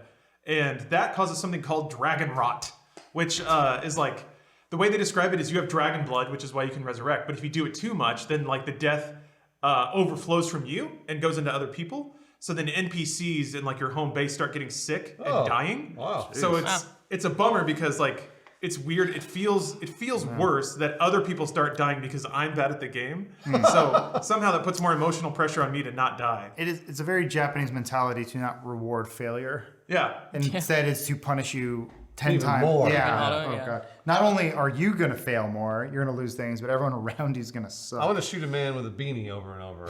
I got a game for you. It never ends. Are you guys not going to be in Arizona Circle, or will you head out to Austin to do filming at another time? Yeah, we thought about it and we said, let's not do this We season. decided not to be in it. We're going to just take a season off. No, we have to do 2 jobs. We have to do this job, which you're seeing. Yeah. And then also there's an Austin job that we have to fly to. Lawrence flies out Monday. I fly out Tuesday. Bruce flies out Wednesday. Wednesday, yeah. We're all flying out different times to shoot different. There is a big puzzle being put together, and we will all be in it, and we'll be doing many videos. Yeah. I think James has already appeared in some Rooster Teeth content over there, so like, we'll be bouncing back and forth for a month. So. Get used to seeing our faces very tired and haggard. I did get some of the dailies back from the other shoot, so we're already getting footage of it here. Whoa, Oh, good. cool. Yeah, good. That's good. The magic is happening, you guys. Get excited. With Q2 approaching, what games are you looking forward to? What games are coming? Doom Eternal. Doom Days Eternal. Gone. Hell yeah. What an answer. Is that What'd you say, Q2? Alana? Is that, I don't know. Maybe it got pushed. Days Gone? Oh, yeah. I'm thought excited for that. Thought it went. I think it might have gotten delayed. They announced Dragon's Dogma on Switch. I love Dragon's Dogma. What is it? Outer Worlds? So I can run like Outer Worlds. That's Epic Store exclusive, Bruce. You can't like it now. Well, it's They also on just the announced Windows that. Store. Yes. No, Yeah. I'm allowed. No. Yeah, Days Gone's April 26th. Yeah, Outer Worlds looks amazing. Yeah. What if Fallout 4 had stats? Think about that. Wait, that's Windows Store? Is that Windows Store It's and Epic. Windows Does and it do Epic the Store. crossplay thing with Xbox then, you think? I don't know. Is there Because it's not a co-op in there? Microsoft Game Studios game. But I was curious about that. It'd be awesome if you bought it on I Windows think Store. it does if you buy it on Windows. That's not a guarantee. Oh, It cross-platform. doesn't always work that way. Yeah, because there are games on Windows Store that don't do crossplay. Crossplay. And or whatever. it's a first-party studio now, but they were they were an acquisition. That's a good point. I mean, the game's going to PlayStation as well. Right. That's what I mean. Like the publishing deal was done before Microsoft bought them. So. Yeah. Guys, there's new Sea of Thieves stuff. There's a PvP arena. You can fish and cook. That is Well cool. then, Should we play it again? color me interested. Just added that stuff. Trying to looks find like out what Battle other games Royale. are coming out. Oh, Mortal Kombat, Yeah, Mortal Kombat. Hell Rage yeah. 2. It looks like a battle royale with the ships. I'm actually really stoked for Rage 2. Oh, Oh, Rage really? 2, yeah. Yeah, it's Avalanche. Like they do good shit, and like Did they do the first Rage? No, that was id it Software. it did it. It did it, right? Yeah. Yeah, and First Rage is boring, by the way. yeah. Aw. No, second Rage looks like post-apocalyptic, like Destiny, which is sort of Destiny, but just I don't know. I guess it's sort of like New Borderlands. I don't know. It's weird. I'm excited Does it for have it. loot? I hope not. Most likely. I would it guess probably it does. does, yeah. But it's like the way the powers work and everything. I'm just like, I just want to play it. I just want to give it a try. It looks like fluid and fun. So I don't know. Someone else we know what game will be the next drunk stream? Well, we wanted Sekiro to be it, but remember Tiny. that thing you just asked about, Arizona Yeah, Circle? Arizona Circle. We got that. So we Maybe in a do that month we'll do first. Sekiro still. If it's like people are still buzzing about it, but odds are pretty low. Yeah, I mean, but even then, that won't happen until first week of May. Gosh, what's the next big banger? Mortal Kombat, well- maybe? I'm trying to find out. There aren't I know any. James wants to do a tournament, so that won't Yeah. be drinking. Yeah. But then Mario Maker on Switch Oh, Mario Maker 2. Does that have a date? ended by the end of the year, I think. I think, yeah, I just said 2019. Oh. Okay. I know we didn't promise. We told sales we might have to. ExpressVPN was very happy. They You bet they were. Yeah. hey. Oh, Turok's coming to Switch? Or Yep. did come to Switch? Dude, it's already there. Oh, yes. Turok. Danganronpa Trilogy's coming to PS4. Danganronpa's great. I wish that would come to Switch. Yeah, that'd be dope. Two no-clip documentaries I want to see. One, why is the guy on the cover of the Turok box art different than the old man you play in the Not really a game? documentary, it's just one question. Yeah. Actually, I think I have an answer for you, Adam. I could see Danny dragging that There out. are multiple Turoks, and the version on the cover is a different Turok than the one in the game. That's like canon. They're like Then Turok. why is a- advertise it that way? It's Probably because there was a miscommunication. It's like Well, the cover of Phalanx. No, I mean I to think do they with just banjo. looked, You're like, they what looked is at that? concept art and they were like, people would rather buy young man than old Native Of course they American would. Yeah, absolutely. I would never have liked that cover if it was an old man. It's just so jarring. It's like, I'm Turok. Like, no, you're not. You're not the man stabbing a raptor. And then also, what happened to Punkbuster? And who made it? Yeah.